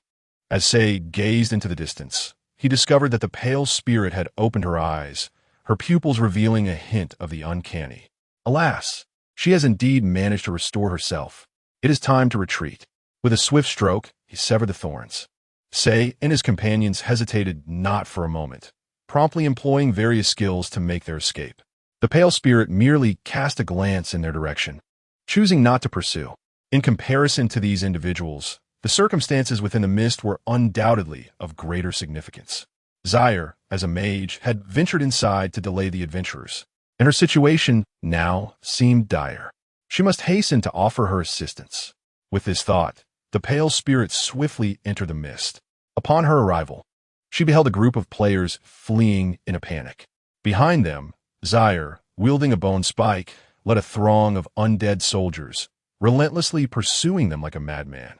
Upon noticing her, he paused momentarily, scratching his head in embarrassment. "Miss Pale, have you completed your siphoning?" The pale spirit responded with a perplexed expression. Chapter 65. The traditional craft of Char. Contrary to expectations, the pale spirit had anticipated that Char would be in grave peril under the onslaught of the adventurers. However, the situation took an unexpected turn, placing the adventurers in jeopardy instead. "If you hadn't come, would they have been slain outright?" The pale spirit hesitated. Do you need assistance? Isn't that an obvious question? Charles retorted. Of course we need help. There should still be over 20 players lurking in the mist. If we join forces, it shouldn't take us too long. The pale spirit nodded in agreement, adding a robust ally to the fray within the fog. The outcome of the battle was now assured. Time passed, and the mist gradually dissipated, revealing a field littered with corpses and Charles, hunched over like a diligent farmer, meticulously gathering equipment. "Fortune has smiled upon us," he exclaimed as he collected item after item. A cursory glance at the statistics left him dazzled. It was important to note that the players attacking this heritage site were no ordinary foes. The lowest among them bore purple gear, with several pieces of gold equipment to boot. Magic cloak gold. Craftsmanship level, excellent. Description, crafted from the skin of a lich, embossed with a magical sigil. It grants a slight increase in movement speed and magical damage. Special effect, activating the sigil grants a shield equivalent to 30 of total health. After donning this fitting piece of gold gear, Charles turned his gaze to his subordinates, momentarily taken aback. "Why do you appear to be in disarray?" Avery replied. A group of assassin-class players stealthily traversed the mist, attempting to eliminate Lady Pale, but we managed to thwart them. To be precise, they were intercepted by the imp. Charles inquired, "The imp? Isn't he usually lying in his coffin? How does he possess such strength?" Shifting his gaze, he found the imp standing idly by, yawning and looking distinctly fatigued. "Use a skill on me," Charles commanded. The imp nodded, raising his hand as blood magic coalesced in his palm, launching a barrage of blood thorns toward Charles. Rather than evade, Charles activated the shield of his magic cloak. A faint blue barrier materialized before him, absorbing the impact of the blood thorns. Only a small portion penetrated, causing minor cracks to appear in the shield. "Ouch, that damage is rather substantial," he mused. Charles was acutely aware of the opponent's capabilities. Back in the realm of the undead, they were merely at the level of typical subordinates. Yet, the strength exhibited now would place them among the elites of a level 35 boss. This sudden transformation was perplexing. Could it be related to the blood essence he had previously fed to the imp? Setting aside his perplexities, Charles knew there were more pressing matters at hand. He would have the opportunity to uncover the mystery of the imp's origins once he reached the central region. The paramount task at present remains addressing the players. Although this time we have successfully withstood their onslaught, there is still a day left until the conclusion of the ruins, and the players are bound to return with renewed vigor. He turned to the pale spirit and said, "Miss Bai, the ruins are not yet over. I fear those adventurers will come back. Please allow me to make some adjustments within this site." Upon receiving an affirmative response, Charles immediately began to showcase his traditional skills, setting traps. Naturally, the arrangements could not mirror those of the previous dungeon. This group of adventurers had already familiarized themselves with the terrain and were exceedingly vigilant, rendering ordinary traps ineffective. It was imperative to alter the very landscape itself. With this thought, Charles glanced at the Plague Lord, a smile gracing his lips. "How is your recovery progressing, Lord Plague?" The Plague Lord looked at Charles, who was advancing toward him, and his previously rosy complexion turned pale once more. He began to retreat, frantically waving his hands. No, my mental strength has only just begun to recover. I truly cannot absorb any more, brother. Charles shook his head. This is unrelated to drawing upon your mental strength. Rather, I wish to utilize your abilities. If applied correctly, your powers possess considerable potential. He bore a resemblance to Edward, as both relied on various toxins in combat.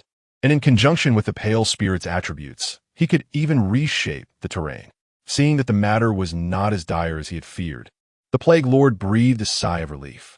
How shall I assist? Charles replied, There is no rush. Let us start by inspecting the entire ruin from the entrance. Time was of the essence. With that, he set forth alongside the Plague Lord and the laboring iron golem, traversing deeper into the perimeter. After a thorough observation, he gained a clear understanding of this Sacred Alice heritage site.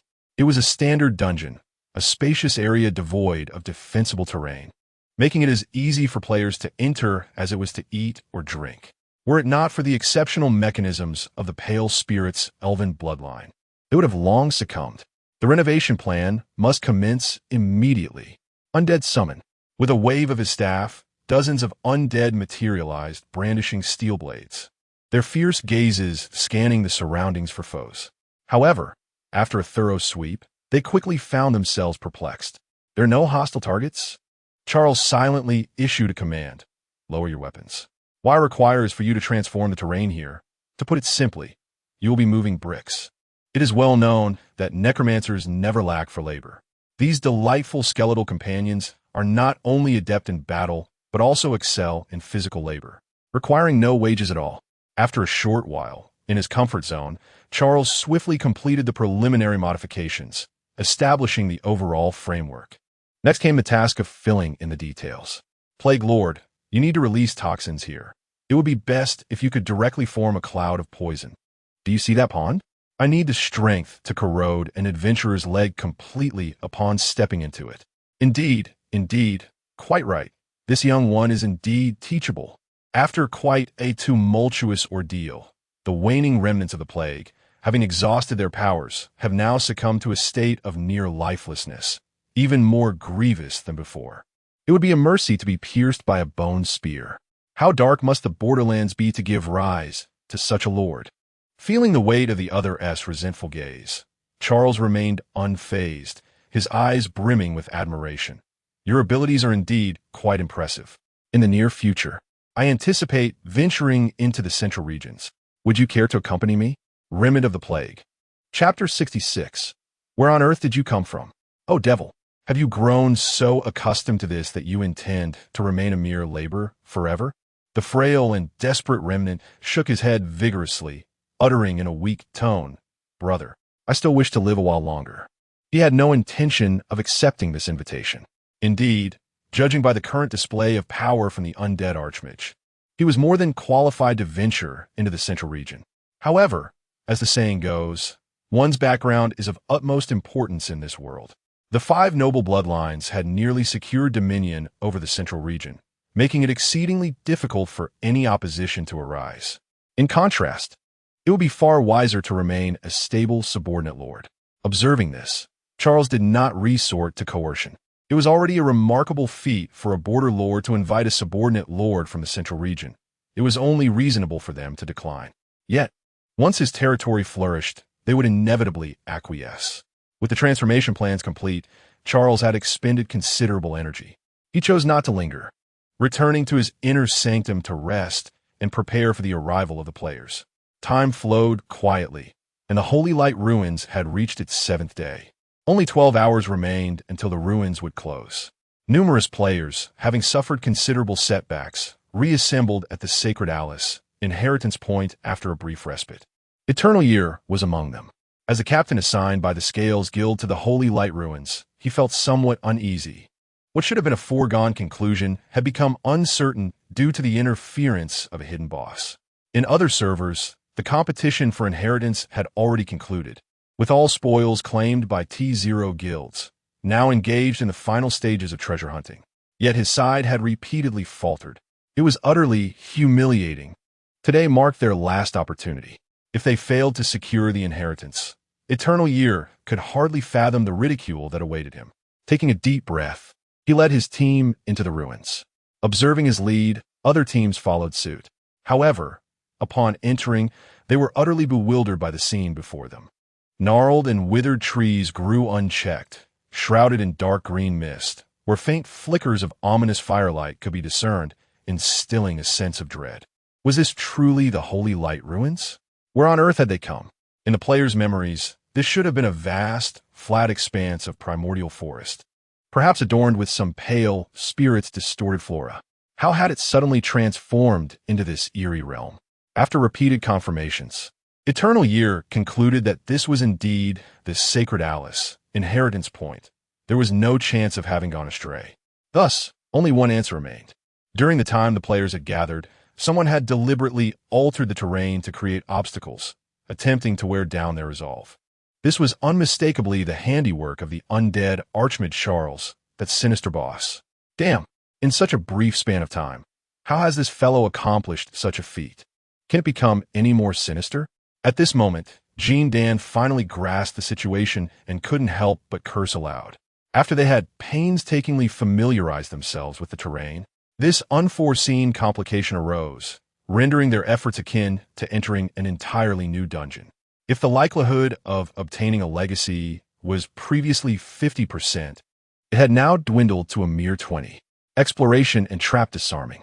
Jean Dan had encountered the multitude and complexity of traps laid by the adversary in the dungeon, which required substantially more effort to navigate than a typical dungeon. With less than 12 hours remaining until the ruin's conclusion, time was exceedingly scarce. Damn it, no matter how repulsive this may be, we must press on. After uttering a curse, Jean Dan decisively commanded, "Rogue, take the lead and disarm the traps. Healers, activate resistance skills." Upon receiving the directive, the rear-line healer promptly waved her staff, and a buff of increased poison resistance soon appeared in their line of sight. The group cautiously stepped into the poisonous fog. The role of healing was undeniably crucial. Bolstered by the buff, the damage inflicted by the poisonous miasma was minimal. Although it still sapped their health, the rate was exceedingly slow, and traversing the fog would only require a single healing potion for recovery. A considerable number of lone wolf players were outright rejected by this initial obstacle, while only a handful of players equipped with poison resistance items managed to enter. Before long, numerous skeletal soldiers, their eyes aglow with a dark fire, materialized before them. Unlike before, these skeletal forms, once stark white, now bore grotesque spores that had taken root within them, presenting a truly repulsive sight. Let's engage from a distance and allow range classes to eliminate these undead soldiers, Jean Dan advised with utmost caution. However, to his astonishment, upon perceiving their adversaries, these undead became frenzied, charging forward with reckless abandon. It was evident that they relished combat far more than mere labor. Faced with this onslaught, Jean Dan had no choice but to raise his great sword and swing it fiercely forward. The blade whistled through the air, cleaving the foes in twain. As the undead dissipated, the spores that had once clung to them detonated, unleashing a myriad of fine green dust that swirled toward the players, as if seeking new hosts to infest, rapidly establishing roots and voraciously draining their life force. Damn, I knew something was amiss. With his health steadily declining, Jean Dan felt nauseated at the prospect of close combat, as it would lead to his own parasitization. He could only rely on ranged attacks for cleansing, further delaying both his condition and their progress. Meanwhile, outside the poisonous fog, Zaire was observing the scene with great delight. This was his latest creation, based on the skills of the Pale Spirit, designed to attach distorted spores to the undead. Once a player vanquished them, the spores would explode, parasitizing the unfortunate adversary. A truly insidious mechanism. Zaire had dubbed this technique pseudo-undead self-detonation. Beside him, the Pale Spirit felt the surge of vitality emanating from the player. Unable to suppress her admiration, Mr. Zaire's methods are indeed exceptionally brilliant. When Zaire completed the modification of the inheritance point and beckoned her over, the Pale Spirit momentarily failed to recognize the place. In response to the praise, Zaire coughed twice. There is nothing extraordinary about it, merely a matter of skill. In truth, I am reluctant to resort to such underhanded tactics, but alas, these adventurers are excessively vile, leaving me no choice but to employ this desperate measure. The pale spirit remarked, "You claim to avoid underhanded tactics, yet your face is replete with enjoyment." Observing Zaire completely entranced by his own artistry. The pale spirit took a deep breath, quietly suppressing her desire to voice a retort. Chapter 67. The Zero-Frame Initiation. Within the toxic mist.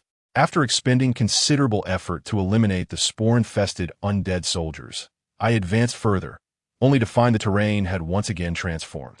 The toxic mist lingered ominously, while the ground had become rugged, emanating a pungent, corrosive odor from the nearby pools of murky water. Clearly, nothing promising. Before these unsettling sights lay a treasure chest, radiating a golden glow. A teammate, eager to claim the reward, approached to open it, but was abruptly halted by Jean Dan. "No, do not open it." In the past, swiftness was paramount. The faster one could open the chest and seize its contents, the better. However, with Xia Air present, caution was now the order of the day, for he had witnessed a player perish tragically in the depths of the dungeon. Under Jean Dan's warning, the Libra team opted against the treasure, instead taking their time to regain their composure. Observing the hesitation of two other guild members, they too were wary, their eyes fixated on the treasure. Yet, amidst the trepidation, a bold lone wolf player approached, scoffing at the hesitance of the others. A bunch of timid players, afraid to open a chest. With that, he reached out and flung the chest open. Inside lay a grotesque, man-eating flower, which suddenly unfurled its gaping maw and devoured the player's head whole. HP 500. The damage inflicted by such a distorted creature was not lethal enough to slay a player instantly.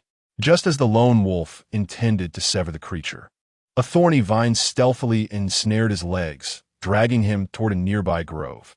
Following the direction of the thorns, a cadre of decayed treants awaited, poised for confrontation. Damn, one trap isn't enough. Now they set up a chain ambush. The situation was insidiously dire. The ensnare player was swiftly beaten to death. As the treant turned its gaze toward me, Zhong Yin promptly issued a command. Prepare for battle. Be cautious. This encounter is unlikely to be as simple as the previous ones. Having engaged with the spore-laden undead soldiers, Zhong Yin now regarded this site as a fresh dungeon. As anticipated, the manifestation of the decayed treant was nothing short of horrifying. Upon its crooked branches hung the skulls of necromancers, their eyes ablaze with fiery intensity, their mouths agape in eerie incantations. A massive skeletal frame encased its chest, safeguarding a fragile core. Was there even a semblance of humanity left? The decayed treant was not particularly difficult to vanquish. Though its hide was tough, its combat style was straightforward, reliant solely on melee attacks. If one could find an opportunity to strike its core, it could be easily dispatched. However, now it seemed as though the creature had received a fortifying enhancement, not only bolstering its core defenses, but also acquiring range capabilities. The level of grotesqueness had escalated dramatically. A series of malevolent spells, reeking of death, surged forth, compelling the crowd to evade their grasp. The dense toxic mist obscured their vision, and a single misstep could easily lead one to plunge into a treacherous pool. Despite possessing a buff for poison resistance, their health plummeted at an alarming rate. It was not due to the player's incompetence. Rather, the dungeon had been redesigned into a veritable hellscape, devoid of any semblance of normalcy, thus distorting their maneuvers. As time elapsed, the ground shook with thunderous roars, and the decaying treant collapsed. With a single stomp, it crushed the still chanting skull beneath its foot, and a quick assessment revealed a grim state. Health, 58, negative effects, weakened, poisoned, exhausted, fatigue. The situation was dire. Turning to look back, he noticed that half of the players who had ventured here were now gone. Some had fallen victim to the monsters, while others, overwhelmed by the grotesque nature of the fight, had opted to abandon their efforts. Such a development boded ill. In the past, these players might have managed to contend with the pale spirit, but now they faced an even graver threat, the Lich Charl, who was far more terrifying than the spirit. They pressed onward, the toxic mist gradually thinning. Ahead, the fog dissipates, Let's rest here for a moment and wait for the negative effects to wane before we proceed. He declared, although time was of the essence, they truly needed a brief respite. The previous encounter had been excessively intense, with waves of repulsive creatures attacking in succession. As the thick fog slowly lifted, the players sought a safe haven to recuperate. However, upon raising their eyes, two extraordinarily long health bars materialized before them. Eternal Forest Pale Spirit, Lich Adventurer Slayer Char. With a resounding thud, the foes made their presence known before the players could react. He looked up to find the two bosses waiting quietly, flanked by a host of subordinates. After painstakingly setting numerous traps to deplete the players' health and stamina, Char would undoubtedly not allow them a moment to recover. The original plan had been to assign a few more subordinates here, but with a lack of personnel, it was more prudent to bring the Pale Spirit along and expedite the demise of these unfortunate souls. Before most could comprehend the situation, Char raised an eyebrow and unleashed Emberfire. With instantaneous execution, a torrent of flames erupted, further diminishing the already precarious state of the players. A familiar sensation surged forth, reminiscent of the time they had been trapped in the Thorn prison, subjected to the same searing flames. Observing this, the Pale Spirit extended her hand, commanding the surrounding flora with her magic. Thorns erupted, ensnaring the players and rendering them akin to lambs awaiting slaughter. A shroud of gray mist enveloped them, obscuring their vision. Witnessing the corpses of numerous players, despair welled up within him. It was over. There exists no room for maneuver.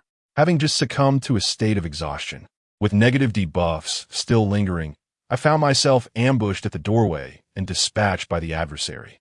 It is evident that this was a premeditated act. Following this demise, I shall have no further opportunities to enter. One might even say that I have lost more than just my dignity in this endeavor. Before long, as a throng of fallen players surged forth, a message materialized before my eyes. You have been slain by the necromancer Char. Upon reopening my eyes, I found myself back in the novice village. My companions, Jean, Dan, and others, had long awaited my return, enveloped in silence. Observing this, I let out a heavy sigh. So be it, this defeat shall stand as it is. I shall now redirect my focus towards the upcoming events. It will not be long before I can venture into the central region, where opportunities abound. As for the necromancer, he is a lord of the borderlands, and I am unlikely to encounter such a formidable foe again in the central territory. Chapter 68. The Lord is performing resolving the batch of players once more and safeguarding the legacy of Holy Alice is nearly assured. As for the remaining players, let alone engaging directly with the Pale Spirit, even the creatures lurking in the toxic mists might prove too formidable to handle.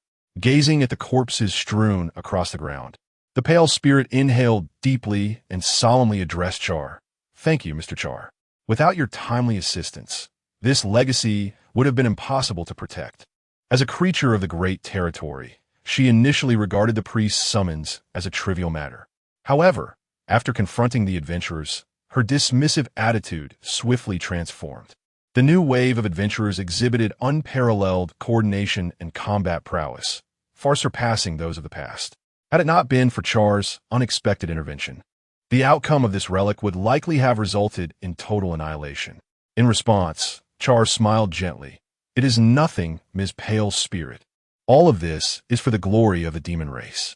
Even though she had heard this sentiment twice before, the Pale Spirit was still moved. After this relic concludes, will you be heading to the central region? Char replied, it depends on the circumstances. When I forged my pact with the witch, I vowed to protect the realm of the undead. Thus, I am reluctant to leave. However, if those adventurers breach the defenses laid by the priest and venture into the central region, should the demon race require my aid, I will undoubtedly come to support. His words resonated with unwavering conviction. In reality, however, this was merely a fade. Char was more eager than anyone to advance into the central region. This expedition had offended too many players, and who could predict how they might retaliate upon his return? Yet, the timing was not ripe. The performance must continue for now. Outside the Holy Light ruins, the priest stood shrouded in darkness. Gazing at the space connecting to the relic, his heart heavy. The relic had concluded. Initially, He had great confidence in the guardians selected to enter the ruins, until he received reports from other witch-controlled territories. Aside from the domain of the proud, which all legacies of ancient adventurers had been seized, and every guardian had perished. Now, after such a lengthy period, no word had emerged from the ruins. Like the fates of the other witches, had they also faced total destruction? With a sigh, the priest lamented the loss of the necromancer, whom he had held in high regard, never anticipating such an untimely demise. Just as he resolved to return to the end of days to report this grim news to the witch, the teleportation array suddenly activated. A brilliant crimson light illuminated the surroundings. 3 figures gradually materialized before him: the pale spirit, remnant plague, and Char. Upon seeing the priest, the pale spirit immediately bowed her head, a look of remorse crossing her features. "I apologize, esteemed priest. In this ancient adventurer's legacy, we have only managed to safeguard the sacred Alice. As for the other legacies, they have been entirely lost." After this proclamation, a profound silence enveloped the atmosphere. She had anticipated that such a disheartening outcome would surely incur the wrath of the priest. Yet to her astonishment, the priest exhibited an unusual exuberance. "Excellent. Well done." The situation underwent a remarkable twist, and the priest was elated. Preserving even one legacy is an extraordinary feat, especially that of Alice's. The most significant of all ancient adventure legacies. I shall report this to the mistress of the witches. You can await your rewards. Upon hearing these words, the expressions of several individuals softened slightly, save for one. The priest's gaze shifted to Charles, only to find him still wearing a mournful countenance, as if he had endured a momentous upheaval. The priest was taken aback and promptly inquired, "Charles, what has transpired?" Charles inhaled deeply, yet his body trembled uncontrollably, his voice tinged with sorrow. "Though we have survived, some have made the ultimate sacrifice. The putrid abomination and the blood servant, both lords, tragically perished in resisting the adventurers. I am heartbroken." As he spoke, a crystalline tear slowly cascaded down Charles's cheek. The realism of his performance left the nearby Jean utterly astounded. "No way. You are truly an exceptional actor. The putrid abomination is one thing, but did you not slay the blood servant yourself?" Jean was baffled yet profoundly impacted. Witnessing this, the priest could not help but draw in a sharp breath. What a benevolent border lord. Just moments ago, Charles was ridiculed by the blood servant, and now he mourns its demise with such sorrow. Our demon kin desperately need individuals of such loyalty and righteousness. The priest hastened to offer words of comfort. "Fear not. The situation in the other relics is even more dire, with not a single gravekeeper emerging alive. You must find the strength to persevere." Hearing this, Charles nodded solemnly. "Indeed, I vow upon my honor to avenge these 2 lords." Zanyi. After witnessing this series of performances, Jean found himself thoroughly convinced by this border lord. If it were this individual, perhaps he could indeed carve out a path in the central region. After all, there is a saying, "Those without shame are invincible." Observing Charles's spirits lift, the priest began to inquire about the specifics of this relic. The other creatures sent into the relic by the witches were no ordinary beings, yet they all perished. He was quite interested in how the lords managed to safeguard the relic. In response to the priest's inquiry, the pale spirit declared emphatically, "My lord priest, the success in preserving the sacred Alice legacy is at least 70%. No, it should be attributed to 90% of Mr. Charles's efforts." Upon hearing this, the priest was momentarily taken aback. 90%? He indeed held a high regard for Zaire, but to be candid, among the 5 lords, the pale spirit's strength was undoubtedly the most formidable. Otherwise, the priest would not have entrusted it with the task of guarding the most arduous legacy. So, it turned out that Zaire was the foremost contributor? The plague also nodded in agreement. Indeed, the fact that they returned alive was primarily due to Zaire. Although the process of collaboration had been quite excruciating, there was no denying this point. Were it not for Zaire, he would have likely been torn apart by players and reduced to mere equipment materials long ago. The priest inquired, "What led you to this conclusion?" The pale spirit responded, "Mr. Zaire, stationed in the underground city, single-handedly vanquished numerous adventurers and subsequently provided support to the Blood Servant and several other lords. The sanctified Alice was on the verge of collapse, yet at that moment, Mr. Zaire willingly relinquished his duty of guarding the underground city, concentrating all his forces to assist me, ultimately preserving this most challenging legacy. Hiss! The priest gasped once more. Viewed in this light, Zaire's contributions indeed accounted for 90%, devoid of any exaggeration. Such formidable strength, coupled with unwavering loyalty. Truly, he is the pillar of our demon race. Chapter 69. The Cataclysm of the Undead. After concluding his conversation, Char returned to the realm of the undead and opened his personal panel. During his time in the ruins, he had indulged in combat, but due to the constraints imposed by the relics, he had remained stuck at level 39. Now that he had exited the ruins, the accumulated experience began to reflect on his experience bar. Levels 40, 41, 42. The experience bar surged upwards, finally coming to a halt at level 43, lingering at approximately one-third of the way. Acquired skill points, 4. All attributes increased by 20. Unlocked core. Cataclysm of the Undead. Description. This is the core of your identity as an undead mage. When activated, it significantly reduces the consumption of summoning undead. Note: I am the embodiment of disaster. When each monster reaches level 40, a special core will be unlocked, akin to the spirit of nature state of the elves. The core that Char unlocked was particularly suited to his preferences. After evenly distributing the skill points, he waved his staff and summoned the undead. Thanks to his elevated rank, the base stats of these undead had also improved, averaging around level 28. If further enhanced with the resentment of Euler, they could even rival a level 30 boss. Upon returning to the ancient castle, Char found Ivy waiting for him. Curiously, he inquired, "What is it?" Ivy replied, "My lord Char, there are a group of adventurers outside the territory awaiting your presence. There are about 7 or 8 of them." Hearing this, Char nodded. "Let them come in." It appeared that his prior arrangements in the ruins had begun to yield results. Previously, he had equipped Li Shan with a golden weapon to garner some publicity. He was not merely spinning grand tales. There were indeed substantial rewards, and remarkably generous ones at that. He had not anticipated such swift results.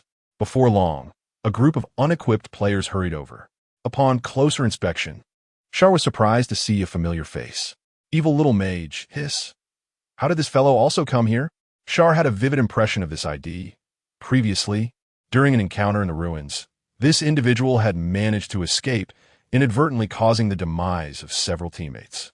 He had assumed the person would come seeking vengeance, yet unexpectedly, due to the matter regarding Li Shan, this individual was now eager to serve. Such flexibility in one's principles. "My lord Char." Noticing Char's gaze, the evil little mage hastily lowered his head and said, "I sincerely apologize for my previous affront in the ruins. After you vanquished me, I realized how insignificant adventurers truly are. Please allow me to be your dog." At this declaration, the room fell into stunned silence. While typical players might express a willingness to serve Char or become subordinates of the undead territory, the evil little mage, in stark contrast, displayed a complete lack of player dignity. "Brother, your ambition for progress is truly remarkable." The other players hesitated for quite some time before ultimately confessing, "We too are willing to serve Lord Char." After a brief silence, Char slowly spoke, "You are adventurers, and I am a monster. How can I trust in your loyalty?" Coincidentally, there were matters I needed to attend to, which I shall entrust to you. This time, Char chose not to request any resources from the players, and the reason was quite simple. He had grown somewhat disdainful of such trifles. Let this group of players toil as laborers. Char still had several specialized materials yet to procure. Upon receiving the task, the wicked sorcerer bid farewell to Char in an overly flattering manner, resolutely ignoring the disdainful gazes from the other players. Since they were all here to play the role of hounds, why not be more straightforward?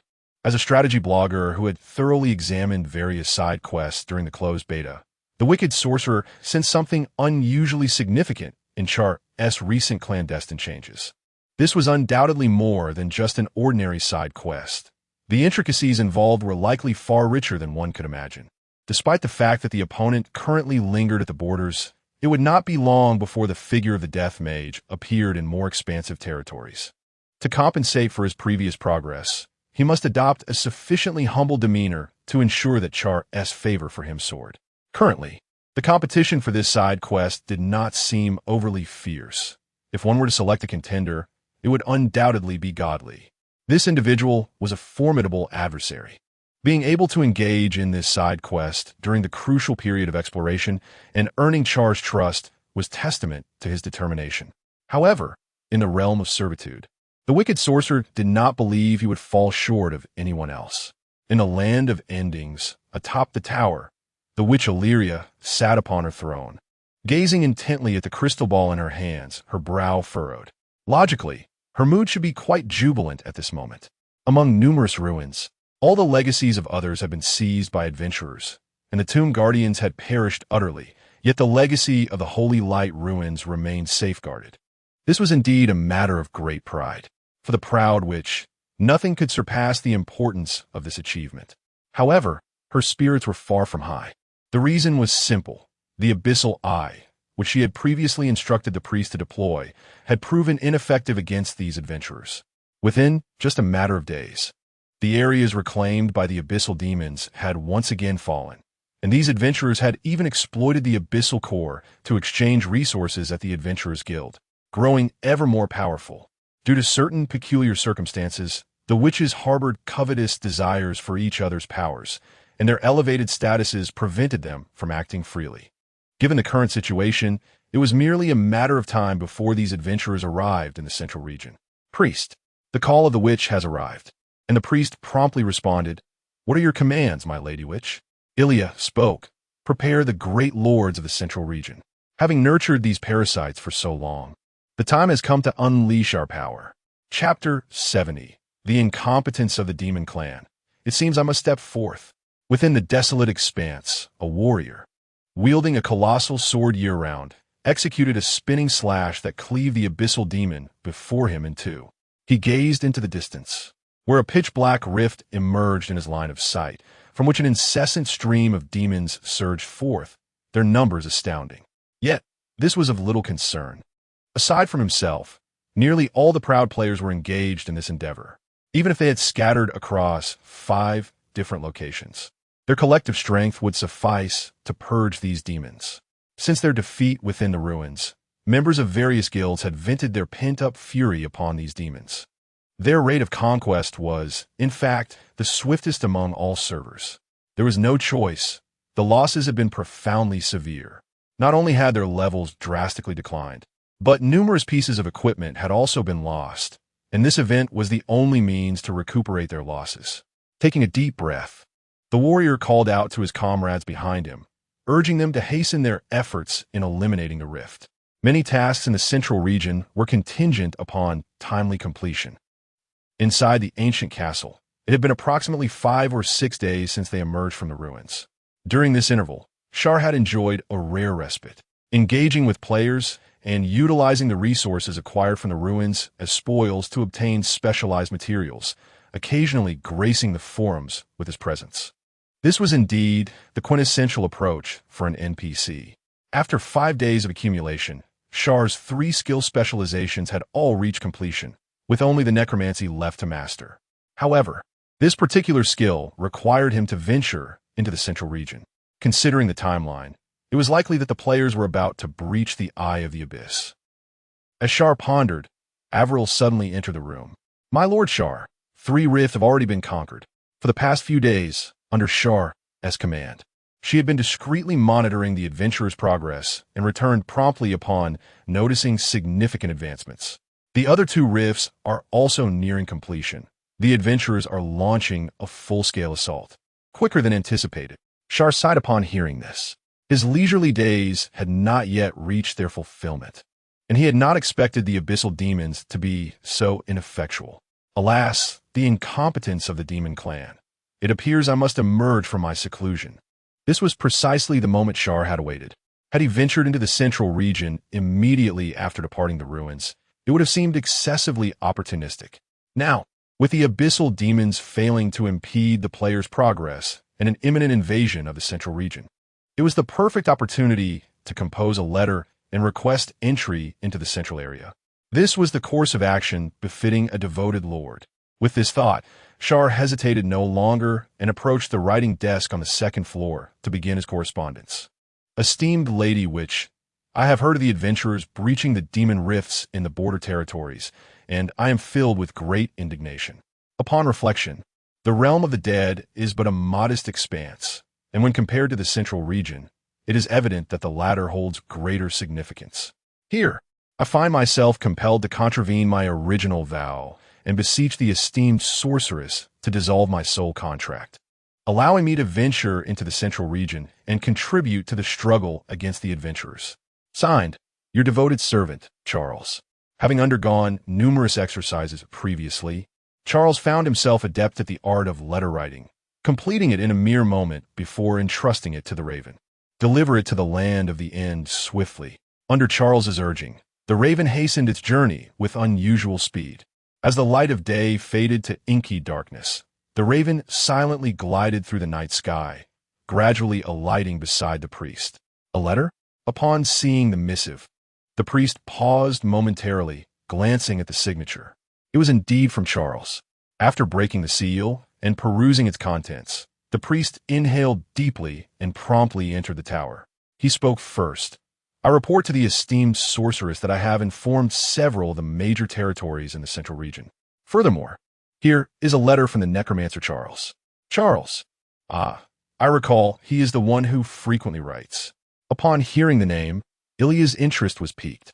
Her delicate fingers beckoned, and the letter floated gracefully before her.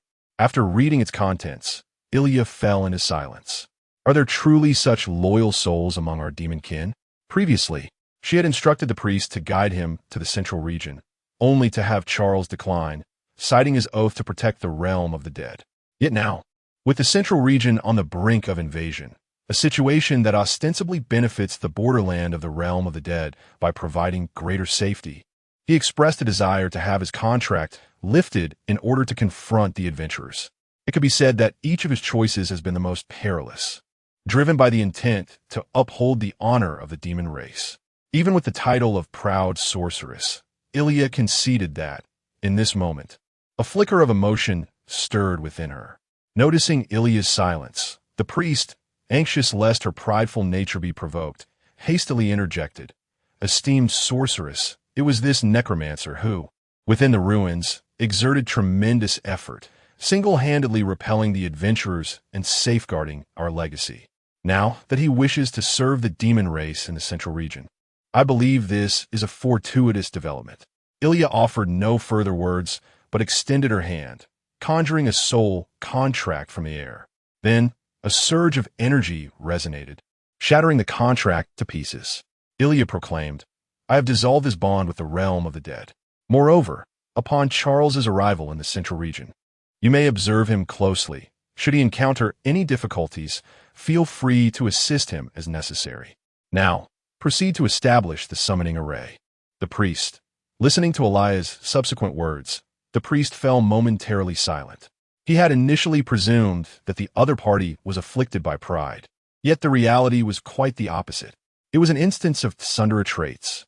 Such matters could easily be communicated to the magical creatures in the central region through a mere notification, yet she chose to summon him instead. Regardless, he was the high priest, the foremost among the witch's followers, a position of considerable authority. Nevertheless, duty takes precedence.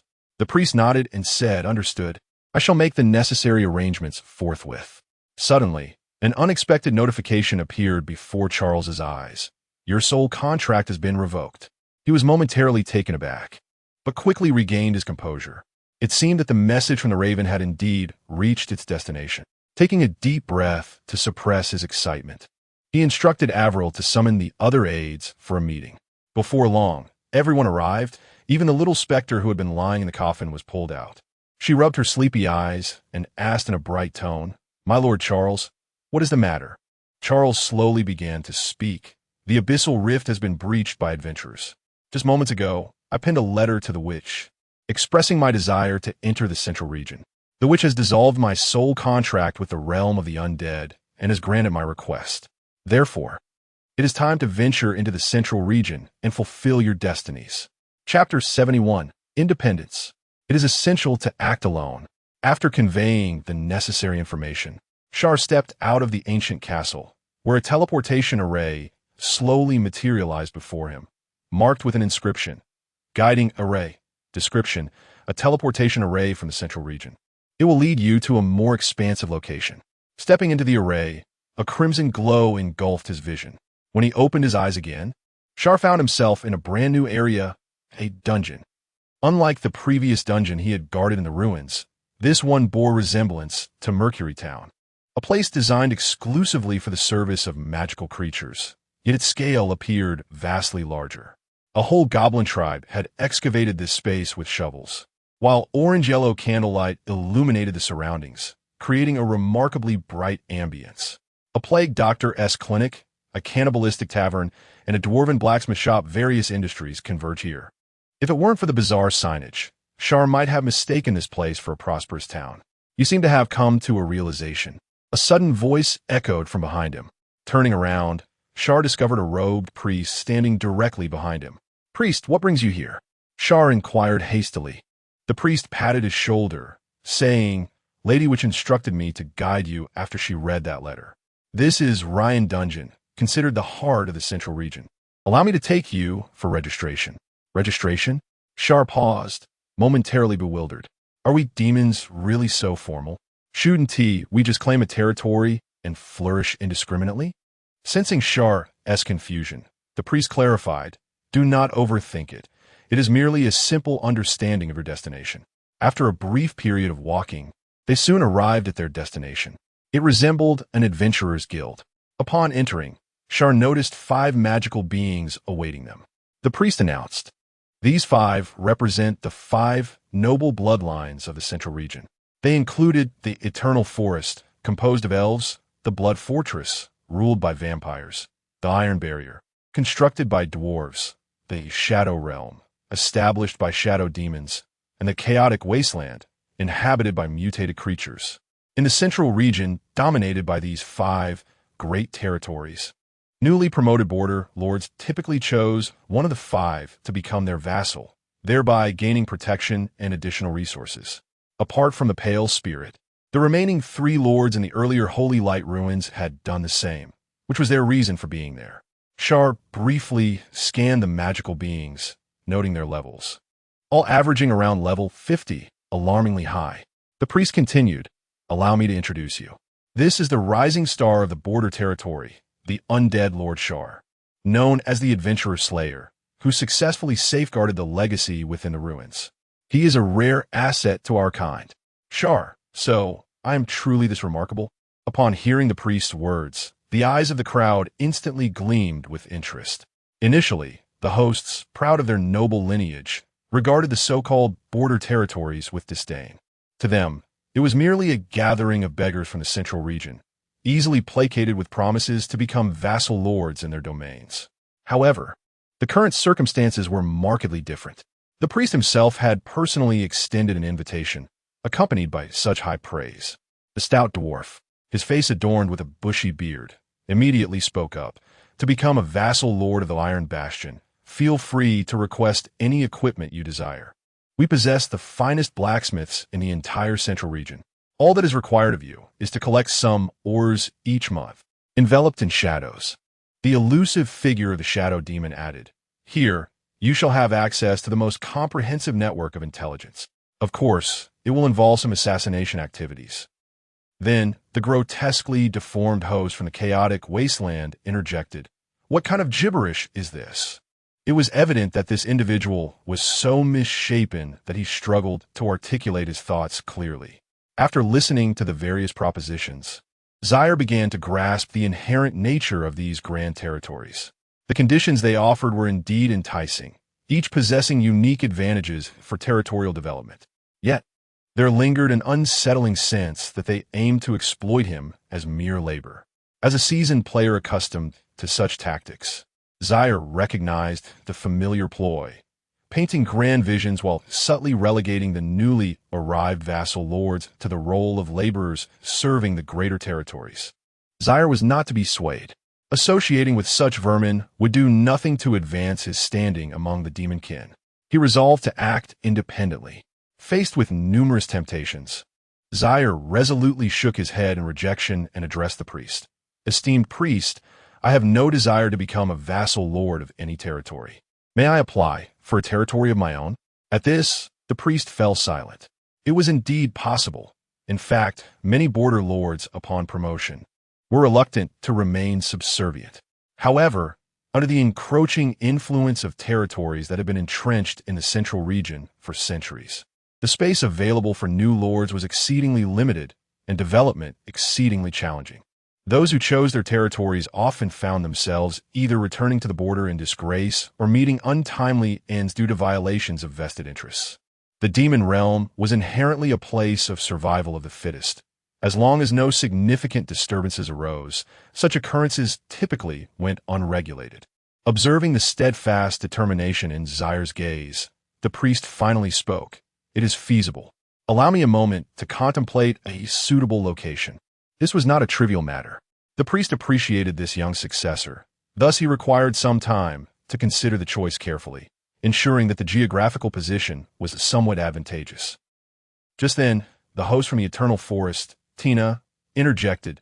"Mr. Zaire, I have a proposal.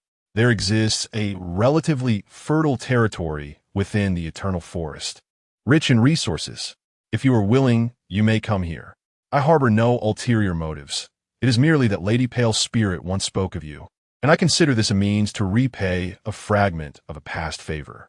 Upon hearing this, Charles pondered for a moment before nodding. "Then it shall be a burden upon me. This course of action does carry its inherent risks, yet one must have a pillar of support. After all, in this central region, there are those who wish for one's demise."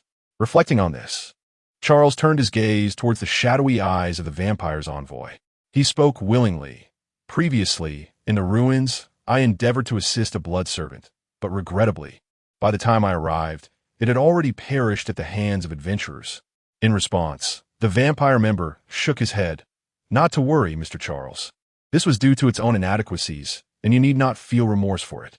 Should you find the time, do come by to converse more often." Chapter 72. Summer. The Illusionist Appears Chat. I have no time for idle conversation.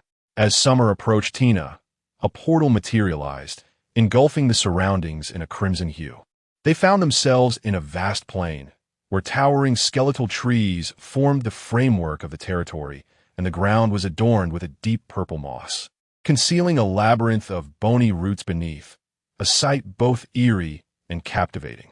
Tina spoke. "We have buried many bodies in this land to serve as nourishment. Over time, these bones have fused with the flora.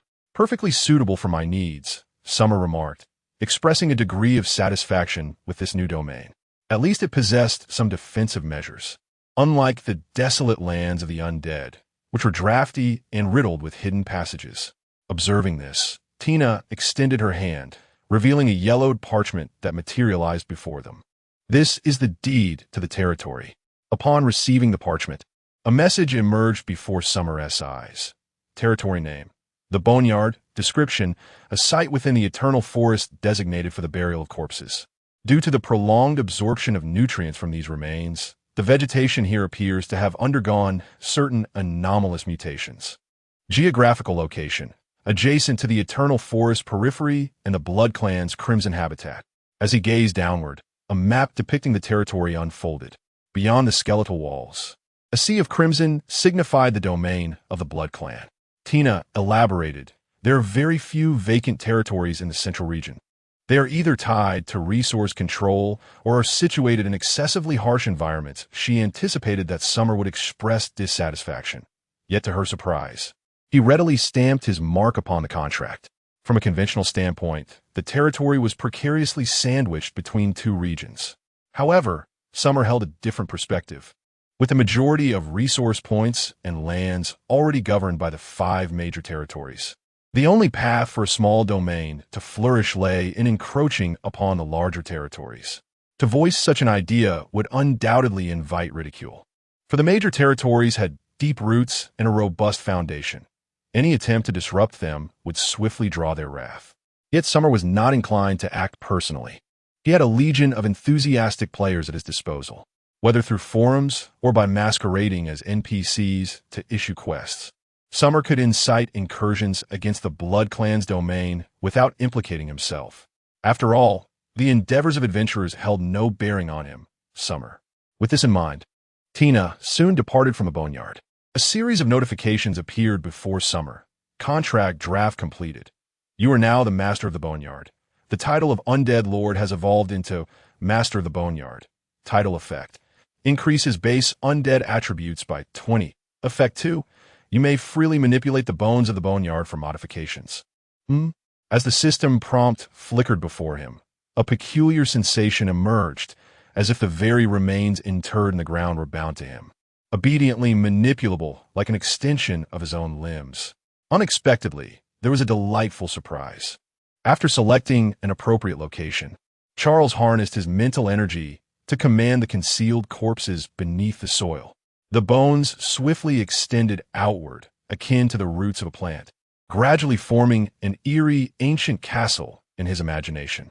Such a remarkable ability. Upon completing this task, Charles meticulously arranged the teleportation circle, with the location firmly established. The next order of business was relocating. This was indeed a rather tedious affair. In his previous life, Charles had often been plagued by the burdens of moving, exhausting himself in the process. However, the circumstances were now markedly different. Necromantic summoning. With a flourish of his wand, wisps of mist materialized, conjuring nearly 100 skeletal minions. Then, these newly empowered skeletal companions were ruthlessly commanded by Charles to assist in the move. There was no need to preserve the existing structures within the territory. Only the valuable items needed to be transported. During this time, he had amassed quite a fortune. My hammer. Damn it, I was still forging. From a distance, a sudden shout echoed. A colossal skeletal figure silently bore a heavy iron hammer, with a goblin blacksmith desperately pursuing it. That was his livelihood. Charles approached and spoke. There is no need to work today. We are relocating. The goblin blacksmith halted, puzzled. Where are we moving to? The central region, near the Eternal Forest. Upon hearing this, the goblin blacksmith was taken aback. The central region? Growing up in the borderlands, he had never ventured to that area. He had only heard tales from a kin who once mined there.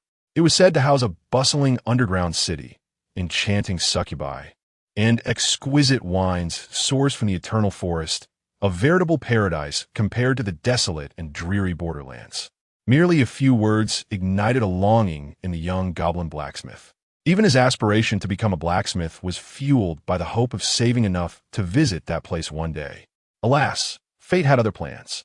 Before his blacksmithing career could flourish, adventurers suddenly invaded, and even the chieftain fell victim to the chaos.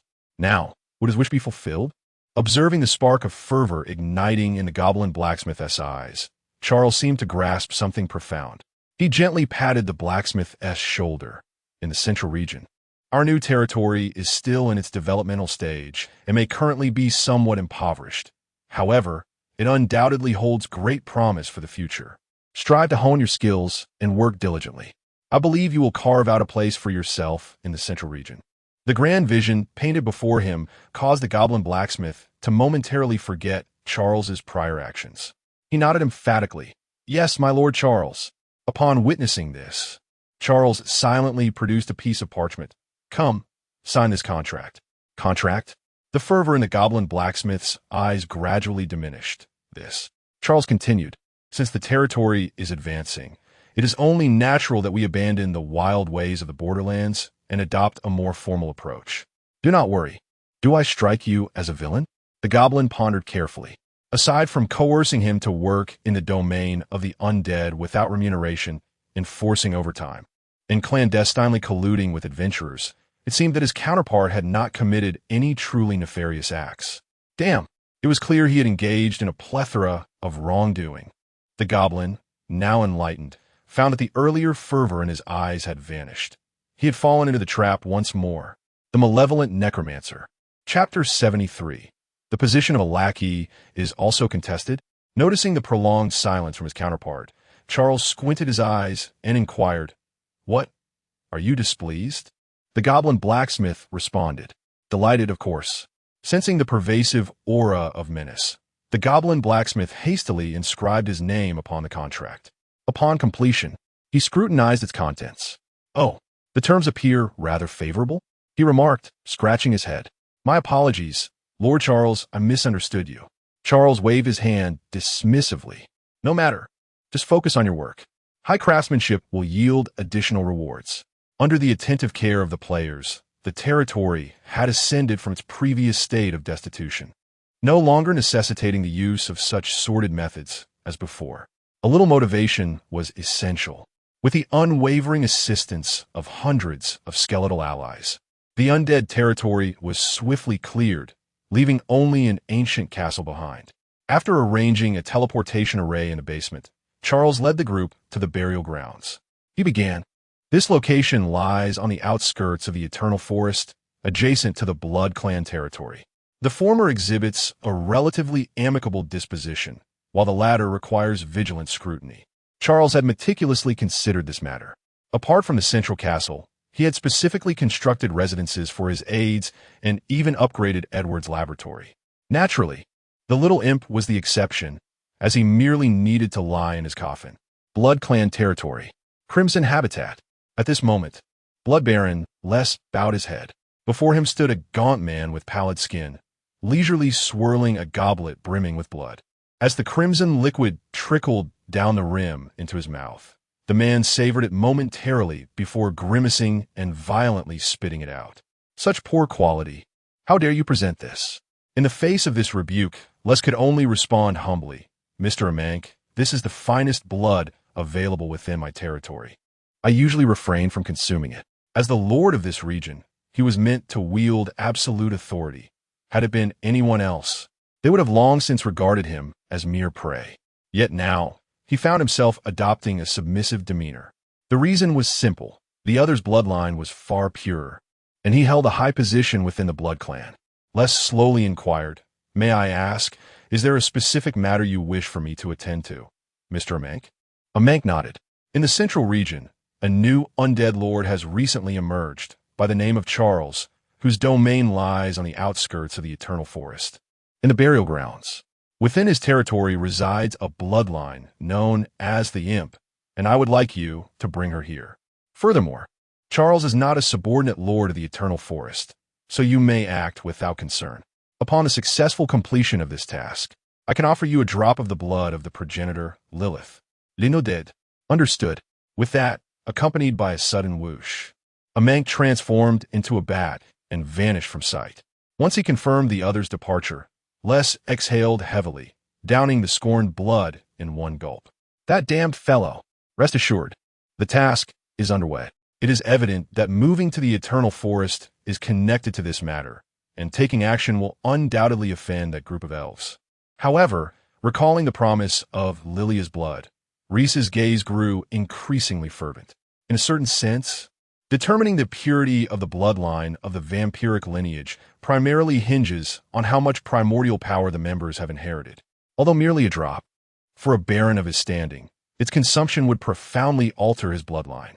With danger and opportunity intertwined, after careful contemplation, Rhys ultimately resolved to proceed with this endeavor. Firstly, he could not defy the orders given. Secondly, for a baron whose path of advancement had nearly solidified, this reward was irresistibly tempting. Just a mere border lord, perhaps possessing some skill, yet ultimately inconsequential. This was the central region, and with the two territories so close, Rhys felt confident he could eliminate the opponent before they even reached the Eternal Forest. Of course, this was a rather extreme measure, best reserved for dire circumstances. For now, he would observe and seek an opportunity to extract the little demon. With this thought, Rhys's battle plan gradually crystallized. He sliced open his finger, and the blood that dripped forth instantaneously transformed into a swarm of bats, shrouded in dark mist. A reconnaissance was in order. Event Abyssal Onslaught has been completed. Congratulations on successfully advancing a portion of the main storyline. In his line of sight, as the system's notification appeared, all abyssal rifts have been resolved by the players. This not only signified the completion of the event, but also represented something even more significant. They had successfully advanced into the central region. Here, the richness of the game, divine oracle, truly began to unfold. The 5 great territories, various resource points, dungeons, and countless side quests, each beckoning with a lure. Among the multitude of players, Li Shun undoubtedly stood as the most exhilarated. At last, his side quest in Char was poised to make progress. As the foremost vassal of the necromancer, Mr. Char, his advancement had long surpassed that of others, being the first to encounter the secrets of the vampiric lineage. However, due to the activities surrounding the Holy Light ruins, the main storyline had stalled, allowing many competitors to catch up. I must immediately prove my loyalty to Lord Char.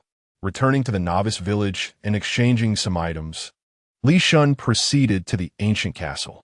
Upon witnessing the desolation surrounding him, he was momentarily taken aback. Where's everyone? Has Lord Char fled? After a thorough search, he ventured into the castle's basement, only to find that the original magical array related to the quest had vanished, replaced by a teleportation circle. A sigh of relief escaped him. If his assumptions were correct, Lord Char must have ascended into the central region, thus relocating everything from the territory. Li Shun stepped slowly towards the teleportation circle as a crimson glow enveloped his vision. The periphery of the eternal forest, the burial ground, a landmark notification emerged. Li Shun opened his eyes and found himself within a mysterious altar. The surroundings were composed entirely of bones, exuding an eerie and terrifying aura, while a concealed, magical formation resided at the very center. Lord Char, spotting a familiar figure by the altar, Li Shun felt a surge of excitement. Goodness, how swiftly the ambience has elevated. Initially, it was merely a rudimentary basement, and now it has transformed into an altar. He had always known that the other party's side quest would be anything but simple. Just as Li Shun intended to approach and greet, he suddenly noticed another silhouette standing beside Char. Wait a moment. Li Shun focused intently, and a player's ID came into view. Evil little mage. The individual had also noticed him and slowly turned around, a hint of provocation glimmering in their gaze. Damn, someone is attempting to usurp his position as the favored one. Chapter 74. No one understands being a dog better than I. The impression left by the username Evil Sorcerer was indelibly etched in Li Shun's mind. It was this individual's post that initially drew a multitude of players into the realm of the undead. Even Li Shun himself had found his name displayed on the forum due to this person's influence. To his astonishment, this individual was also involved in the current side quest and had even progressed faster than himself. An unprecedented sense of crisis swiftly enveloped Li Shun's heart. He promptly approached and said, "Congratulations, Lord Char, on your promotion to the central region. Here is a token of celebration, a ring embedded with 5 flawless magic crystals." Upon hearing this, Char raised an eyebrow in surprise. The young man was quite astute. Was there truly a reason to offer gifts when one was being utilized? Char patted Li Shun on the shoulder in a gesture of encouragement, saying, "I am well aware of your loyalty to the territory. There is no need to present such tokens to prove yourself. This is merely a test for certain adventurers." As he spoke, he silently accepted the ring. Li Shun thought to himself, such eloquent words, yet such quick hands. Naturally, in the presence of the illustrious Lord Char, he could only voice his grievances internally, never aloud. After receiving praise, he turned his gaze towards Evil Sorcerer, raising an eyebrow as if to convey, "No one understands being a dog better than I do." Evil Sorcerer, noticing the exchange, allowed a cold snort but paid it no mind. He lowered his head and addressed Char. "Lord Char, I have come to seek your counsel regarding the secrets of the Blood Clan." Like Li Shun, he had also entered the main storyline of this side quest. As a strategy blogger, Evil Sorcerer prided himself on his understanding of the various factions within the game and believed he could swiftly complete the task based on his accumulated knowledge.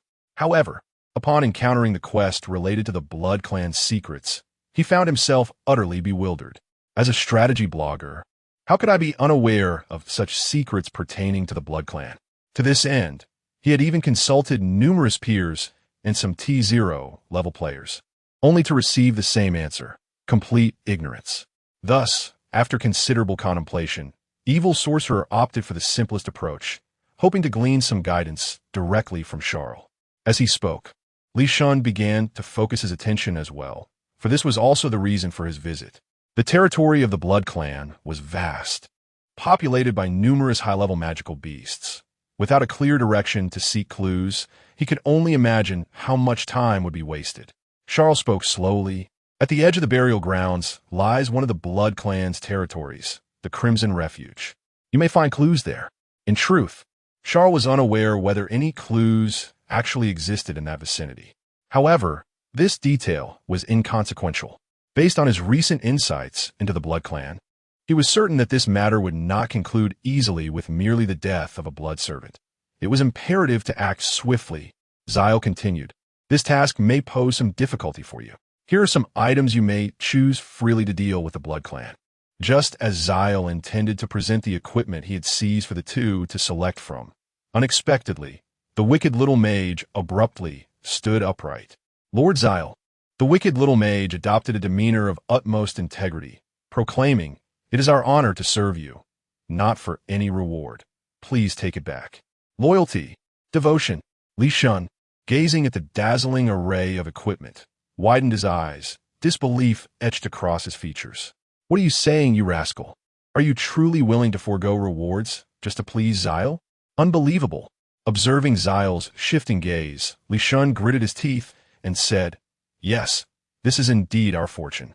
If you refrain from acting, then I shall do the same." Zyle replied, "Not quite, my friend. The world seems a bit incomprehensible. Who would refuse equipment? Truly a chosen laborer."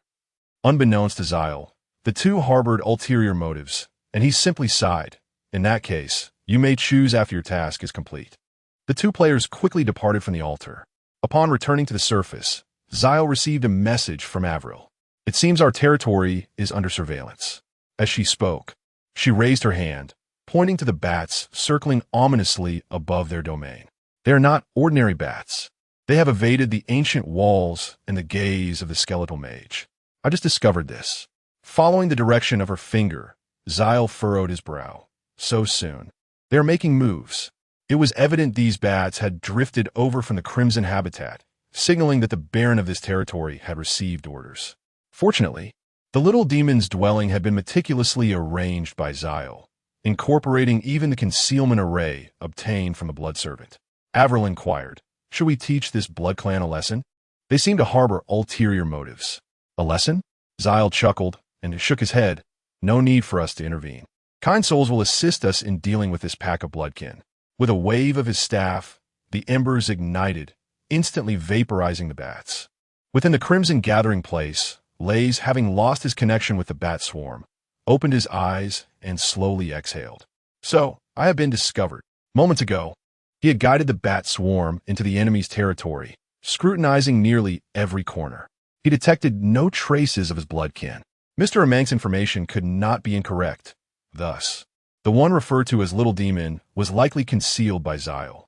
There was no need to rush this matter. After all, the opponent had the Eternal Forest as their backing, and recklessness would be unwise. Just as Lays contemplated how to proceed, a bloodline descendant suddenly burst in, exclaiming, "My Lord Lays, adventurers have intruded into our territory." "What?" Upon hearing this, Lays's body trembled slightly. "How many?" "Only two, approximately level 37. They should retreat swiftly." Hearing this, Lays exhaled in relief. "Oh, let us enhance our defenses."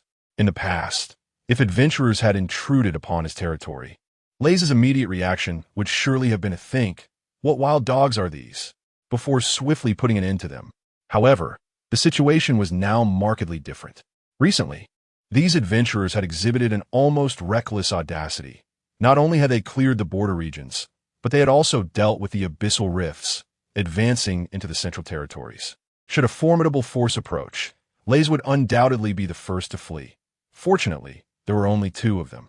Yet, considering the terrain, if the adventurers were indeed to muster a significant force, it would be the burial grounds of Char that would bear the brunt of the assault, while he could cleverly utilize them as a shield, providing opportunities while also serving as a bulwark. Truly a commendable individual. Chapter 75. The advancing player within the Crimson Gathering, Li Shun wielded a colossal sword, leaning forward as he executed a powerful downward strike, cleaving the blood spawn before him in twain. Monster slain, blood spawn. Experience points 2,000. Level up. Level 38. A notification from the system flashed before him. With a swift motion, Li Shun flicked the blood from his blade onto the ground. Truly, the golden weapon was a pleasure to wield. Eager to advance his quest, Li Shun had not hesitated for a moment after departing from the bone burial grounds. He had immediately arrived at the Crimson Gathering to commence monster hunting. As a territory located in the central region, although this was merely the outskirts of the Blood Fortress, the monsters within boasted considerable levels. The average low-tier creatures were around level 30, and swarms of bats would occasionally descend to disturb the area. Had it not been for the enhancement of his golden weapon, he likely would have been barred from entry. Pressing onward, Li Shun understood that it would be exceedingly difficult to clear this dungeon alone. His objective was straightforward: to test his luck in hopes of uncovering some clues while familiarizing himself with the terrain, thus laying the groundwork for future endeavors. Such actions indeed bore risks, but there was no alternative. After all, he had encountered formidable adversaries in his career as a mere pawn. With a sigh, Li Shun continued his journey. A dark crimson mist enveloped the plain, the undulating hills littered with skeletal remains, and the air was thick with a metallic scent. Suddenly, bursts of flame erupted within his line of sight. Looking up, he spotted a familiar figure wielding a staff, engaged in monster hunting. Evil mage. It seemed he had noticed the commotion and turned his head. The two locked gazes in a prolonged silence. Ah, indeed a worthy opponent. It was fortunate he too had come to grind. Otherwise, this fellow would have stealthily surpassed him in progress. Just as Li Shun contemplated an alternate route to avoid him, several figures approached from behind, inquiring, "Little mage, who is this? Is he our teammate?" Li Shun. He abruptly turned to see the corners of the evil mage's mouth curling into a mocking smile. How foolish to venture alone into a dungeon. How much progress could one truly achieve under competitive circumstances?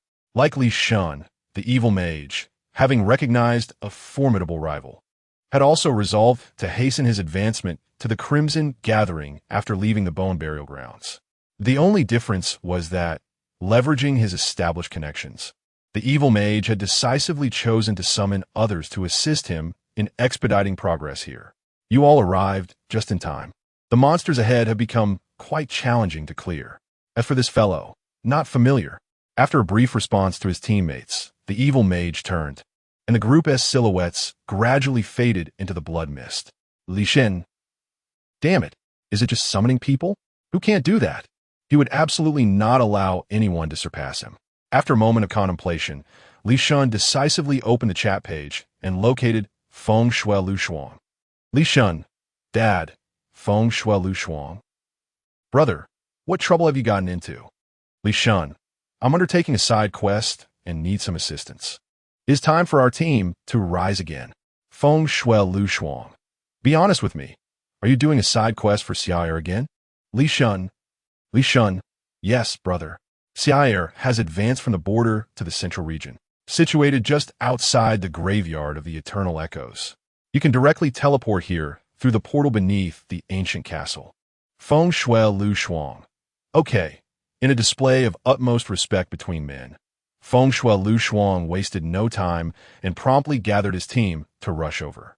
After a period of diligent development, this elite team of internal testers had successfully compensated for the losses they had suffered in the realm of the undead, achieving a commendable level of 36 and enhancing their equipment. The Scarlet Gathering. Upon arriving at this location, Feng Shui Lu Shuang recognized it immediately. He had previously visited this place during the internal testing to farm materials. It presented a moderate challenge, with the Lord being a level 43 vampire baron, not exceedingly difficult to defeat. With a little investment in a blessing of holy light from the Adventurers Association, it could be conquered quite effortlessly. Li Shun interjected, "Aside from us, there's another team also engaged in this side quest. We must surpass them." Behind the curtain, after much contemplation, Reese had devised a plan to deal with Char. Slander. Once he captured those two adventurers, he would accuse them of colluding with Char, using this pretext to infiltrate the graveyard. It was a flawless scheme. Unbeknownst to him, these two adventurers, who had inexplicably arrived at the Scarlet Gathering, might unexpectedly become his allies. Just as Reese stepped outside, he saw a bloodline descendant rushing toward him in a panic, visibly injured. Bloodline descendant. My Lord Baron. The adventurers have attacked. Reich. What do you mean? Reese, perplexed, inquired. Wasn't there only 2 adventurers? What do you mean by attacked? Have these 2 awakened ancient adventurers? The bloodline descendant shook his head. No, many more adventurers have arrived behind them, estimated to be around 20, possessing formidable strength and extensive battle experience. Several blood servants have already been slain. Upon hearing this, Reese grew even more bewildered. 20? Where did they come from? Although this was the border of the vampire territory, logically, adventurers would have to first traverse the outskirts of the Eternal Forest. In the past, when the graveyard was unoccupied, such a scenario might have occurred. But now Char is there, such a vast graveyard, and the adventurers charged in without a care, while Char seemed unconcerned by their presence. This doesn't add up. The more Reese pondered, the more he sensed that something was amiss.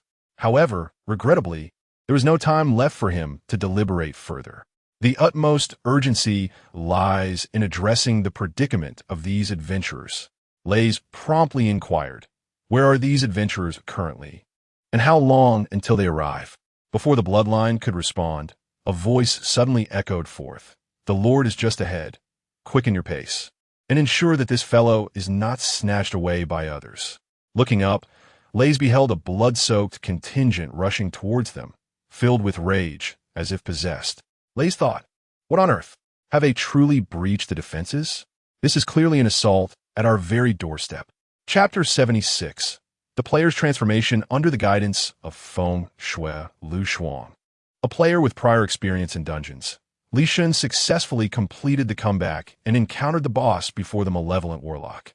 Along the way, he gathered ample information, yet none pertained to Char. It was evident that the crux of this quest lay with the boss. Blood Baron. Crimson Hunter less, a lengthy health bar materialized before his eyes. Li Shun exerted force with both hands, swinging his great sword fiercely in a diagonal slash. Skill, Rage Slice. The sound of slicing through the air resonated as the blade, imbued with fury, cleaved through the blood servant before the boss, severing it in 2. You wretched adventurers. Blood splattered onto Les's cheek, his pupils abruptly turning a vivid crimson.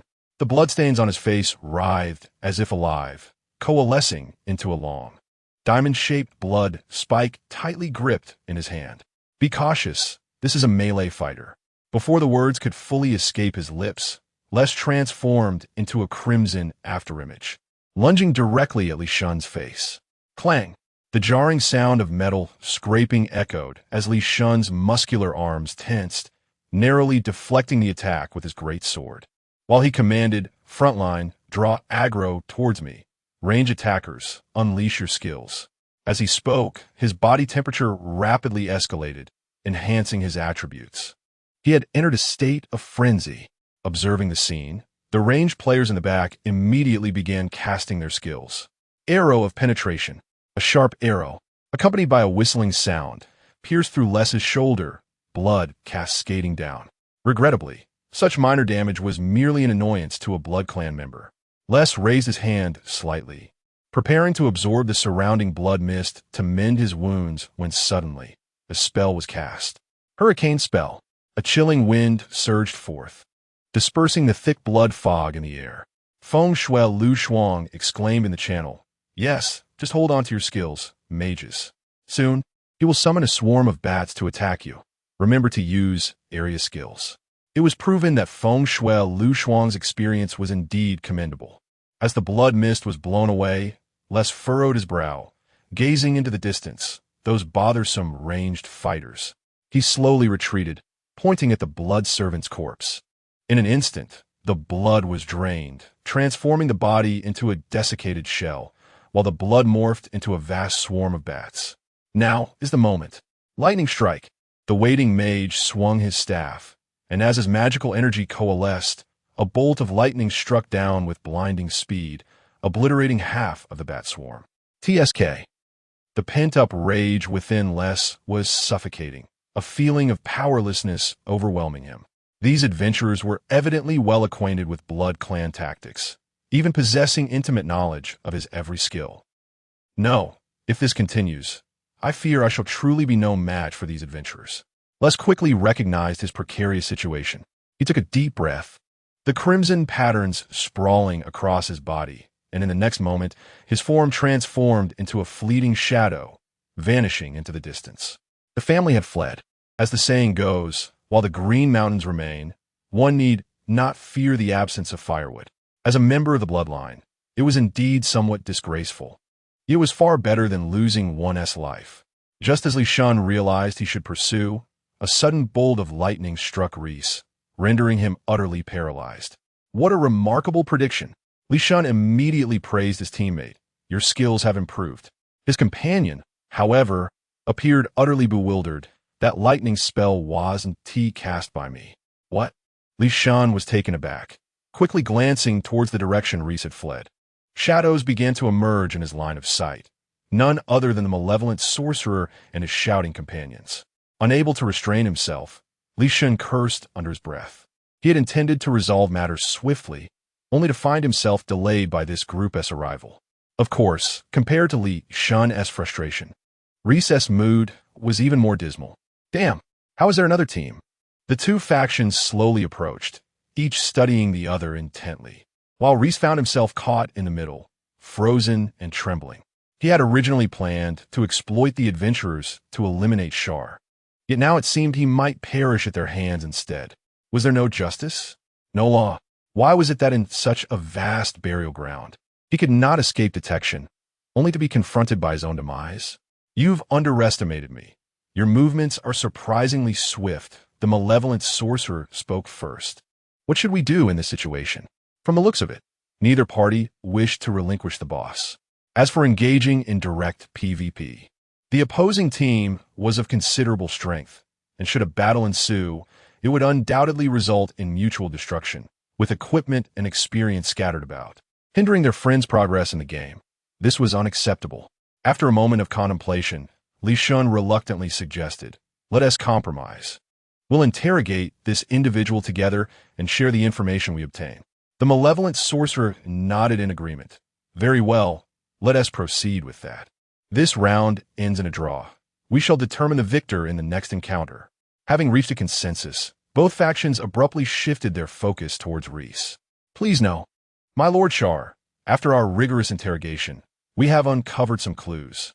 The Bloodline Countermank has issued a command to the Lord of the Crimson Gathering Place, instructing him to take your aid, the little demon, from your territory. My lord, shall we act decisively and deal with this count as well?" In the burial ground, at the underground altar, Li Shan and the malevolent sorcerer were eagerly reporting their findings, leaving their respective teammates in a state of astonishment. No wonder they had earned the trust of the necromancer so thoroughly. Their obsequious demeanor resembled that of the large yellow dog at the entrance of their village. While everyone often claimed verbally that being subservient was acceptable, when faced with such degradation, they were all reluctant in their hearts. Upon receiving the information, Char could not help but furrow his brow. Indeed, it was related to the little devil. However, this was to be expected. Judging by the contents of the other party's coffin, it was evident that this individual was entangled in a hidden quest, one so deeply concealed that it had remained undiscovered by players. He spoke slowly. "There is no rush regarding the matter of a make. We shall take our time. This mission has been executed commendably." Char's gaze shifted towards the teammates behind the two. "You have all participated in this endeavor, contributing your part. Come forth and select any one item from within." As he opened the vault, an array of dazzling materials and equipment left everyone utterly astonished. What? Such fortune exists? Their initial restraint vanished entirely.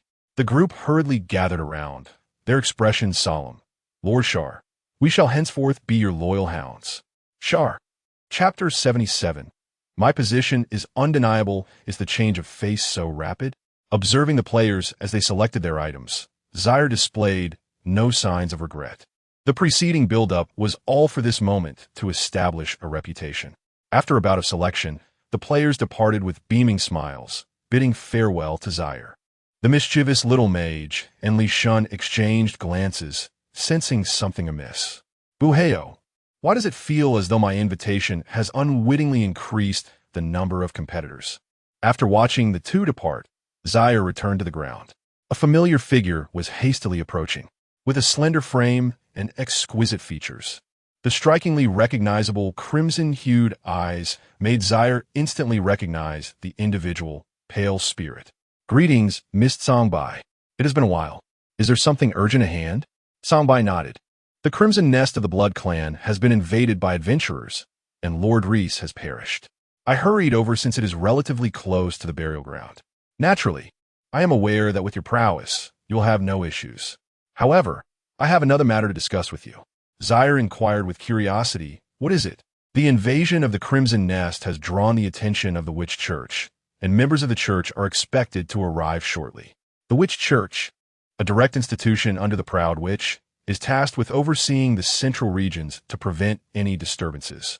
Typically, members of the church seldom make an appearance. Even the unexpected death of a lord would not disturb them. Yet this incident, being related to the Blood Clan, has raised some eyebrows, prompting their attention." Upon learning of this tidbit, Songbai rushed over to provide a warning. After all, once targeted, this group can be quite troublesome. After hearing her out, Zaire understood. No need for concern. As the saying goes, a virtuous person fears not the shadows. I, Zaire, am loyal to the Demon Clan, and my life is devoted to them. Let them investigate as they please. Just as Songbai had predicted, shortly thereafter, a member of the church appeared at the burial ground. Clad in a long, deep black robe, the figure was gaunt, with sunken cheeks accentuating protruding cheekbones, and paired with vertically slit pupils, the individual appeared exceptionally eerie. "Which church lion?" Zaire approached slowly, extending a hand as he spoke. "Greetings, Mr. Lion. May I inquire what brings you to the burial ground?" Lion disregarded the gesture, his countenance cold as he replied slowly. "Not long ago, the Crimson Nest was attacked by adventurers. A squad of approximately 20 individuals. Logically, they should have traversed through your territory. Yet, there are no signs of battle whatsoever." A foreboding tension hung in the air. Sensing the tone of the visitor, Zaire discerned that this individual was likely seeking trouble. He retorted, "Mr. Lion, are you insinuating that I am colluding with the adventurers?" Lion remarked, "There is no alternative. This is a necessary procedure. As a member of the Holy See, it is my duty to eliminate every potential threat posed by witches." No sooner had he spoken than Charles abruptly revealed his concealed title, the Slayer of Adventurers. With righteous fervor, Charles proclaimed, "Mr. Lion, you may doubt my character and question my abilities, but you must never doubt my stance." Lion found himself momentarily disoriented by this unexpected display of prowess. After a brief silence, he continued, "Let us adhere to protocol. I hope you understand. Please summon the other deputies from the territory. I require a thorough inspection." Without hesitation, Charles immediately called forth his subordinates, Avril, Iron Slave, and Edward. Lion's gaze swept over the trio, and he inquired, "Are there only 3 of you?" "According to the information I have, should there not be one more?" Just as Charles narrowed his eyes, poised to react, the pale spirit stepped forward, stating, "My Lord Lion, rather than expending energy on the burial site, it would be more prudent to track the traces of those adventurers immediately. Charles is under the direct guidance of the High Priest in the Central Region. You need not worry in this regard." Upon hearing the mention of the High Priest, a flicker of uncertainty crossed Lion's eyes. He sighed slowly. "Since he has received the High Priest's endorsement, I shall relent." Indeed, invoking the name of the High Priest proved effective. As he observed the retreating figure, Charles felt he had acquired a valuable lesson. The pale spirit spoke again. "In the past, when incidents occurred in certain territories of the Eternal Forest, members of the Holy See would respond, yet none were as diligent as this one. Be wary. This individual harbors ulterior motives. I must return to the territory. Should issues arise, Raven will be in touch." "Understood. Thank you for the warning." In truth, without the reminder, Charles had already sensed the palpable malice emanating from the individual. He had implemented a comprehensive defensive mechanism, yet the other party remained undeterred, intent on pursuing their agenda. Especially during the deputy inspection phase, it was challenging to dismiss any ulterior motives, particularly considering how quickly the individual had gleaned information upon his arrival. Was there a connection with the Blood Clan? Upon departing the burial site, Lion meandered through various areas before arriving at a secluded location. There, a man with pallid skin and a gaunt figure stood, shrouded in shadow. A Mank. "What is the situation?" Lion inquired. Shaking his head, he replied, "The lord named Charles is exceedingly vigilant. The moment I inquired about the defensive measures, I found no suitable avenue for breach. The Lord of the Eternal Forest is present, and he leveraged the authority of the High Priest against me, making it unwise to act aggressively." Amank's brow furrowed in concern. His meticulously laid plans had been disrupted just as he had returned to Blood Fortress, receiving the grim news that the Crimson Gathering had been invaded by adventurers, resulting in the immediate demise of Baron Les of the Blood Clan. Upon witnessing the situation, Amank had no choice but to seek alternative means, turning to a longtime member of the Witch Council, hoping to borrow some power to forcibly reclaim the imp. Yet, to his dismay, this endeavor also proved fruitless. Amank produced a storage pouch, offering it to the other party, from which a faint golden light emanated. "Do not fret, this is merely a setback. Since we are in the central region, we have countless opportunities ahead." Feeling somewhat embarrassed, Leon silently accepted the storage pouch and remarked, "By the way, there is another matter I must remind you of. Aside from the Blood Clan, many large territories have recently been besieged by adventurers. I recall that a bit further into the Crimson Gathering Place, there seems to be a resource point. These adventurers are likely harboring ulterior motives." Chapter 78. A familiar stranger. In truth, the players who ventured into the Crimson Gathering were not particularly interested in the so-called resource points. They were merely pawns in the hands of the manipulative Char. The true interest in these resource points lay with Char himself. The dominance of the 5 major territories in the central region stemmed from their control over a diverse array of resource points. For instance, the Dwarven race has monopolized nearly all the mines rich in rare minerals, establishing a complete hegemony in the weaponry industry. Meanwhile, the Eternal Forest is renowned for the various herbs it produces, making it a leader in medical resources. Given the current state of these resource points being firmly entrenched, the only path to expanding one's territory lies in the absorption of resources from others. On the forum, Char was perusing the official introduction to the resource points in the central region. Resource point name, Blood Pool, location, Blood Clan territory, Crimson Eye, description, an ancient spring that continuously emits pure blood, pooling into a basin. Members of the Blood Clan typically further refine this blood for consumption. Players who immerse themselves will receive a boost in basic attributes based on the duration of their soak. This was Char's objective. The graveyard had little to offer. As the number of players increased, his stock of equipment would inevitably run dry, necessitating new resources to entice players to work for him. The resource points of the Blood Clan were particularly appealing. Do not blame me for being targeted. After all, the resource points of your clan are not only suitable, but also conveniently located. This is no mere exaggeration. The Blood Pool's location is such that one need only delve deeper into a dungeon in the direction of the Crimson Gathering to secure it. However, it's still too early. Although the Blood Pool is merely a minor resource point, the Blood Clan has stationed a considerable number of personnel there, including a small squad of Crimson Hunters.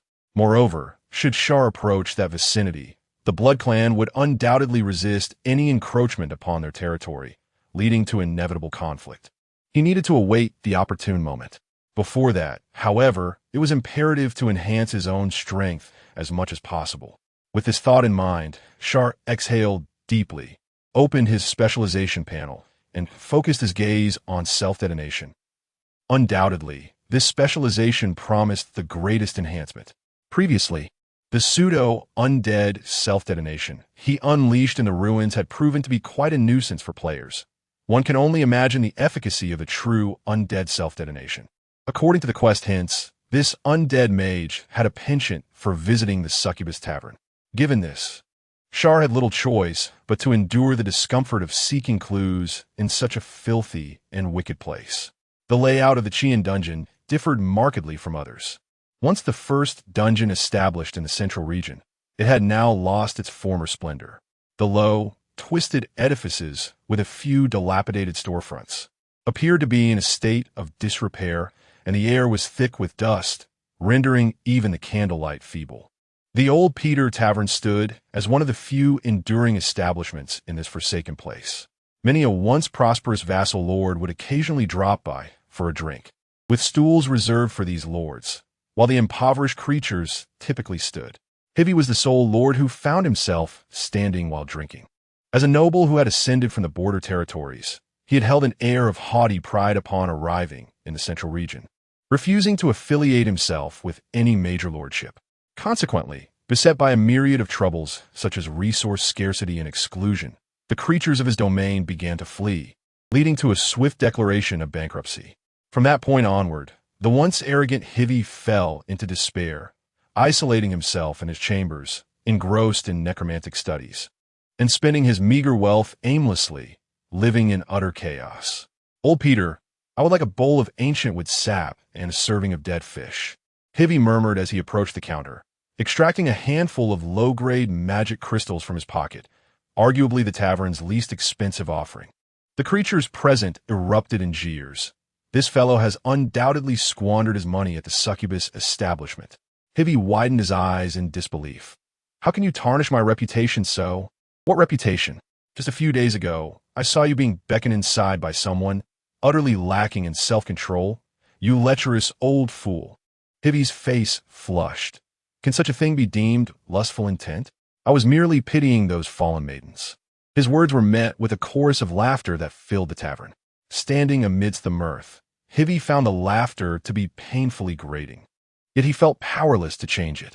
Under the weight of harsh reality, he had long lost the spirited vigor of his earlier days. At that moment, an unfamiliar figure suddenly entered through the door.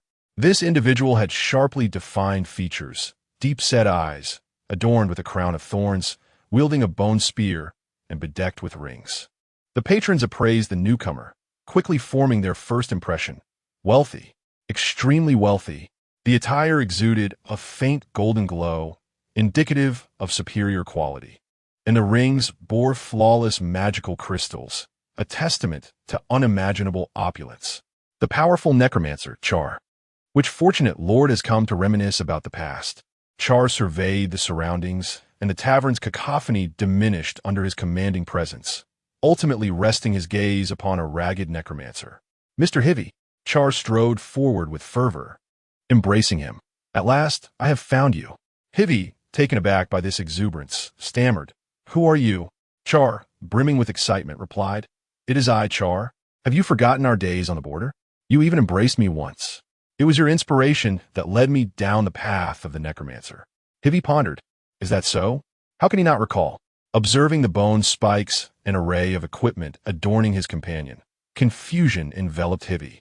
Noticing his expression, Char smiled subtly and silently handed over a ring encrusted with flawless magic crystals. Mr. Hivy, you once offered me guidance. Please accept this ring. The crystal, as pure and unblemished as a gem, filled Hivy's vision, and he could almost sense the surging magic within.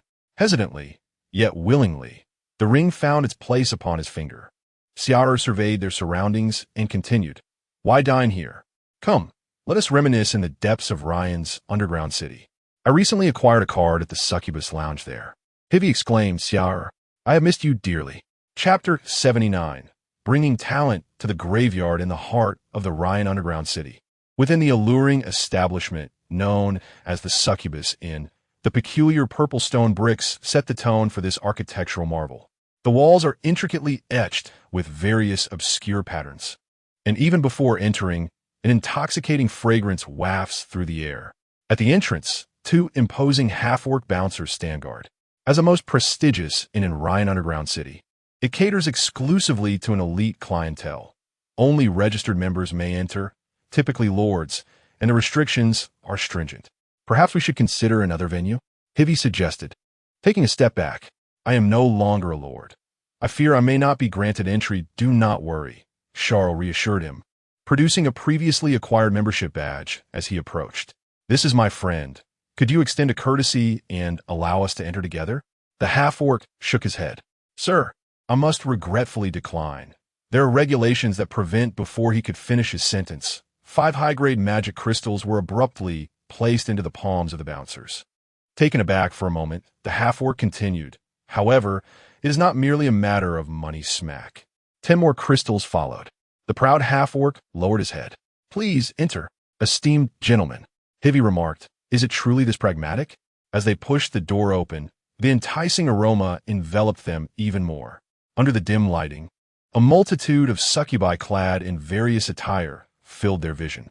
Even Charles, who considered his resolve unwavering, felt a flicker of hesitation upon witnessing the spectacle. No, I cannot be swayed. My ambitions of territorial expansion remain unfulfilled. I must not succumb to such beauty, madam, he called. I offer 100 high-grade magic crystals. Summon forth the most exquisite succubi for me. Ultimately, Charles could not resist the allure. After all, since his arrival in this world, he had been tirelessly engaged in political machinations with players and strategizing against other creatures. It was indeed time for some well-deserved relaxation. The madam worked swiftly. In no time, a line of succubi had gathered. Charles, displaying impeccable courtesy, said, Hivi, please, you choose first. Hivi cleared his throat, not one to linger on pleasantries, and strode forward.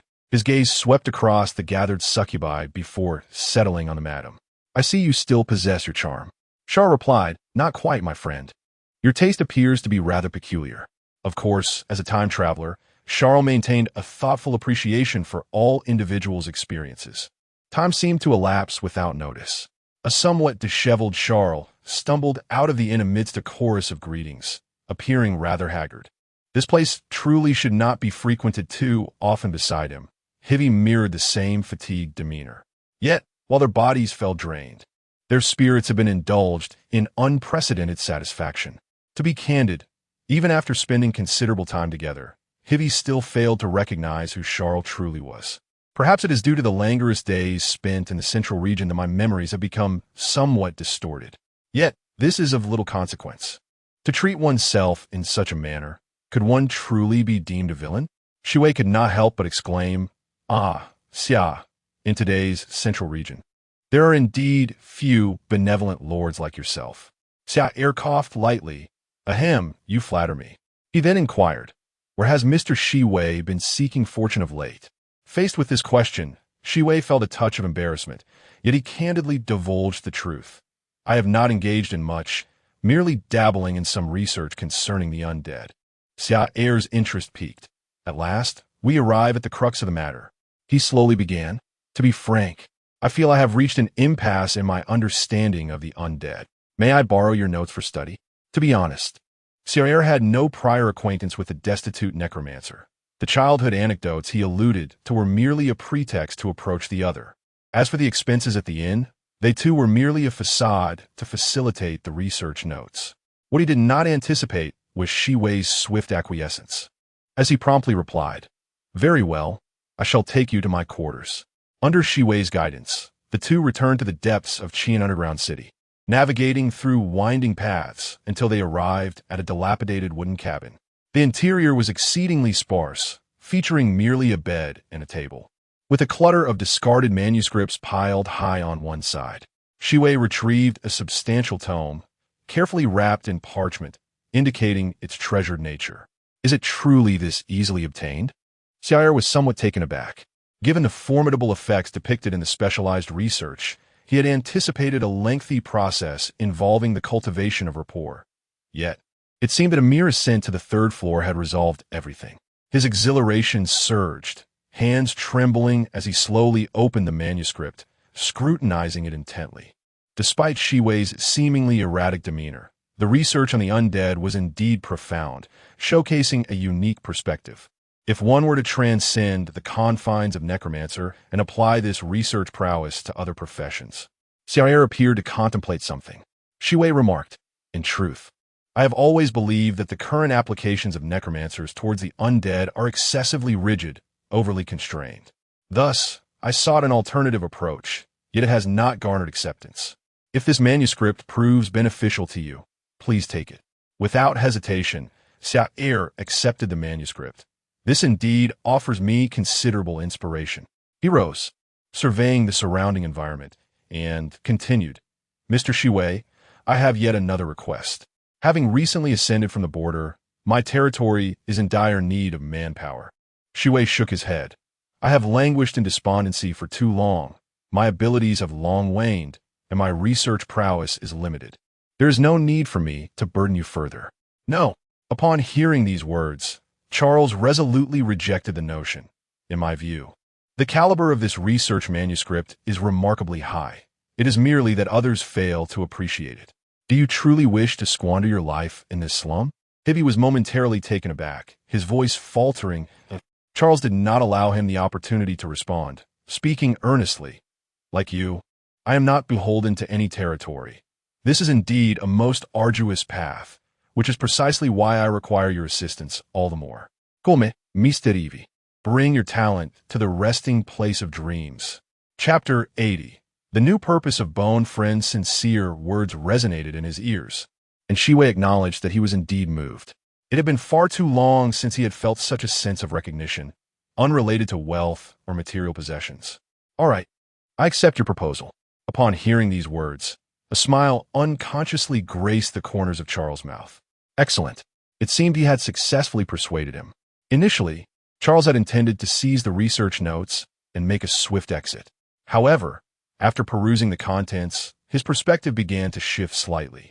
If the individual's talent could be harnessed for other professions to enhance their skill intensity, they could potentially be crafted into an NPC, attracting players to undertake tasks. After tidying up the discarded manuscripts, Charles swiftly led Shui to the burial ground and called upon his assistants for introductions. This is our territory's new member, Shui, a necromancer like myself. He possesses remarkable expertise in skill research. I encourage you all to engage with him. The assistants welcomed the new arrival with enthusiasm, though a distant goblin blacksmith cast a sympathetic glance. It's evident he has been duped. He's in for a rough time ahead. After the introductions, Charles produced a contract. Oh, by the way, Mr. Shui, please sign this contract. Very well. Shui remained agreeable, briefly glancing at the contents. But his hand froze just before imprinting the seal. Wait, Lord Charles, what is the clause about prohibiting the disclosure of adventurer information from the territory entail? This felt decidedly off. In response to the inquiry, Charles maintained a smile. It means exactly what it states. If Shui had previously found comfort in the warm smile, he now felt an increasing chill. Exactly what it states. This territory has colluded with adventurers. At that moment, Shui realized he had unwittingly boarded a pirate ship. What was even more dire was that he could no longer disembark. Turning around, he observed that the once amicable assistants now wore stern expressions, advancing menacingly. An almost palpable aura of hostility surrounding them. Driven by an instinct for survival, Shui hastily affixed his seal to the contract. And a system notification chimed. Successfully signed a contract with Shui. Charles waved his hand, signaling his assistants to withdraw, and regarded Shui with appreciation. Very well, Mr. Shui. From this moment onward, we are all in this together. As you know, the central region is rich and formidable. Without unconventional methods, it is impossible to bring them down. My collaboration with adventurers is merely a last resort. My loyalty to the lady which remains unwavering. In the coming period, you can expect numerous adventurers to seek your assistance in researching how to enhance skill intensity. The workload may be substantial, and I hope you won't mind. Shui, how could I possibly dare to mind? In this day and age, has the heart of the demon race become so tainted? Why does it seem this individual is even more despicable than those from the Grand Territories? Initially, he sought to escape his dark existence through this encounter. Yet now it appears that the light he hoped for has been replaced by an abyss far more profound than darkness itself. The flames of fury within him surged continuously, only to be extinguished swiftly. Alas, having boarded this treacherous vessel, there is no use in lamenting further. It is far better to work diligently, earning a decent wage to enjoy life before the end approaches. After all, the madam is rather generous. He watched as the other party willingly made their way towards the vacant residence within the territory. Charles, at this moment, felt an unusual sense of joy. Despite the considerable expenses incurred, this transaction proved to be exceptionally worthwhile. Not only had he acquired research notes, but he had also successfully deceived a promising worker into his fold. To say he was in a state of euphoria would be an understatement. As the assistants departed one by one, only Avril lingered, her aura of menace undiminished, narrowing her eyes upon him. Charles, perplexed, inquired, "What is the matter?" Without a response, Avril slowly approached, and upon taking a deep breath, her intent to kill intensified. "Lord Charles, why do you carry the scent of a succubus?" Charles replied, Baho, I had forgotten about that." He maintained his composure, letting out a sigh. "In my efforts to attract talent and strengthen the territory, I have sacrificed far too much. Mr. Hivy's peculiar obsession with succubi compelled me to escort him on a spending spree. I must have inadvertently picked it up." Avril remained silent, her expression inscrutable. After dealing with a certain succubus lady, Charles returned to his residence and opened his skill panel. Required items collected. "Would you like to unlock the specialization, self-detonation technique?" "Yes." With the confirmation, one of the specializations of the necromancy skill, the self-detonation technique, was successfully unlocked. As for the other, Charles had already assigned the task to a player, and he anticipated its completion shortly. He felt as though he was straying further down the path of his own genesis. Waving his staff, he summoned the undead. One by one, skeletal warriors began to take form. Charles guided one of them to a distant spot and subsequently summoned a player's corpse with base stats at level 35 to stand beside it in a defensive posture. Boom! The specialization activated, and the skeletal warrior's body suddenly exploded, creating a small crater in the ground and sending dust billowing into the air. Focusing his gaze on the player's corpse, he noted that even in a defensive stance, it now bore visible injuries after the close-range explosion. Impressive. It seemed his bony allies had gained yet another purpose. It is noteworthy that this was merely an ordinary undead soldier. He also had player corpses to detonate. Coupled with the abilities awakened at level 40 in Necromantic Calamity, one could say his strength had undergone a qualitative transformation. Just as Charles was experimenting with the various types of undead self-detonation, Avril rushed over. "Lord Charles," she spoke up, "adventurers have launched an attack." Upon hearing this, Charles was taken aback. "What? Which adventurer dares to create such a disturbance?" Avril shook her head. "It is not our territory, but rather the outskirts of the Eternal Forest. A multitude of adventurer teams has initiated an assault, seemingly targeting a resource point within the Eternal Forest. Currently, 3 territories are under simultaneous attack and are calling for assistance. Should we intervene?" After pondering for a moment, Charles nodded. "We must go, but I will go alone. The rest of you should remain in the territory." In a sense, the reason the vampires have refrained from brazenly invading the burial grounds is largely due to the existence of the Eternal Forest. Given the circumstances, it is only prudent to offer assistance and cultivate a sense of indebtedness, which would be advantageous for future plans. Coincidentally, my mastery of the self-detonation technique has been unlocked. It is time for this group to experience what true explosion artistry entails. Chapter 81. The sudden shift in the boss battle in the outskirts of the Eternal Forest, within the instance known as Eerie Fungal Grove, towering ancient trees stood sentinel, shrouded in a thin veil of grayish-white mist, while the ground was overrun with various twisted and bizarre fungi. Year-round, a torch held aloft. The leader scanned every nook and cranny, turning back to caution, "Be vigilant. The fungi in this instance are particularly vexatious, and we must not delay our progress." Behind him, over 20 players stood at the ready, all members of the Scales Guild. Following their setback at the Holy Light Ruins, the guild swiftly redirected their focus to the central region. Beyond the abundance of rich side quests, the most significant advantage this area offered to players was the presence of resource points. Especially for the guild, the acquisition of a prime resource point could substantially elevate the skill level of its members and prove immensely attractive. This time, the target of the Scales Guild was a resource point on the periphery of the Eternal Forest, known as Heart of the Ancient Tree. The materials yielded here could enhance class passives, making it one of the most valuable resource points for player advancement, albeit with a high degree of difficulty in securing it. Surrounding this resource point were 3 complete instances, with monsters ranging in strength from levels 35 to 45. Consequently, the vice president had summoned the more developed players within the guild, forming 3 teams to simultaneously strategize the instances. Their goal was to swiftly seize the resource point with unparalleled speed.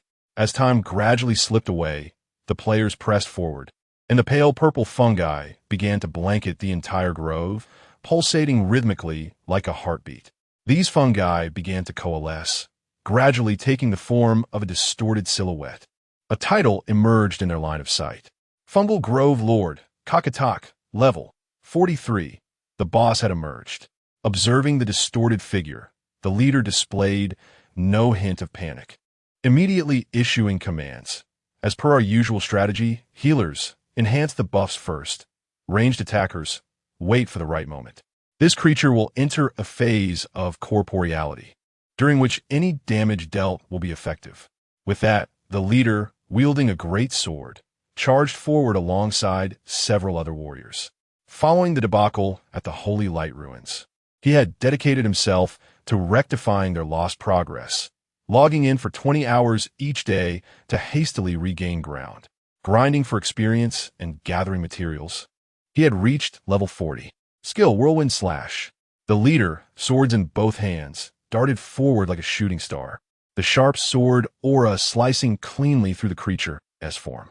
The Fungal Grove Lord was cleaved in twain, yet it sustained only a trivial amount of damage, as tendrils of mycelium swiftly rejoined the severed halves of its body. This was a unique state of the boss, granting it immunity to the majority of attacks. Undeterred, the leader continued to unleash a relentless barrage of damage, gradually whittling down the creature's health. At last, it seemed the Fungal Grove Lord was incensed. Its once ethereal form suddenly solidified, and its arm transformed into a spear, plunging directly into the leader's body. HP minus 800, health diminished. Year-round remained indifferent, promptly uttering, "Now, unleash the skills." With a command given, the ranged players, who had long since prepared their abilities, immediately released them. Thunderstrike, Arrow of Devastation, Demonic Cell. As the opponent materialized, a myriad of skills surged forth, swiftly diminishing a quarter of their health. The ever-circling Jean Dan seized this opportunity, his form flickering like a specter as he appeared behind the foe, his dagger imbued with a faint black aura, piercing directly into the opponent's heart. With a soft squelch, the dagger embedded itself, and the black mist rapidly spread within, rendering the enemy rigid. Jean Dan promptly shouted, "Captain, they are immobilized. Go in for the damage." Upon hearing this, Year-Round instantly activated his berserk state and commenced an entire sequence of barbaric attacks. The blue bar plummeted at a visible rate, while the health of the Mycelium Lord fell dramatically. What a thrill! The unparalleled sensation of striking coupled with the exhilaration of execution brought immense joy to Year-Round. Everything unfolded as anticipated. It wouldn't be long before they would successfully vanquish this boss. Observing the deteriorating condition of the Mycelium Lord, Year-Round couldn't help but reminisce about a certain undead lord encountered in the Holy Light Ruins. This was the proper course of a standard raid. To be honest, ever since being brutally defeated in the Holy Light Ruins, Year-Round had lost his confidence for quite some time. Were it not for the Vice President's personal order, he likely wouldn't have dared to lead again. However, following this raid, Year-Round felt his confidence returning. Indeed, as long as he didn't encounter that individual, his skill remained intact. After a wave of attacks, the Mycelium Lord reverted to a special state, with only 1/3 of its health remaining. The scales of victory were gradually tipping. Just one more wave, and they could successfully eliminate this lord. Under the onslaught of players, the Mycelium Lord continuously retreated, then suddenly dispersed, vanishing from sight as the white mist in the forest thickened. Year-Round, seeing this, warned, it's about to unleash its ultimate attack. This creature will summon various aberrant plants using the fungi within its body to assault us. However, this maneuver is manageable. We merely need to form a defensive formation amidst the mist, as it lacks area of effect damage. Jean Dan, stay vigilant and alert us if any creatures approach. Acknowledging the command, Jean Dan replied promptly, received. He exited his roaming state, returning to the group, focusing intently on the surrounding scene. The reason many teams included rogues was precisely this. Numerous dungeons in the Oracle featured special terrains, with mist being particularly common, and having a rogue present could effectively address such situations. After a prolonged wait at last, a hazy figure emerged in the distance. In the depths of the other party's pupils flickered two dim flames, clad in tattered garments, wielding a steel blade, their body devoid of flesh, an eerie skeleton of the undead. At that moment, it was charging forward with a series of creaking sounds. Upon witnessing this scene, Xindun was utterly bewildered. Why does this atmosphere feel so amiss? Zhong Yin, having also heard the commotion, inquired, "What is happening?" Jean Dan, with a perplexed expression, asked, "Captain, can this mycelium lord truly summon undead soldiers?" Zhong Yin. Chapter 82. Explosions Are Art. Upon hearing Jean Dan's inquiry, Zhong Yin was momentarily taken aback. "Can mycelium lord summon undead soldiers? What nonsense are you speaking?" Zhong Yin replied irritably, "Is this a time for jesting? What on earth is happening?" Jean Dan, with an innocent expression, responded, "I am not joking. The creatures approaching us are indeed undead soldiers." As the words settled, the proximity of both parties allowed everyone to observe the flickering flames within the undead soldiers' pupils without needing any further reminder. How perplexing. I distinctly recall that the strategy guide made no mention of any undead mages or their minions in this dungeon. Has there been a hidden alteration? Gazing at the undead soldier charging directly towards him, Zhong Yin felt an inexplicable sense of foreboding. Why does this seem familiar? Never mind. He grasped his great sword, intending to deliver a lethal blow, but in the next instant, the undead soldier exploded. A peculiar force propelled its body, causing the flames in its eyes to swell dramatically, permeating its entire form before erupting violently. Boom! A tremendous shockwave surged forth, and Zhong Yin barely had time to raise a defense, losing 300 HP on the spot. His expression one of utter bewilderment. What has transpired? How could this undead creature explode? One of his teammates quickly pieced it together. This seems to be a specialty of undead mages' self-detonation. Upon hearing this, Zhong Yin grasped the situation. He promptly cautioned, "No, be careful. We are under attack." The strategy guide was accurate. There were no undead mages or their minions in this dungeon. The current developments indicated only one thing. Aside from the members of the Libra Guild, other players had infiltrated this dungeon. Which guild has set its sights on the same resource point as us? The Mage Alliance?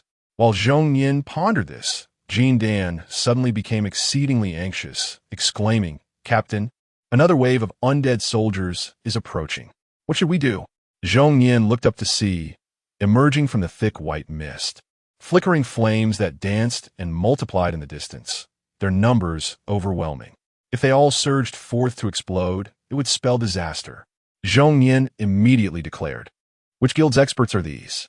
Let us not act rashly. We should have a proper discussion to clear up any misunderstandings." As the sole T0 level guild in the current prestigious server, Libra boasted a large membership and often encountered friction with other guilds. Typically, if someone issued a challenge, they would engage in PvP without hesitation. However, given the current circumstances, it was imperative to prioritize the greater good. After a prolonged silence, there was no response, and the surrounding undead soldiers continued to multiply. It appeared they were resolutely intent on battle. Observing this, Zhong Yin slowly exhaled. "Do we have the blessing of the hunt?" Jean Dan nodded. "Yes, we do. This is one of the blessings that can only be exchanged at the Adventurers Association. Comparable to the Holy Blessing, though the effects are entirely different. Upon utilizing the blessing of the hunter, players will attain a perspective unbound by terrain, enabling them to accurately detect every concealed foe in their vicinity." Upon receiving the command, Jean Dan promptly activated the blessing. A peculiar sensation enveloped his eyes, and his vision abruptly sharpened at that moment. Having perpetually surveyed the surroundings, he soon discerned a gaunt silhouette through the multitude of undead soldiers. A lengthy title hovered above it. Lord of the Buried Bones Slayer of Adventurers Undead Sorcerer Tire. Zhong Yin, astonished, gazed at the appended title, rubbing his eyes in disbelief, ultimately standing frozen in place. Sensing the captain's unease, Jean Dan followed his gaze, his own expression turning to one of shock. Trembling, he inquired, Captain, did you not say Zaire was the Lord of the Border? Why is he here? How on earth would I know? Zhongyin's composure had shattered completely. Just having escaped the nightmares caused by the remnants of the holy light, how could he encounter this detestable figure again so soon? More importantly, why was he always the target? Noticing the growing number of eyes fixed upon him, Zaire took a few steps back, slightly embarrassed. He had been discovered. Though uncertain of the means employed by these individuals, it was evident from their state that they had seen through the mist. Initially intending to hide, he decided there was no point in feigning any longer. Zaire slowly advanced, flanked by the bodies of players, weapons at the ready, emanating a formidable aura. As his gaze swept over the players, he was somewhat taken aback. Hiss! There were even a few familiar faces. Regaining his senses, Jindan shook the dazed Zhongyan. Captain, stop being stunned. Can't you see this guy is approaching? Hurry and give orders. We might still have a chance. A chance? What chance is there? After days of development, coupled with rewards from abyssal activities, Zhongyan's strength had significantly increased since their time in the relics, especially after reaching level 40, which marked a transformation. Yet, he still perceived this encounter as a foregone conclusion. The reasoning was straightforward. It was not just Zhongyan who had transformed. This formidable undead lord had also vastly augmented his powers, leveling up even more rapidly than the players themselves. Moreover, the most crucial factor was that this individual had mastered the art of necromancy, a fusion of numerical superiority and intricate mechanics. How could one possibly contend with that? In that moment, Zhongyan wished he could retreat to a secluded corner and give up entirely. However, as the captain of the squad, such behavior was utterly unacceptable. Even when faced with the most desperate of situations, one must still strive to fight back. He issued his final command. Those members who had not been bound by the contract with Jinwu were free to flee, while the others were to provide cover. Furthermore, upon returning to the novice village after death, do remember to extend your regards to the planner's parents. As these words settled, the character known as Eternal Year immediately activated his berserk state and charged forward, attempting to buy time for his teammates with his own life. Naturally, Zaire perceived this intention. He swiftly issued commands, instructing his skeletal companions to form a barrier, trapping the group of players within, before employing his self-detonation expertise. The flames within the eyes of hundreds of undead soldiers flared dramatically, engulfing their bodies, culminating in a cataclysmic explosion. Boom! The explosion is an art form. Eternal Year beheld a blinding flash of white light before he opened his eyes again, finding himself back in the novice village. You have been slain by Zaire. The same ID, yet a different demise. He despondently sank to the ground as a message popped up in his friend's list. Seraphim, we have resolved our dungeon here. How about you? Do you require assistance? Eternal Year, please do not come to assist. Chapter 83, The Honest Man. Zaire, amidst the self-detonation of hundreds of specters, the interior of the mycelium forest lay in utter disarray.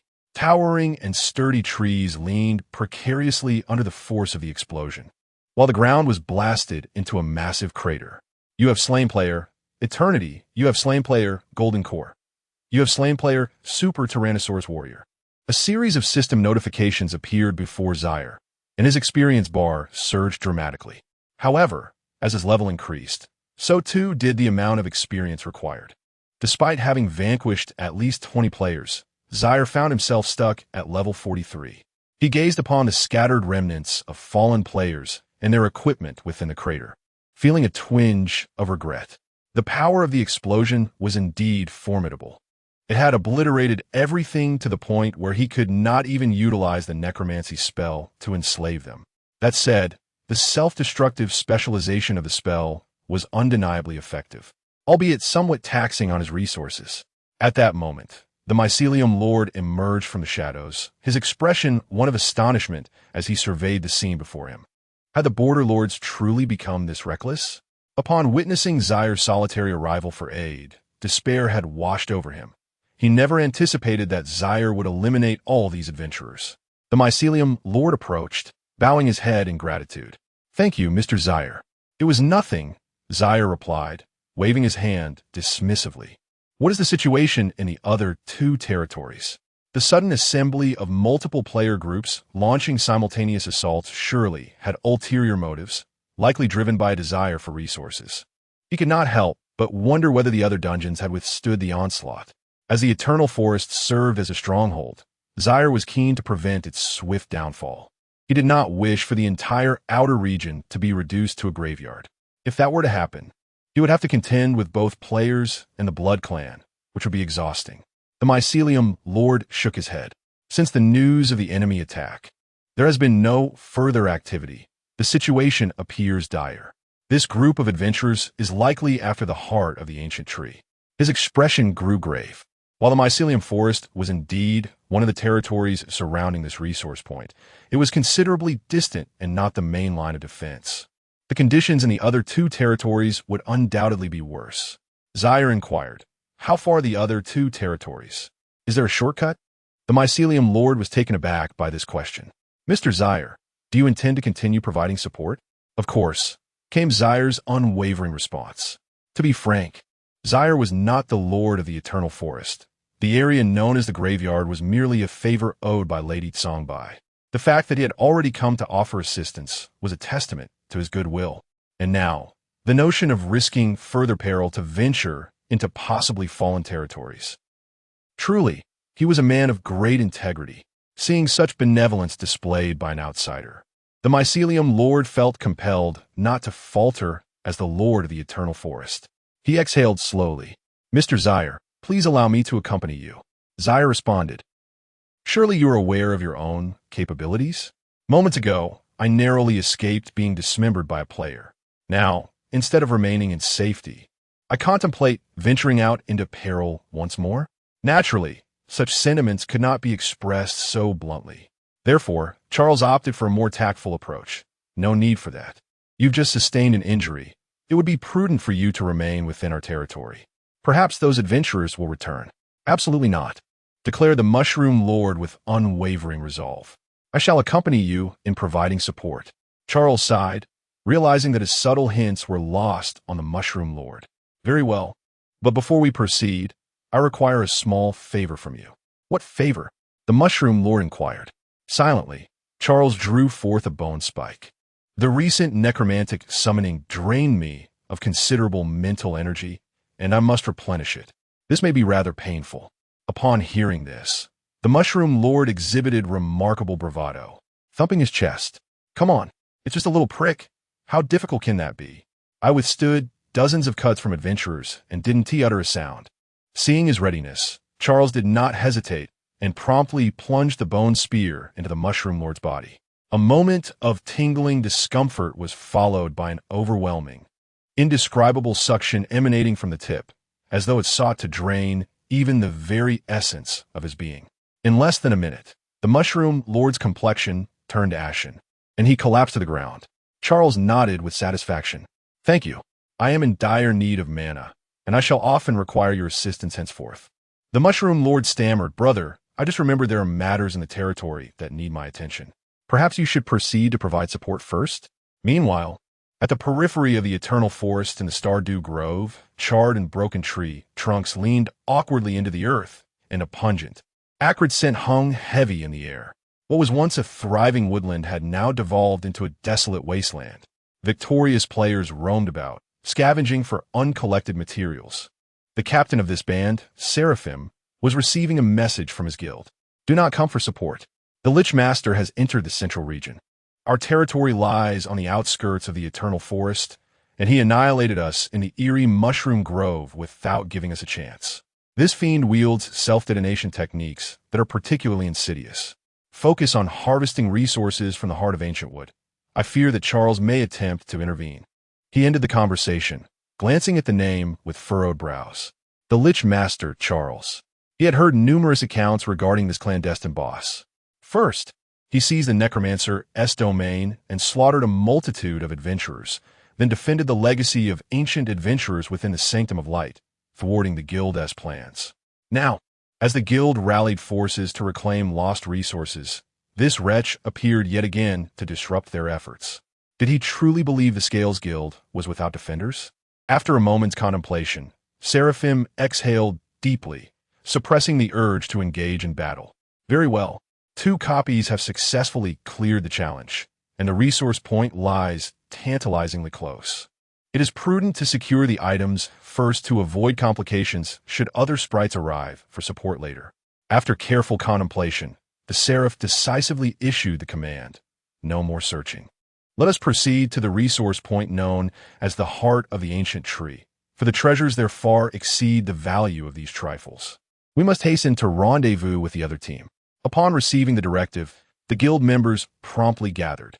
Just as they began to advance along the designated route, a dense, ominous gray mist began to envelop the area, within which a gaunt silhouette became discernible. It was none other than the lich sorcerer, Char. Chapter 84. The Mage's Essential Course. It seems I have arrived too late. Observing the already chaotic starry dew forest, Char sighed and couldn't help but shake his head, shifting his gaze to the team before him. Compared to the eerie fungal woods, this territory posed a greater challenge. The rapid completion of the indicated the presence of a formidable leader. He swiftly scanned the crowd and ultimately fixed his eyes on a player known as Seraph. Player ID: Seraph, level 43, class spellcaster. What manner class is this? I have never heard of it before. After a moment's hesitation, Char promptly opened the Oracle Forum to conduct some research, quickly uncovering the answer. This was a special advancement of the mage class, achievable only by completing an exceedingly difficult side quest. Coupled with this level and the faint golden glow emanating from his equipment, it was evident that this individual was indeed the leader of the team. Just as Char was familiarizing himself with Seraph's skills, Seraph's gaze fell upon him, his eyes betraying a palpable intent to kill. Well. I did not approach him, yet he has come to intercept me. It is truly a reversal of fortune. Arcane wind. Without the need for a staff, an arcane rune materialized at Seraph's fingertips, dissipating into the ether. In the next instant, a fierce gale swept through the previously calm space, instantly dispersing the black mist. He commanded, "Everyone scatter. Focus your attacks on Char. As for those self-destructing undead, leave them to me." The spellcaster's abilities are akin to those of an elementalist, capable of harnessing various magical forces, albeit with fewer restrictions. With a solid foundation and remarkable operational limits paired with considerable power, he could handle any boss's mechanics. I see after perusing the Oracle Form's description of this class. Char comprehended the situation. This is a profession adept at magical exchanges. By skillfully countering his own abilities while allowing teammates to deal damage, the boss would be rendered helpless. It is likely that the lord of this territory succumbed to such relentless torment from the opponent. Having contemplated this, Char devised a counter-strategy. He gently waved his staff, and player corpses began to materialize around him, their obsidian eyes fixated on the assembly. Upon witnessing this, Seraph wasted no time. Magic surged at his fingertips as he drew 3 runes in the air. Arcane, Flame Dragon Pillar. In the next moment, a wave of scorching heat, distorting the very fabric of space, surged forth, accompanied by a subtle explosive sound. Char extended his hand, gathering magic within his palm to outline a white circle. Flames bursting forth to collide with Seraph's incantation. Boom! The dazzling firelight filled the surroundings, with neither side gaining the upper hand. Once the skills concluded, Char, armed with a bone spear, had already approached Seraph. Skilled in the art of magical combat, are we? Today, I shall impart to you the essential lesson for mages, the art of close-quarters brawl. What on earth? A piercing sound rushes toward me. The Seraph hurriedly spins to evade. Confusion etched upon its face. Where is your necromantic summoning? What of your self-detonation? Why on earth are you engaging in melee combat? Someone, come assist me, quickly. The Seraph shouted in the voice channel, yet received no response. Turning around, it saw the enslaved corpses scatter as the skills clashed, all diverting to restrain its teammates. Meanwhile, Charles resolved to engage in a true manly duel, one-on-one. Damn, is this even right? Realizing the dire situation, the Seraph hastily began to inscribe runes. But before the incantation could take form, its finger was seized. Then, crack, Charles twisted the opponent's finger, a smile gracing his lips. Too slow. Your skill casting is simply too sluggish. He lunged forward, closing the distance, a white circle manifesting in his palm as the embers of fire ignited once more. HP 1,000, a third of the health bar vanished. At this moment, the Seraph found itself somewhat at a loss. Typically, it would execute a boss skill and catch the opponent off guard. Yet now, why did it feel as though it were the one being ambushed? Under the relentless pressure from Charles, the Seraph had no opportunity to cast spells, forced instead into a brutal melee. If it were a warrior or an assassin, it might have been bearable, but it was a mage. Although their levels were comparable, as a boss, Charles's basic attributes far surpassed its own, rendering it incapable of retaliating. Unfair. Unfair. I demand a rematch. In stark contrast to the Seraph's overwhelming frustration, Charles reveled in the sheer thrill of this unadulterated battle. Exhilarating. No wonder they say that a mage who does not wish to engage in close combat is not a true mage. The visceral pleasure of this flesh-to-flesh combat is indeed far more satisfying than commanding the undead. Thud! He thrust his bone spike deep into the Seraph's heart, severing the last remnants of its health. Seraph, defeated, shall be enslaved? Yes. The necromantic art was invoked. Charles now commanded another formidable general. With his mental prowess, he manipulated the Seraph's body, realigning its broken finger to inscribe runes anew. Arcane, vines entangle. Thick vines erupted from the ground, ensnaring the player's legs. Charles waved his staff once more, summoning hundreds of undead, each brandishing steel blades, charging forth in unison. At this juncture, self-detonation was no longer necessary. He was quite fond of preserving the players' corpses. With the demise of their leader, the remaining players fell into disarray, swiftly dispatched. Double kill. Meanwhile, the final team of the Scales Guild had arrived at the resource point of Heart of the Ancient Wood. Numerous ancient trees stood sentinel, adopting defensive postures as they gazed upon the group of adventurers. Damn it, where are the Seraphim? As Captain Chica surveyed the desolate surroundings, a sense of confusion enveloped him. It was one thing for the situation over there to have escalated into an attack. But why had the Seraphim yet to make their presence known? Could it be that the players had succumbed to an overwhelming urge and had charged recklessly towards the Lich? This could not be allowed to happen. If they delayed any longer, it was possible that elves would soon arrive to lend their support. Realizing that time was of the essence, Chica opened the chat window, intending to inquire about the circumstances surrounding this formidable individual. Yet, before he could send his message, a notification from the Seraphim appeared. Seraphim, brother run. The Lich is approaching. Chapter 85, A Twist of Fate. Chica. What on earth is happening? Staring blankly at the messages sent by the other party, Chica was utterly bewildered. Being repeatedly vanquished by the necromancer was one thing, for he had already been marked as a weakling. However, the Seraph was an entirely different matter. As a pillar of the Libra Guild, he possessed formidable strength, classified as T0 level, and had even undergone a special class transition, having been instrumental in overcoming numerous dungeons. And now, he had also fallen to Zaire? What in the world is going on? Chica was acutely aware of his own capabilities, realizing that he was only on par with the necromancer at best. As he was bombarded with a flurry of messages, Chica pondered momentarily before arriving at a decision. Retreat was the order of the day. It was crucial to safeguard his hard-earned equipment levels and not risk losing them. With this thought in mind, Chica swiftly turned around and commanded his teammates, brothers. The situation has changed. Withdraw immediately. Simultaneously, within the ancient heart of the resource point known as the Ancient Wood, the captain of the guard was intently observing the group of adventurers across from him, his eyes filled with grim determination. Not long ago, he had received alarming news that 2 dungeons had been breached, with a throng of adventurers converging upon the resource point. As a wise being birthed from this ancient tree, his duty was to protect this resource point at all costs. Even if these adventurers were immensely powerful, far surpassing him, the captain vowed to fight until the very end. Even to the point of death, he needed to buy enough time for the elves to arrive in support. Just as the captain was lost in his thoughts, the approaching squad suddenly retreated, without the slightest hesitation and exhibiting remarkable discipline, at a single command from their leader. The entire team executed a swift about-face and fled at an astonishing speed. What was happening? The unforeseen turn of events left the captain momentarily stunned. He had even envisioned his final words before dying, only to find that the fight was off.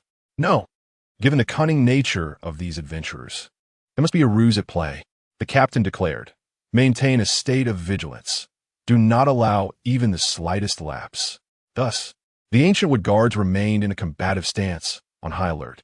Time flowed slowly, and soon 3 figures hastily arrived at the resource point. The very elves sent for reinforcement. In the eternal forest, the overlords of the monsters are primarily divided into 2 factions.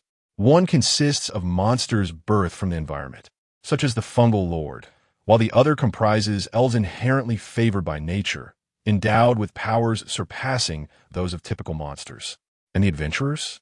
In response to inquiries, the captain of the guard replied, "They left. I do not know what transpired. They had reached the resource point, but inexplicably retreated." Initially suspecting a trick, he realized he was merely engaging in a battle of wits with thin air. Upon hearing these words, the spirit of pallor furrowed her brow. They fled? To dispatch so many individuals at once, dividing them into 3 small teams, must have required considerable planning and effort.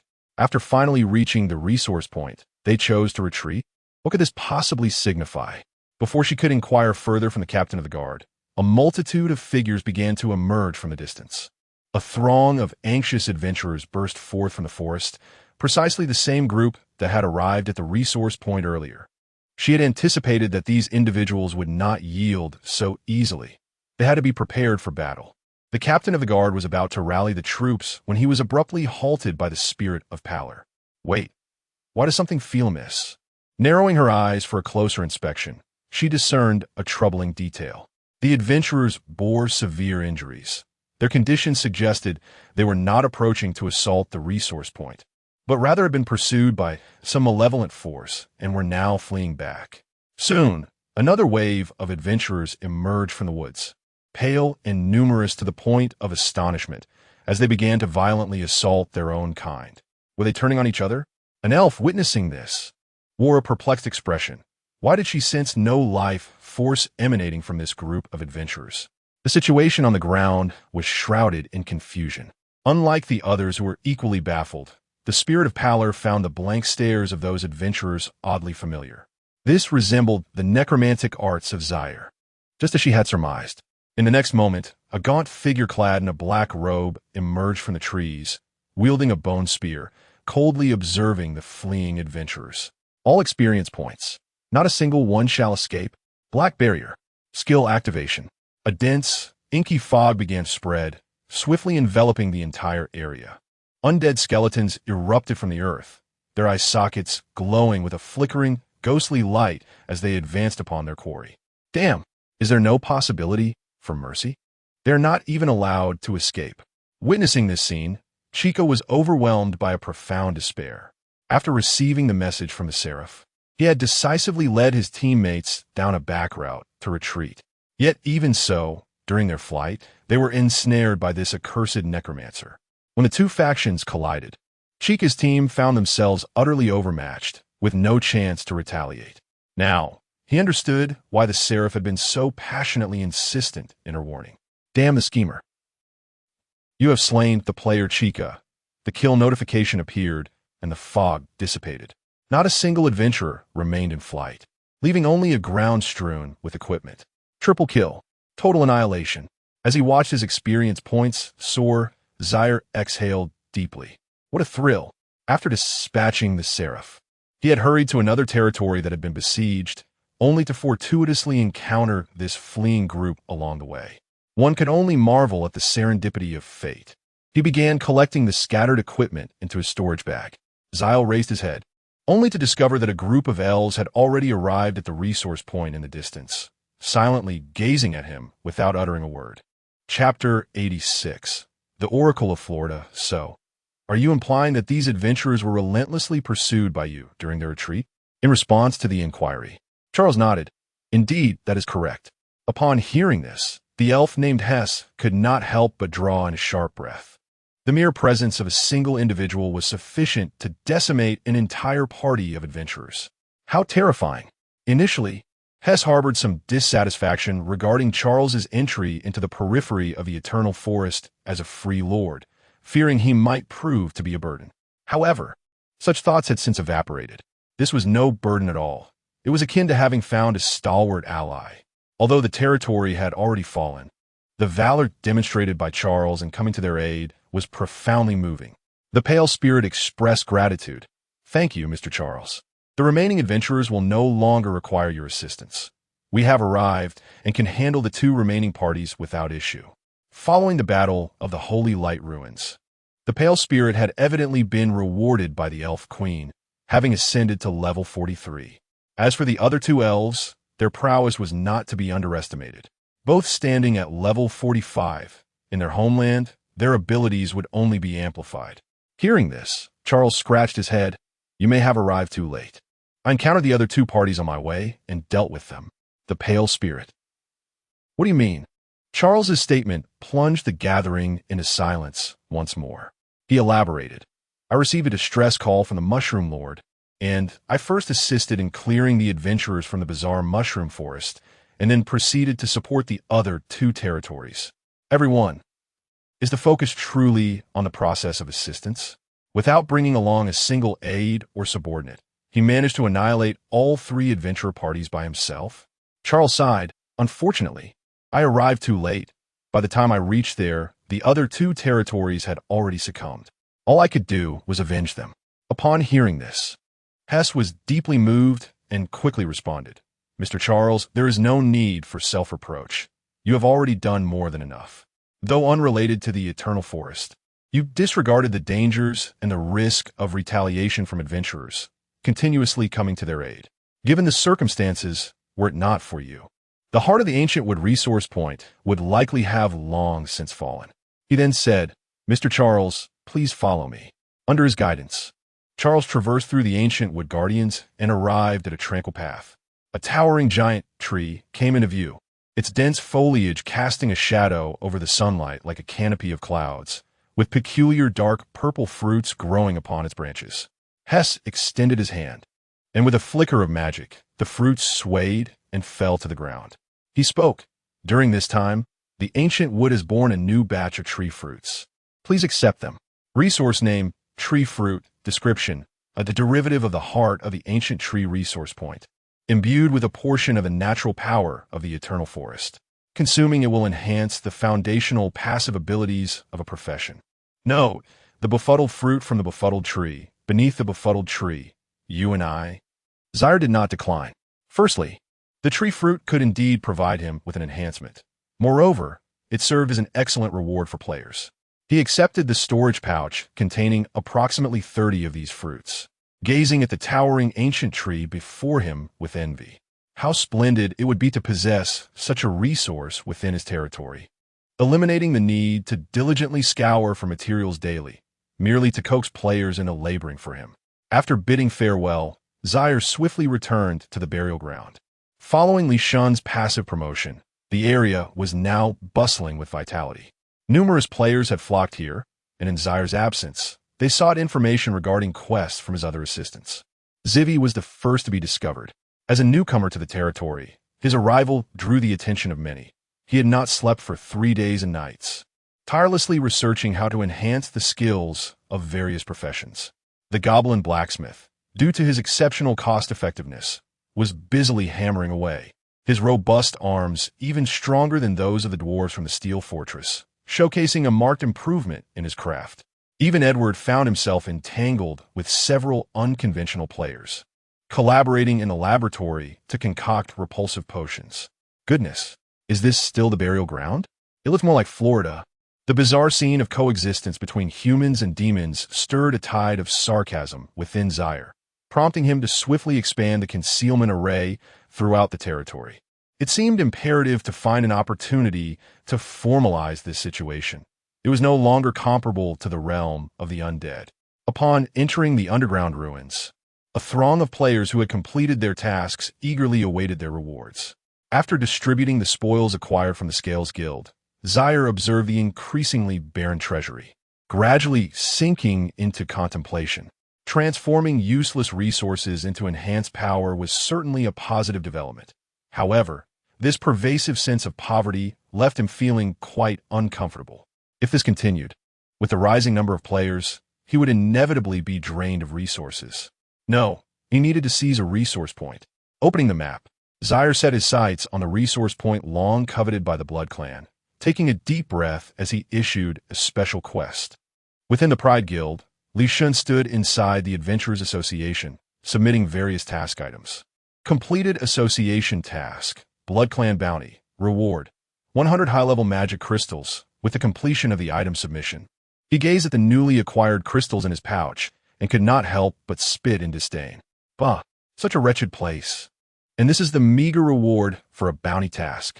Within the realm of players, the Adventurers Guild stands as a pivotal establishment, daily assigning a myriad of tasks to its members. For the average player, the rewards may seem quite commendable. However, for Li Shun, who has forsaken the human faction, these rewards pale in comparison to a mere gesture from Lord Char. One wonders if the burial ground has unveiled any new wonders. Just as he contemplated once more seeking the favor of Lord Char, a task notification abruptly materialized before his eyes. Special task: the counterattack of the burial ground. Task description: since ascending to the central region, the Blood Clan has repeatedly harassed us, their arrogance becoming intolerable. It is time to demonstrate your loyalty to Lord Char. Task requirements: conquer the Blood Clan's territory, Crimson Eye. Number of participants: 20. Reward: tree fruit. Will you accept this task? Yes. The instant Li Shun beheld the name Char, he experienced no hesitation and promptly accepted, even in the absence of any tangible rewards. Merely to elevate the favor of his lord, he felt an unwavering duty to be the first to draw his sword against the Blood Clan. Such is the essence of loyalty. Moreover, the rewards this time are indeed substantial. As a beta tester, Li Shun is well aware of the efficacy of the tree fruit. This item, known for enhancing attributes, was swiftly seized by major guilds during the beta phase, and even the rare transactions that surfaced were exorbitantly priced. Compared to the recent offerings from the guild, the disparity is nothing short of astronomical. Indeed, aligning with the enemy was the right choice, allowing him to circumvent decades of arduous detours. Chapter 87. The Lord's subtle intentions. Upon completing the task, Li Shun promptly made his way to the burial ground. Due to the generous rewards associated with the mission, a considerable number of players had already gathered at the altar by the time he arrived, their figures intertwining like a scene from a sinister cult. Clad in a dark robe, Lord Char stood at the center of the altar, addressing the crowd with solemnity. This task is exceedingly arduous. The overall level of the creatures within the Crimson Eye far surpasses that of the gathering place, and there are 4 barons guarding it. Your numbers are limited. Exercise caution. This was not merely a ploy to win hearts. The territory housing the Blood Pool resource point had been heavily fortified by the Blood Clan, presenting a formidable challenge. Although the players within the territory had developed quite well, facing such a high-level dungeon with only a little over 20 individuals was undoubtedly insufficient. Rest assured, my lord, spoke the evil mage, stepping forward. I am acquainted with many adventurers who can join us in assaulting the Crimson Eye, and they require no compensation. Upon hearing this, Char cast a look of appreciation towards him, nodding slightly. Indeed, it is commendable to see such understanding. The resources were limited. It was impossible to distribute rewards to every participant as before. Instead, it would serve as a grand prize, utilizing the players to procure some free labor. Witnessing this scene, Li Shun felt a tinge of warmth. The swiftness with which this fellow sought favor was rather excessive, consistently outpacing him. If this continued, he would inevitably lose the title of the foremost lackey of the necromancer. He quickly maneuvered through the crowd, exclaiming, "I too." Char directed a look of acknowledgement at him. Throughout their interactions, he had discerned the subtle rivalry between the two. This was a positive development. As the ultimate beneficiary, Char was more than pleased to witness their competition, needing only to stoke the flames of discord. Furthermore, Char turned to face the assembly, slowly producing a dark green vial. This is a highly toxic potion newly developed by my aide, Edward. It may prove to be of some assistance in this battle. Blood Clan territory, Crimson Eye. A cold wind swept through, stirring the thin mist and the blood-red earth lay desolate, with only a few bats fluttering sporadically. As one gazed deeper, a vast pit emerged, emanating an eerie red glow, resembling a colossal eye. This was one of the entrances to the dungeon. Unlike the Crimson Gathering Place, the overall structure of the Crimson Eye was situated within a deep underground cavern, characterized by its harsh environment. At this moment, Li Shun had arrived with a contingent, gripping a map in his hand. As the biting wind and swirling snow encircled him, Fengshuo Yoshuang stood beside the abyssal pit, his brow furrowed in deep concern. This dungeon would prove to be quite a formidable challenge. Unlike the Crimson Gathering Ground, here there were no fewer than 4 vampire barons, all boasting levels exceeding 45, and even their subordinates were at level 40, equivalent to bosses in some subordinate territories. Nevertheless, there was no turning back. Li Shun abruptly retrieved 2 pieces of parchment from his pocket, each inscribed with the sacred mark of the Holy Light. He had invested considerable resources in procuring these blessings, specifically to confront the vampiric foes. There was no choice, especially since another fierce adversary awaited in this side quest. Upon recognizing his ally's resolve, Fengshuo Yoshuang refrained from further commentary and proceeded to explain, due to the geographical layout, the defensive mechanisms of this dungeon were far more sophisticated than those of the Crimson Gathering Ground, interconnected by numerous blood nests. These blood nests continuously provided energy replenishment to the vampiric creatures within. To conquer the dungeon completely, they must first obliterate these nests. After a thorough discussion, their strategy began to take shape. Without lingering any longer, they leaped into the depths of the pit. The oppressive stench of blood assaulted their senses. Surrounding them was an impenetrable darkness, pierced only by the piercing shrieks of bats echoing in the air. With a sudden flare, a torch ignited, casting flickering light that revealed a straight passage ahead. Many bat-like humanoids hung from above, their crimson eyes snapping open in alarm at the disturbance. Crack! In the next instant, Li Shun drew his sword, the razor-sharp blade slicing through the air and cleaving the creature in twain. The substantial damage caused Fengshuo Yoshuang to regard him with envy. The golden weapon truly was magnificent. If only he had not strayed down the wrong path and allied too late, he would not have to toil endlessly for equipment materials. But there are numerous traps in this area. We must remain vigilant, he cautioned. At this, Li Shun nearly burst into laughter. Traps? What could possibly ensnare them here? As one of the first victims in the realm of the undead, after undergoing Lord Charles' rigorous training, he had developed a keen awareness of such dangers, even without being a rogue. In the next moment, with a focused gaze, Li Shun swept the dim surroundings with the faint light.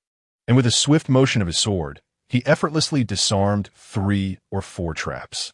Spike pits, hidden arrows. Compared to Lord Charles, these were laughably rudimentary. With ease, they traversed the passage, gradually entering a more expansive chamber. Delicate networks of blood vessels clung to the cavern walls, inducing an unsettling sensation. Scrawny blood slaves, resembling mere skeletons, crawled upon the ground, their chilling eyes fixated on the intruding adventurers. These beings were a tier below blood servants, yet still possessed vestiges of vampiric power. Let us refrain from using the blessings for now. Save them for the boss. We shall dispatch these blood servants directly, Fengshuo Yoshuang commanded, prompting the elemental mages at the rear to raise their staffs and cast the spell. Radiance. A blinding radiance illuminated the entire cavern, causing the blood slaves to painfully shut their eyes, their bodies emitting wisps of white vapor as they suffered from the searing heat. Having been a team that had battled monsters together during the internal testing phase, their synergy was unquestionable, without the need for reminders. Li Shun and Fengshuo Yoshuang immediately grasped their great swords and charged forward, while the rear ranks unleashed a torrent of skills, leaving no opportunity for recovery, overwhelming their foes with sheer force. After collecting some materials and opening a treasure chest, the group pressed deeper into the cavern, where the veins clinging to the walls grew increasingly robust. Fengshuo Yoshuang spoke. Further ahead lies a blood nest, guarded by a congregation of blood kin to a territorial stronghold. The smaller Karami are merely a prelude to the main event within. Acknowledging this, Li Shen nodded and took the lead into the depths of the cave. Despite having mentally prepared himself, he was momentarily taken aback by the sight that greeted him.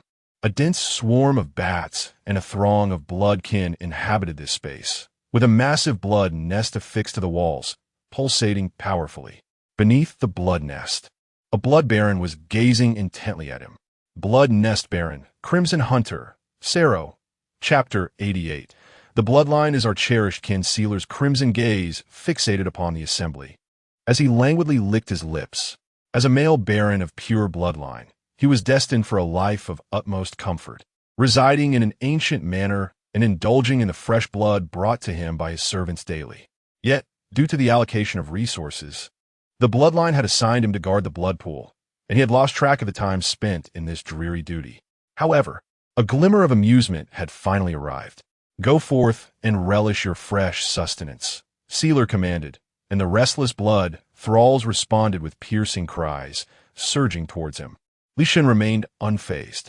After a brief moment of hesitation, he retrieved the prepared parchment. "Holy light, bestow your blessing." Instantaneously, a pure radiance enveloped the assembly.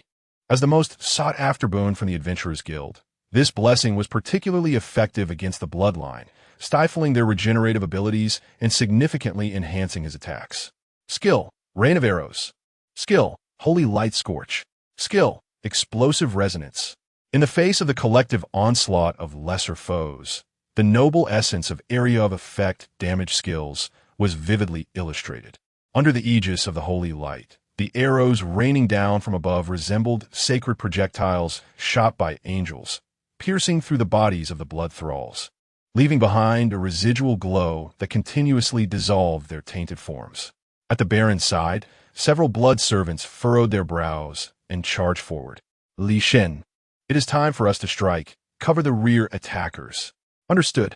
These blood servants were all at level 40. Should they breach the ranks, this boss battle would be rendered moot. Enraged State, activate. As his skin began to radiate heat, all his attributes surged dramatically. Li Shen swung his great sword, executing a sweeping strike that cleaved into the abdomen of his opponent, the blade slicing through the air with a fierce momentum. With a sickening squelch, the chest cavity was ruptured, revealing decayed entrails within. The holy light ignited upon contact, burning fiercely.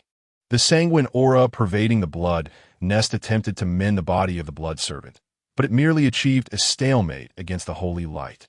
Youth, the power of wealth. The instances of the holy light blessing were limited, typically hoarded by grand guilds for significant encounters. Li Shen had willingly drawn from his modest treasury for these two blessings.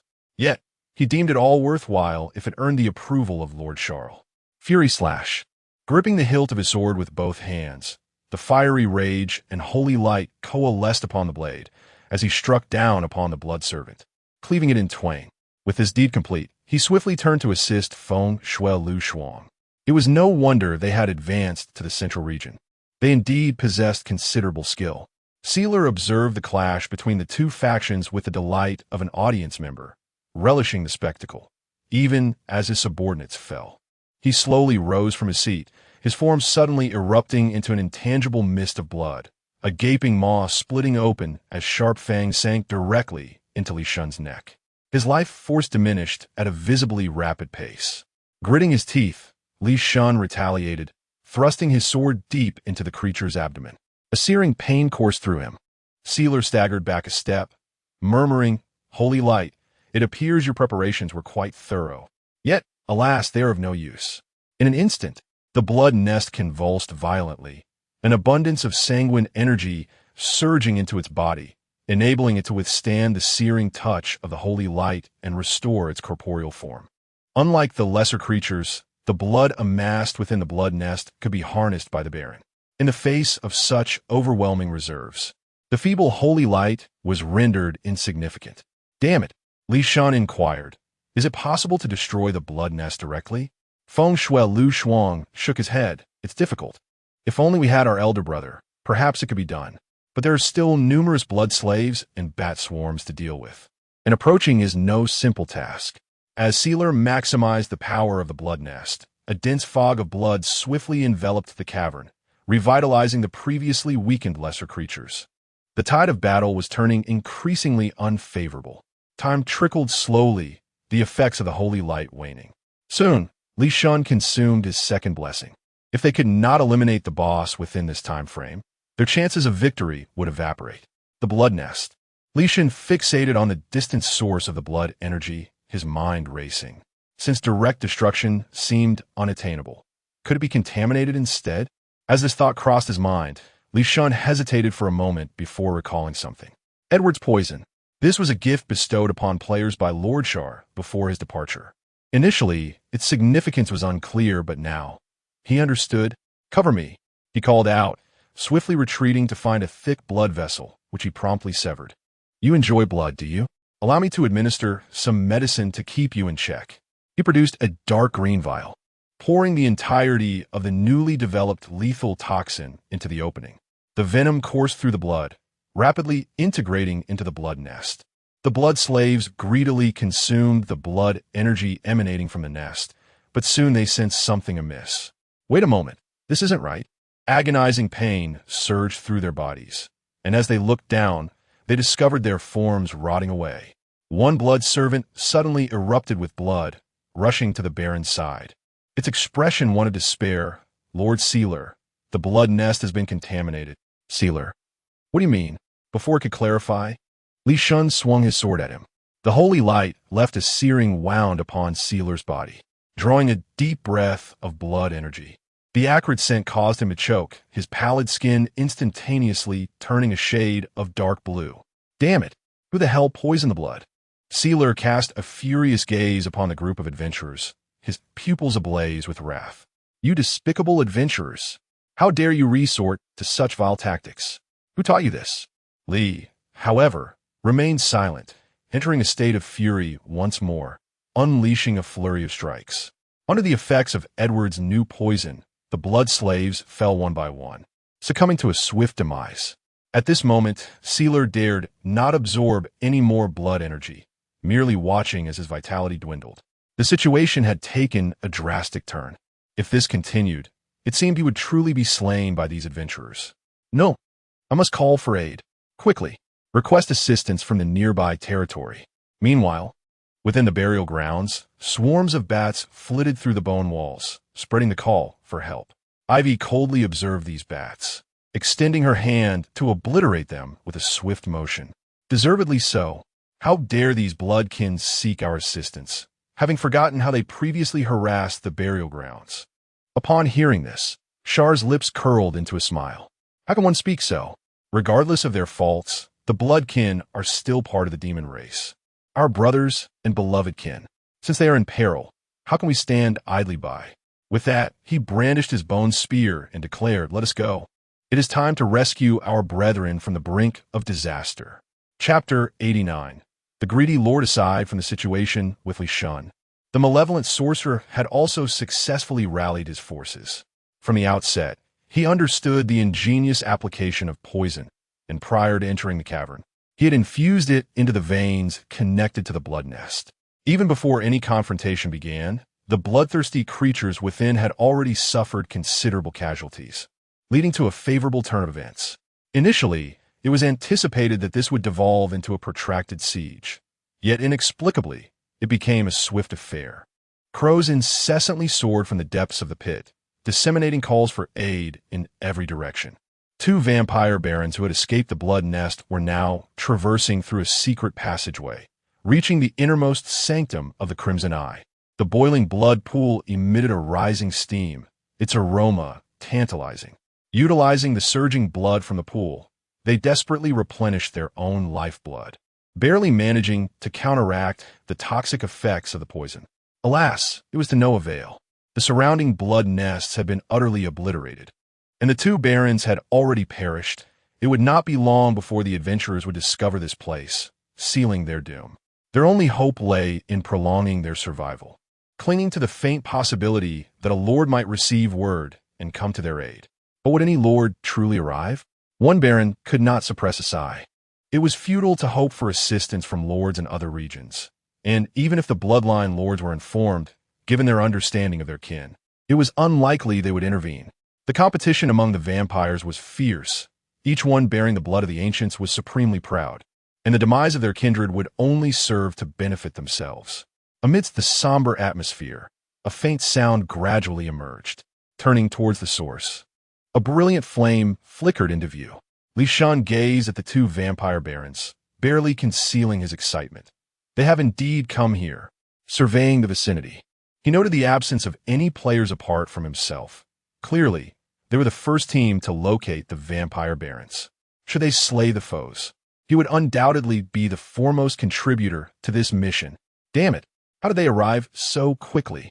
The vampire barons, observing the exuberance of their adversary, could not restrain their exclamations. After all, there were still two barons present. How could this individual exhibit no fear whatsoever? Indeed, even without the support of the Blood Nest, two level 45 barons were formidable bosses, and the risk of annihilation was not negligible. Yet compared to this, Li Shan feared more the prospect of the malevolent sorcerer seizing the glory and claiming the victory for himself, just as the battle was on the verge of commencing. Another wave of adventurers surged forth from a nearby cave. Li Shan cast his gaze and quickly recognized a familiar figure. Evil sorcerer, damn! How does he always manage to arrive so swiftly? Simultaneously, the malevolent sorcerer shifted his attention, regarding Li Shan with a furrowed brow. How is it that this fellow always seems to be a step ahead? As a strategist and blogger, he leveraged his connections from the beta testing phase to assemble a formidable team early on, swiftly clearing the Blood Nest. To his dismay, they found themselves trailing behind their opponents by a significant margin once again. What a formidable adversary they faced. After a shared moment of reflection, both teams shifted their focus to the Blood Baron. Two teams, two barons, one for each. To prevent another squad from swooping in for an easy kill, they wasted no time and immediately commenced the final battle against the boss. While previously confronting two Blood Barons posed a risk of annihilation, the odds significantly improved with the number reduced to 1. After consuming a potion to replenish his stamina, Li Shan activated his berserk state, attacking the Baron with wild ferocity, wielding his greatsword like a mad dog. The wind from his sword howled, while distant practitioners unleashed their skills, striking the Baron with precision. A seamless combination of abilities left the Baron with no respite, forcing him into a defensive stance. Wounds multiplied across his body. The Baron, with eyes ablaze, drew energy from the restless blood pool, rapidly mending his injuries. With a furious slash, the crimson rage enveloped the blade as Li Shan lunged forward, cleaving the Baron in two. Yet, even as the Baron's form hung suspended in midair, it swiftly rejoined, as if untouched by the attack. It was not so simple to slay me. The Blood Baron roared, a magic circle materializing beneath him, blood coalescing into a crimson spell that surged toward Li Shan. Cursing under his breath, Li Shan raised his sword to block, staggering backward from the force. With two blessings of holy light already expended, and the Baron still able to draw from the blood pool, killing the vampire lord was proving to be an arduous task, and he dared not resort to poisoning the pool. Time dragged on. As members of the Blood Clan, the two barons exhibited remarkable resilience. As long as they were not completely overwhelmed by a barrage of skills, they could restore themselves. Just as the standoff reached a tense stalemate, footsteps echoed from a cave leading to the blood pool. Another group of players? Upon hearing the commotion, Li Shan let out a sigh. Well, it was better to have reinforcements. They could deal damage and eliminate those cursed barons. And as for the kills, may the best player prevail. A gaunt figure clad in a black robe emerged slowly. Just as Li Shan was about to call for assistance, an imposing health bar appeared in his line of sight. Master of the Buried Bones, Undead Mage Charles. The moment the title appeared, Li Shan and all the players present were momentarily bewildered. What? How did Lord Charles arrive here? While some players fumbled in confusion, the two Blood Barons, upon recognizing Charles, felt their once despairing hearts ignite with renewed hope. He has come. To their astonishment, a lord had indeed received the Raven's summons and hastened to provide assistance. Who would have imagined that it would be Charles who arrived to lend his support? The name was all too familiar to them, as he shared a rather antagonistic relationship with the Blood Clan. It was even rumored that a certain count had issued an edict stating that, should the opportunity arise, Charles could be eliminated. Yet in this dire moment, he had managed to set aside past grievances and rush to their aid the instant he received the message. What an admirable spirit this displayed. As Charles approached with measured steps, a baron could not help but smile. "Mr. Charles, it is truly unexpected to see you here. These adventurers are exceedingly cunning and adept with poisons. You must exercise utmost caution." In response, Charles shook his head. There is no need for haste regarding this matter. With a flourish of his staff, tendrils of mist enveloped the entire area. He then extended his hand, saying, "Let us discuss the matter of compensation." The baron remained silent. Chapter 90. Summer's plan, not a chance. There is no such thing as a free lunch. The baron was acutely aware. The visitor had come for a reason, yet how brazen to ask for money outright. The baron forced a smile. "Mr. Charles, what are your demands?" There was no alternative. Despite his complaints, apart from Charles, no other lords had arrived to offer support. He had to cling to this last lifeline. Upon hearing this, Charles did not hesitate. He promptly produced a piece of parchment, already inscribed, and presented it for review. The baron took the parchment and swiftly scanned its contents, murmuring in disbelief. 80 flawless magic crystals, 5 pieces of golden quality materials, 10 portions of vampire essence. Are you robbing me? Staring at the terms, the baron was utterly stunned. In the central region, members of the Blood Clan were relatively affluent creatures, particularly the barons, with each vampire amassing a certain fortune. Nevertheless, the conditions laid out were exorbitant, tantamount to draining the entire treasury of the Crimson Eye. Noticing the baron's reaction, Charles raised an eyebrow. "It seems you are somewhat dissatisfied, Mr. Baron. I am a reasonable man. If that is the case, there is no need to insist. You may seek your own fortune." With that, Charles turned to leave, only to be halted by the baroness' grip. "Ahem, I apologize for my earlier outburst. Please, do not depart. I shall acquiesce to the terms laid out here." The baron nearly ground his teeth as he uttered these words. No matter how substantial his accumulated wealth, what use was it if he could not enjoy life? He preferred to live rather than be turned into materials by adventurers. A smile crept onto Charles's lips. "I knew you were not a miser, Mr. Baron. Additionally, I have one more request. The burial ground lacks resource points, severely hindering its development. I hope you can permit me to utilize the resource point, the blood pool, for a period of 30 years. The baron was taken aback. "Are you being unreasonable? I can accept the financial demands for as long as I am alive. I can earn again. But resource points are an entirely different matter. This is the most vital asset within the Crimson Eye territory, the foundation of wealth. Over the years, the Blood Clan has only requested resource points from others. It has never transferred them." A flicker of menace glimmered in Charles's eyes. "It is merely business, Mr. Baron. Why take such offense? The burial ground has been harassed by the Blood Clan multiple times. This is but a small compensation. In the grand scheme of life, I trust you can discern what holds more weight." After a moment of silence, the Blood Clan Baron replied, "Show me the contract first." Charles promptly prepared a draft of the agreement. Support contract. The Lord of the Crimson Land is required to pay the following resources to Charles. Flawless Magic Crystal 80. Blood Clan Essence 10. In addition, the resource point, Blood Pool, must be transferred to Burial Ground for a duration of 30 years. In return, the undead Archmage Charles will assist the Crimson Land in expelling all adventurers. Note: should the Lord be unable to provide the resources for any reason, the creditor Charles may demand them from the Blood Clan based on this contract. After reading the above content, the two barons exchanged glances and nodded, decisively marking the contract with a Blood Clan seal. The Lord from the border territory is still a bit too naive. From their earlier observations, they had already discovered that this contract had loopholes.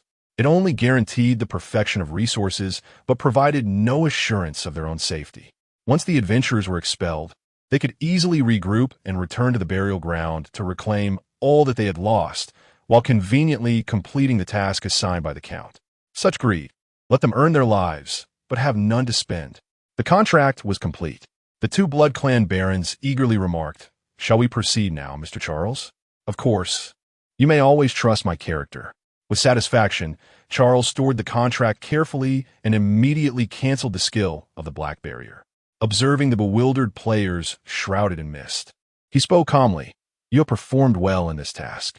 Now leave the Crimson Eye territory, but do not return. Instead, guard the perimeter and ensure that not a single bat or similar creature escapes. The following matters will be entrusted to me. Upon hearing these words, the players were momentarily stunned, uncertain of Charles's intentions. However, it was not long before Li Shun stepped forward, his voice resolute. Understood. We shall obey Lord Charles's commands. Loyalty. With that, he turned without a backward glance and led his teammates away. To be honest, Li Shun was also unsure of the play Charles was enacting. But that was of little consequence. As the most loyal hound under the undead Archmage, his sole duty was to act according to Lord Charles's will. The wicked little mage, upon witnessing this, cursed softly and then stepped forward, saying, Understood. Rest assured, Lord Charles, with us around, not even a mosquito shall escape alive. With those words, he too swiftly departed with his entourage. In just a matter of moments, the adventurers, once fierce and intimidating, retreated from the Crimson Land like docile hounds. This absurd scene caused the two Blood Clan barons to twitch in disbelief. It was evident that this undead Archmage, who had risen from the border, was in collusion with the adventurers. In fact, the two recent attacks faced by the Blood Clan were orchestrated by the adversary, all for the sake of the Blood Pool resource point. Now that the adventurers had been expelled and were stationed around, they had left no opportunity for warning or communication. It could be said that from the very beginning, this fellow had no intention of allowing them to live. Realizing this, the two Blood Clan barons felt utterly defeated. What a calamity! They were truly facing a disaster.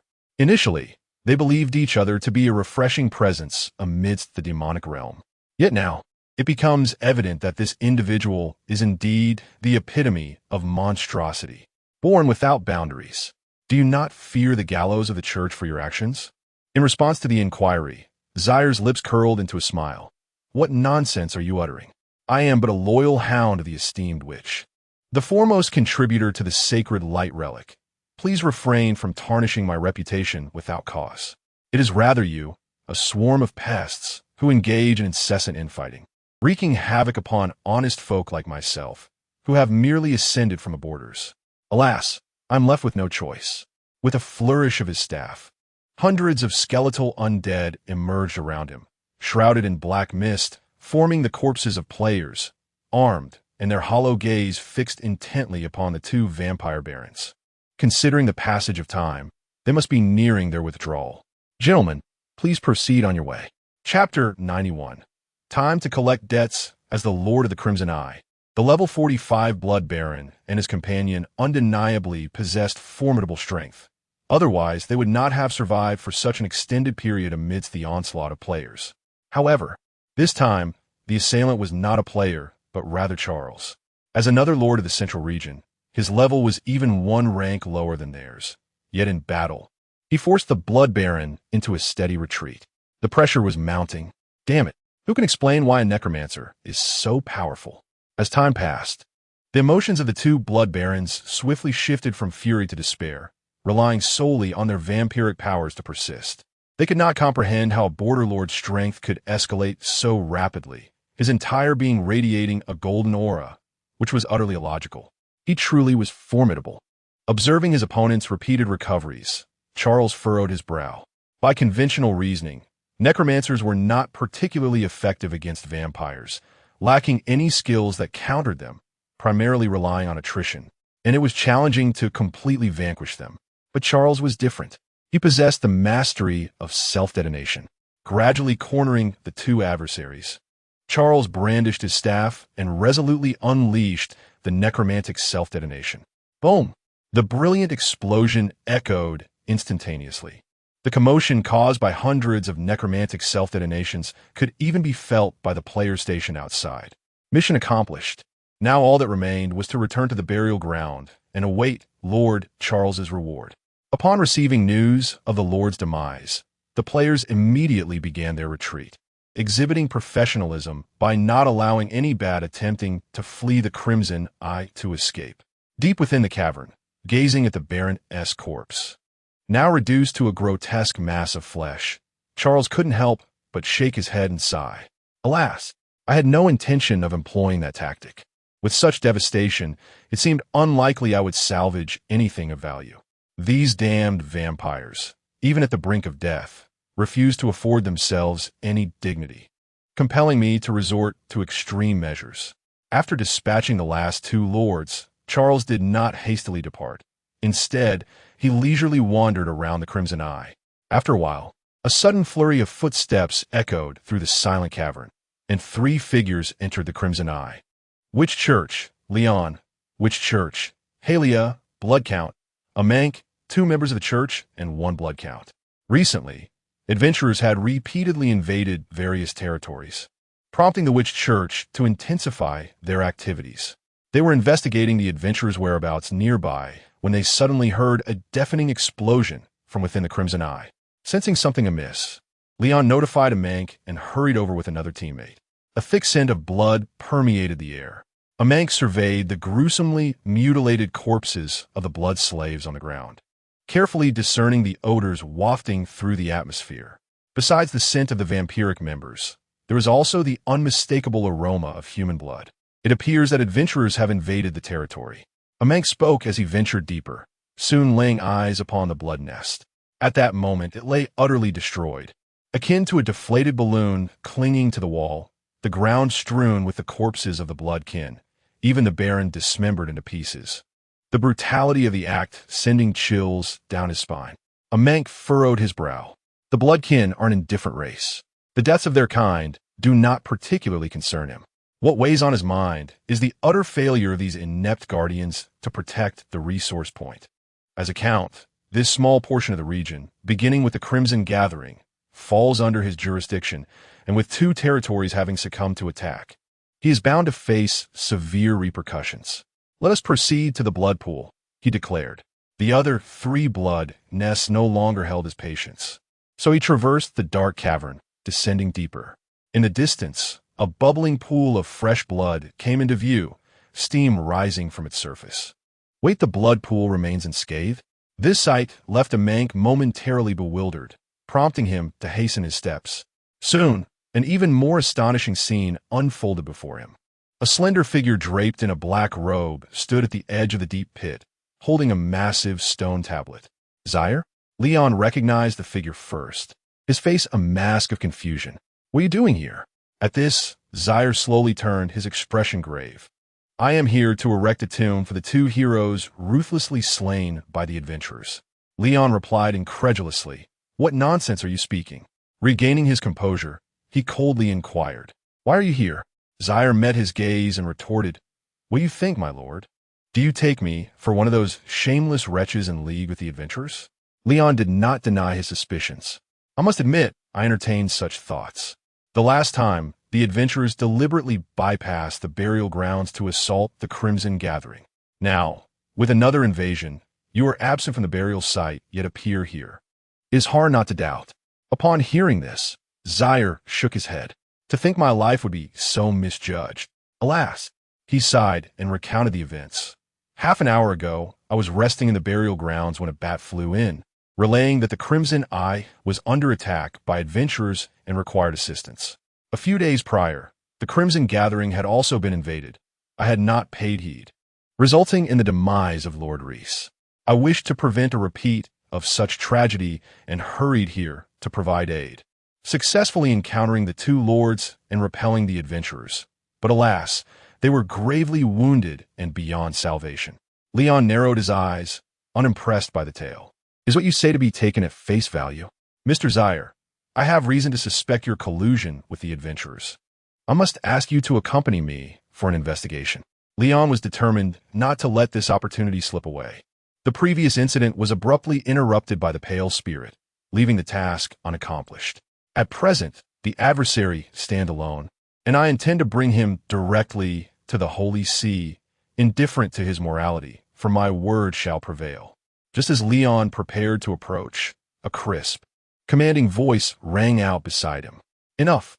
Turning, he beheld another member of the Holy See, Hylia, who appeared profoundly affected. Mr. Leon, In the face of such a benevolent lord, do you not think your actions are somewhat excessive? She inhaled deeply and continued, the crimson has been breached. The Lord calls for aid, yet thus far, even neighboring members of the bloodline have not arrived to assist. As the Lord of this sacred ground, Charles has demonstrated greater integrity than his kin of the blood, yet he is subjected to such treatment. In my view, this conduct is indeed detrimental to the reputation of the Lady Witch. Leon remained silent, realizing his oversight in neglecting her presence. In the witch's holy see, Hylia was a remarkable anomaly. While other members languished in idleness, she diligently toiled. When the Grand Lord attempted bribery, she would resolutely reject such advances and submit a report to the Lady Witch. It could be said that she epitomized integrity within the entire Holy See. With her intervention, matters may not unfold as smoothly as anticipated. In the distance, upon hearing Hylia's words, Charles felt a surge of emotion. To his astonishment, amidst the vast demon realm, there indeed existed kindred spirits aligned with his ideals. Miss Hylia, allow me to extend to you my utmost respect. Chapter 92. Choices over efforts, Mr. Charles need not be so modest. Only with more lords like you can the demon race flourish. Miss Hylia, you're too kind. Without such commendable leadership as yours, I would inevitably meet my demise. Following a round of mutual flattery, Charles disregarded the visibly stiff Leon and instead focused on the silent vampire count at the side. The name Amank was all too familiar to him. From the inception of the Holy Light ruins to the present, it could be said that every instance of the vampire clan's targeting had been orchestrated by the opposing side. He never anticipated meeting in such a manner. Just perfect. There were debts to settle. He had added a clause to the contract stipulating that should the other party meet an untimely demise, he could demand compensation from the vampire clan. This was also the reason for his presence here. He produced the contract and spoke slowly. Upon learning of my arrival from the burial ground to offer assistance, the two vampire barons were deeply moved and specifically signed a support contract with me, detailing various resources. I kindly asked for your review, Count Amank. Upon receiving the contract, Amank was momentarily taken aback. This is not my affair.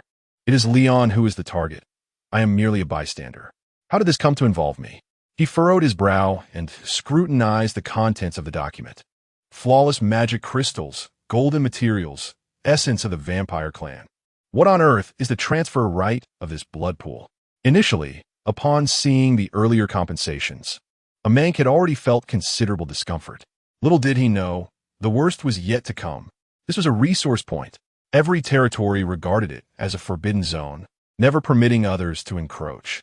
Losing a few barons could never compare to this blood pool. Amank glared coldly at Charles. Lord Charles, you are being rather audacious. The earlier terms were acceptable, but this resource point is of paramount importance. Since the contract has been established, I shall grant you use of it for a limited time. At most a month, after which it must be returned, he added. Charles smiled faintly. Does the Count imply he intends to renege on the agreement? Amank scoffed. And if I do? Well, in that case, I am left with no recourse. The vampire clan is a formidable territory. If they truly wish to deal with me, it would merely require a flick of a finger. Charles sighed. However, I have already made prior arrangements with the leading newspaper in the central region. Count Amank of the vampire clan bullying a small territory and refusing to acknowledge the agreement, while the church member Leon turns a blind eye, all colluding together. When the time comes, I shall print several tens of thousands of copies and distribute them to the end of days. Let us await the judgment court. Leon. Amank. Damn, how could such an audacious individual exist? Frankly speaking, it is a common understanding in the central region that larger territories often bully smaller ones, and no one pays it any mind. However, if this were to make it to print and the news reached the witch, the situation would be entirely different. Lady Hylia spoke. My lord the Count, the Blood Clan is a vast territory. Since a promise has been made, one should not engage in acts of betrayal, lest we become the subject of ridicule. Lion also stepped forward, adding, Indeed, it is merely a matter of 30 years transfer rights. It will pass in the blink of an eye. Observing the sudden emergence of a comrade defending Charles, Amank could not help but express his confusion. In response, Lion indicated his lack of choice, as he still wished to retain his position. Seeing this, Amank could only nod in resignation. Very well. I shall deliver the materials shortly. Charles nodded, understood. I shall await your arrival at the burial grounds. If I do not receive the materials by 10 o'clock tomorrow morning, we shall meet at the tribunal. The matter of debt was successfully resolved. After establishing a teleportation array, Charles returned to the burial grounds with satisfaction. It's time for the family to eat again. To his surprise, he found a genuine person within the witch church, Halia. He committed her name to memory. In the decaying environment of the demon race, it is no small feat to live with such integrity. A testament to the immense power of the witch church. Having a witch to shield one is indeed a blessing. Since arriving in the central region, Charles had been preoccupied with the development of his territory, having not shown his face before the young, which in quite some time. He resolved to find an opportunity to reaffirm his loyalty. Upon arriving at the underground altar, players awaited his presence with eager anticipation. Upon seeing Charles, the mischievous little mage immediately stood up. My Lord Charles, in this mission, my team has destroyed a blood nest, eliminated a baron, 3 blood servants, and an innumerable horde of bats. In the past, the mischievous little mage would not have been so straightforward in seeking recognition. However, having been overshadowed by the god of Lee too many times in the Crimson Eye, he had no choice but to come forward and claim some credit. That scoundrel! The god of Lee was also among the waiting team, and quickly added, I too have destroyed a blood nest, and while stationed at the Crimson Eye, I also dispatched 3 bats attempting to escape and report. After distributing the task rewards, Charles nodded at the 2. Well done.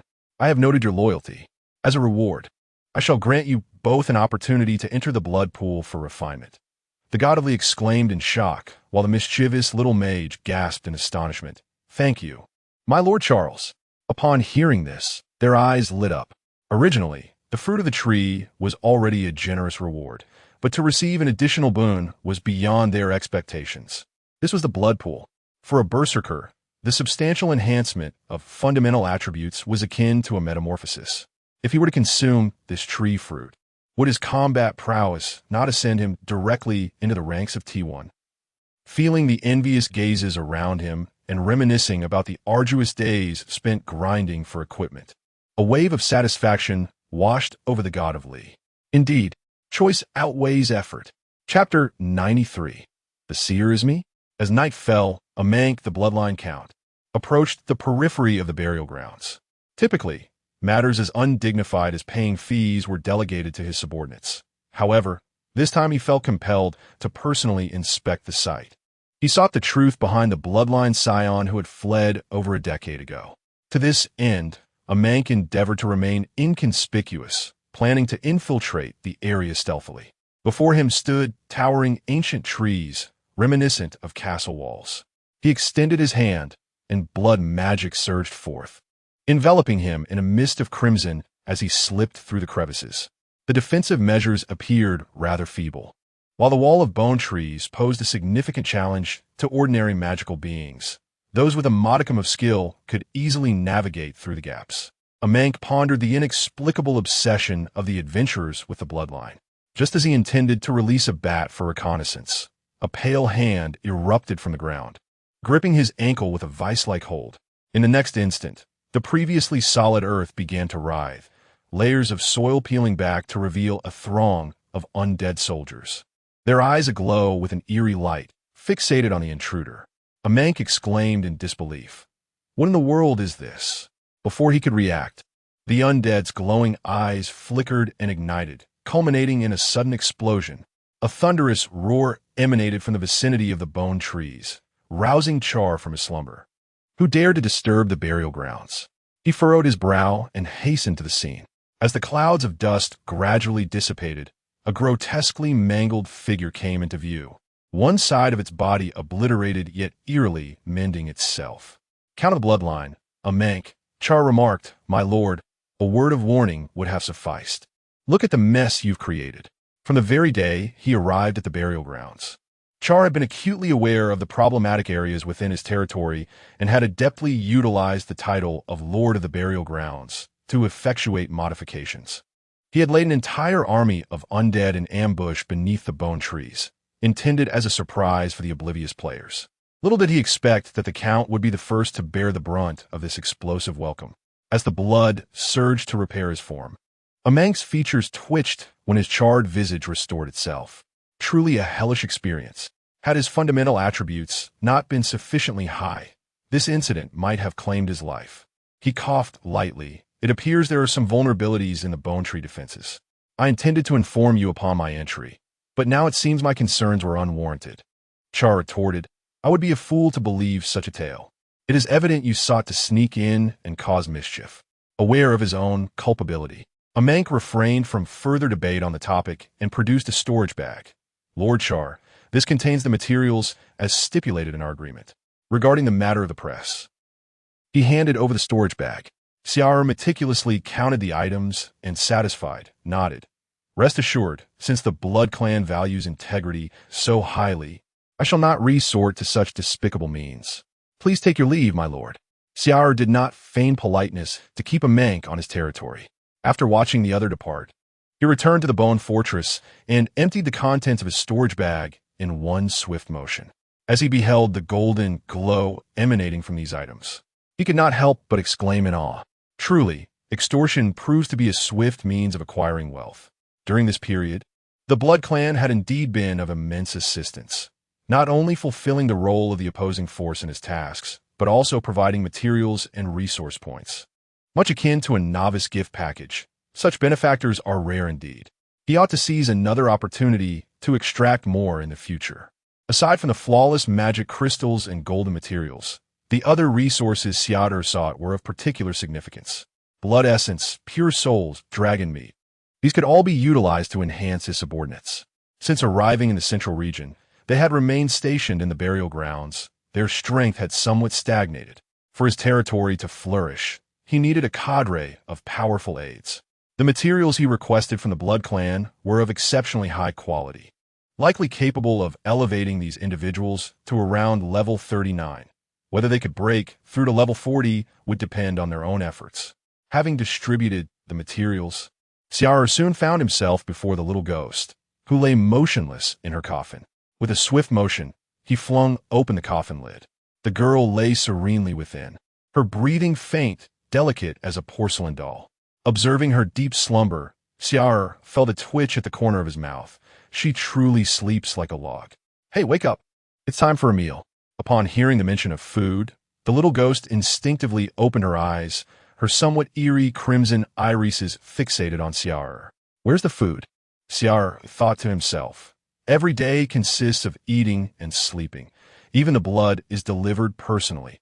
Who exactly is the Lord here? He silently arranged the 10 vials of blood essence before her, recently acquired from the Blood Clan. The quality is excellent. The little ghost, eyes widening in excitement, uncorked a vial, and a rich, sanguine aroma wafted into the air, tantalizing her senses. Gulping eagerly, she wasted no time, consuming all 10 vials with the fervor of one who had not eaten in days. Last time, after absorbing but a single vial of blood essence, she had elevated by 4 levels. What would be the outcome this time? The little ghost closed her eyes, focusing intently on absorbing the newfound power. 36, 37, 38. Under Char's watchful gaze, her stats soared dramatically, her level rising with an astonishing swiftness akin to that of Xiao Yin refining. She surged forward without the slightest pause, ultimately breaking through to level 42. One astonishing feat.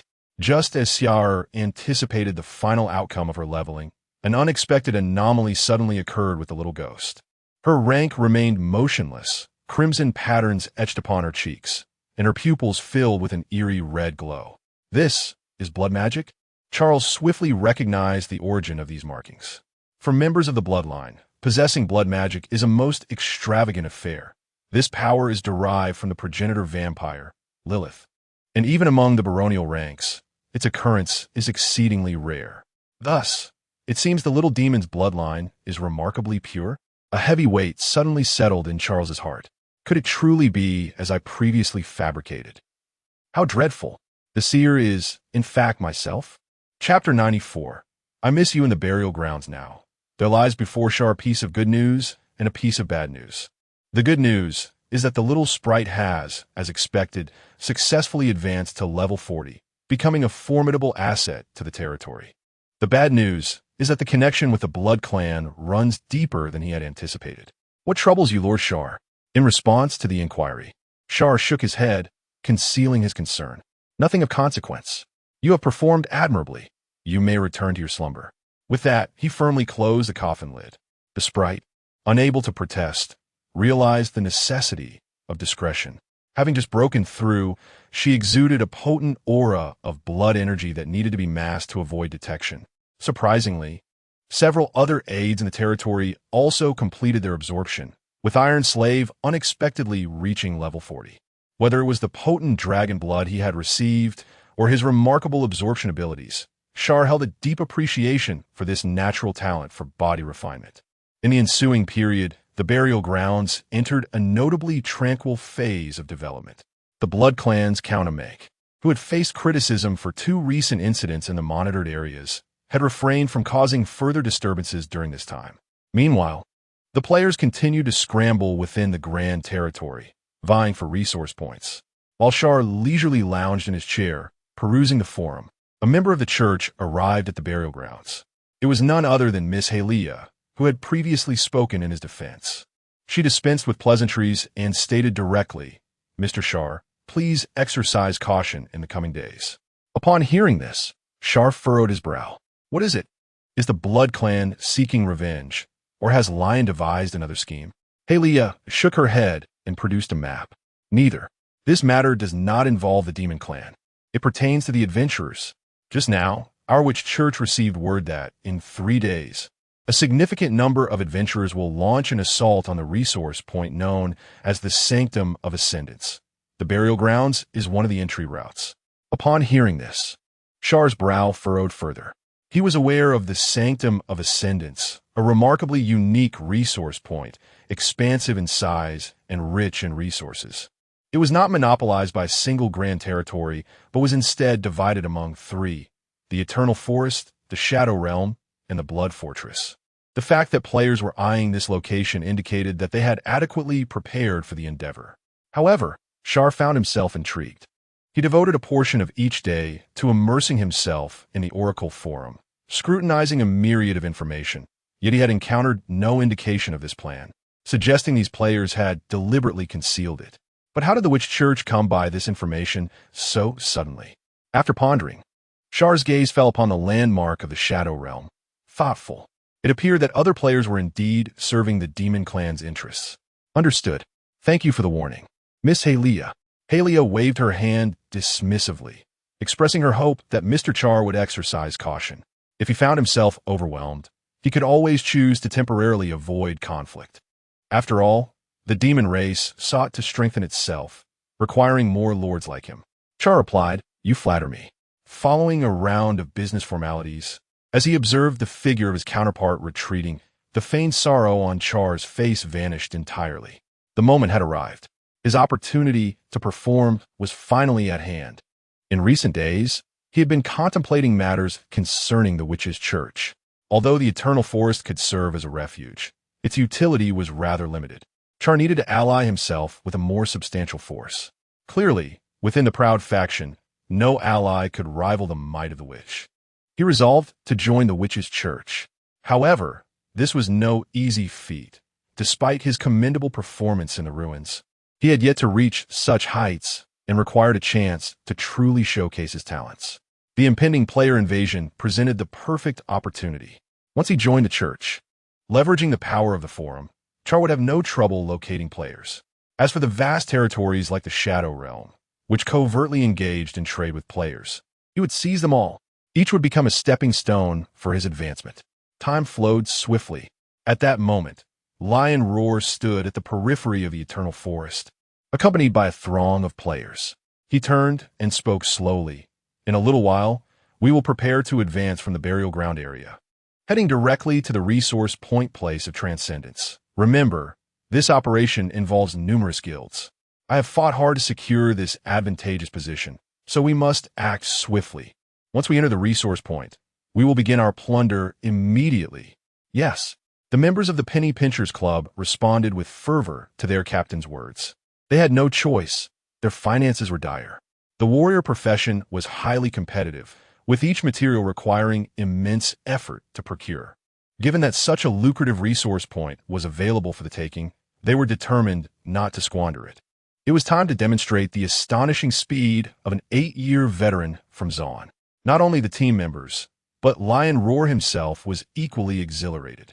The golden weapon he had painstakingly forged had been lost in the ruins, and to this day, he had yet to gather a complete set of materials. Through sheer tenacity, he had successfully secured access to the burial ground during discussions among representatives of various guilds. Although it was adjacent to the Eternal Forest and Blood Fortress, it lacked a lord, allowing for a direct approach. Clearing the bone trees in a single dungeon would lead straight to the place of transcendence, the fastest route. At 2:30 p.m., the designated time for action discussed during the initial meeting arrived. Lion Roar kept a keen eye on the clock, and at the 30-minute mark, he raised his arm and proclaimed, "Brothers, the moment has come. It is time to show these damned monsters the terror of the fourth cataclysm." As his voice faded, he surged forward, brandishing a magnificent purple sword, resolutely charging towards the burial ground. Towering bone trees emerged within his line of sight. With a resounding roar, he and his guild members unleashed a myriad of skills, forcefully creating a substantial breach in the skeletal barrier. In the distance, a castle constructed from bones came into view, momentarily stunning him. Hiss! Wasn't it said that there was no lord here? Never mind, let us slay. What is one more dungeon? I shall see what unfolds. Without hesitation, he embodied the indomitable spirit of a warrior.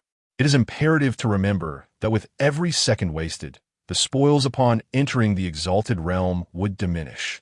Just as he intended to plunge into the fray, an exceedingly long health bar appeared before him. Undead, Archmage Slayer of Adventurers, Lord of the Burial Ground Show, Lion Roar. Chapter 95. The Power of Reputation. How could the malevolent Lich be here? Upon witnessing the array of titles, Lion Roar felt a cold wave of dread wash over him. Had it been any other lord, he would have charged forth without a moment's hesitation, sword in hand, eager to demonstrate the ferocity of a famished wretch. Yet, this was a different matter altogether. The haunting memory of the massacre that befell him and the members of the Mountain Hunters Guild at the Holy Light ruins lingered vividly in his mind, casting a long shadow of terror. After a brief pause, Lion Roar turned and shouted urgently, "The intelligence is flawed. Brothers, retreat at once. Do not hesitate. Quickly." As his words echoed, Lion Roar activated his berserk state and fled without looking back. The members of the Impoverished Club, witnessing his alarm, promptly redirected their efforts. Although they had yet to enter the burial grounds, the fact that their captain, driven to desperation, had abandoned the resources spoke volumes of the grave danger they faced. Inside the ancient castle, a certain lord gripped his bone spear, his gaze fixed on the retreating players with a mixture of silence and disbelief. He had deliberately dismantled his repulsive traps, anticipating a glorious clash, yet they had withdrawn so swiftly. "Damn it, how can I earn my military merits if you all flee?" he bellowed. With a wave of his staff, a dense shroud of black mist surged forth, ensnaring those who were slow to react. The bodies of fallen players began to coalesce within the fog, advancing ominously towards the trapped individuals. "No, my equipment! Help, Captain!" was this monstrosity. The cacophony of anguished cries reverberated through the mist, sending chills down Lion Roar's spine. Fearing the Lich would pursue him, he quickened his pace further. After all, he could not abandon his comrades for the sake of lost gear. Thus, the once confident members of the Impoverished Enclave faced a disheartening defeat before the battle had even commenced. Their ranks diminished by a third. This was only due to Lion Roar's quick thinking. Had he been even a moment slower, the losses might have been catastrophic. "What shall we do next, Captain?" a teammate inquired, a palpable sense of indignation in his tone. After enduring so much to reach this point, to have a resource right for plunder slip through their fingers was unbearable. Lion Roar found himself at a loss. The Lich was an insurmountable threat. There was no option to charge back in. That would be suicidal. What had once been the ideal entry point had now become the worst possible scenario. Such critical information had either gone unnoticed or was deliberately withheld, leading to this ambush. Damn it, we've been set up. No. After a moment of contemplation, Lion Roar conceived an alternative plan. Since the path to the burial grounds was impassable, they would seek out other entry points. Logically, the designated entrances should have been well defined, and all guild members ought to adhere to the established strategy. This deviation felt rather shameless. However, having descended to such depths of poverty, one might as well cast aside any remaining shame. After contemplating the situation, Lion's Roar promptly led his remaining companions to an alternate entry point, the Blood Clan territory, known as the Cursed Manor. In a previous meeting, this route had been entrusted to the guild known as the Mage Alliance. Before long, Lion's Roar spotted a group of mages in the distance, unleashing their spells upon the blood minions. They had already breached the territory and were on the verge of completing the first dungeon. Old Mage, do not fret, I shall assist you.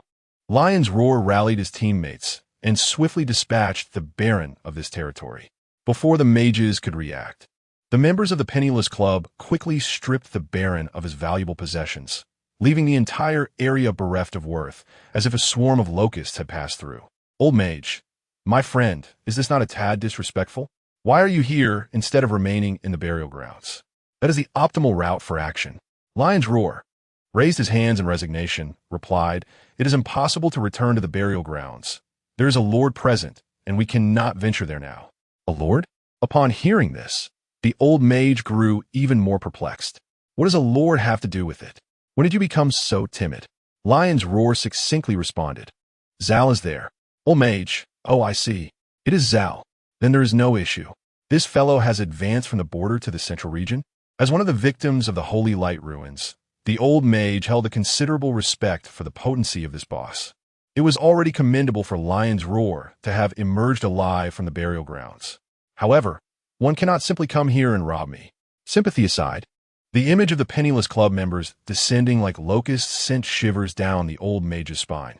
If they were to enter the Ascension grounds together, all resources would surely be plundered. Lion's Roar, undeterred, insisted, Brother, it is impossible for me to return to the burial grounds, but rest assured, I will procure resources from other locations. As for the dungeon route in the burial grounds, let those guilds that wish to participate handle it. The number of guilds involved in this assault on the resource point was particularly vast, with nearly half of the Proud Servers guilds eager to partake. Although the Ascension grounds were expansive, they paled in comparison to the sheer number of players, resulting in a scarcity of resources. To ensure absolute certainty, aside from the main forces, there were indeed substitute guilds positioned in the rear. Soon, news regarding the burial grounds reached the organizers of this operation, prompting them to activate the substitute entry plan. Yet, matters were not so straightforward. Initially, the substitute guilds, who had felt that an opportunity had finally arrived, turned tail without hesitation upon hearing that the lord of the burial grounds was the necromancer Zal, hastily redirecting towards other routes, abandoning any thought of attempting entry. Perhaps some among them had little prior experience with Zal, but they had certainly heard whispers of his legends. The meticulous arrangement of infernal traps, the utmost numerical precision, and the extraordinary mechanisms. This is the essence of reputation. Chapter 96. Grim Tidings from the Monster Realm. Grim Tidings from the Monster Realm. For the first time since the border skirmishes, adventurers have launched a large-scale assault on the central region. In the shadow realm of the Blood Fortress within the Eternal Forest, 3 significant territories and multiple areas have come under simultaneous siege, with fierce battles raging and several dungeons already fallen. Central region territories versus human adventurers. Who will emerge victorious in this conflict? Let's wait and see. The first Gazette of Ryan Underground City, in the burial ground, Charles finished reading the newspaper and lifted his gaze to the desolate territory, lost in contemplation. Half a day had passed since the first wave of players arrived. While battles raged fiercely elsewhere, the burial ground was eerily devoid of any adventurers. Was this supposed to be the prime route? Where are they? Without these walking embodiments of valor, how could Charles hope to apply for a position within the Witch's Church? No, this restlessness is unbearable. The urge for slaughter is overwhelming, given the current circumstances. It seems that previous actions may have been excessive, instilling fear in the players that now deter them from venturing into the burial ground. If he continued to wait, nothing would come of it. A proactive approach was imperative. Undoubtedly, the first to provide support would be the Eternal Forest. As for the Blood Clan, the situation there was equally bleak, presenting a perfect opportunity to strike while they were down.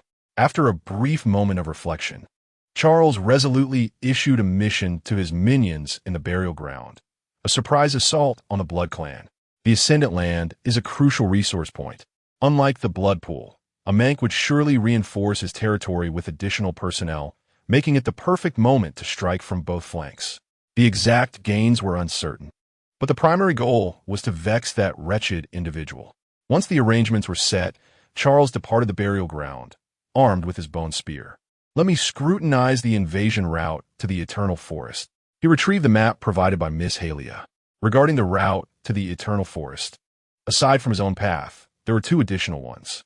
The first, the simplest, began at the outskirts of the Eternal Forest from the Forest of Time, passing through the Whispering Grove and the Eternal Resting Woods, ultimately reaching the Ascendant Land. The alternate route comprised Misty Light Path, Forest of Eternity, and Dwelling of Refuge. Charles's attention gradually fixated on this latter dungeon. If memory served him right, this territory was guarded by the Pale Spirit. By the timeline, players should have nearly breached the initial starting point. He needed to hurry and provide support. Eternal Forest Territory, Forest of Eternity. Thanks to the blessings of the forest, the vegetation here grew remarkably resilient and lush. Half-meter-tall weeds swayed vigorously in the aftermath of battle, while ancient trees transformed into treants, fiercely battling against the adventurers. Damn it, how have these adventurers evolved so rapidly? Gazing into the distance, the Pale Spirit has now entered its nature spirit state, its entire bodily structure transforming into strands of mycelium that connect with the entire forest. The mutated vegetation, under its control, relentlessly charges towards the adventurers, yet they are typically obliterated in waves. The sheer numbers are overwhelming. The count of adventurers in this territory surpasses that encountered in the Holy Light ruins by several multiples. The Misty Light Path has been reduced to rubble, and the Pale Spirit has even spotted a temporary item synthesized from the materials of a lord on one of the adventurers. TCH, it held its ground well back in the Holy Light ruins, so why is it faltering now? Brothers, let us push harder. Their state is on the brink of collapse. It's much easier without Charles around.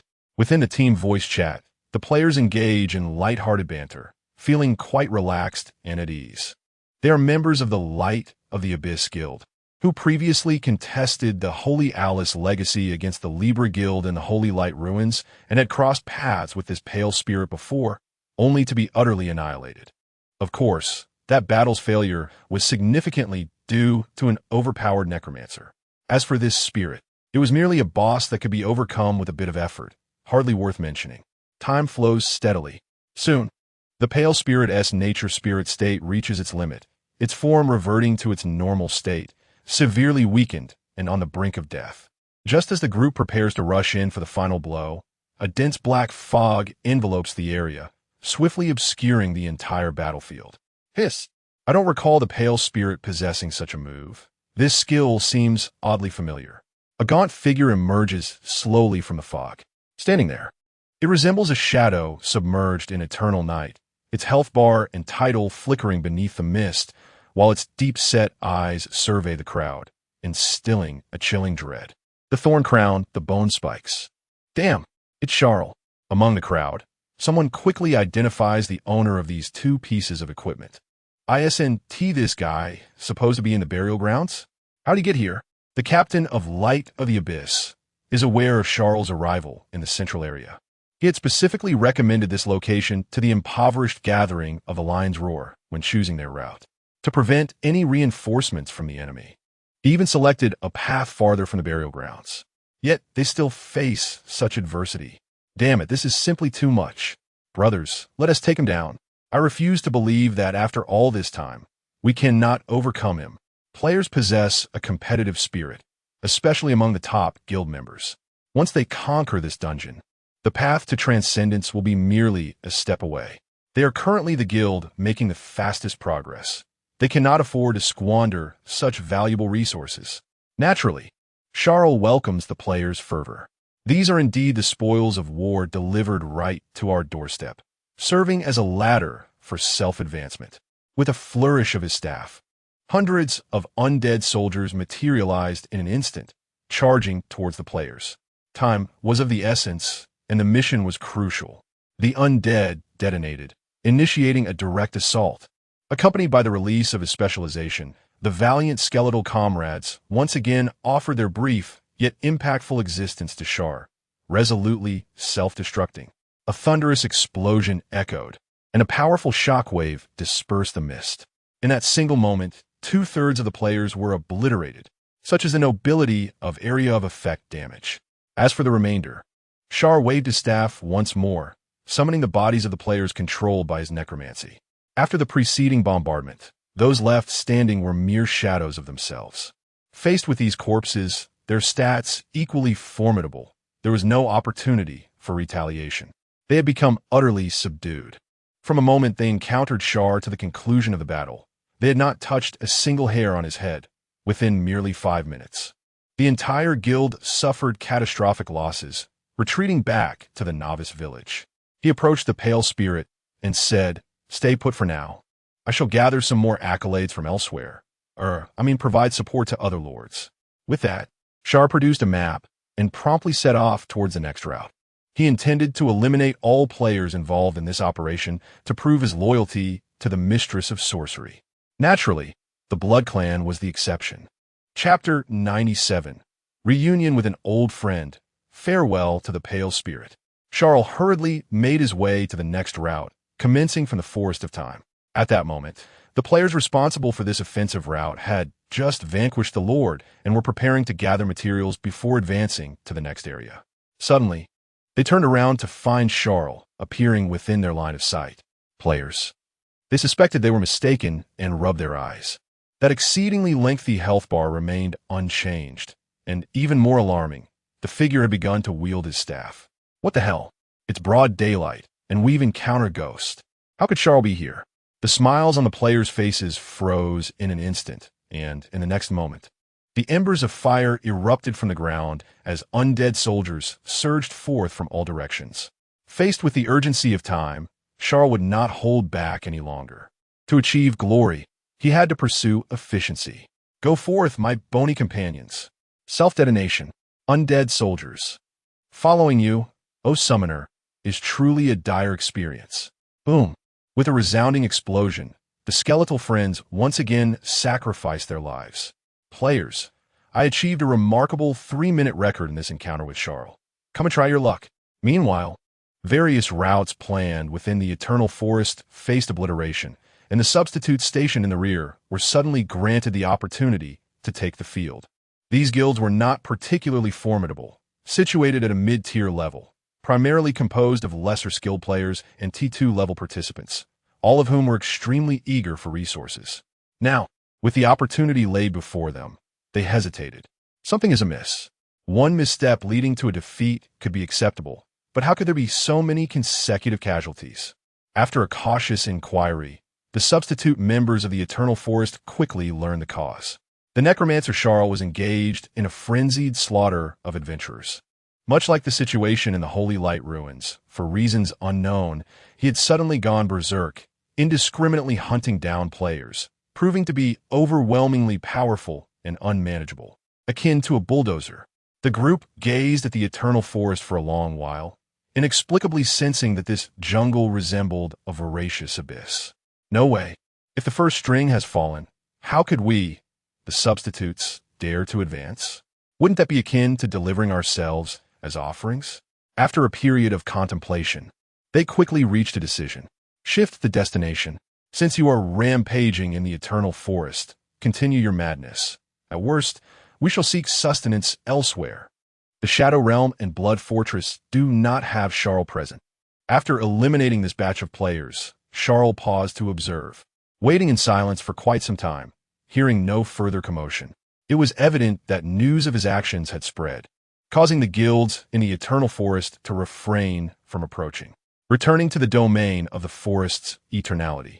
The pale spirit had already collected all the equipment dropped by the players and stored it within her pouch. Upon seeing Charles return, she sincerely expressed her gratitude. "Thank you, Mr. Charles. Were it not for the other party, I would likely have perished at the hands of this band of adventurers. However, no matter." Char waved his hand dismissively, expressing his mild boredom at being in the burial grounds, and noted that since the adventurers were intentionally avoiding him, he would have to seek them out instead. "By the way, do you know the way to the Shadow Realm?" Upon hearing this, she paused briefly. "Mr. Char, do you intend to lend support to other territories?" Char nodded affirmatively. "Naturally, being of the same demon race, I cannot bear to see them suffer under the onslaught of adventurers." The pale spirit interjected. "Are you truly not blinded by rage?" Suppressing her curiosity, the pale spirit produced a map and spoke. "The Shadow Realm is actually quite a distance from here. In comparison, the Blood Clan is nearer." Char shook his head. "I cough at the thought of going to the Blood Clan. Let us proceed to the Shadow Realm instead." Upon hearing this, the pale spirit refrained from further commentary and promptly indicated the quickest route: the Shadow Realm, a subordinate territory known as the Source of Plague. Thick miasma enveloped this land, forming a natural barrier against the encroaching adventurers. The lord of this territory, Residual Plague, was currently holed up within, continuously releasing toxic gas from his being. Ever since his return from the Sanctified Light ruins, Residual Plague had adopted a notably low profile. Adventurers were becoming increasingly formidable, and competition between the major territories was intensifying. The life of a lord in these times had become exceedingly challenging. As a minor subordinate lord, he merely wished to safeguard his modest domain and enjoy a leisurely existence. Yet, this detestable band of adventurers had still come seeking him. Casting his gaze into the distance, he observed numerous adventurers stationed at the edge of the marsh, their eyes fixed upon him with predatory intent. Healers clutching crystal orbs were casting spells, streams of magical energy surging forth to weave intricate and obscure patterns. Skill, poison immunity. The buff was successfully stacked. The players, undeterred, inhaled the toxic fumes, steadily advancing towards him. Residual Plague felt utterly powerless against them. Although he had grown slightly stronger following the rewards from the ruins, achieving level 40, these adventurers had also become more powerful, and their numbers far exceeded those he faced during the ruins incident. Wave after wave, he wondered how many more had inexplicably joined their ranks. Why was it so directed at me? As he watched the encroaching adventurers, Residual Plague felt a twinge of regret. He recalled a time at the Sanctuary of Holy Alice, when a certain necromancer had invited him to join the undead territory, an offer he had declined. If he had accepted then, would he be facing such circumstances now? Of course, it was also possible he could have been drained to a husk. He had heard that Char had ascended to the central region, apparently somewhere near the Eternal Forest. It seemed there would be no chance of a reunion in the future. Just as Residual Plague sighed, a familiar voice suddenly echoed from behind him. "Brothers, I am here." He turned around and was greeted by a luminous title that appeared before him. Adventurer Slayer Char, Plague of Ruin. Gazing at the figure before him, he felt a sense of bewilderment. "Char, what brings you here?" Char did not respond to this inquiry. Instead, he stated, "I require your assistance with a small task. I was in such haste earlier that my mana has been significantly depleted." With that, he produced a bone spike. "I need you to help replenish my mana." Plague of Ruin. Chapter 98. A birth in the making, not a chance. How is it that upon our first encounter, such familiarity arises? Observing the adventurers, Zanyan gritted his teeth and urged, "Let us hasten. The adventurers are approaching swiftly." Char nodded, unhesitatingly brandishing his bone spike towards him. "Indeed, we must act quickly, lest they all escape." Zanyan. He turned around. The players, who had initially exuded an imposing aura, were momentarily taken aback upon seeing Char, and without a shred of hesitation, they turned tail and fled. "Damn! We deliberately avoided the Eternal Forest, making our way to the Shadow Realm. Yet this insidious Char is still pursuing me." In a fleeting moment, the mana was replenished, and it must be said that Zanyan found this mana pouch quite agreeable.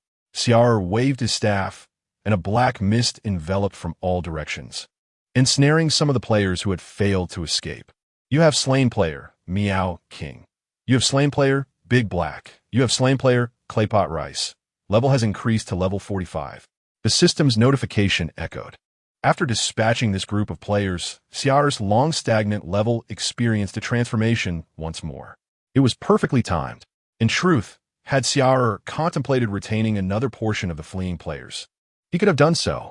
The reason for allowing their escape was quite simple. Both the Eternal Forest and the Shadow Realm had shown their presence. If these players wished to reap any rewards, they were left with but one option, the Blood Clan. Surely, it must be quite lively over there now. Indeed, events transpired just as Char had anticipated. After suffering setbacks in both the Eternal Forest and the Shadow Realm, the players had become thoroughly enraged.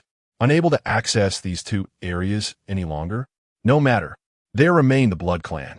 He could not believe that Char could elude them so effortlessly, managing to oversee 3 territories simultaneously. Thus, fueled by rage, the members of the major guilds surged into the territory of the Blood Clan. Finally, they did not encounter that accursed necromancer again. With pent-up fury, the players chose to unleash their wrath upon the Blood Clan members, each one invigorated as if they had received a boost of adrenaline. Faced with this situation, Count Amank, observing the reports from his subordinates, was utterly bewildered. 3 routes leading to the Ascension Grounds, 9 territories. Now, 7 of these had fallen. This is absurd. Why are all these adventurers relentlessly charging towards the Blood Clan? Take a look at the nearby burial grounds. It is worth noting that half of the territories along these 3 routes fall under Amank's jurisdiction. And coupled with the prior transfer of resource points and the fall of the Crimson Gathering Grounds, would he not be devoured alive upon returning to his blood castle? My lord, a hurried voice called from behind, the territory blood courtyard, is under attack by a single squad. They are on the verge of entering the Ascension Grounds. Where did this team come from, and how did they arrive so swiftly? Amank furrowed his brow in resignation and declared, "Notify the remaining lords to vacate their territories and concentrate their efforts on safeguarding the Ascendant Realm. Additionally, summon Leon as well." In a fit of rage, Li Shun unleashed his skill, swinging his sword with fury. The flames of wrath enveloped the Blood Clan sentinel before him, instantly reducing it to a pile of charred remains. Meanwhile, the malevolent sorcerer brandished his staff, gathering immense magical energy that coalesced into a bolt of lightning aimed directly at the Lord. The Lord of the Crimson Courtyard has perished. The system notification echoed. The players exchanged glances, their eyes brimming with uncontainable excitement. We have become brothers. Just hours prior, they had received a mission from Lord Charles, stealthily departing from the burial grounds and maneuvering through to confront the last stronghold guarding the Ascendant Realm, achieving a triumphant victory. The group swiftly collected the boss's materials, scarcely glancing at the remaining treasures or the chambers within the courtyard, racing toward the Ascendant Realm. Before them lay an expansive expanse of ruins. Colossal stone pillars lay in ruins, entwined with vines and bearing various peculiar fruits. Blood Demon Fruit Gold. Description: a fruit that has been sublimated by the power of the Blood Clan. Consuming it permanently increases life by 1. Note: a tantalizing blood. Ancient Rune Gold. Description: an ancient rune that seems to harbor a unique magical power, capable of altering skills. Note: a certain purple-skinned bald man might find it quite essential. As they surveyed the scene, a plethora of valuable materials appeared before their eyes, evoking a sensation akin to paradise. Li Shun promptly urged, "Brothers, gather quickly. Take what is most valuable and retreat. There are other adventurers behind us. We must not expose ourselves." Having only conquered the Blood Clan stronghold, they could not lay claim to the Eternal Forest or the Shadow Realm. But they were nonetheless able to reap the rewards of the Blood Clan as resources. This venture could certainly be deemed a resounding success. Thus, the group made a hasty exit, having seized their gains just as the second wave of players arrived. It was the Old Mage and the members of the Penny Pinchers Club. Fortunately, they had initially chosen the Blood Clan route. As they beheld the array of peculiar items within, Lion Roar couldn't help but reflect. He was already aware of the matters concerning the Eternal Forest and the Shadow Realm. It was fortunate he had opted against a head-on confrontation and instead had the audacity to join Old Mage in preying upon the Blood Clan. Yet, something failed amiss. Why did it seem that someone had arrived before them? Not a single golden material remained. After a cursory glance at the resources, Lion Roar felt somewhat deflated, but quickly regained his resolve. Never mind, he thought. As a penny pincher, having anything to eat is already a blessing. After casting an apologetic glance at Old Mage, Lion Roar rallied. Brothers, let us seize what we can. And so, waves of guild members continued to pour into the Blood Clan's Ascendant Realm. As time passed, the surroundings grew increasingly barren.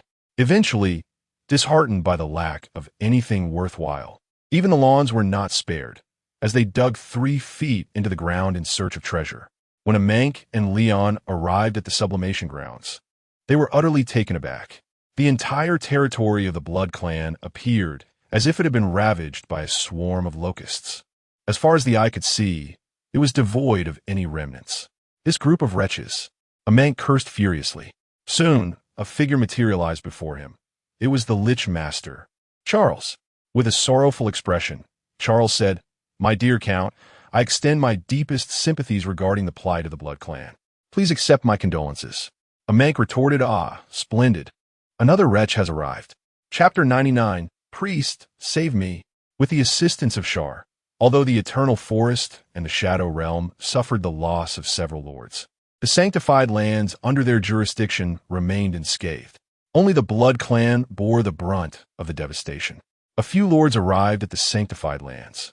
Gazing upon the Blood Clan's domain, stripped bare and devoid of any remnants, their hearts filled with trepidation at such an utter desolation. Char observed the silent Amank and inquired, "Why are you so quiet, Count? Do you not enjoy conversing?" Amank responded with irritation, "Why do you persist in this relentless pursuit?" He exhaled deeply, casting a glance at the formidable necromancer before him, his eyes glinting with a hint of malice. "Char, do not feign innocence.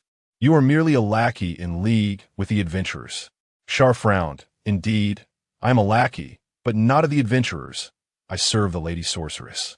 I advise you to refrain from speaking recklessly." Amank replied coldly, "A party of adventurers has stealthily launched an assault on the Crimson Courtyard, and they can only circumvent through the burial grounds." At this moment, Lion also stepped forward, stating, "Mr. Char, your recent actions have raised too many suspicions. You must accompany me back to the Holy See." The jurisdiction had endured multiple devastating strikes. Amank, in a state of utter desperation, felt compelled to achieve results swiftly, even if his methods were somewhat unsavory. An invisible pressure emanated from him, as a blood-red magical mark